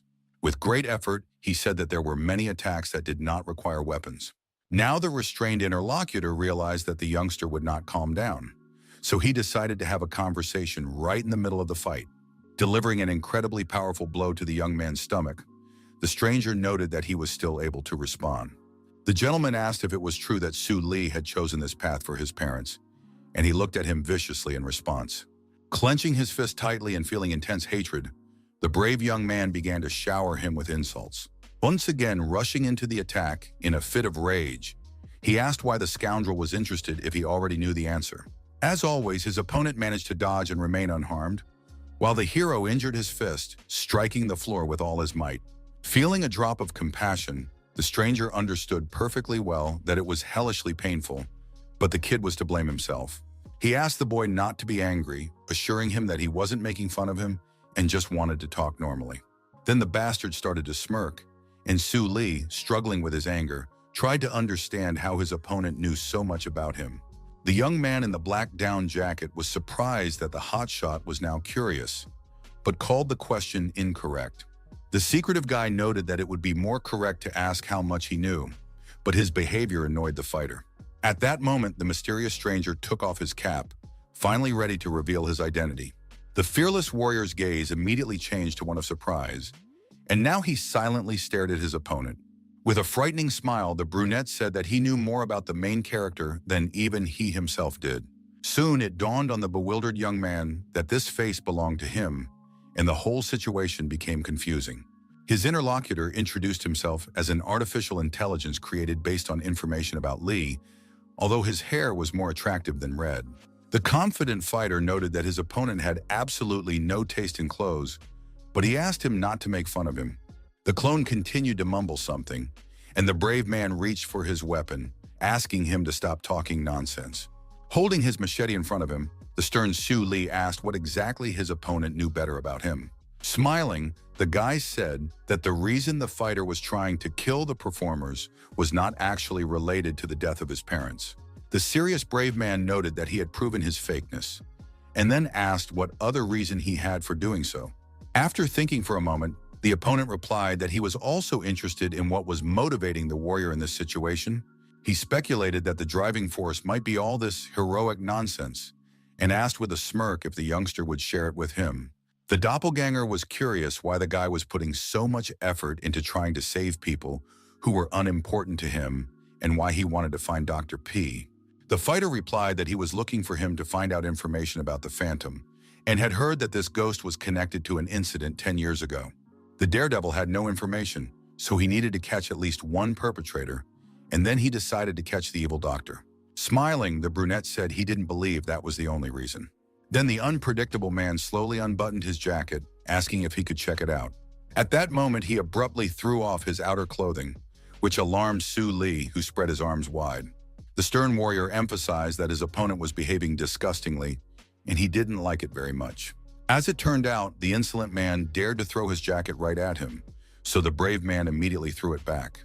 But having pushed the cloak aside, The disconcerted young man simply froze in place with his eyes wide open. In front of him, the guy saw a sharp guillotine, capable of taking his life in an instant. The enemy held the rope tightly in his hand, which allowed him to control the device. The villain smiled menacingly, looking straight into the eyes of Xu Li, who was trying to understand what was happening. With his other hand, the opponent also held a fastening element, which emphasized his brute strength. It turned out that there were 2 places on the guillotine, which alarmed the main character even more. The clone asked the boy not to be so surprised, but the stunned Li simply noted that he had gone crazy. What was striking was that inside the deadly mechanism was unexpectedly the brave boy's friend, Sun Hong. The boy was even more stunned to find his terrified mother in the second compartment. Abruptly lowering his hand and loosening the rope, the nerve-wracking scoundrel ordered Xu Li to make a choice. At that very moment, the second guillotine was also released, and the young man had to choose only one person. Smiling maliciously, the villain asked which of his loved ones the young man, who found himself in a disadvantageous position, would choose. On one of those terrible days, a bloody hammer lay in a dark alley, adding to the horror. Then, trembling with fear, the boy in glasses slowly walked forward, wondering what to do. Seeing 2 dead people in front of him, he said that he had just killed someone, and it was incredibly difficult to come to terms with it. Sitting on the floor, the blood-stained young man began to look at the results of his actions, trying to accept it in his mind. Distraught, Jae-hee wondered what would happen to him now, and thought to himself that his father was a charlatan, and now he was a murderer. At that moment, the paranoid young man jumped up from his seat when he heard loud noises nearby and assumed it was the police. But it turned out that behind him stood a stranger in a Hawaiian shirt and white shorts, his face hidden in shadow. The man showed him a phone with a mobile app that could activate a police siren. Smiling, the gentleman noted that there was something special about the kid, because he himself was a child, but he had killed adults on his own. First, he asked how old the frightened boy was, and learned that he was only 14. The boy did not understand who this man was, but the man continued to mutter that even his first murder had been when he was older. The worried young man couldn't understand what this killer was talking about, who suddenly offered the boy to be his partner. Not wanting to listen to anything, Cho Jae-hee simply turned around and began to walk away quickly. The faceless man instantly appeared in front of him, and surprising the youngster, asked where he was going. The experienced man said that the boy would be caught if he left the bodies behind, and warned that even a minor would not escape double punishment for murder. Suddenly, he said that he could turn a blind eye to it, because he had the opportunity to do so, thanks to the fact that he was an executor. The stranger handed the young man, who was frozen in place, a mobile device and asked him to return home. The mercenary promised to take care of cleaning everything up and added that the young man could come back in a few days. The fighter also asked the boy to contact him on the phone number he had given him as soon as he decided to become an enforcer and his partner. At that moment, Cho Jae-hee clenched his fist in anger, thinking incessantly about the situation. Staring at the floor, the stern fighter said that he had been fooled that day and he would never be able to forget it. Unable to contain his emotions any longer, the brave man rushed to attack the enemy standing in front of him. The guy shouted at the scoundrel in the Hawaiian shirt, asking how he could say that to him and try to stab him in the stomach with a sword. Dodging without any trouble, the unperturbed opponent asked if it was his problem. The scoundrel managed to swing his sword in time and leave a small scratch on Jae-hee's face. At that moment, the guy lost his balance and fell to the ground, rolling several meters on his back. The attacker, whose weapon was stained with blood, asked if the young man thought he deserved it. Pulling out his sharp, bloody claw, the enemy smiled menacingly, saying that it was the young man's patheticness that infuriated him. At that moment, his gaze resembled that of a demon, and his sharp teeth only emphasized his appearance and instilled fear. The brave man tried once again to strike with his fist, but the vampire immediately dodged. The next attack was also expected by the enemy, so it was not even remotely successful. The determined Jae-hee tried to kick, but again failed to surprise his opponent. Preparing to make his move, the performer asked if the youngster had forgotten that he was the one who had taught him. At that moment, the youngster was wounded by his sharp claw and experienced incredible pain, but he was not going to give up. A huge scratch appeared on the blue-eyed warrior's face, from which blood immediately began to flow. The embittered daredevil continued to wave his arms, shouting that his opponent was not a very good teacher. The man noted that the kid always blamed others and added that he was excellent at teaching, but the kid was incapable of learning. Continuing to attack the boy from all sides, the man recalled the day when he got angry and attacked him with a knife. Keeping his cool, he asked if it was his fault that the stupid kid couldn't get baptized. The brave man was unable to stay on his feet due to loss of coordination, so he fell to the ground again and hit his head. The damn angry mentor asked him to stop complaining, saying that the fool couldn't get baptized because he had poor skills. He reminded him that he had covered up his last murder incident, taught him how to fight, and even explained how to become an executor. The angry man exclaimed that he had done enough as a partner and asked what else Cho Jae-hee wanted. Keeping a cool head, the young fighter quietly prepared sharp needles and asked if his opponent really didn't understand anything. At that moment, the warrior cried out loudly that the scoundrel had tried to kill him with his own hands and threw the acupuncture tools at him. Looking sternly at his opponent, the brave young man told him directly that he did not deserve the title of partner. But in an instant, the young man became alert as his opponent grinned, realizing that the kid had been baptized after all. Having managed to repel the attack, the gentleman asked if the fool should thank him, since he continued to fail alongside him. Pushing the needles aside, the performer noted that the kid wanted to develop more after trying to kill him. The man definitely believed that he was worthy of being called a partner, so he rushed into the attack again and began to pressure Jae-hee. Once again pushing the guy aside, the mercenary rushed after him, asking if he agreed with his opinion. Feeling a sudden surge of confidence, the blood-stained fighter thanked his opponent, who was slightly surprised. Fired up inside, the vicious guy noted with a smirk that the youngster had finally come to his senses and understood how to thank his partner. The performer believed that all this was the result of his efforts, but the fearless warrior suddenly attacked him. A deep wound appeared on the cheek of the wary killer, which he did not expect at that moment. Completely calm, Jae-hee thanked him for not giving up so quickly, because thanks to him, he would be able to test a new weapon. At that very moment, the device flew at tremendous speed into the hands of the young man who had summoned it. Full of confidence, the young man said that he thought the needles were too light for such an opponent. Now he had acupuncture balls in his hands, which were heavier and caused enormous damage. The guy said that the item was usually used to massage pressure points on a lying person, but with its spikes and heavy weight, everything changed. The daredevil instantly threw the item at the enemy, exclaiming that it would be perfect for tearing the skin. In that same moment, the repulsive force of the metal was used, and the performer was already bleeding profusely. The previously confident man tried to block and stop the bleeding, but the determined Jae-hee did not back down and continued to strike him. Giving the scoundrel a stern look, the fearless warrior promised to make sure he paid for his betrayal. The scoundrel in the Hawaiian shirt was in incredible pain, and blood continued to pour from his body. His gaze was angry and he was still standing, so he was still dangerous. Summoning his strength, the performer raised his claws sharply, because he was offended by the mention of betrayal. His opponent asked what he was talking about, as he thought he had been unfaithful in some way. Catching the acupuncture balls, he alerted Jae-hee and asked if he thought it would be any different with him. It turned out that they were talking about Su Lee, who, according to the wounded demon, was no different at all. The angry guy asked if he was really not a real lobster, since he knew the main character. His opponent confirmed that he was indeed an illusion created from his memories. Launching into another attack, the opponent asked in a loud voice if it really mattered. The point was that Su Lee was just as fake a partner, and that sounded alarming. Continuing to strike, the mercenary exclaimed that this rule applied to all performers. Once again throwing the enemy aside, Lobster said that when he became a burden, his partner would also deal with him. He advised him to stop obsessing over his comrades, calling him a fool, because it was all just a lie.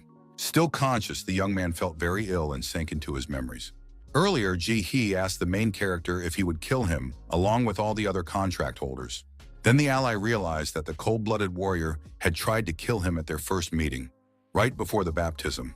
Now the guy became the executor and asked if the hero would kill him, or if he was exempt from responsibility since he had no connection to his parents.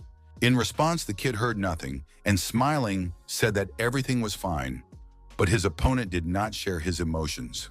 The confident blue-eyed man understood that the daredevil would not kill him, because they were friends, but he suddenly said that he would make no exceptions. Cold Su Lee declared that he would not leave a single killer he could not control alone. Without showing any emotion, he added that he would also kill Choi Jae-hee when the time came.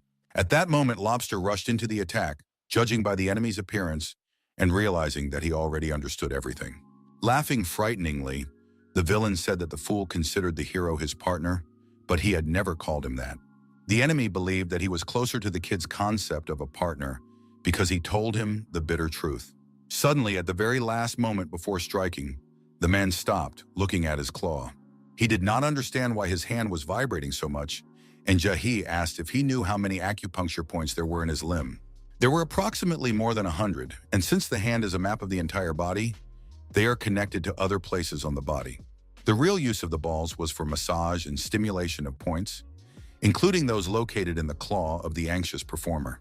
His sweaty opponent complained that his whole body was shaking and he couldn't do anything about it.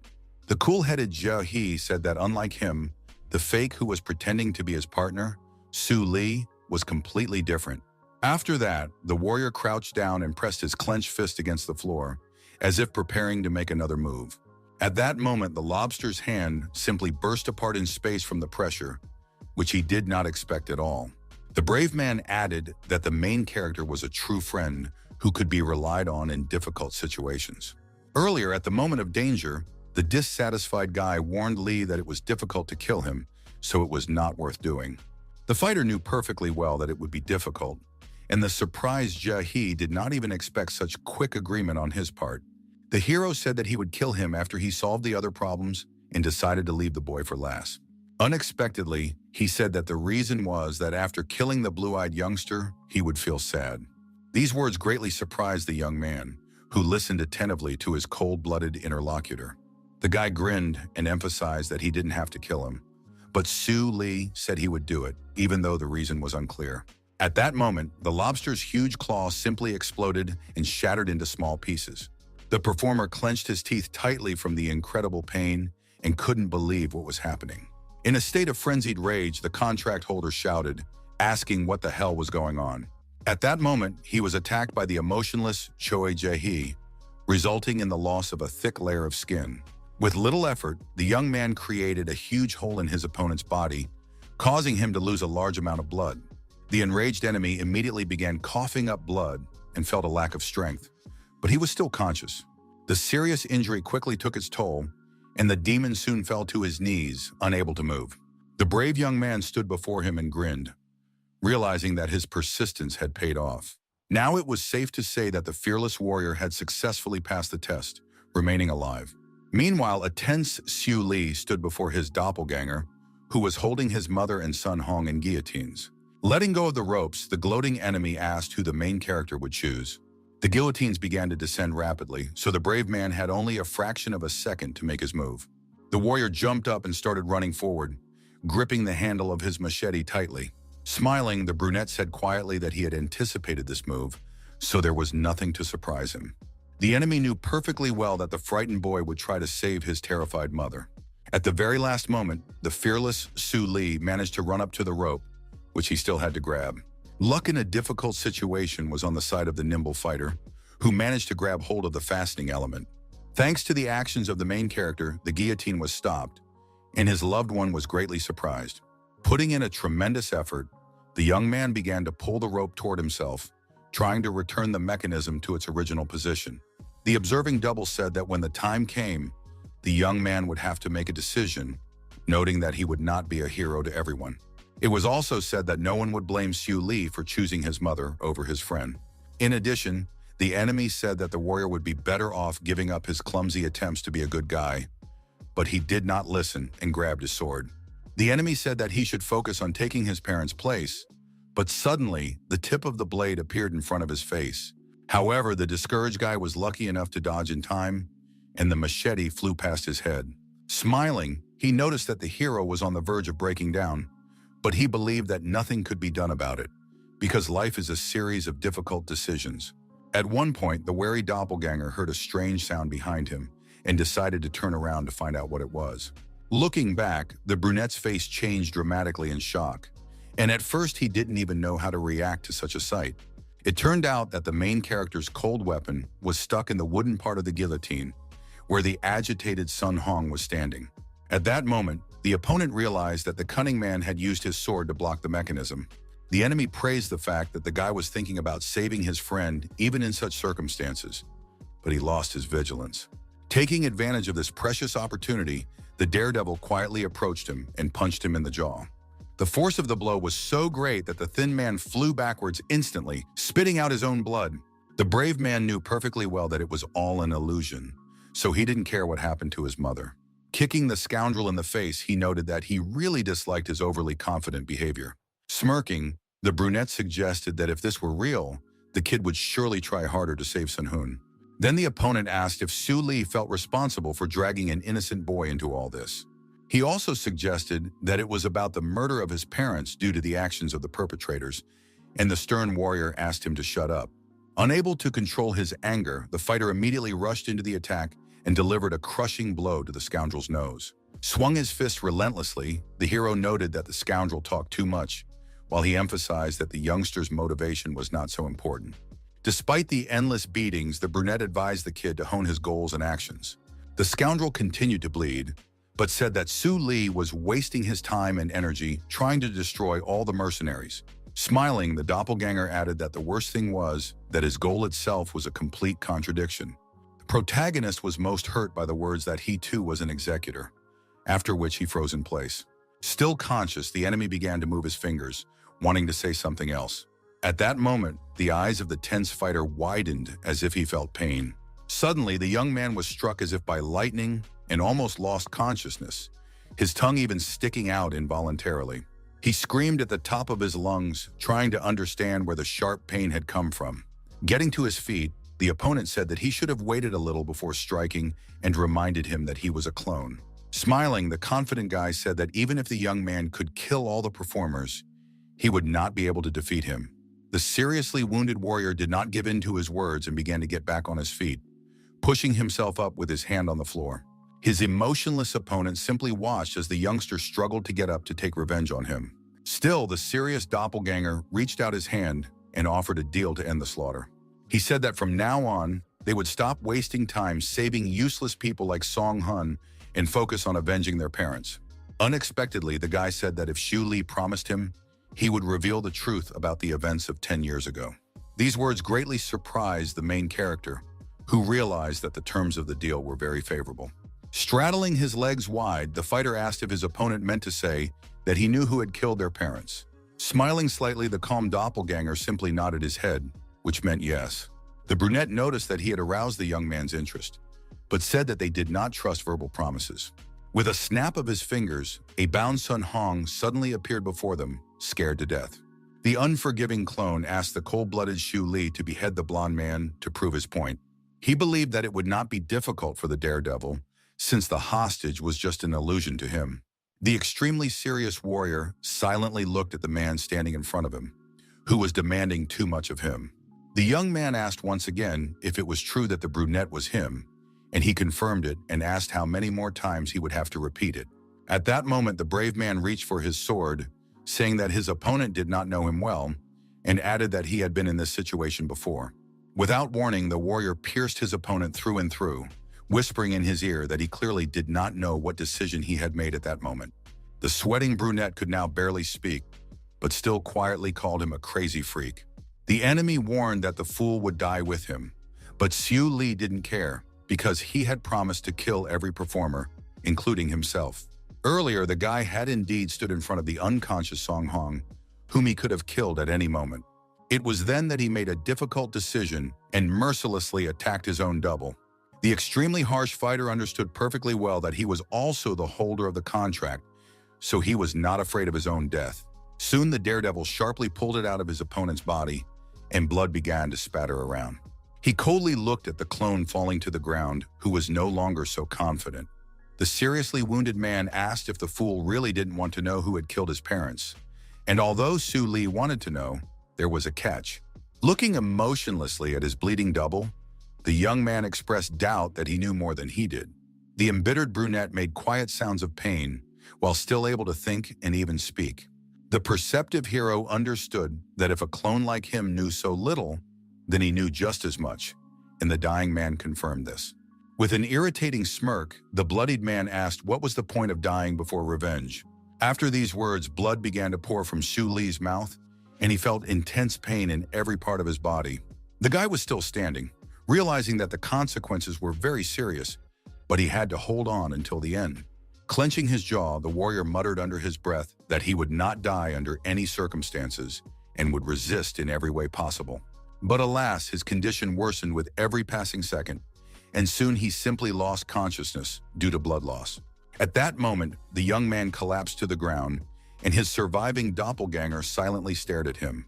The brunette found the boy's confident words very amusing, because in the end, he simply fell down. He said that the kid should be grateful to his costume, but it drove him crazy. As if nothing had happened, the opponent got up from the ground and continued to examine the young man's body. The treacherous clone was also curious to see how long they could keep the answer to themselves. In a low voice, the doppelganger said that they would see about that, and then began to giggle. After a while, the seriously wounded Su Li slowly opened his eyes, and the first thing he saw was Choi Jae-hee. His concerned partner realized that the brave man had finally woken up, and now they could discuss everything.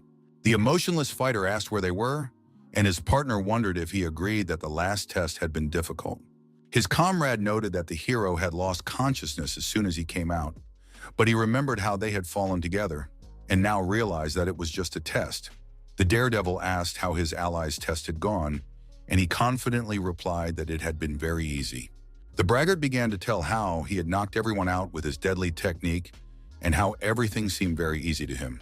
The bewildered Su Li asked why his clothes were covered in blood, and the discouraged kid replied that it belonged to other people. Changing the subject, the youngster asked if his counterpart felt any changes, but he did not quite understand the point of the question. The young man reminded him that they had undergone confirmation, which was supposed to make them stronger. During the baptism, Jae-hee realized his abilities, as if someone had put information into his mind, but he didn't know what had changed now. That's why the youngster asked the main character about it, who also had no idea what changes had taken place. After that, the pensive Lee began to examine his body and ponder the subject.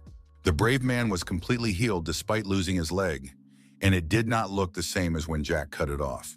His comrade asked what Su Li was thinking about, and he replied that he was still pondering the changes after the confirmation. Behind him, the guy heard a familiar voice that suggested that something had changed after all.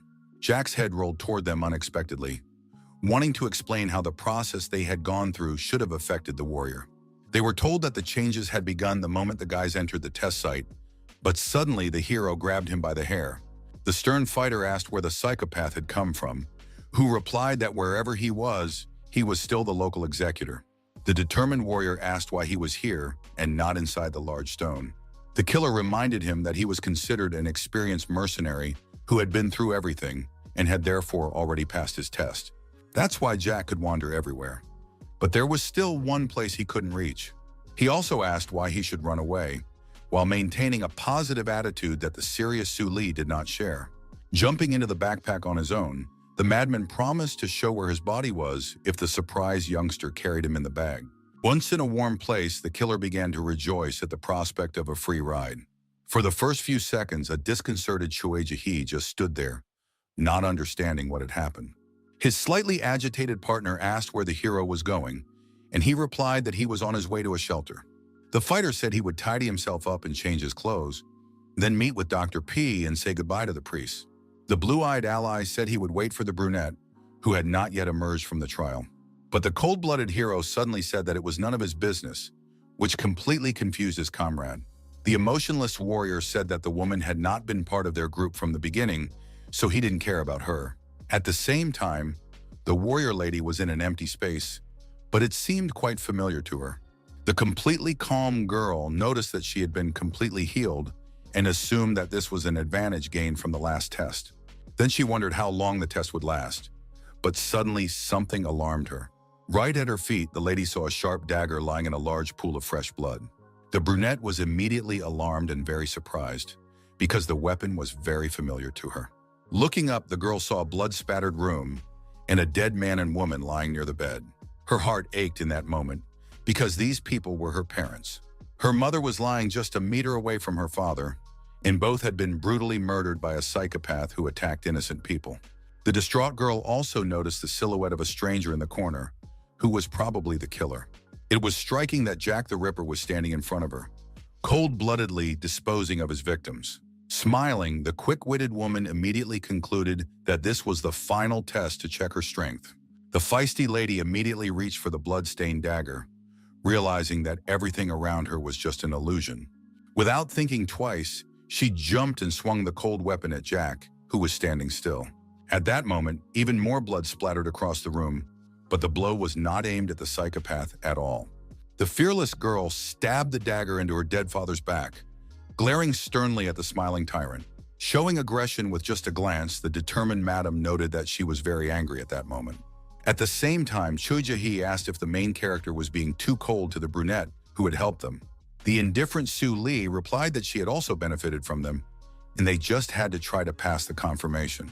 In addition, he emphasized that they knew nothing about her and had no idea what test the girl was undergoing. The fighter also suggested that the stranger could have failed the test long ago and simply died. On a sunny day, a nervous man stood at the entrance to one of the city's high-rise buildings, biting his nails with his sharp teeth. Ahead, the man dressed in blue saw a security guard and exchanged glances with him. The polite guard told the visitor that outsiders were not allowed to enter, so he could not let him pass. It turned out that he was facing a real lobster, who furiously punched the man in the face. The other employees immediately rushed to the scene, trying to understand what had happened. The angry villain showed them his red hand and suggested they try to stop him as a group. Suddenly, a voice behind them ordered everyone present to disperse immediately. The villain instantly turned around to see who dared to interfere with his business. It was the unperturbed gentleman in the blue suit, who apologized to Rapster for such rude treatment. The man apologized again, excusing himself by saying that they were just hotel employees and knew nothing. The crazy lobster noted that his opponent had arrived just in time because he was already about to deal with everyone. With a sinister smile, the scoundrel said he was in a hurry, so he ordered them to take him to Lease quickly. His cool-headed interlocutor corrected him, saying that the person he needed was called Ji-hoon. Putting his hand on his shoulder, the villain said that he was simply confused because the guy constantly changed his name. He started to walk forward, asking if he could enter now, but the brunette said they needed to go the other way. The completely calm man asked the self-confident bully to follow him, which surprised him a little. Looking at the crowd of hotel employees, the rude man asked what they were doing and told them to get lost. Just a few minutes later, the door to the room opened, and the subordinate said that a guest had arrived for the boss. Smiling, Ji-hoon assumed that Rapster had some business with him and immediately asked why he had come. The villain asked him to learn how to answer calls, and the young man said it was strange that he hadn't heard them. He suggested that he had been away and simply didn't know about it, but his counterpart rudely asked him to stop talking nonsense. Giving the guy sitting in the chair a stern look, the sharp-toothed lobster asked where what he needed was. Alerted, Ji-hoon had no idea what he meant, so he didn't hesitate to ask again. The nervous guy asked where the super rookie was, about whom he had provided all the necessary information. Smiling, the young man calmly apologized, saying that he hadn't caught him. The man had no idea what nonsense he was talking about, and the kid with purple hair was about to explain everything to him. It was said that the newcomer didn't know how to use his abilities when he first became an executor, let alone kill Jack. He asked if this was really an unusual new recruit, which only angered the hot-tempered lobster even more. Flashing his claw, the villain, barely holding back his anger, asked if the scoundrel was indeed a master of his craft. The unperturbed youngster replied that he had evidence to prove it, and his opponent asked if he had dug up anything. Taking out his phone, the young man said that the CCTV footage contained all the unfilmed material, some of which had been omitted. At that moment, Ji-hoon turned the device toward his interlocutor, who began to watch everything very carefully. It was said that another newcomer appeared in the fragments, who proved himself to be more worthy. It was the cool-headed Sue Lee, whom the young man noted as genuine in his actions. For the first few seconds of the video, the main character just stood there with a serious expression on his face. But in an instant, he seemed to sense something and tensed up while remaining motionless. The discouraged fighter was greatly alarmed by the sight of his bloodied father, Kim Soo-yeon, lying motionless in the room. Terrified, the young man immediately rushed to his father and shouted, asking who dared to do this to him. The dying priest said that the children were in danger and asked the warrior to be careful with the nuns, for they were traitors. Suddenly, the dying man began to choke, and the agitated Sue Lee was at a loss and did not even know how to help him. Maximally tense, Jae-hee shouted at his comrade to move aside, preparing to administer first aid. He said he would take care of his father and asked the brave man to go to the shelter immediately, because the cunning old woman was definitely up to something. Judging by his father's condition, the young man concluded that the villain had just left, so it was necessary to quickly rescue the children who were in danger. Less than a minute later, the main character rushed toward the exit, leaving his companion behind. Trying hard not to panic, the stern warrior rushed headlong toward the main building. Filling his heart with increasing anger, Su Li gritted his teeth, saying that he would find and kill the nun. Luck was on the side of the fierce fighter, who at that very moment saw some old rags nearby. The emotionless woman went about her business as if nothing had happened, unaware of anything. With a sharp leap, the cold-blooded hero swung at her in midair to increase the force of the blow. Meanwhile, Crazy Jack was standing in front of the brunette and quickly realized why she was there. He noted that the girl was asking for death, but she fearlessly pulled the dagger out of the dead body. The sarcastic killer wondered what to do, since he had already killed everyone he wanted to kill for today. The warrior lady said that in that case, he could just leave her alone, which sounded too presumptuous. She added that the scoundrel would die on his own and immediately swung her fist, but the psychopath returned, only smiling in response. Fearless Jack gripped the hilt of his sword tightly, calling it a good idea and preparing to make his move. The cold-blooded tyrant said that he would finish her off anyway and suddenly struck a crushing blow with his sword. The stunned brunette began to lose a huge amount of blood, not even having time to understand what had happened. In that same moment, the woman fell lifeless to the floor, and the madman noted that he had accidentally killed her. Clutching his head, he said that he needed to follow a new plan for years to come and live as planned. Then Wary Jack noticed that the girl's bloody dagger was stuck right in his shin. Turning around, he calmly wondered how this could have happened so quickly. His gaze fell on the girl, who was still alive, and made an obscene gesture with her hand, letting him know that she would not give up so easily. The killer was even a little pleased that, in the end, the fierce lady had survived the powerful attack. He began to smile very frighteningly, and his teeth and eyes suddenly lit up with inner happiness. Rushing into the attack, the psychopath exclaimed that he simply could not help but finish off his opponent once and for all.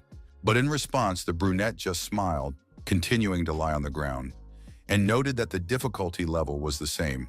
Meanwhile, Jae-hee asked if Kim Soo-yeon was feeling better, and he gave a positive answer and thanked him. The man asked if the boy had called the police, because Si-woo was in danger, but he asked him not to say much because his condition was not the best.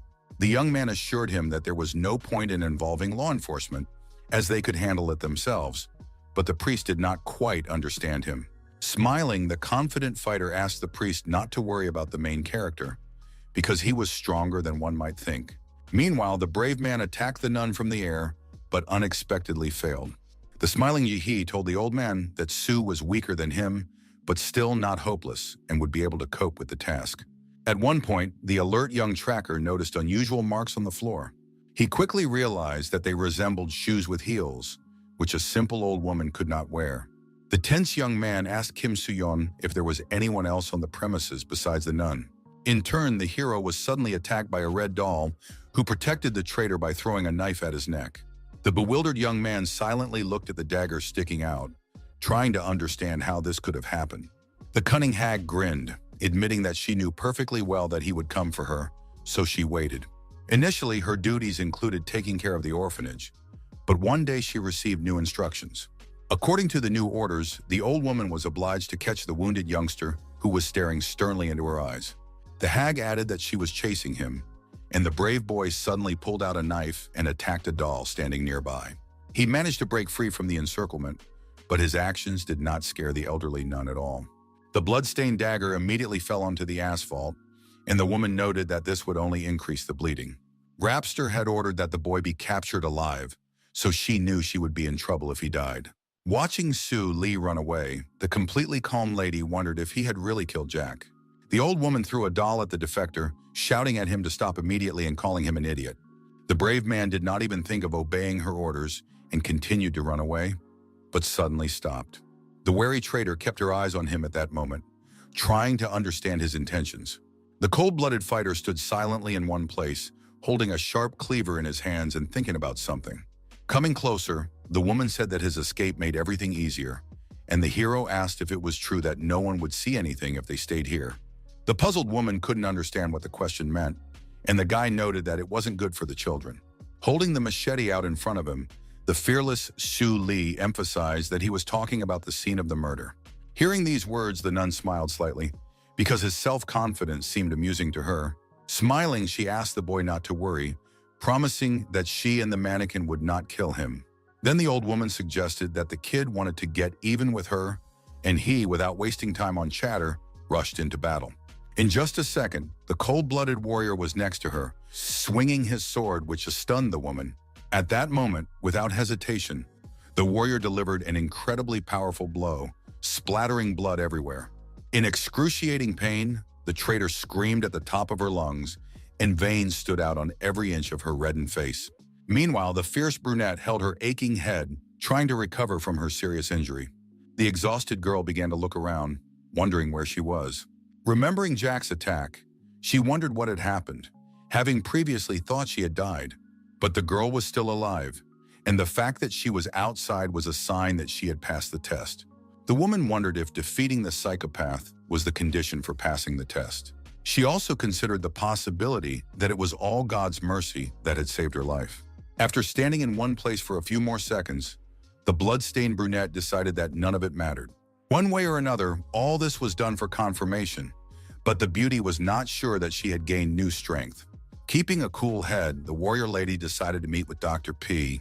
The seriously wounded nun continued to scream in pain, realizing that she had lost her arm in battle. Sticking his sword next to her head, the main character asked her not to make a fuss, saying that the loss of a limb was not fatal. Looking sternly at his opponent, he asked why she wanted to kill his father and how long she had been in the shelter. The woman was in great pain at that moment and squinted her eyes, not intending to answer. The angry warrior shouted at her to answer when the old hag planned to kill Kim Soo-yeon. The bleeding lady tried to say something about the plan, but with every passing second it became more and more difficult for her. Suddenly, her eyes rolled back, and her short monologue was cut short in an instant.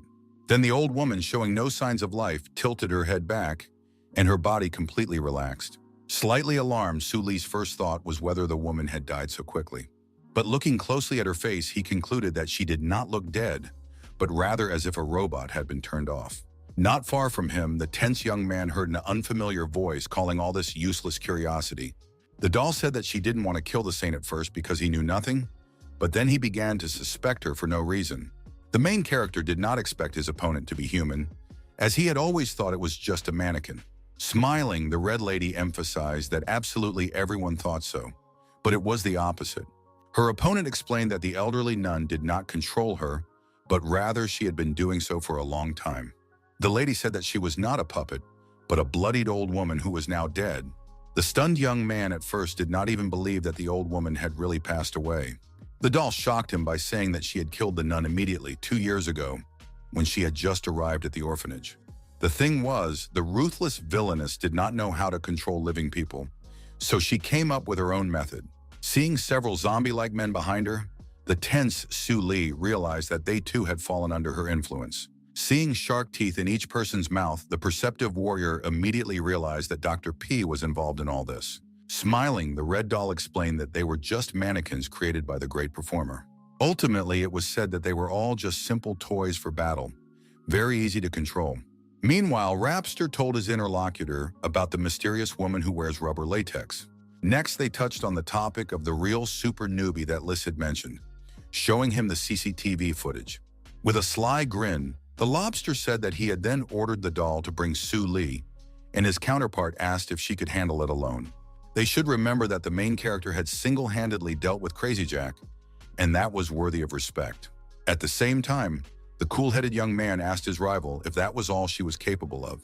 The tense lady, surrounded by her dead lackeys, asked how he had dealt with them so easily. Disturbed, she asked if it was true that the daredevil had dealt with the killer. He replied that it was another person who did it, but the mannequin said that the organization had already provided the camera recordings. The serious warrior noted that she was well informed, since it was about Dr. P's team, and realized that she knew everything. Clutching the handle of his sword, the young man thought to himself that this might be for the best, because then they would be able to rescue Sun Hoon quickly. The brave man realized that the captive blonde would not be in any danger, and then without warning, rushed into battle. In an instant, his eyes widened and his pupils dilated to a large size. The fighter froze in place and began to sweat, staring in amazement at something striking ahead of him.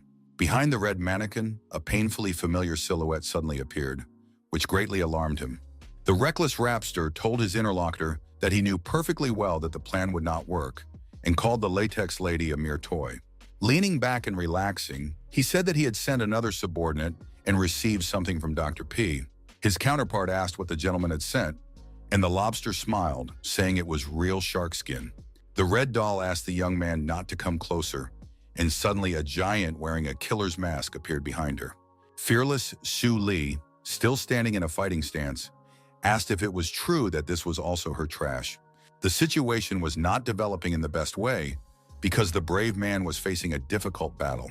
Smiling, the lady in the rubber suit said that this Hulk was different from the failed products.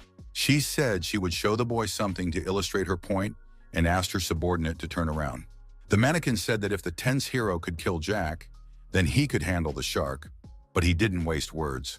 At that time, Rapster said that he had thought everything through in advance and sent the strong man into battle, calling it a 1+1 technique. The completely calm doll pointed to another silhouette in the shadows, saying that he would also take part in the battle. A few seconds later, an incredibly huge shark emerged from the shadows, capable of destroying morale with a single glance. His partner was an unknown warrior in a red respirator, whose red eyes were also very frightening. The woman in latex asked what Su Li thought of them and noted that they were completely different mannequins. With a sly smile, the lady said that this was a precious gift from Dr. P and that it would be an honor to fight them. She told the boy to see his helplessness in the face of reality and ordered her subordinates to rush into battle. The extremely serious hero did not lose his composure and prepared to face his opponents, even though he did not know how to proceed. In just a second, Shark was in front of him, and he had to do something immediately. The alert young man instantly realized that his opponent was strong, so he couldn't relax. Behind the lone fighter, a second opponent was already at work, one who was even faster. It took less than 5 minutes for Su Li to identify his enemy's strengths, so he already knew what to watch out for.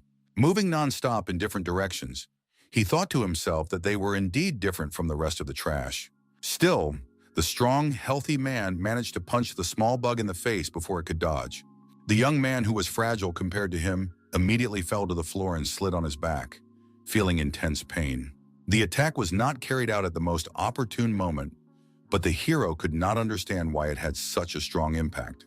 If the lone fighter had been a little late, he would have been left without a jaw, but luck was still on his side.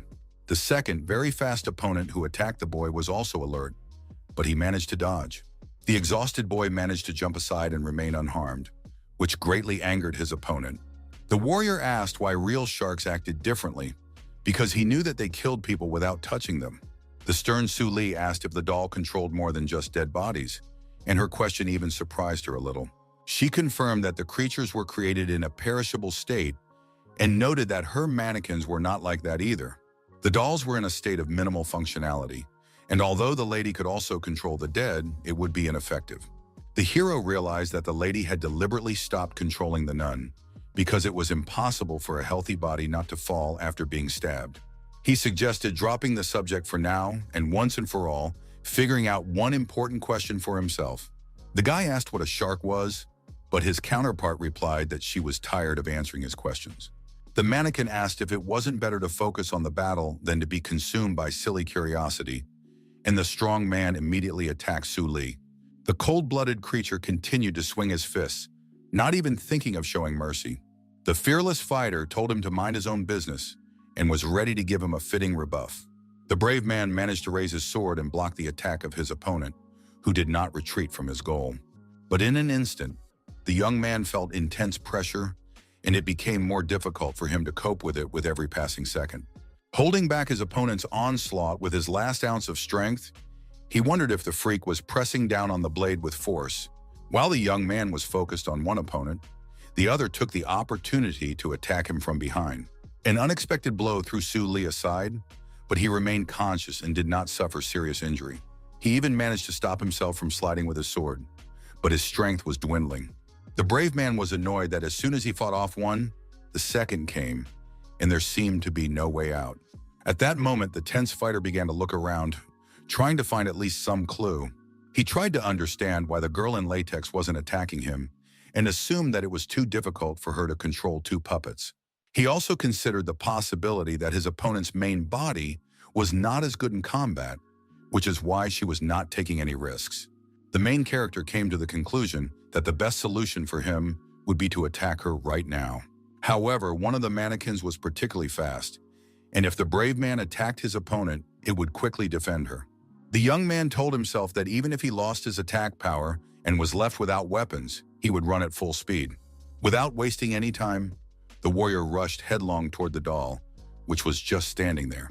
The opponent with the respirator on his face immediately noticed something was wrong and realized that he had to act immediately. The big guy decided to help his comrade and grabbed him sharply by the legs, as if he was going to throw him. At that moment, the assassin flew towards Su Li at bullet speed, which looked very impressive from the outside. The fierce fighter was shocked to suddenly see a nimble enemy in front of him, who was covering the lady with his back. The trickster was armed with 2 sharp knives, and he intended to use them without mercy. Without hesitation, the cold-blooded opponent immediately attacked the hero, who did not have time to react to the attack. As a result of his mistake, the young man was seriously wounded and began coughing up blood, experiencing excruciating pain.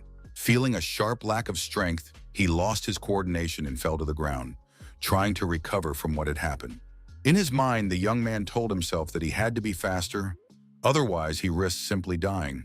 A meter away, he heard a familiar voice asking why Su Li wasn't talking to him. Jack spoke from his backpack, asking to borrow his body for just a moment, promising to quickly deal with everyone and return it. The killer promised to return the body in the same condition, but the brave man who was getting to his feet did not trust him. Looking at his powerful opponents, the young man realized that he could not defeat them and said that if Jae were here, it would be easier. After a moment of surprise, the hero turned his attention to the mysterious girl in latex. She said that the boy had no choice but to sit and mumble to himself, because he couldn't even reach her. But suddenly, the fearless warrior said that he would not whisper anything, but his opponent did not quite understand him. The doll saw that the brave man grabbed his long black hair with his hand, saying that he hadn't gone mad yet. The disconcerted opponent simply froze in place, not even knowing what to expect next. A few seconds later, it dawned on the alarmed lady that Jack's head was in his bloody hands. With a frightening smile, the mad killer said that now they would fight 2 against 2. The alarmed lady immediately recognized the legendary performer, who had no equal. The stunned doll asked if Sue had really killed the Ripper, but the madman pointed out that he wasn't quite dead. Trembling with fear, his rival asked how the killer could be alive, and he smiled in response and said that he was also surprised at first. Dripping with sweat, the mannequin said it was completely impossible that the great Jack had been killed by a child. Smiling, the psychopath noted that she was underestimating the main character, who asked them both to shut up. After these words, the bald lady suddenly smiled, as if the fear inside her had simply disappeared. She finally believed what was happening, saying that the Ripper had disappeared 10 years ago, and when he returned, he was weak. The doll suggested that this was why the stern Lee took advantage of the opportunity and defeated him. The rival realized that Jack was no longer as dangerous as before and said that she would deal with the boy and get his head, for which she would receive a promotion. Holding the psychopath by the hair, the young man thought it was foolish of her to consider such a powerful fighter to be weak. Without warning or ceremony, the warrior threw his head at his opponent, who was taken aback by the surprise. The young man asked the pathetic lady to try to deal with the Ripper and find out how strong he was. But a mannequin in a respirator, possessing tremendous speed, immediately came to the defense of his mistress. A pair of strong hands with spikes appeared in front of Jack's slightly surprised head, which should have alerted him. Still, the psychopath's face remained smiling as always, because he was a professional and feared no one. At the same time, the Ripper was thrown aside like a soccer ball, unable to harm the lady in latex. At that moment, he returned to Su Li, who was fighting with the big guy, and hit his back. The guy asked if it was true that Jack needed to deal with one, and he replied that he had no body and it would be very difficult. His comrade needed a torso, but the tense young man didn't like the fact that he wouldn't remember anything afterwards. The killer said that they would be able to defeat their enemies separately, but to do so, he first had to help the hero. The fighter gripped the hilt of his sword tightly, staying focused so as not to make a mistake. His comrade agreed with him, and at that very moment, his hair began to wrap around the warrior's arm, giving it power. At that moment, the cool-headed young man attempted an attack, swinging his sword at his opponent. His opponent was seriously wounded and began to bleed profusely, which looked very gruesome but emphasized the correctness of the plan. At that moment, the main character's face was extremely serious and focused, as he knew he couldn't relax. The slightly shocked young man soon realized that thanks to Jack, the power of his blow had increased incredibly. The head hanging from his back asked what the boy thought about this, as it was clear that he was in a state of shock. Using more and more power, the psychopath decided to resort to body enhancement mode in order to show himself from all sides. The focused Su Li called the move not bad, but at the same time he had a rather strange feeling. His ally reminded him that everything had to be paid for and asked the boy to give his body to him next time. At that moment, the very fast mannequin joined the fight again, but the brave man somersaulted in the air and remained unharmed. After that, the daredevil gripped the hilt of his sword tightly, trying to find the right moment to attack. At that very moment, the enemy's head flew off to the side and the hero knelt down, signaling that he had finished his maneuver. The opponent in the respirator showed no signs of life and posed no danger. The excited doll in red latex screamed in horror, realizing that she was now alone. Confused, the lady simply sat down on the ground, saying that the precious sharks given to her by Dr. P were no longer there. The young man asked if he had not just lent his body, and Jack exclaimed that he was still the leader and had used his power. The guy said he didn't want to give his body to his ally, considering it unfair that he had used it without permission. At one point, the wary Seo Lee turned his head sharply when he heard a strange sound. Unexpectedly, he was attacked by the surviving enemy, who swung his sword without warning. The blood-stained fighter immediately began to get to his feet, trying to look closely and understand what had happened. It turned out that the headless trickster could function even without a head, so he continued to fight. The main character said that he thought the lady in the latex suit did not want to use the dead body, but she didn't say she didn't want to, which only meant that now the lady couldn't move, but that made her frighteningly angry. With a stern look on her face, the woman said that she had no other trash left, so she would do anything to kill Su Li. Now the burly man in the Ripper mask, whose eyes were still glowing red, rushed into battle. But in just a few minutes, severed limbs and dead bodies were already lying on the ground. Leaving his slain enemies behind, the brave man moved toward the doll sitting on the floor. The cold-blooded warrior asked if it was true that if he dealt with them in this way, she would be powerless. Trembling with fear, his opponent begged him for mercy, still unable to move. The quick-witted young man assumed that the nun and the other mannequins had said the same thing she was saying now. Swinging his sharp cleaver, he asked if the wretch had killed her victims, and she suddenly mentioned the information. The mannequin promised to give information about the location of Dr. P's henchmen and even the sharks. The fighter asked how she knew so much, and the doll replied that she worked with the mercenary leader more than the others. At that moment, the guy received all the necessary data in the Lon app and began to report carefully. It was clear from his face that he was very surprised, because the first thing that caught his eye was the information about the sharks. The young man asked if the information about the leaders and everything else could be trusted. The lady said that she had lost everything, including the sharks, so no one would treat her humanely if she returned to the doctor. The young man noted that it did not seem like a made-up story and decided to believe her, after which he thanked her for the information. Standing up, his counterpart promised that one day she would repay him for his mercy, which sounded a little strange. Suddenly, Su Li raised his sword above his head and emphasized that he had not said he would spare the doll's life. Terrified, the mannequin's face changed again, realizing that her end was near. The daredevil did not stand on ceremony and simply dealt with her silently, staining his machete with blood again. At that very moment, he received a sudden call from Choi Jae-hee, which was quite alarming. At first, the serious fighter just froze in place, as if wondering whether to answer the call. His tense comrade on the phone asked how things were going, then asked him to return when he was done. These words slightly alarmed the main character, which was evident from his gaze. After a while, the guy was in the temple, busy with prayer, on which he was focused. Together with Jae-hee, they stood and prayed, maintaining sincerity and calmness in their souls. As always, the serious Su Li soon opened his eyes and looked ahead to where the Holy Father was standing. The calm Kim Soo-yeon asked God to give peace to the dead through his mercy. Soon the prayer was over, and the gentleman headed for the exit to get some fresh air. Outside, the old man said that he had nothing left after he himself had taken part in stories that were difficult to believe. Smiling, the elderly man said that he would believe the main character even without seeing everything with his own eyes. The young man asked why the Holy Father believed him, but his question seemed somewhat strange and incomprehensible to his counterpart. The young man said that he had left the shelter without even saying goodbye and without really explaining why he had done so. And when he returned, he had put Kim in danger. After these words, the priest seemed to freeze and fell silent for a moment, thinking about his answer. The gentleman said that on the day Su Li left, he was not the only one who did not say goodbye to him. Then the Holy Father calmly admitted that he had known about his intentions to leave the shelter for a long time. But he couldn't stop the young man, even when he saw him leaving, so he decided to just accept it. The old man hoped that the boy was not living for revenge, but he knew that his steadfast intentions were beyond his power to break. Kim still hoped that the hero had chosen a different path and did not support the killers, but he believed that they might be helping someone. The Holy Father did not know where the truth lay, but asked the warrior to do this if he had to, for the salvation of other people.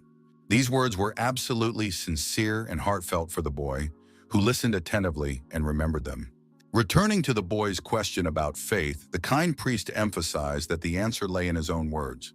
Looking with love in his heart into the eyes of the surprised Su Li, the man simply said that he had raised him. Recalling the hero's childhood, the gracious gentleman asked who, if not parents, would believe in their children. These words penetrated the soul of the young man, who was still discouraged and stood silently in place. He remained motionless for a few more seconds, but soon decided it was time to move on. Turning around, the young man said that it would be difficult for him to fulfill his father's request, because taking care of himself was already difficult enough.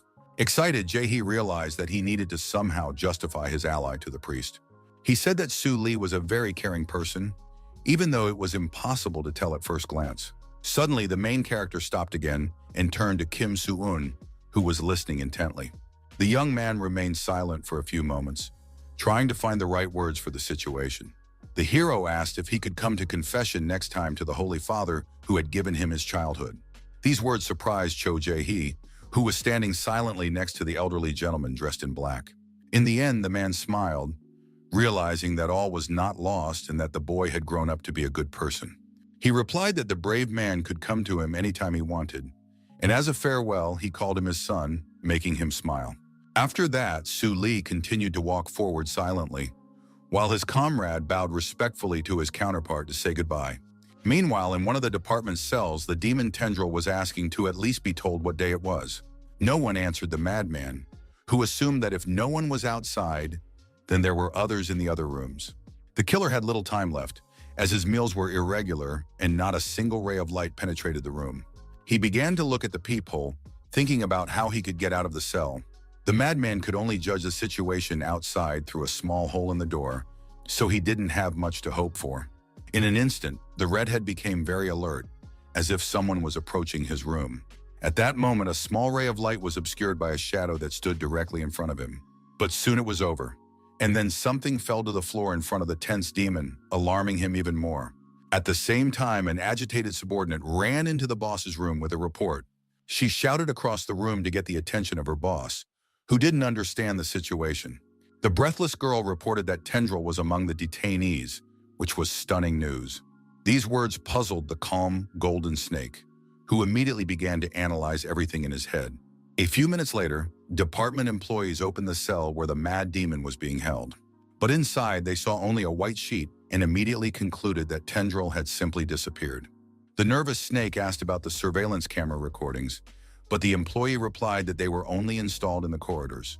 He added that he had reviewed all the recordings but found no clues, and the angry boss asked where the bastard had gone. The perceptive man suggested that the enemy could be hiding his abilities and secretly possessing the ability to teleport. At that moment, the calm Galbang approached the boss and noted that this was unlikely to be the case. The young gentleman reminded him that he had a code name, and then said that Tendril would hardly have used his abilities. The young man reminded them that the villain was wearing a protective suit, which the golden snake had only just remembered. A young girl's voice came from the camera, asking if the method of the criminal's escape was so important. The unrivaled leader of the 7th Department, Sammy, noted that it was much more interesting to know where the villain had gone. Smiling, the beauty emphasized that this was why Snake was at the bottom of the performance rating. The angry man exclaimed that even without her nitpicking, he was already on edge, and the lady called Sun Taik very cute. The mysterious lady promised to find a tender for them and said that her colleagues could rely on her completely. The interested boss first thought he had misheard, but the girl was already about to announce her terms. She said that they would divide the reward into 10 parts, 9 of which would go to her, but the dissatisfied man became indignant. The young woman turned on her charm to persuade the employee, who was very persistent and unyielding. Looking sweetly into the golden snake's eyes, Sammy convincingly asked him not to turn away. The gentleman, whose cheeks turned pink, could not resist the girl's beauty and gave in. The manager agreed to her terms, which greatly pleased the girl, but surprised Sun Taik, who was standing nearby. The charmer immediately ran towards the exit, saying that she would call her boss when she found Tendril. The young subordinate asked the group leader how he had agreed to this, noting that they had simply been taken advantage of. The man replied that they didn't even know where the bastard had gone, and the young man said that was why they had to find him, wherever he was. The emotionless boss asked if Sun Taik was sure of his words. He was curious to see if the young man could do it faster than the leader of the 7th Squad. It was said that if they competed with other groups, they would end up empty-handed. The thing was, no one could keep up with the charming Sammy, who always got her way. The criminal was already far away at that time and asked about his unknown comrade, what he was doing that he was so late. Being cold-blooded, the villain looked at his counterpart, with whom he was supposed to have a serious conversation. The man in front said that if it weren't for the doctor's orders, he wouldn't be here at all, and the demon responded that his behavior was rude. Moving closer to his interlocutor, Tendril asked what the chief performer had done. The bewildered guy asked what his comrade was waiting for if it was already time to go, and he had asked for a second. Looking sternly ahead, the mercenary with light eyelashes seemed to be plotting something in her head. She asked how much the guy had already earned, and he replied that it was enough, and asked if it was true that she also had more than 0. The woman with spiked rubber around her neck replied that she had the same, and then slowly turned around. Her counterpart suddenly attacked Tendril in the head, not even giving him a chance to react. Looking coldly at the fool, the lady said that even if he had a lot, it was unpleasant not to get anything.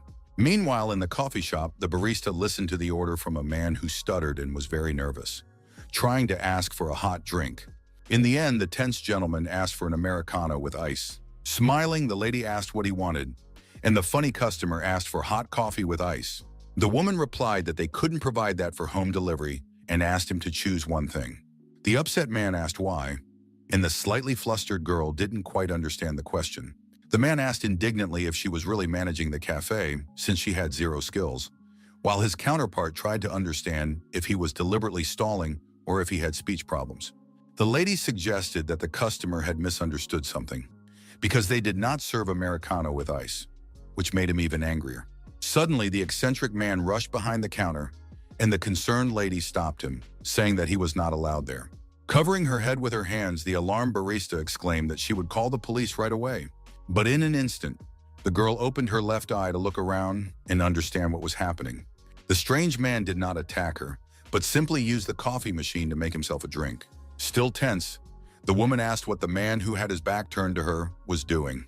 A few seconds later, the intimidating gentleman placed a large glass of hot coffee with ice on the counter. The disconcerted young woman simply froze in place, staring at the Americano that the visitor had requested.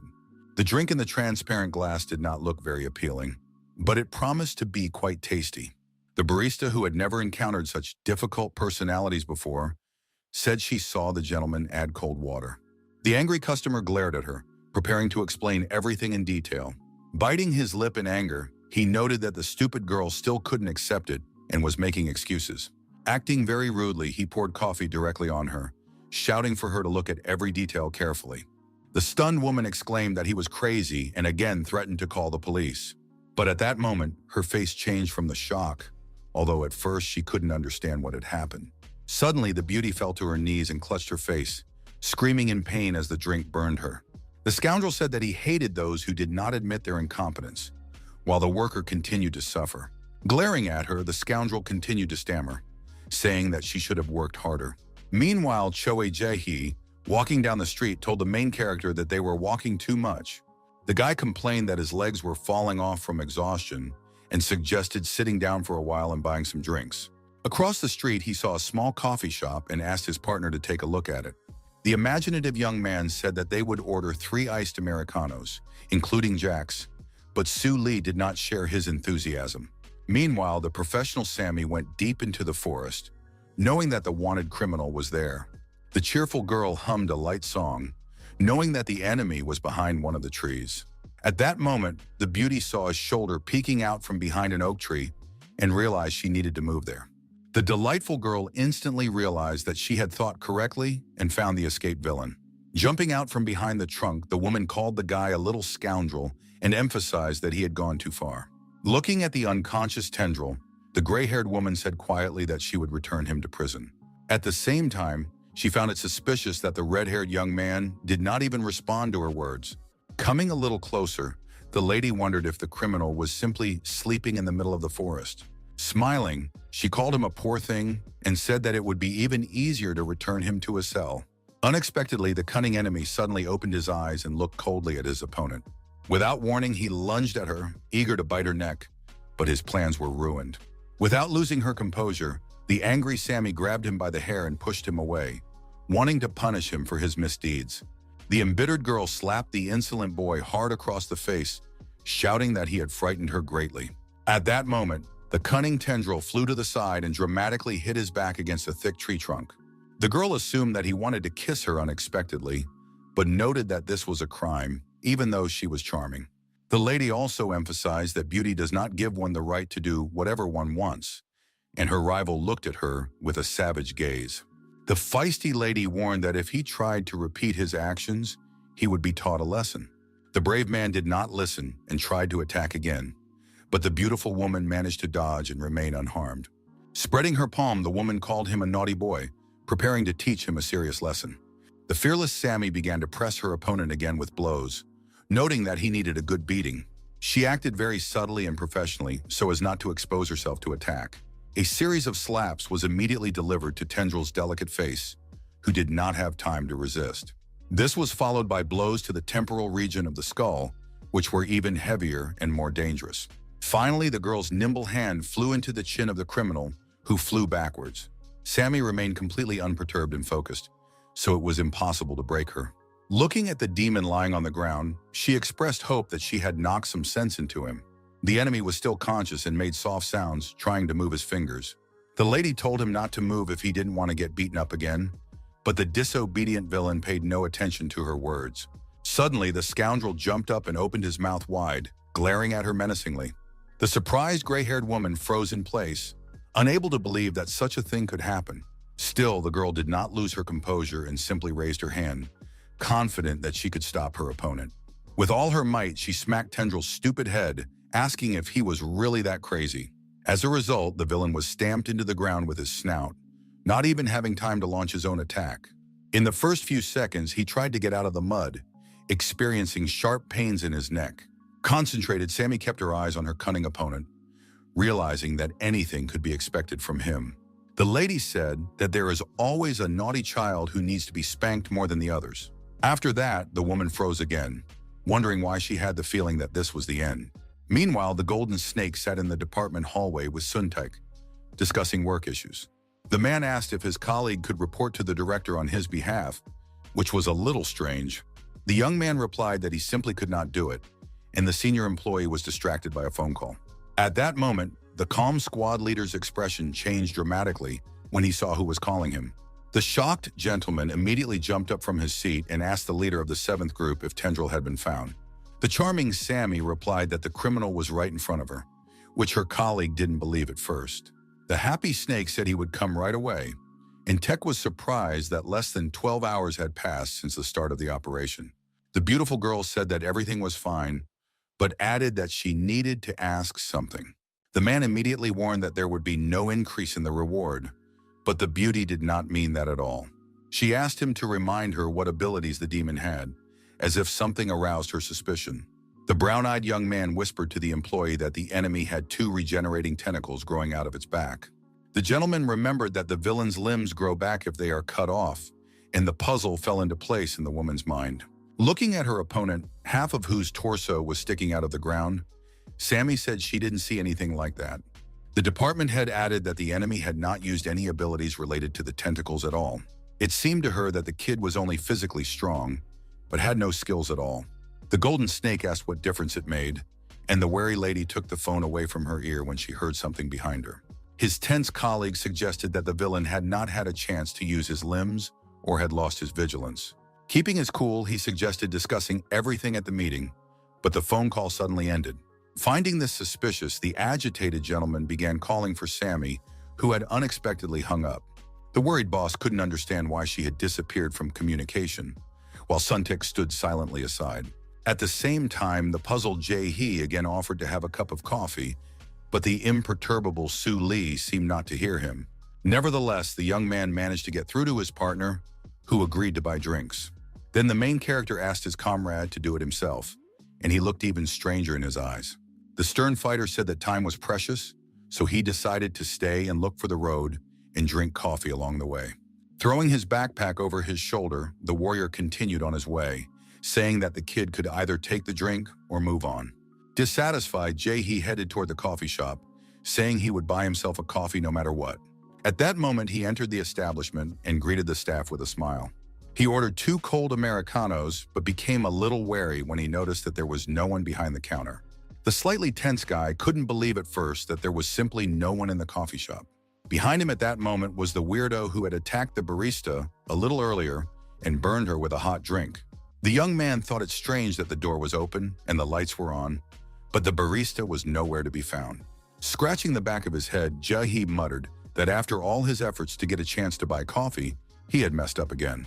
At that moment, his gaze fell behind the counter, where he saw something that alarmed him. A girl was lying on the floor, splattered with drink, holding her eyes after being burned. The excited young man immediately rushed to her and asked if she was okay, trying to lift her up. But putting 2 fingers to her neck, the tense young man said in a strained voice that the woman no longer had a pulse. He was very frightened by the fact that the defenseless barista's entire face was covered with severe burns. Concerned, Choi Jae-hee wondered aloud who could have done such a terrible thing, and behind him stood a stranger. The man, sweating profusely and biting his nails, wondered if he would have to deal with the kid. He understood that if he killed too many people, the invincible one would notice. But suddenly, he was a little surprised. The weirdo took a closer look and wondered if the youngster was one of those who broke into Dr. P's waste processing factory. At that moment, the brunette confirmed this and remembered seeing him at the factory on that terrible day. He couldn't understand what the insolent boy was doing here, so he began to suspect that the latex doll had spilled the beans. Then the killer wondered if the kid had come without his red-haired friend. With a sly but ugly smile, the killer thought to himself that he had a great opportunity. Adjusting his leather belt, he told himself that if he caught Jae-hee, he would earn Dr. P's trust. Then the mercenary took off an item of clothing from his pants, realizing that without the youngster's friend, everything would be much easier. Considering that the boy was distracted by the dead girl, the scoundrel began to believe that luck was on his side. Getting close, he began to tighten the belt in his hand, while the tense young man tried to revive the girl. Podriad was sure that he would finish off his opponent in an instant, and he would not even have time to feel it. At that very moment, the brave young man sensed something suspicious behind him and slowly turned his head. Turning completely around, the fighter saw a stranger behind him, whose intentions were clearly unfriendly. At that moment, the trickster struck his opponent, who did not have time to dodge and failed. The stunned man asked how the kid had noticed his hidden attack, but he lost his coordination and began to fall. On the floor, the performer saw a glass vase that reflected everything that was happening around him. The puzzle began to come together in his head, and the stern Choi Jae-hee once again swung his fist at his snout. The embittered fighter for justice realized that the scoundrel had killed the girl and immediately slammed his head into the floor. The warrior wanted to avenge the defenseless worker who had been killed because of the whims of a degenerate. Blood began to pour from the ugly man's nose, and he couldn't even say anything at that moment. Grabbing him by his clothes, the angry young man shouted, asking why the scoundrel had done this, and in such a terrible way. The cunning enemy was not going to give up so easily, so he wrapped the belt around his hand, clenching his fist. Suddenly throwing a right hook, he jerked his body up, asking what business it was of the stupid kid. Still, the daredevil managed to put his arm out and remain unharmed, but flew to the side due to inertia. His opponent instantly got back on his feet, and it was clear that he was fully prepared to continue the fight. The fearless warrior also quickly recovered and glared at the scoundrel, then rushed into the attack. He exclaimed that because of the brunette, he had wasted his time on coffee, which he had barely managed to get. At that very moment, a blow was struck to pressure points, causing intense pain throughout the enemy's body. At that moment, the weirdo simply lost his coordination and collapsed, leaving Cho Jae alone with his thoughts. The guy said that his former self would have killed the moron without hesitation, but now he leaves non-perpetrators alive. The dim-witted man wondered to himself if the stupid kid didn't know that he was a mercenary. The fighter told him to just lie on the floor until the police arrived, and the enemy knew he couldn't let him get away. Then the brave man approached the exit door and reached out his hand, intending to open it. But his efforts were fruitless, and he couldn't get out, which was quite strange. The bewildered young man began to wonder what was happening and why the door simply would not open. The young man grabbed the iron handle again and began to think about how to get out of the room. Soon he realized that he had to push the door away from himself, and he tried to do so. Once again, Choi Jae looked warily at the doorway, trying to figure out what was going on. In the end, his opponent, who was lying on the floor, said that the passage was closed, so his attempts were useless. The angry boy said that he had come through this door earlier, so it must be open. Turning around, the warrior saw that there was no one behind him and immediately became wary, because the enemy should have been immobilized. The surprised fighter said that a normal person would not have recovered from his blow so quickly. Feeling tense, he began to glance around, but in a moment he made up his mind. The brave man took a short run up and began to break down the closed door, hitting it with his shoulder. The agile young man tried with all his might to maintain his coordination, putting a lot of effort into it. He was beginning to get angry that nothing was working, but he was not going to give up so quickly. The daredevil lost his vigilance because of his opponent's foolish actions, but now he realized that this freak was not an easy person to deal with. It finally dawned on him that the brunette lying on the floor was a real threat. The boy standing still looked at his crawling opponent, who was trying with all his might to get to his feet. Being shy, Jae said he didn't know he was a mercenary, then added that he was in a hurry because his grumpy friend was waiting for him. He shouldn't have relaxed because his cunning opponent took advantage of the opportunity and attacked him. Something like a firebomb suddenly flew at the tense fighter, but fortunately, he managed to block it. A yellow sticky liquid remained on the wall, slowly dripping down, which the young man watched. The stern warrior realized that the enemy intended to see the fight through to the end and said that they would see who would win. The guy knew that even if the attacker had good physical abilities, the effect of pressure on the points could not disappear completely. The brave man began to move around the room, trying to find the weirdo and threatening that he would regret everything. The angry fighter said again that he was in a hurry to get to his friend, but the brunette was afraid to come out of hiding. At that moment, the smiling young man peeked around the corner, where he saw his opponent sitting on the floor, looking very alarmed. With a confident smirk, the fighter said he didn't have time to wait for the effect to wear off completely. The confused man began to crawl back, muttering something under his breath, and the daredevil asked what kind of ridiculous answer that was. Swinging his leg at him with a running start, Cho Jae noted that the fool naively thought he could play hide-and-seek for a long time. Hitting the scoundrel right in the face, the young man smirked, saying that such a thing was impossible in such a tiny diner. Suddenly immobilized, the guy jumped up and started to run away, feeling pain all over his body. The focused warrior immediately swung his needle at him, saying that it didn't matter how many times the fool tried to run away. He reminded him in a loud voice that they were in a closed room, so all this was useless. Looking at the enemy who had fallen to the ground, the young man said it was impressive that he had returned from the needle with a semi-paralyzed body. At the same time, the fighter noted the futility of such an act, since the brunette had nowhere to run. Cracking his knuckles, the daredevil asked if the enemy had any last words, but he couldn't gather his thoughts. Unexpectedly, the gentleman said that it was perfect, and the surprised Jae asked if that was really his last words. The stutterer said that he wasn't running away at all, but had deliberately led the boy to the secluded spot, which already sounded alarming. Suddenly pointing at the boy, the sweaty opponent said once again that it was delightful. On a sunny day, a white truck pulled up to one of the playgrounds where a man was already waiting in the backyard. The blue-eyed gentleman noted that the driver was late, but his face did not show that he was angry. The driver asked where Ripley was, and the boy replied that he had gone to a cafe, warning that he would be late because something had happened. Lighting a cigarette, the stern-looking young man said that lunchtime was long past, and then asked what had happened. He added that this degenerate is trying to get out of transporting luggage by coming up with various excuses.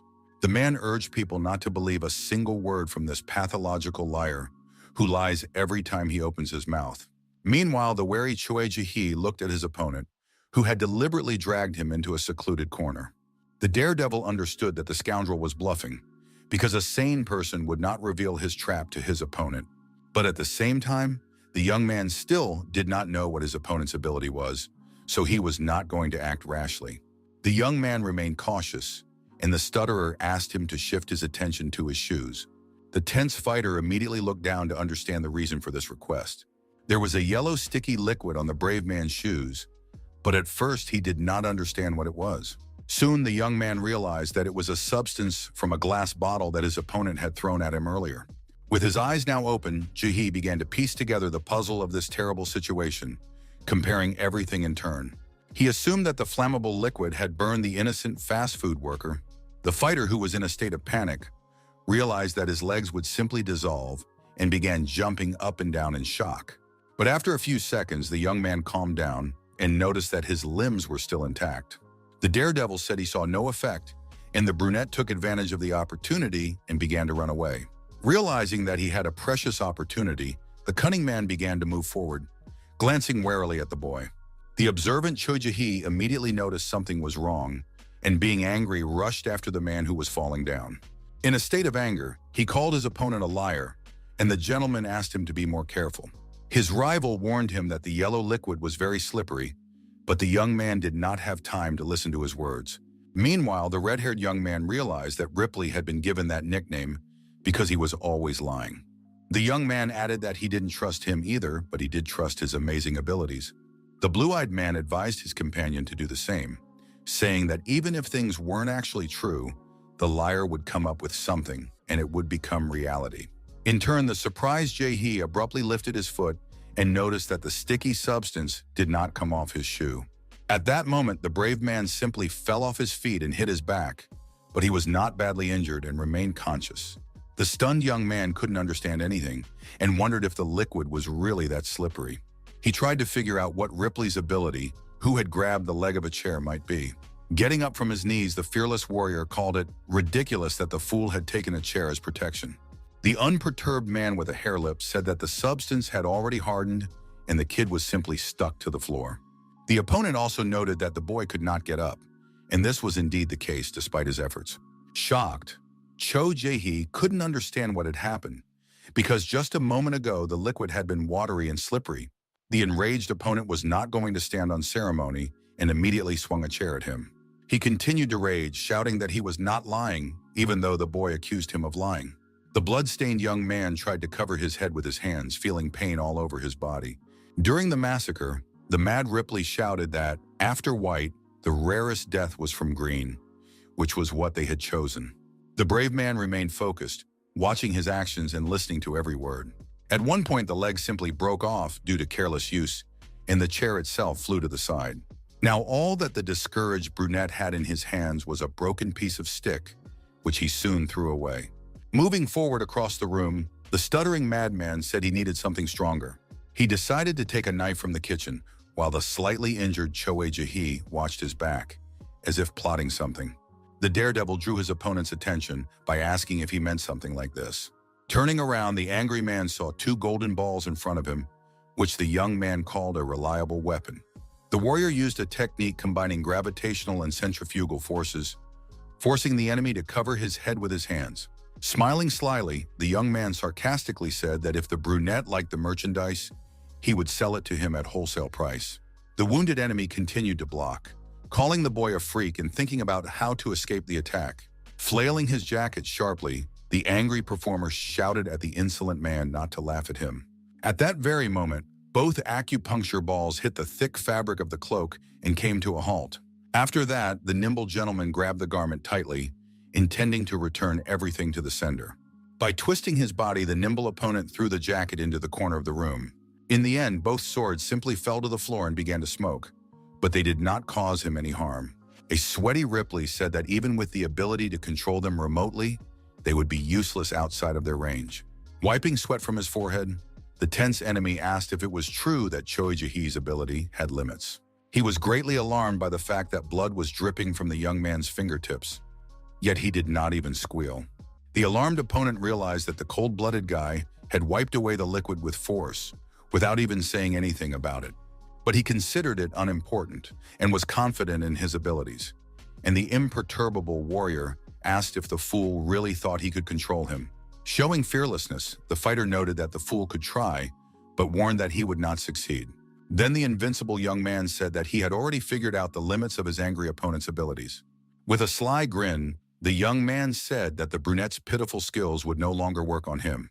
His confident statements elicited a little laughter from his opponent, who remained wary. The man asked the young man not to say that he thought everything had been decided by washing away the yellow liquid.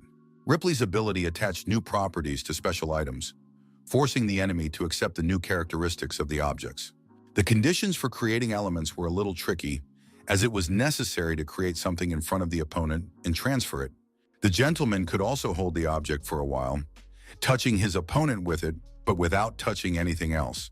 The cunning brunette understood that if the kid had figured this out and removed the sticky substance, that was why he was so smug. The stutterer emphasized and acknowledged the young man's excellent deduction, but said that he had missed one important thing. Pointing angrily at himself, the man said that the conditions for activating his power were that he had to pass something on to the boy. This included blood, which alarmed Cho Jae, who was listening attentively to his monologue. The enraged man shouted that there were no restrictions here and began to rant about the boy's blood. He said that the vital fluid was like lava, and upon hearing this, the tense warrior's face changed. The opponent continued to rant and point his finger at him, but the surprised young man did not understand him. In an instant, the surprised Ripley calmed down and froze in place, locking eyes with his opponent. Despite his threats, the unperturbed young man began to move forward, slowly approaching him. A few seconds later, the gentleman's eyes widened and his black pupils shrank in size. Suddenly, Cho Jae said he couldn't hear him, and white crumpled napkins became visible in his ears. The sweating man quickly realized that the kid had plugged his ears, which was a good move. Without warning, the daredevil kneed the liar in the jaw, and blood immediately spurted from his mouth. Smiling, the fighter asked his opponent to speak a little louder and asked if they weren't at the perfect distance. An angry Ripley came to the conclusion that the quick-witted kid understood that he had to hear everything for it to work. He called everything that was happening a curse, while the impudent youngster continued to kick him. Landing a good hook on his opponent's thick face, the cold-blooded warrior noted that he would not be able to escape. The fat man tried to wriggle and counterattack in every way possible, but Cho Jae bypassed him and took control of the situation. The merciless warrior delivered very heavy blows to various parts of his enemy's body, who was unable to react in time. In the end, the brave warrior carried out a very successful attack, as a result of which Ripley simply flipped over in the air. Smiling, the fearless guy said that he was better than him in hand-to-hand combat and proved it in practice. Then the brave man said that his opponent had one chance left and asked if he knew Dr. P. He promised to end it painlessly if the bloodied fat man gave him some information, but that only angered him. In a rage, the man called him a freak and ordered him not to even dare to utter that great name. His temper even surprised the blue-eyed warrior, who realized that they would not be able to talk. Scratching the back of his head and smiling, the young man said that he still couldn't understand anything. He also said that he couldn't return the napkins, and suddenly, 2 chairs flew at him. Unexpectedly, the boy managed to dodge the blow, although he experienced quite a lot of stress. The stunned boy said that at this rate, he would develop a fear of chairs, and the enemy managed to get behind him and grab his shoulders. The quick-witted scoundrel managed to remove the earplugs from the tense Cho Jae, who didn't even have time to understand what was happening. Now the crumpled napkins were in Ripley's bloodied hands, who was very pleased with himself at that moment. Showing an ugly grin, the brunette began to show the lumps, his body shaking uncontrollably. The stunned young man realized he was in trouble and also noticed that he couldn't hear his opponent approaching from behind. Trying to appear serious, the stuttering brunette asked about a last chance. He declared that after the beating, he would give the kid the most painful death, making him even more nervous. The enraged Ripley shouted that the blood in the young man's body was like hydrochloric acid. At the same time, the fat man continued to point his finger at him, muttering something under his breath and trying to appear intimidating. Covered in blood, Cho Jae made faces, saying loudly that he couldn't hear his ranting enemy at all. The cunning guy continued to pretend that this greatly angered the fat man, who was even a little confused because he did not understand the situation. The stern Ripley grew angrier by the second as the kid kept insisting he couldn't hear anything. Sticking his index fingers in his ears, the blue-eyed warrior realized he couldn't hear his opponent and called it the perfect countermeasure. There was one significant drawback to this new method, which was the inability to use his hands. This is what the angry Ripley took advantage of, instantly punching the kid in the nose.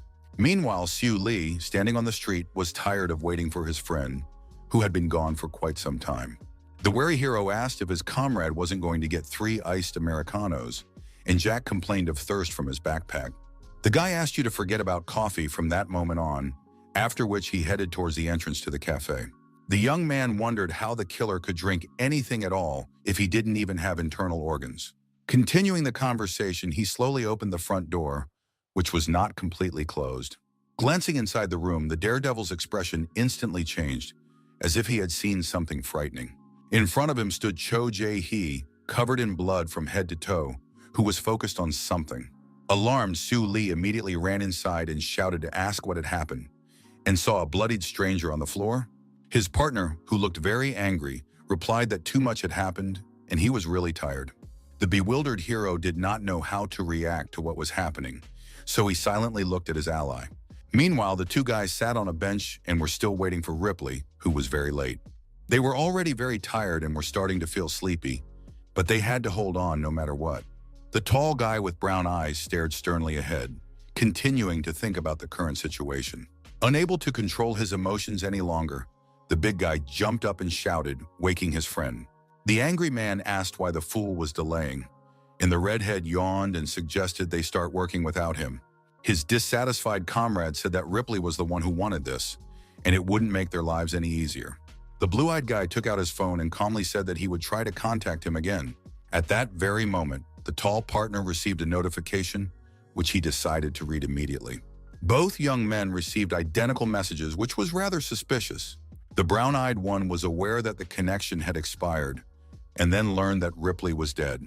The blonde-haired boy showed no emotion upon hearing this, only silence.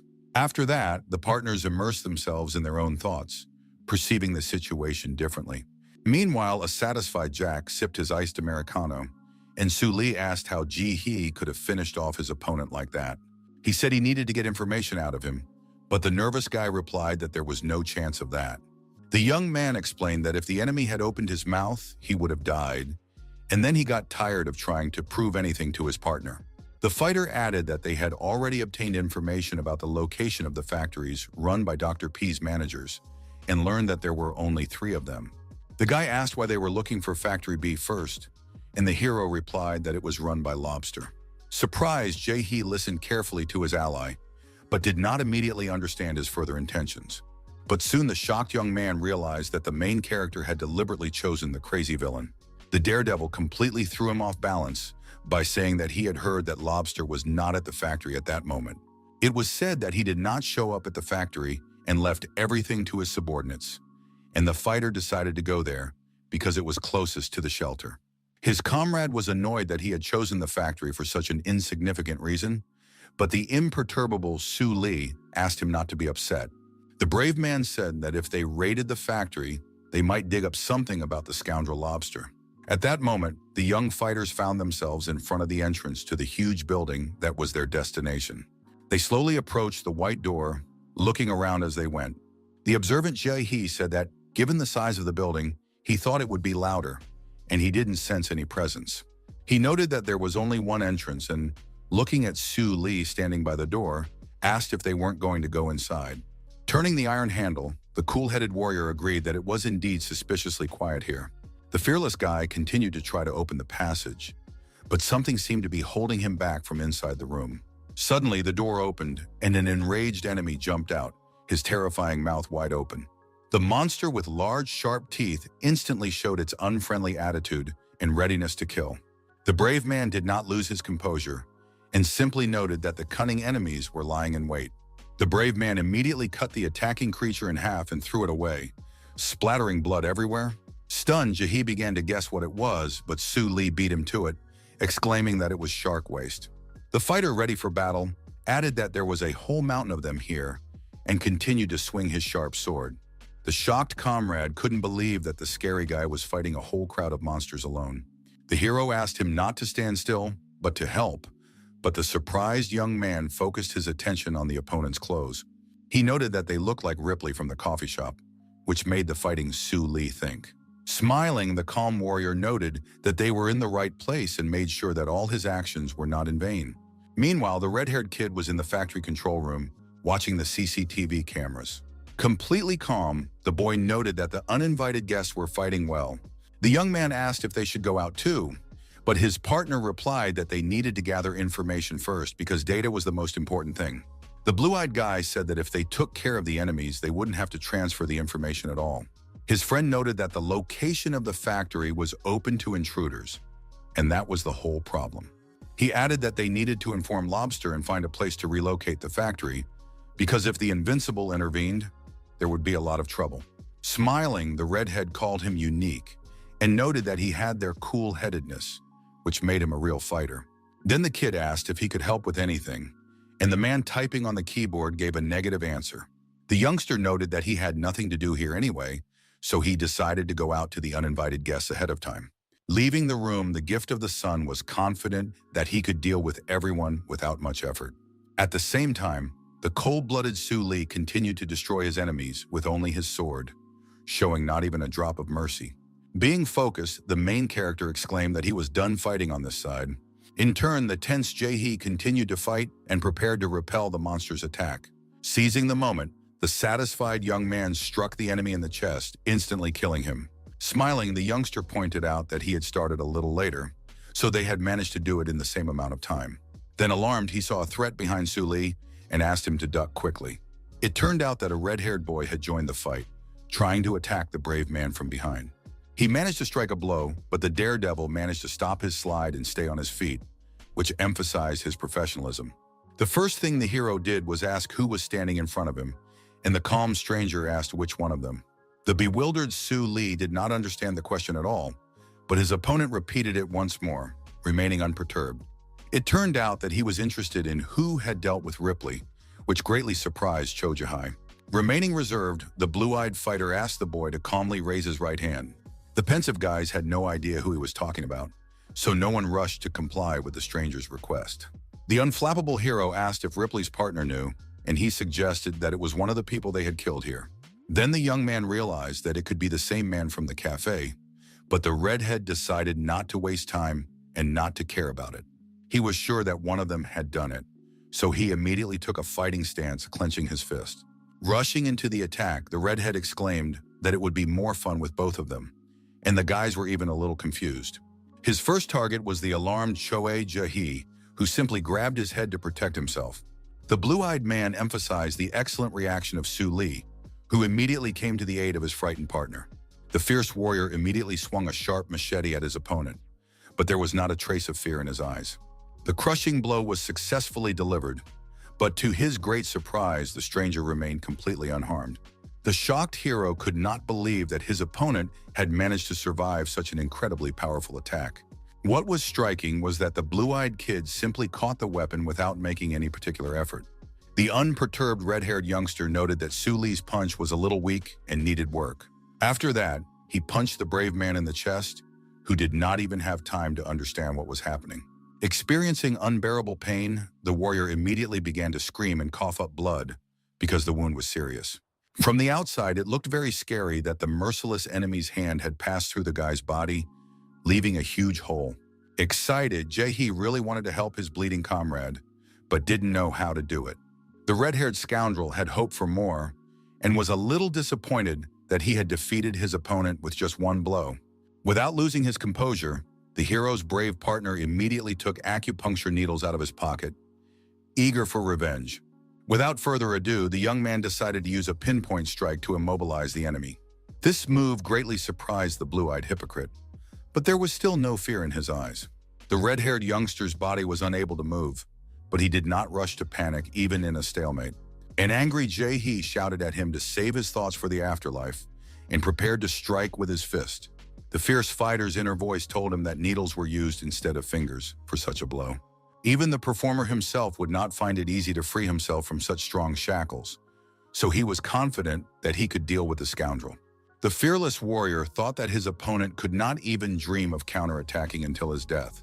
At that very moment, he delivered an incredibly effective kick to the jaw of the scoundrel, who was unable to do anything in response. As a result, the redhead fell to the ground and slid several meters on his back, but he was still conscious. Taking an acupuncture ball in his hands, the merciless Jay decided to finish it off, but his opponent suddenly laughed loudly. The immobilized scoundrel continued to laugh at the top of his lungs, which made him even more eccentric in the eyes of the young man. The guy warned that if the needles that had flown out during the fight came out, he would be in trouble, but his opponent called his ability interesting. Raising his head slightly, the kid said that if he had other tricks up his sleeve, it would be a shame to end it so quickly. In an instant, his paralyzed body tensed up, and his pupils dilated slightly. It was astonishing to see the red-haired youngster grow larger and turn into a healthy man right before their eyes. Discouraged, Cho Jae-hee couldn't believe that the protruding acupuncture needles were simply repelled from his torso.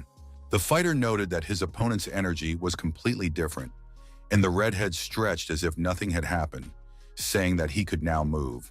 Looking calmly at his opponent, he asked him to show the rest of his techniques if he had any. Being cold-blooded, the scoundrel instantly rushed into battle, swinging his huge arm. In just a moment, a very hard and large fist was in front of the face of the bewildered young man. Its shape was very different from the previous one, which the observant fighter immediately noticed. He remembered perfectly well that earlier, the clenched hand dripping with blood had been more natural. The young man had only a moment to come up with a plan of action and get out of the fight alive. Unexpectedly, the fearless Su Li came to his aid, putting his body in the way of the enemy's blow. The seriously wounded hero was immediately thrown back and fell with all his weight on Jae-hee, who was behind him. Surprisingly, the brave man managed to stop his slide and did not lose his coordination, while his opponent was already running towards him. The observant blue-eyed warrior noticed that the hole he had left in his opponent's chest had simply disappeared. The incredibly angry warrior shouted loudly, asking if his partner wasn't paying attention to anything. The fighter exclaimed that he would be fine thanks to his ability, but the young boy would surely die this way. The ally lying on the floor asked him to look ahead, after which the wary Su Li looked away. The impudent kid struck with his huge hand, maintaining a slight smirk on his childish face.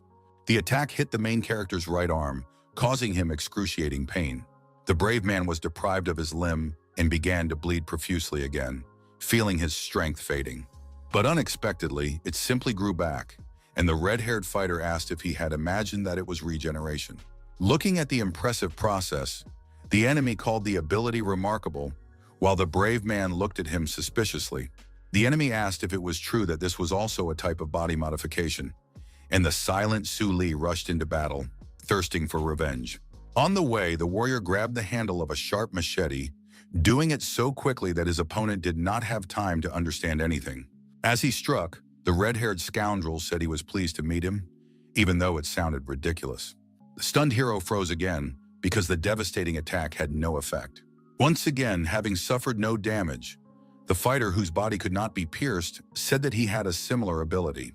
He suggested having some fun with the same ability and said he would increase the intensity a little. A male voice behind him asked if the kid was still not done, which made Su Li even more nervous.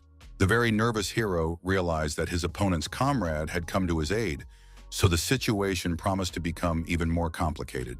The tall bruiser noted that the youngster was starting to annoy him, because he had long since gone to deal with the uninvited guests. The sarcastic guy thought that his ally would be inside longer, and the stern man asked in response if he had ever delayed his work. The youngster asked him not to be angry, but the extremely serious brave man could not imagine that there was another enemy. The warrior said that everyone would have to take on one enemy, and the excited Jae-hee unexpectedly suggested running away. Trembling with fear, the boy said that these people could not be defeated and they would simply die here. The main character did not share his concerns and remained calm, but he understood his partner's feelings. The fighter did not care how his ally, who had given up before the battle even began, would act in this situation. Rushing to attack the talking enemies, the brave man said that if he were afraid of death, he would not have started all this. His tense comrade thought to himself that the self-confident Cho Jae-hee did not even know these people.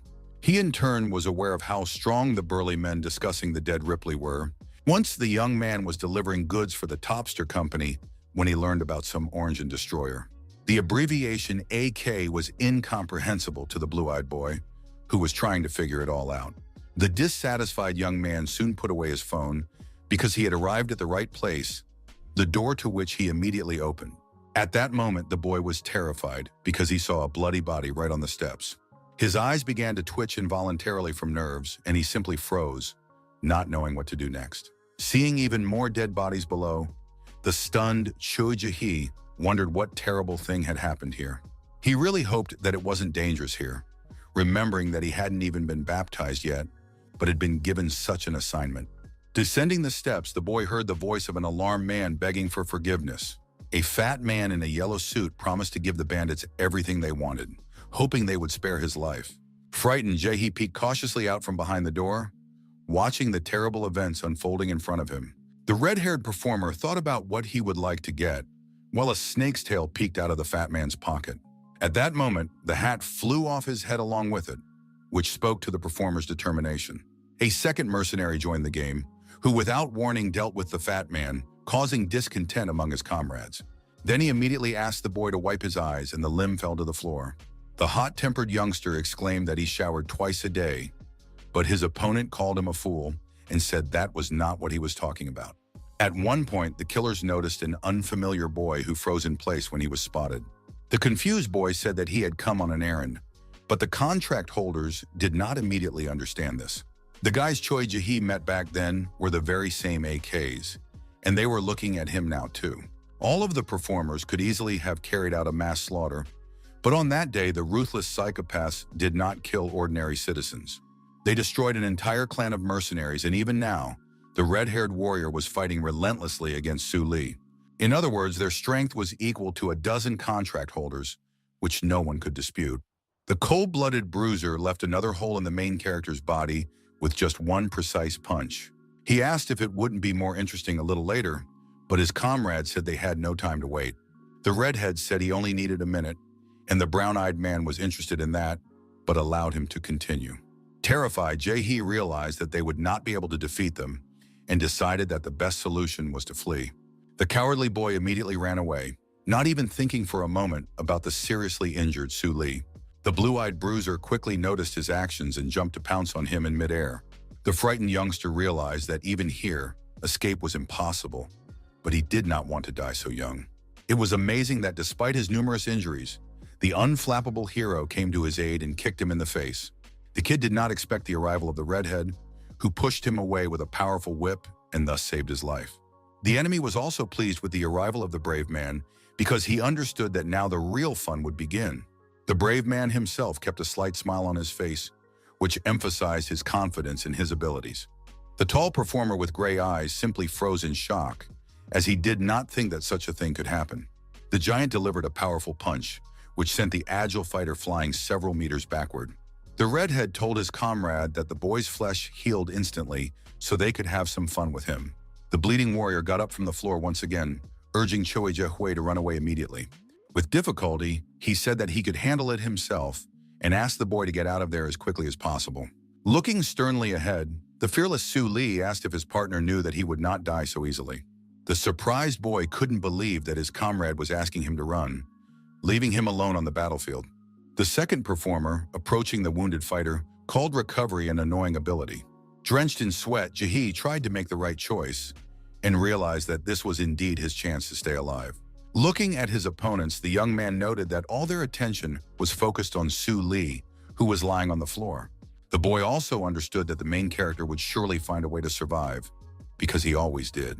Meanwhile, the tall mercenary muttered something about zombie movies, from which he even drew some conclusions. Stepping on the wounded man's body, he said that in such movies, those who could not die were beheaded. Suddenly, a spiked ball flew at the assassin's neck, but he remained emotionless and easily dodged it.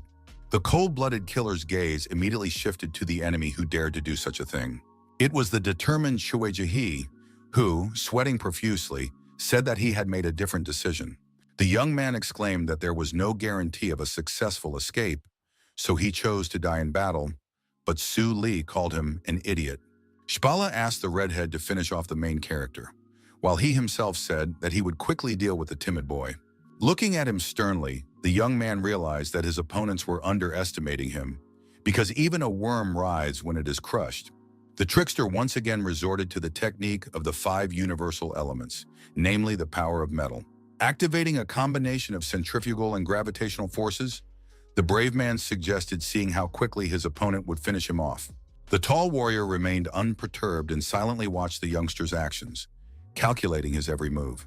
Easily dodging the spiked balls, the man noted that everything was happening too slowly. He stunned Choe Jahai, who simply froze in place, unable to believe that this had really happened. The unceremonious performer instantly attacked the bewildered boy, who did not even have time to react. The stern mercenary silently observed the results of his actions, wondering if he should do anything else.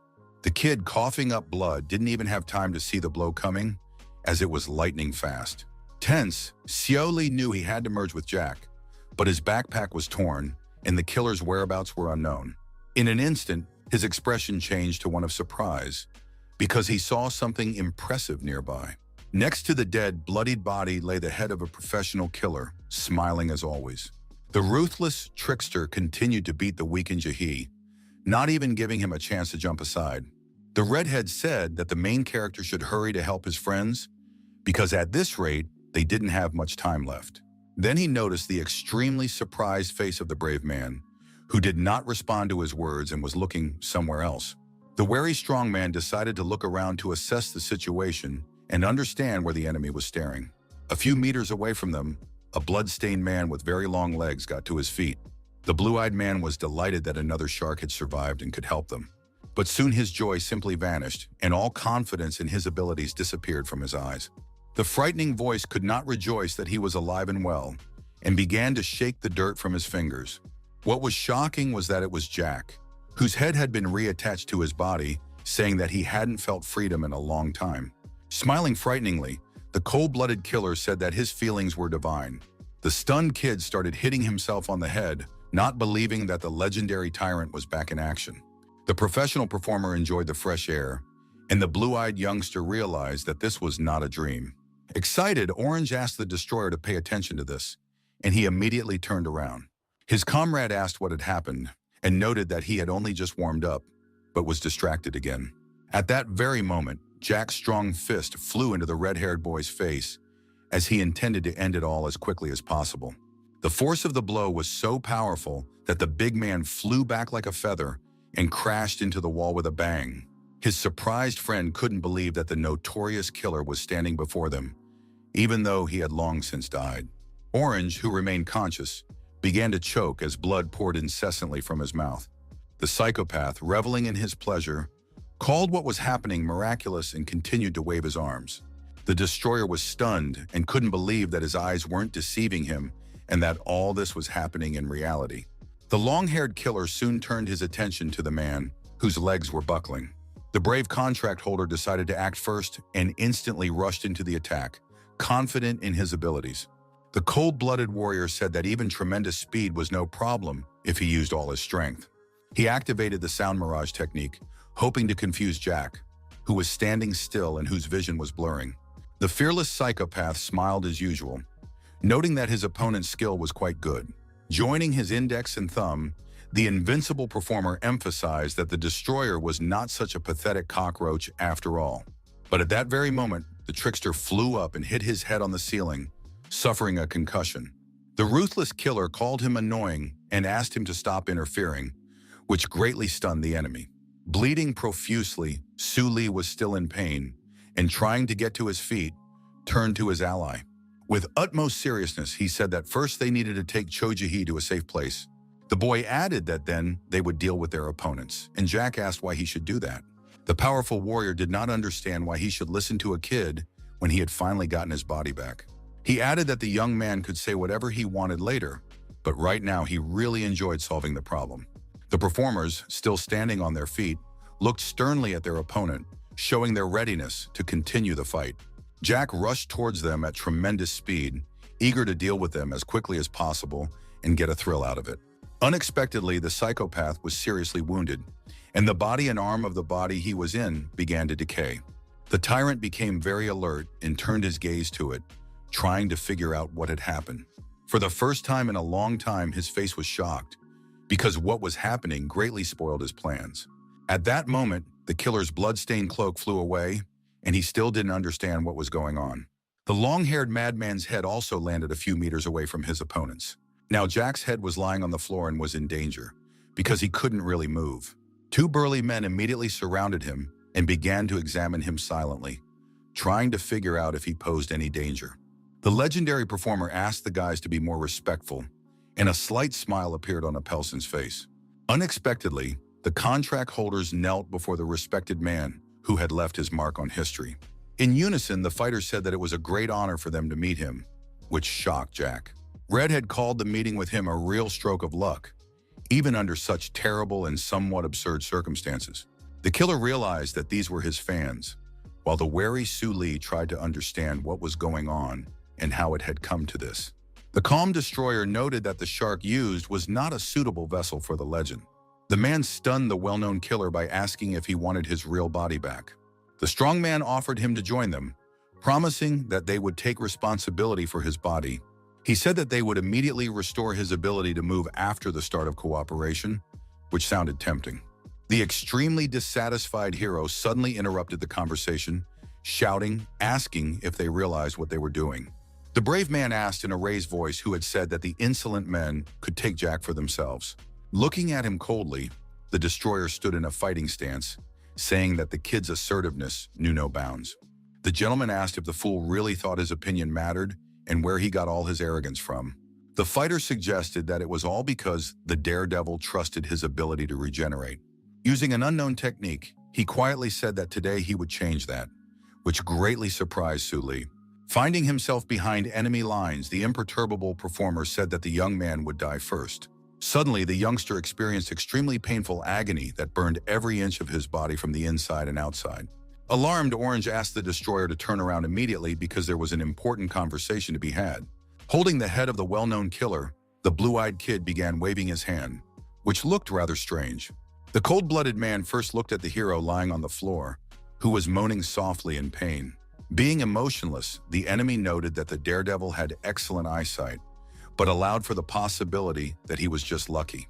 He said he would not finish him off and asked the boy to thank the respected Jack. The red-haired fighter continued to carry the head of the legendary performer in his hands, who suddenly spoke.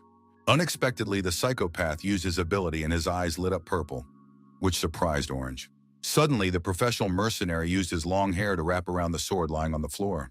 The sarcastic killer said that he had almost forgotten an important object that originally belonged to him. Bleeding profusely, Su Li watched the departing company, realizing that he couldn't let this happen. But the powerless young man could do nothing and just watch the scoundrels leave the room. His eyes were rapidly darkening because he had lost too much of the fluid that was vital to his life. Nevertheless, the enraged hero remained alive and, out of anger, punched the wall, realizing the hopelessness of the situation. Thanks to regeneration, he was still alive, but he didn't know what to do next because his sword had been taken away. Sitting on the floor, Choi Ji-hee, who had lost hope, muttered quietly that it was a complete failure. Noting that Jack had escaped and their weapons had been taken, he called it a miracle that they had managed to survive. Looking at his extremely serious ally, the young man asked what they would do now. The warrior, who always went all the way, asked if it wasn't clear that they would get everything back, no matter what. The fighter, also thirsty for revenge, promised that they would deal with the two bastards who dared to stand in their way. Getting to his feet, his comrade said that he didn't expect any other answer from him, because he had always been persistent. The young man said that at their current level, they would not be able to defeat either Orange or the Destroyer, so they needed to think of a plan. Besides, they didn't know where their opponents had gone, and if they found them, they would get beaten up again. Folding his arms across his chest, the main character fell deep into thought, trying to think everything through in detail. Suddenly, he said that an idea had come to him, which surprised and slightly puzzled Ji-hee. Meanwhile, deep in the forest, the charming Sammy was convinced that this was the place she needed to be. Raising her hand, the strangely behaving girl asked someone to give her a high five, but there was no one in front of her. Suspicious, she began to look around, remaining calm and not rushing to conclusions.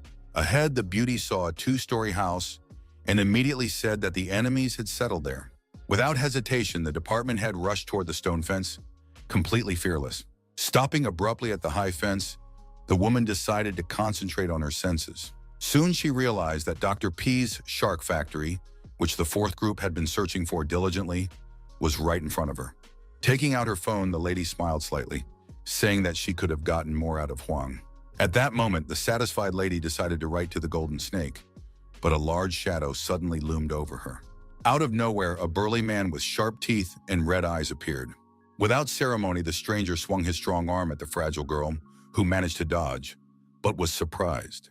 The nimble girl began to jump in different directions to avoid the blows of her merciless enemy. Seizing the right moment, the beauty struck the scoundrel in the jaw with her heel, noting that he was too happy. She realized that she had become too relaxed and simply did not notice her opponent, who was not sleeping. But, looking at the flying brute, the fearless Sammy emphasized that he was truly pathetic. The charmer said that her fighting style was not that complicated, and several more sharks gathered around her. None of them stood still, and each tried to attack, but the beauty really liked it and was not embarrassed at all. At that very moment, the traditional training method of the seventh group, which the leader had mastered perfectly, was used. Crushing everyone in her path with a series of successful strikes, the woman asked if they really had no manners. She firmly pointed out that no matter how terrible they felt, they must first introduce themselves.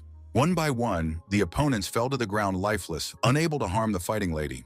The tired lady said that popularity was quite a hassle, but she was not going to pour out her heart. Smiling, the cutie said that maybe it was because she was too pretty. At one point, the attack was unsuccessful, which caused slight surprise but did not embarrass the beauty.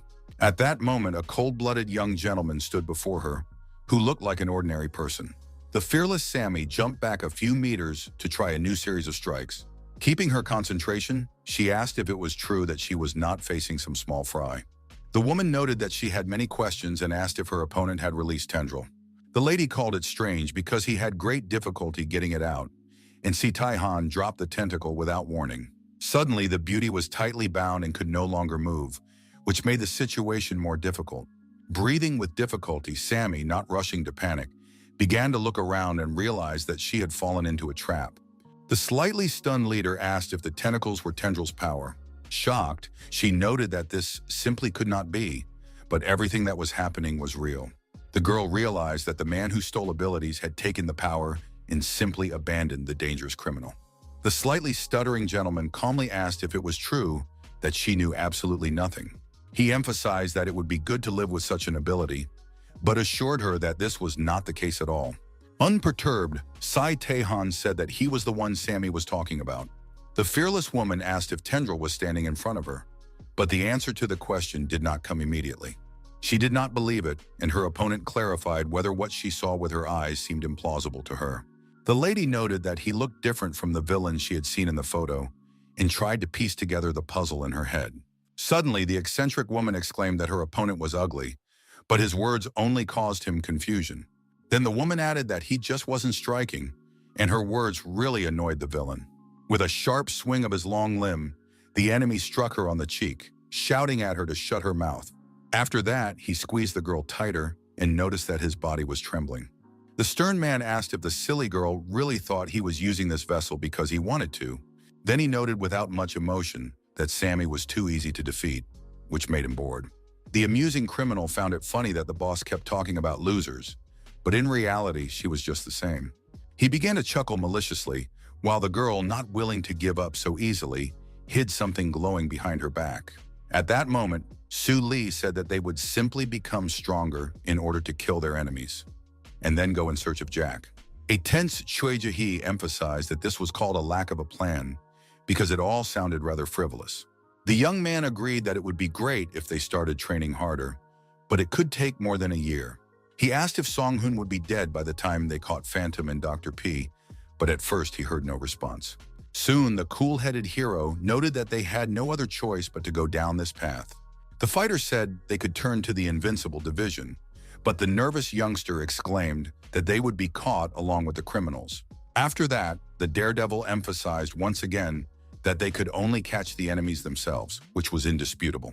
The warrior said that he would become stronger and finish off the scoundrel, rather than them catching Dr. P later.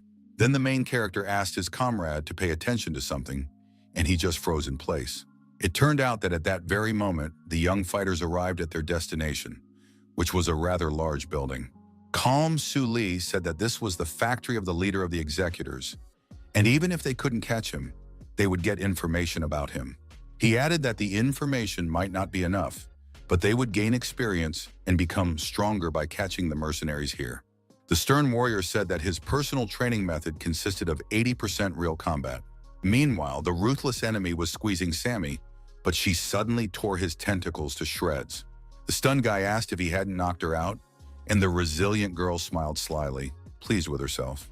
The beauty crossed her fingers in the shape of a heart, and it was clear that this was a call for her ability. A few seconds later, she completely freed herself from the sticky limbs and decided to attack the distracted enemy.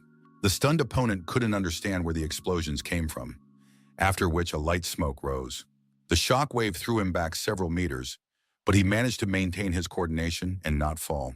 The nervous demon asked if the little brat had deliberately pretended to be weak in order to pull off her trick. The charmer said that she needed to get closer to her opponent in order to attack in close combat. In response, her stern opponent looked at her silently, realizing that anything could be expected from such a cunning creature. Soon, the observant criminal realized that the perceptive lady had hidden explosives under her fingernails. He called it a cheap trick and asked if the silly girl really thought she could catch him with something that couldn't even be called a skill. The department head angered him by saying that she couldn't hear those who fell for easy and rather ridiculous tricks. Using his sticky tentacles again, the angry tendril exclaimed that the shells were not perfect before. It was said that the situation was completely different now, which alarmed the woman, who did not immediately understand the meaning of the words. Defending herself from the enemy's attacks, the warrior lady emphasized that he was talking about the body and even mentioned a new face. She finally realized that her cunning opponent was changing bodies, and that was what he wanted to convey with his words. The imperturbable opponent looked at her silently, waving his limbs and confirming her guesses. Looking at the dead bodies around them, the rival asked why, in Sammy's opinion, they created sharks like this. Smiling, the calm performer said that they were all empty shells and useless on their own. Then he added that only by joining forces with someone as strong as Tendril did these pathetic creatures gain meaning. Spreading his arms wide, the villain revealed long red tentacles which looked quite creepy. Smiling slightly, he suggested that there was nothing like that in human data yet, but noted that the shark suited him perfectly. After that, Tendril became very alert, looking at his rival as if a puzzle was forming in his head. Then he stretched out his arm in front of him, covering his eyes because a blinding light suddenly appeared in front of him. Unexpectedly, the fragile Sammy fell face down in the mud, and behind her was a black female silhouette. The mysterious green-eyed lady looked coldly at the girl without saying a word. His companion exclaimed that this was an excellent opportunity for a test, but the lady said that it would have to be postponed. With utmost seriousness, the woman said that they had received an important call and ordered him to take the girl with him. The tense mercenary asked who had called them, and his counterpart replied that Dr. P had contacted them and would be coming in person.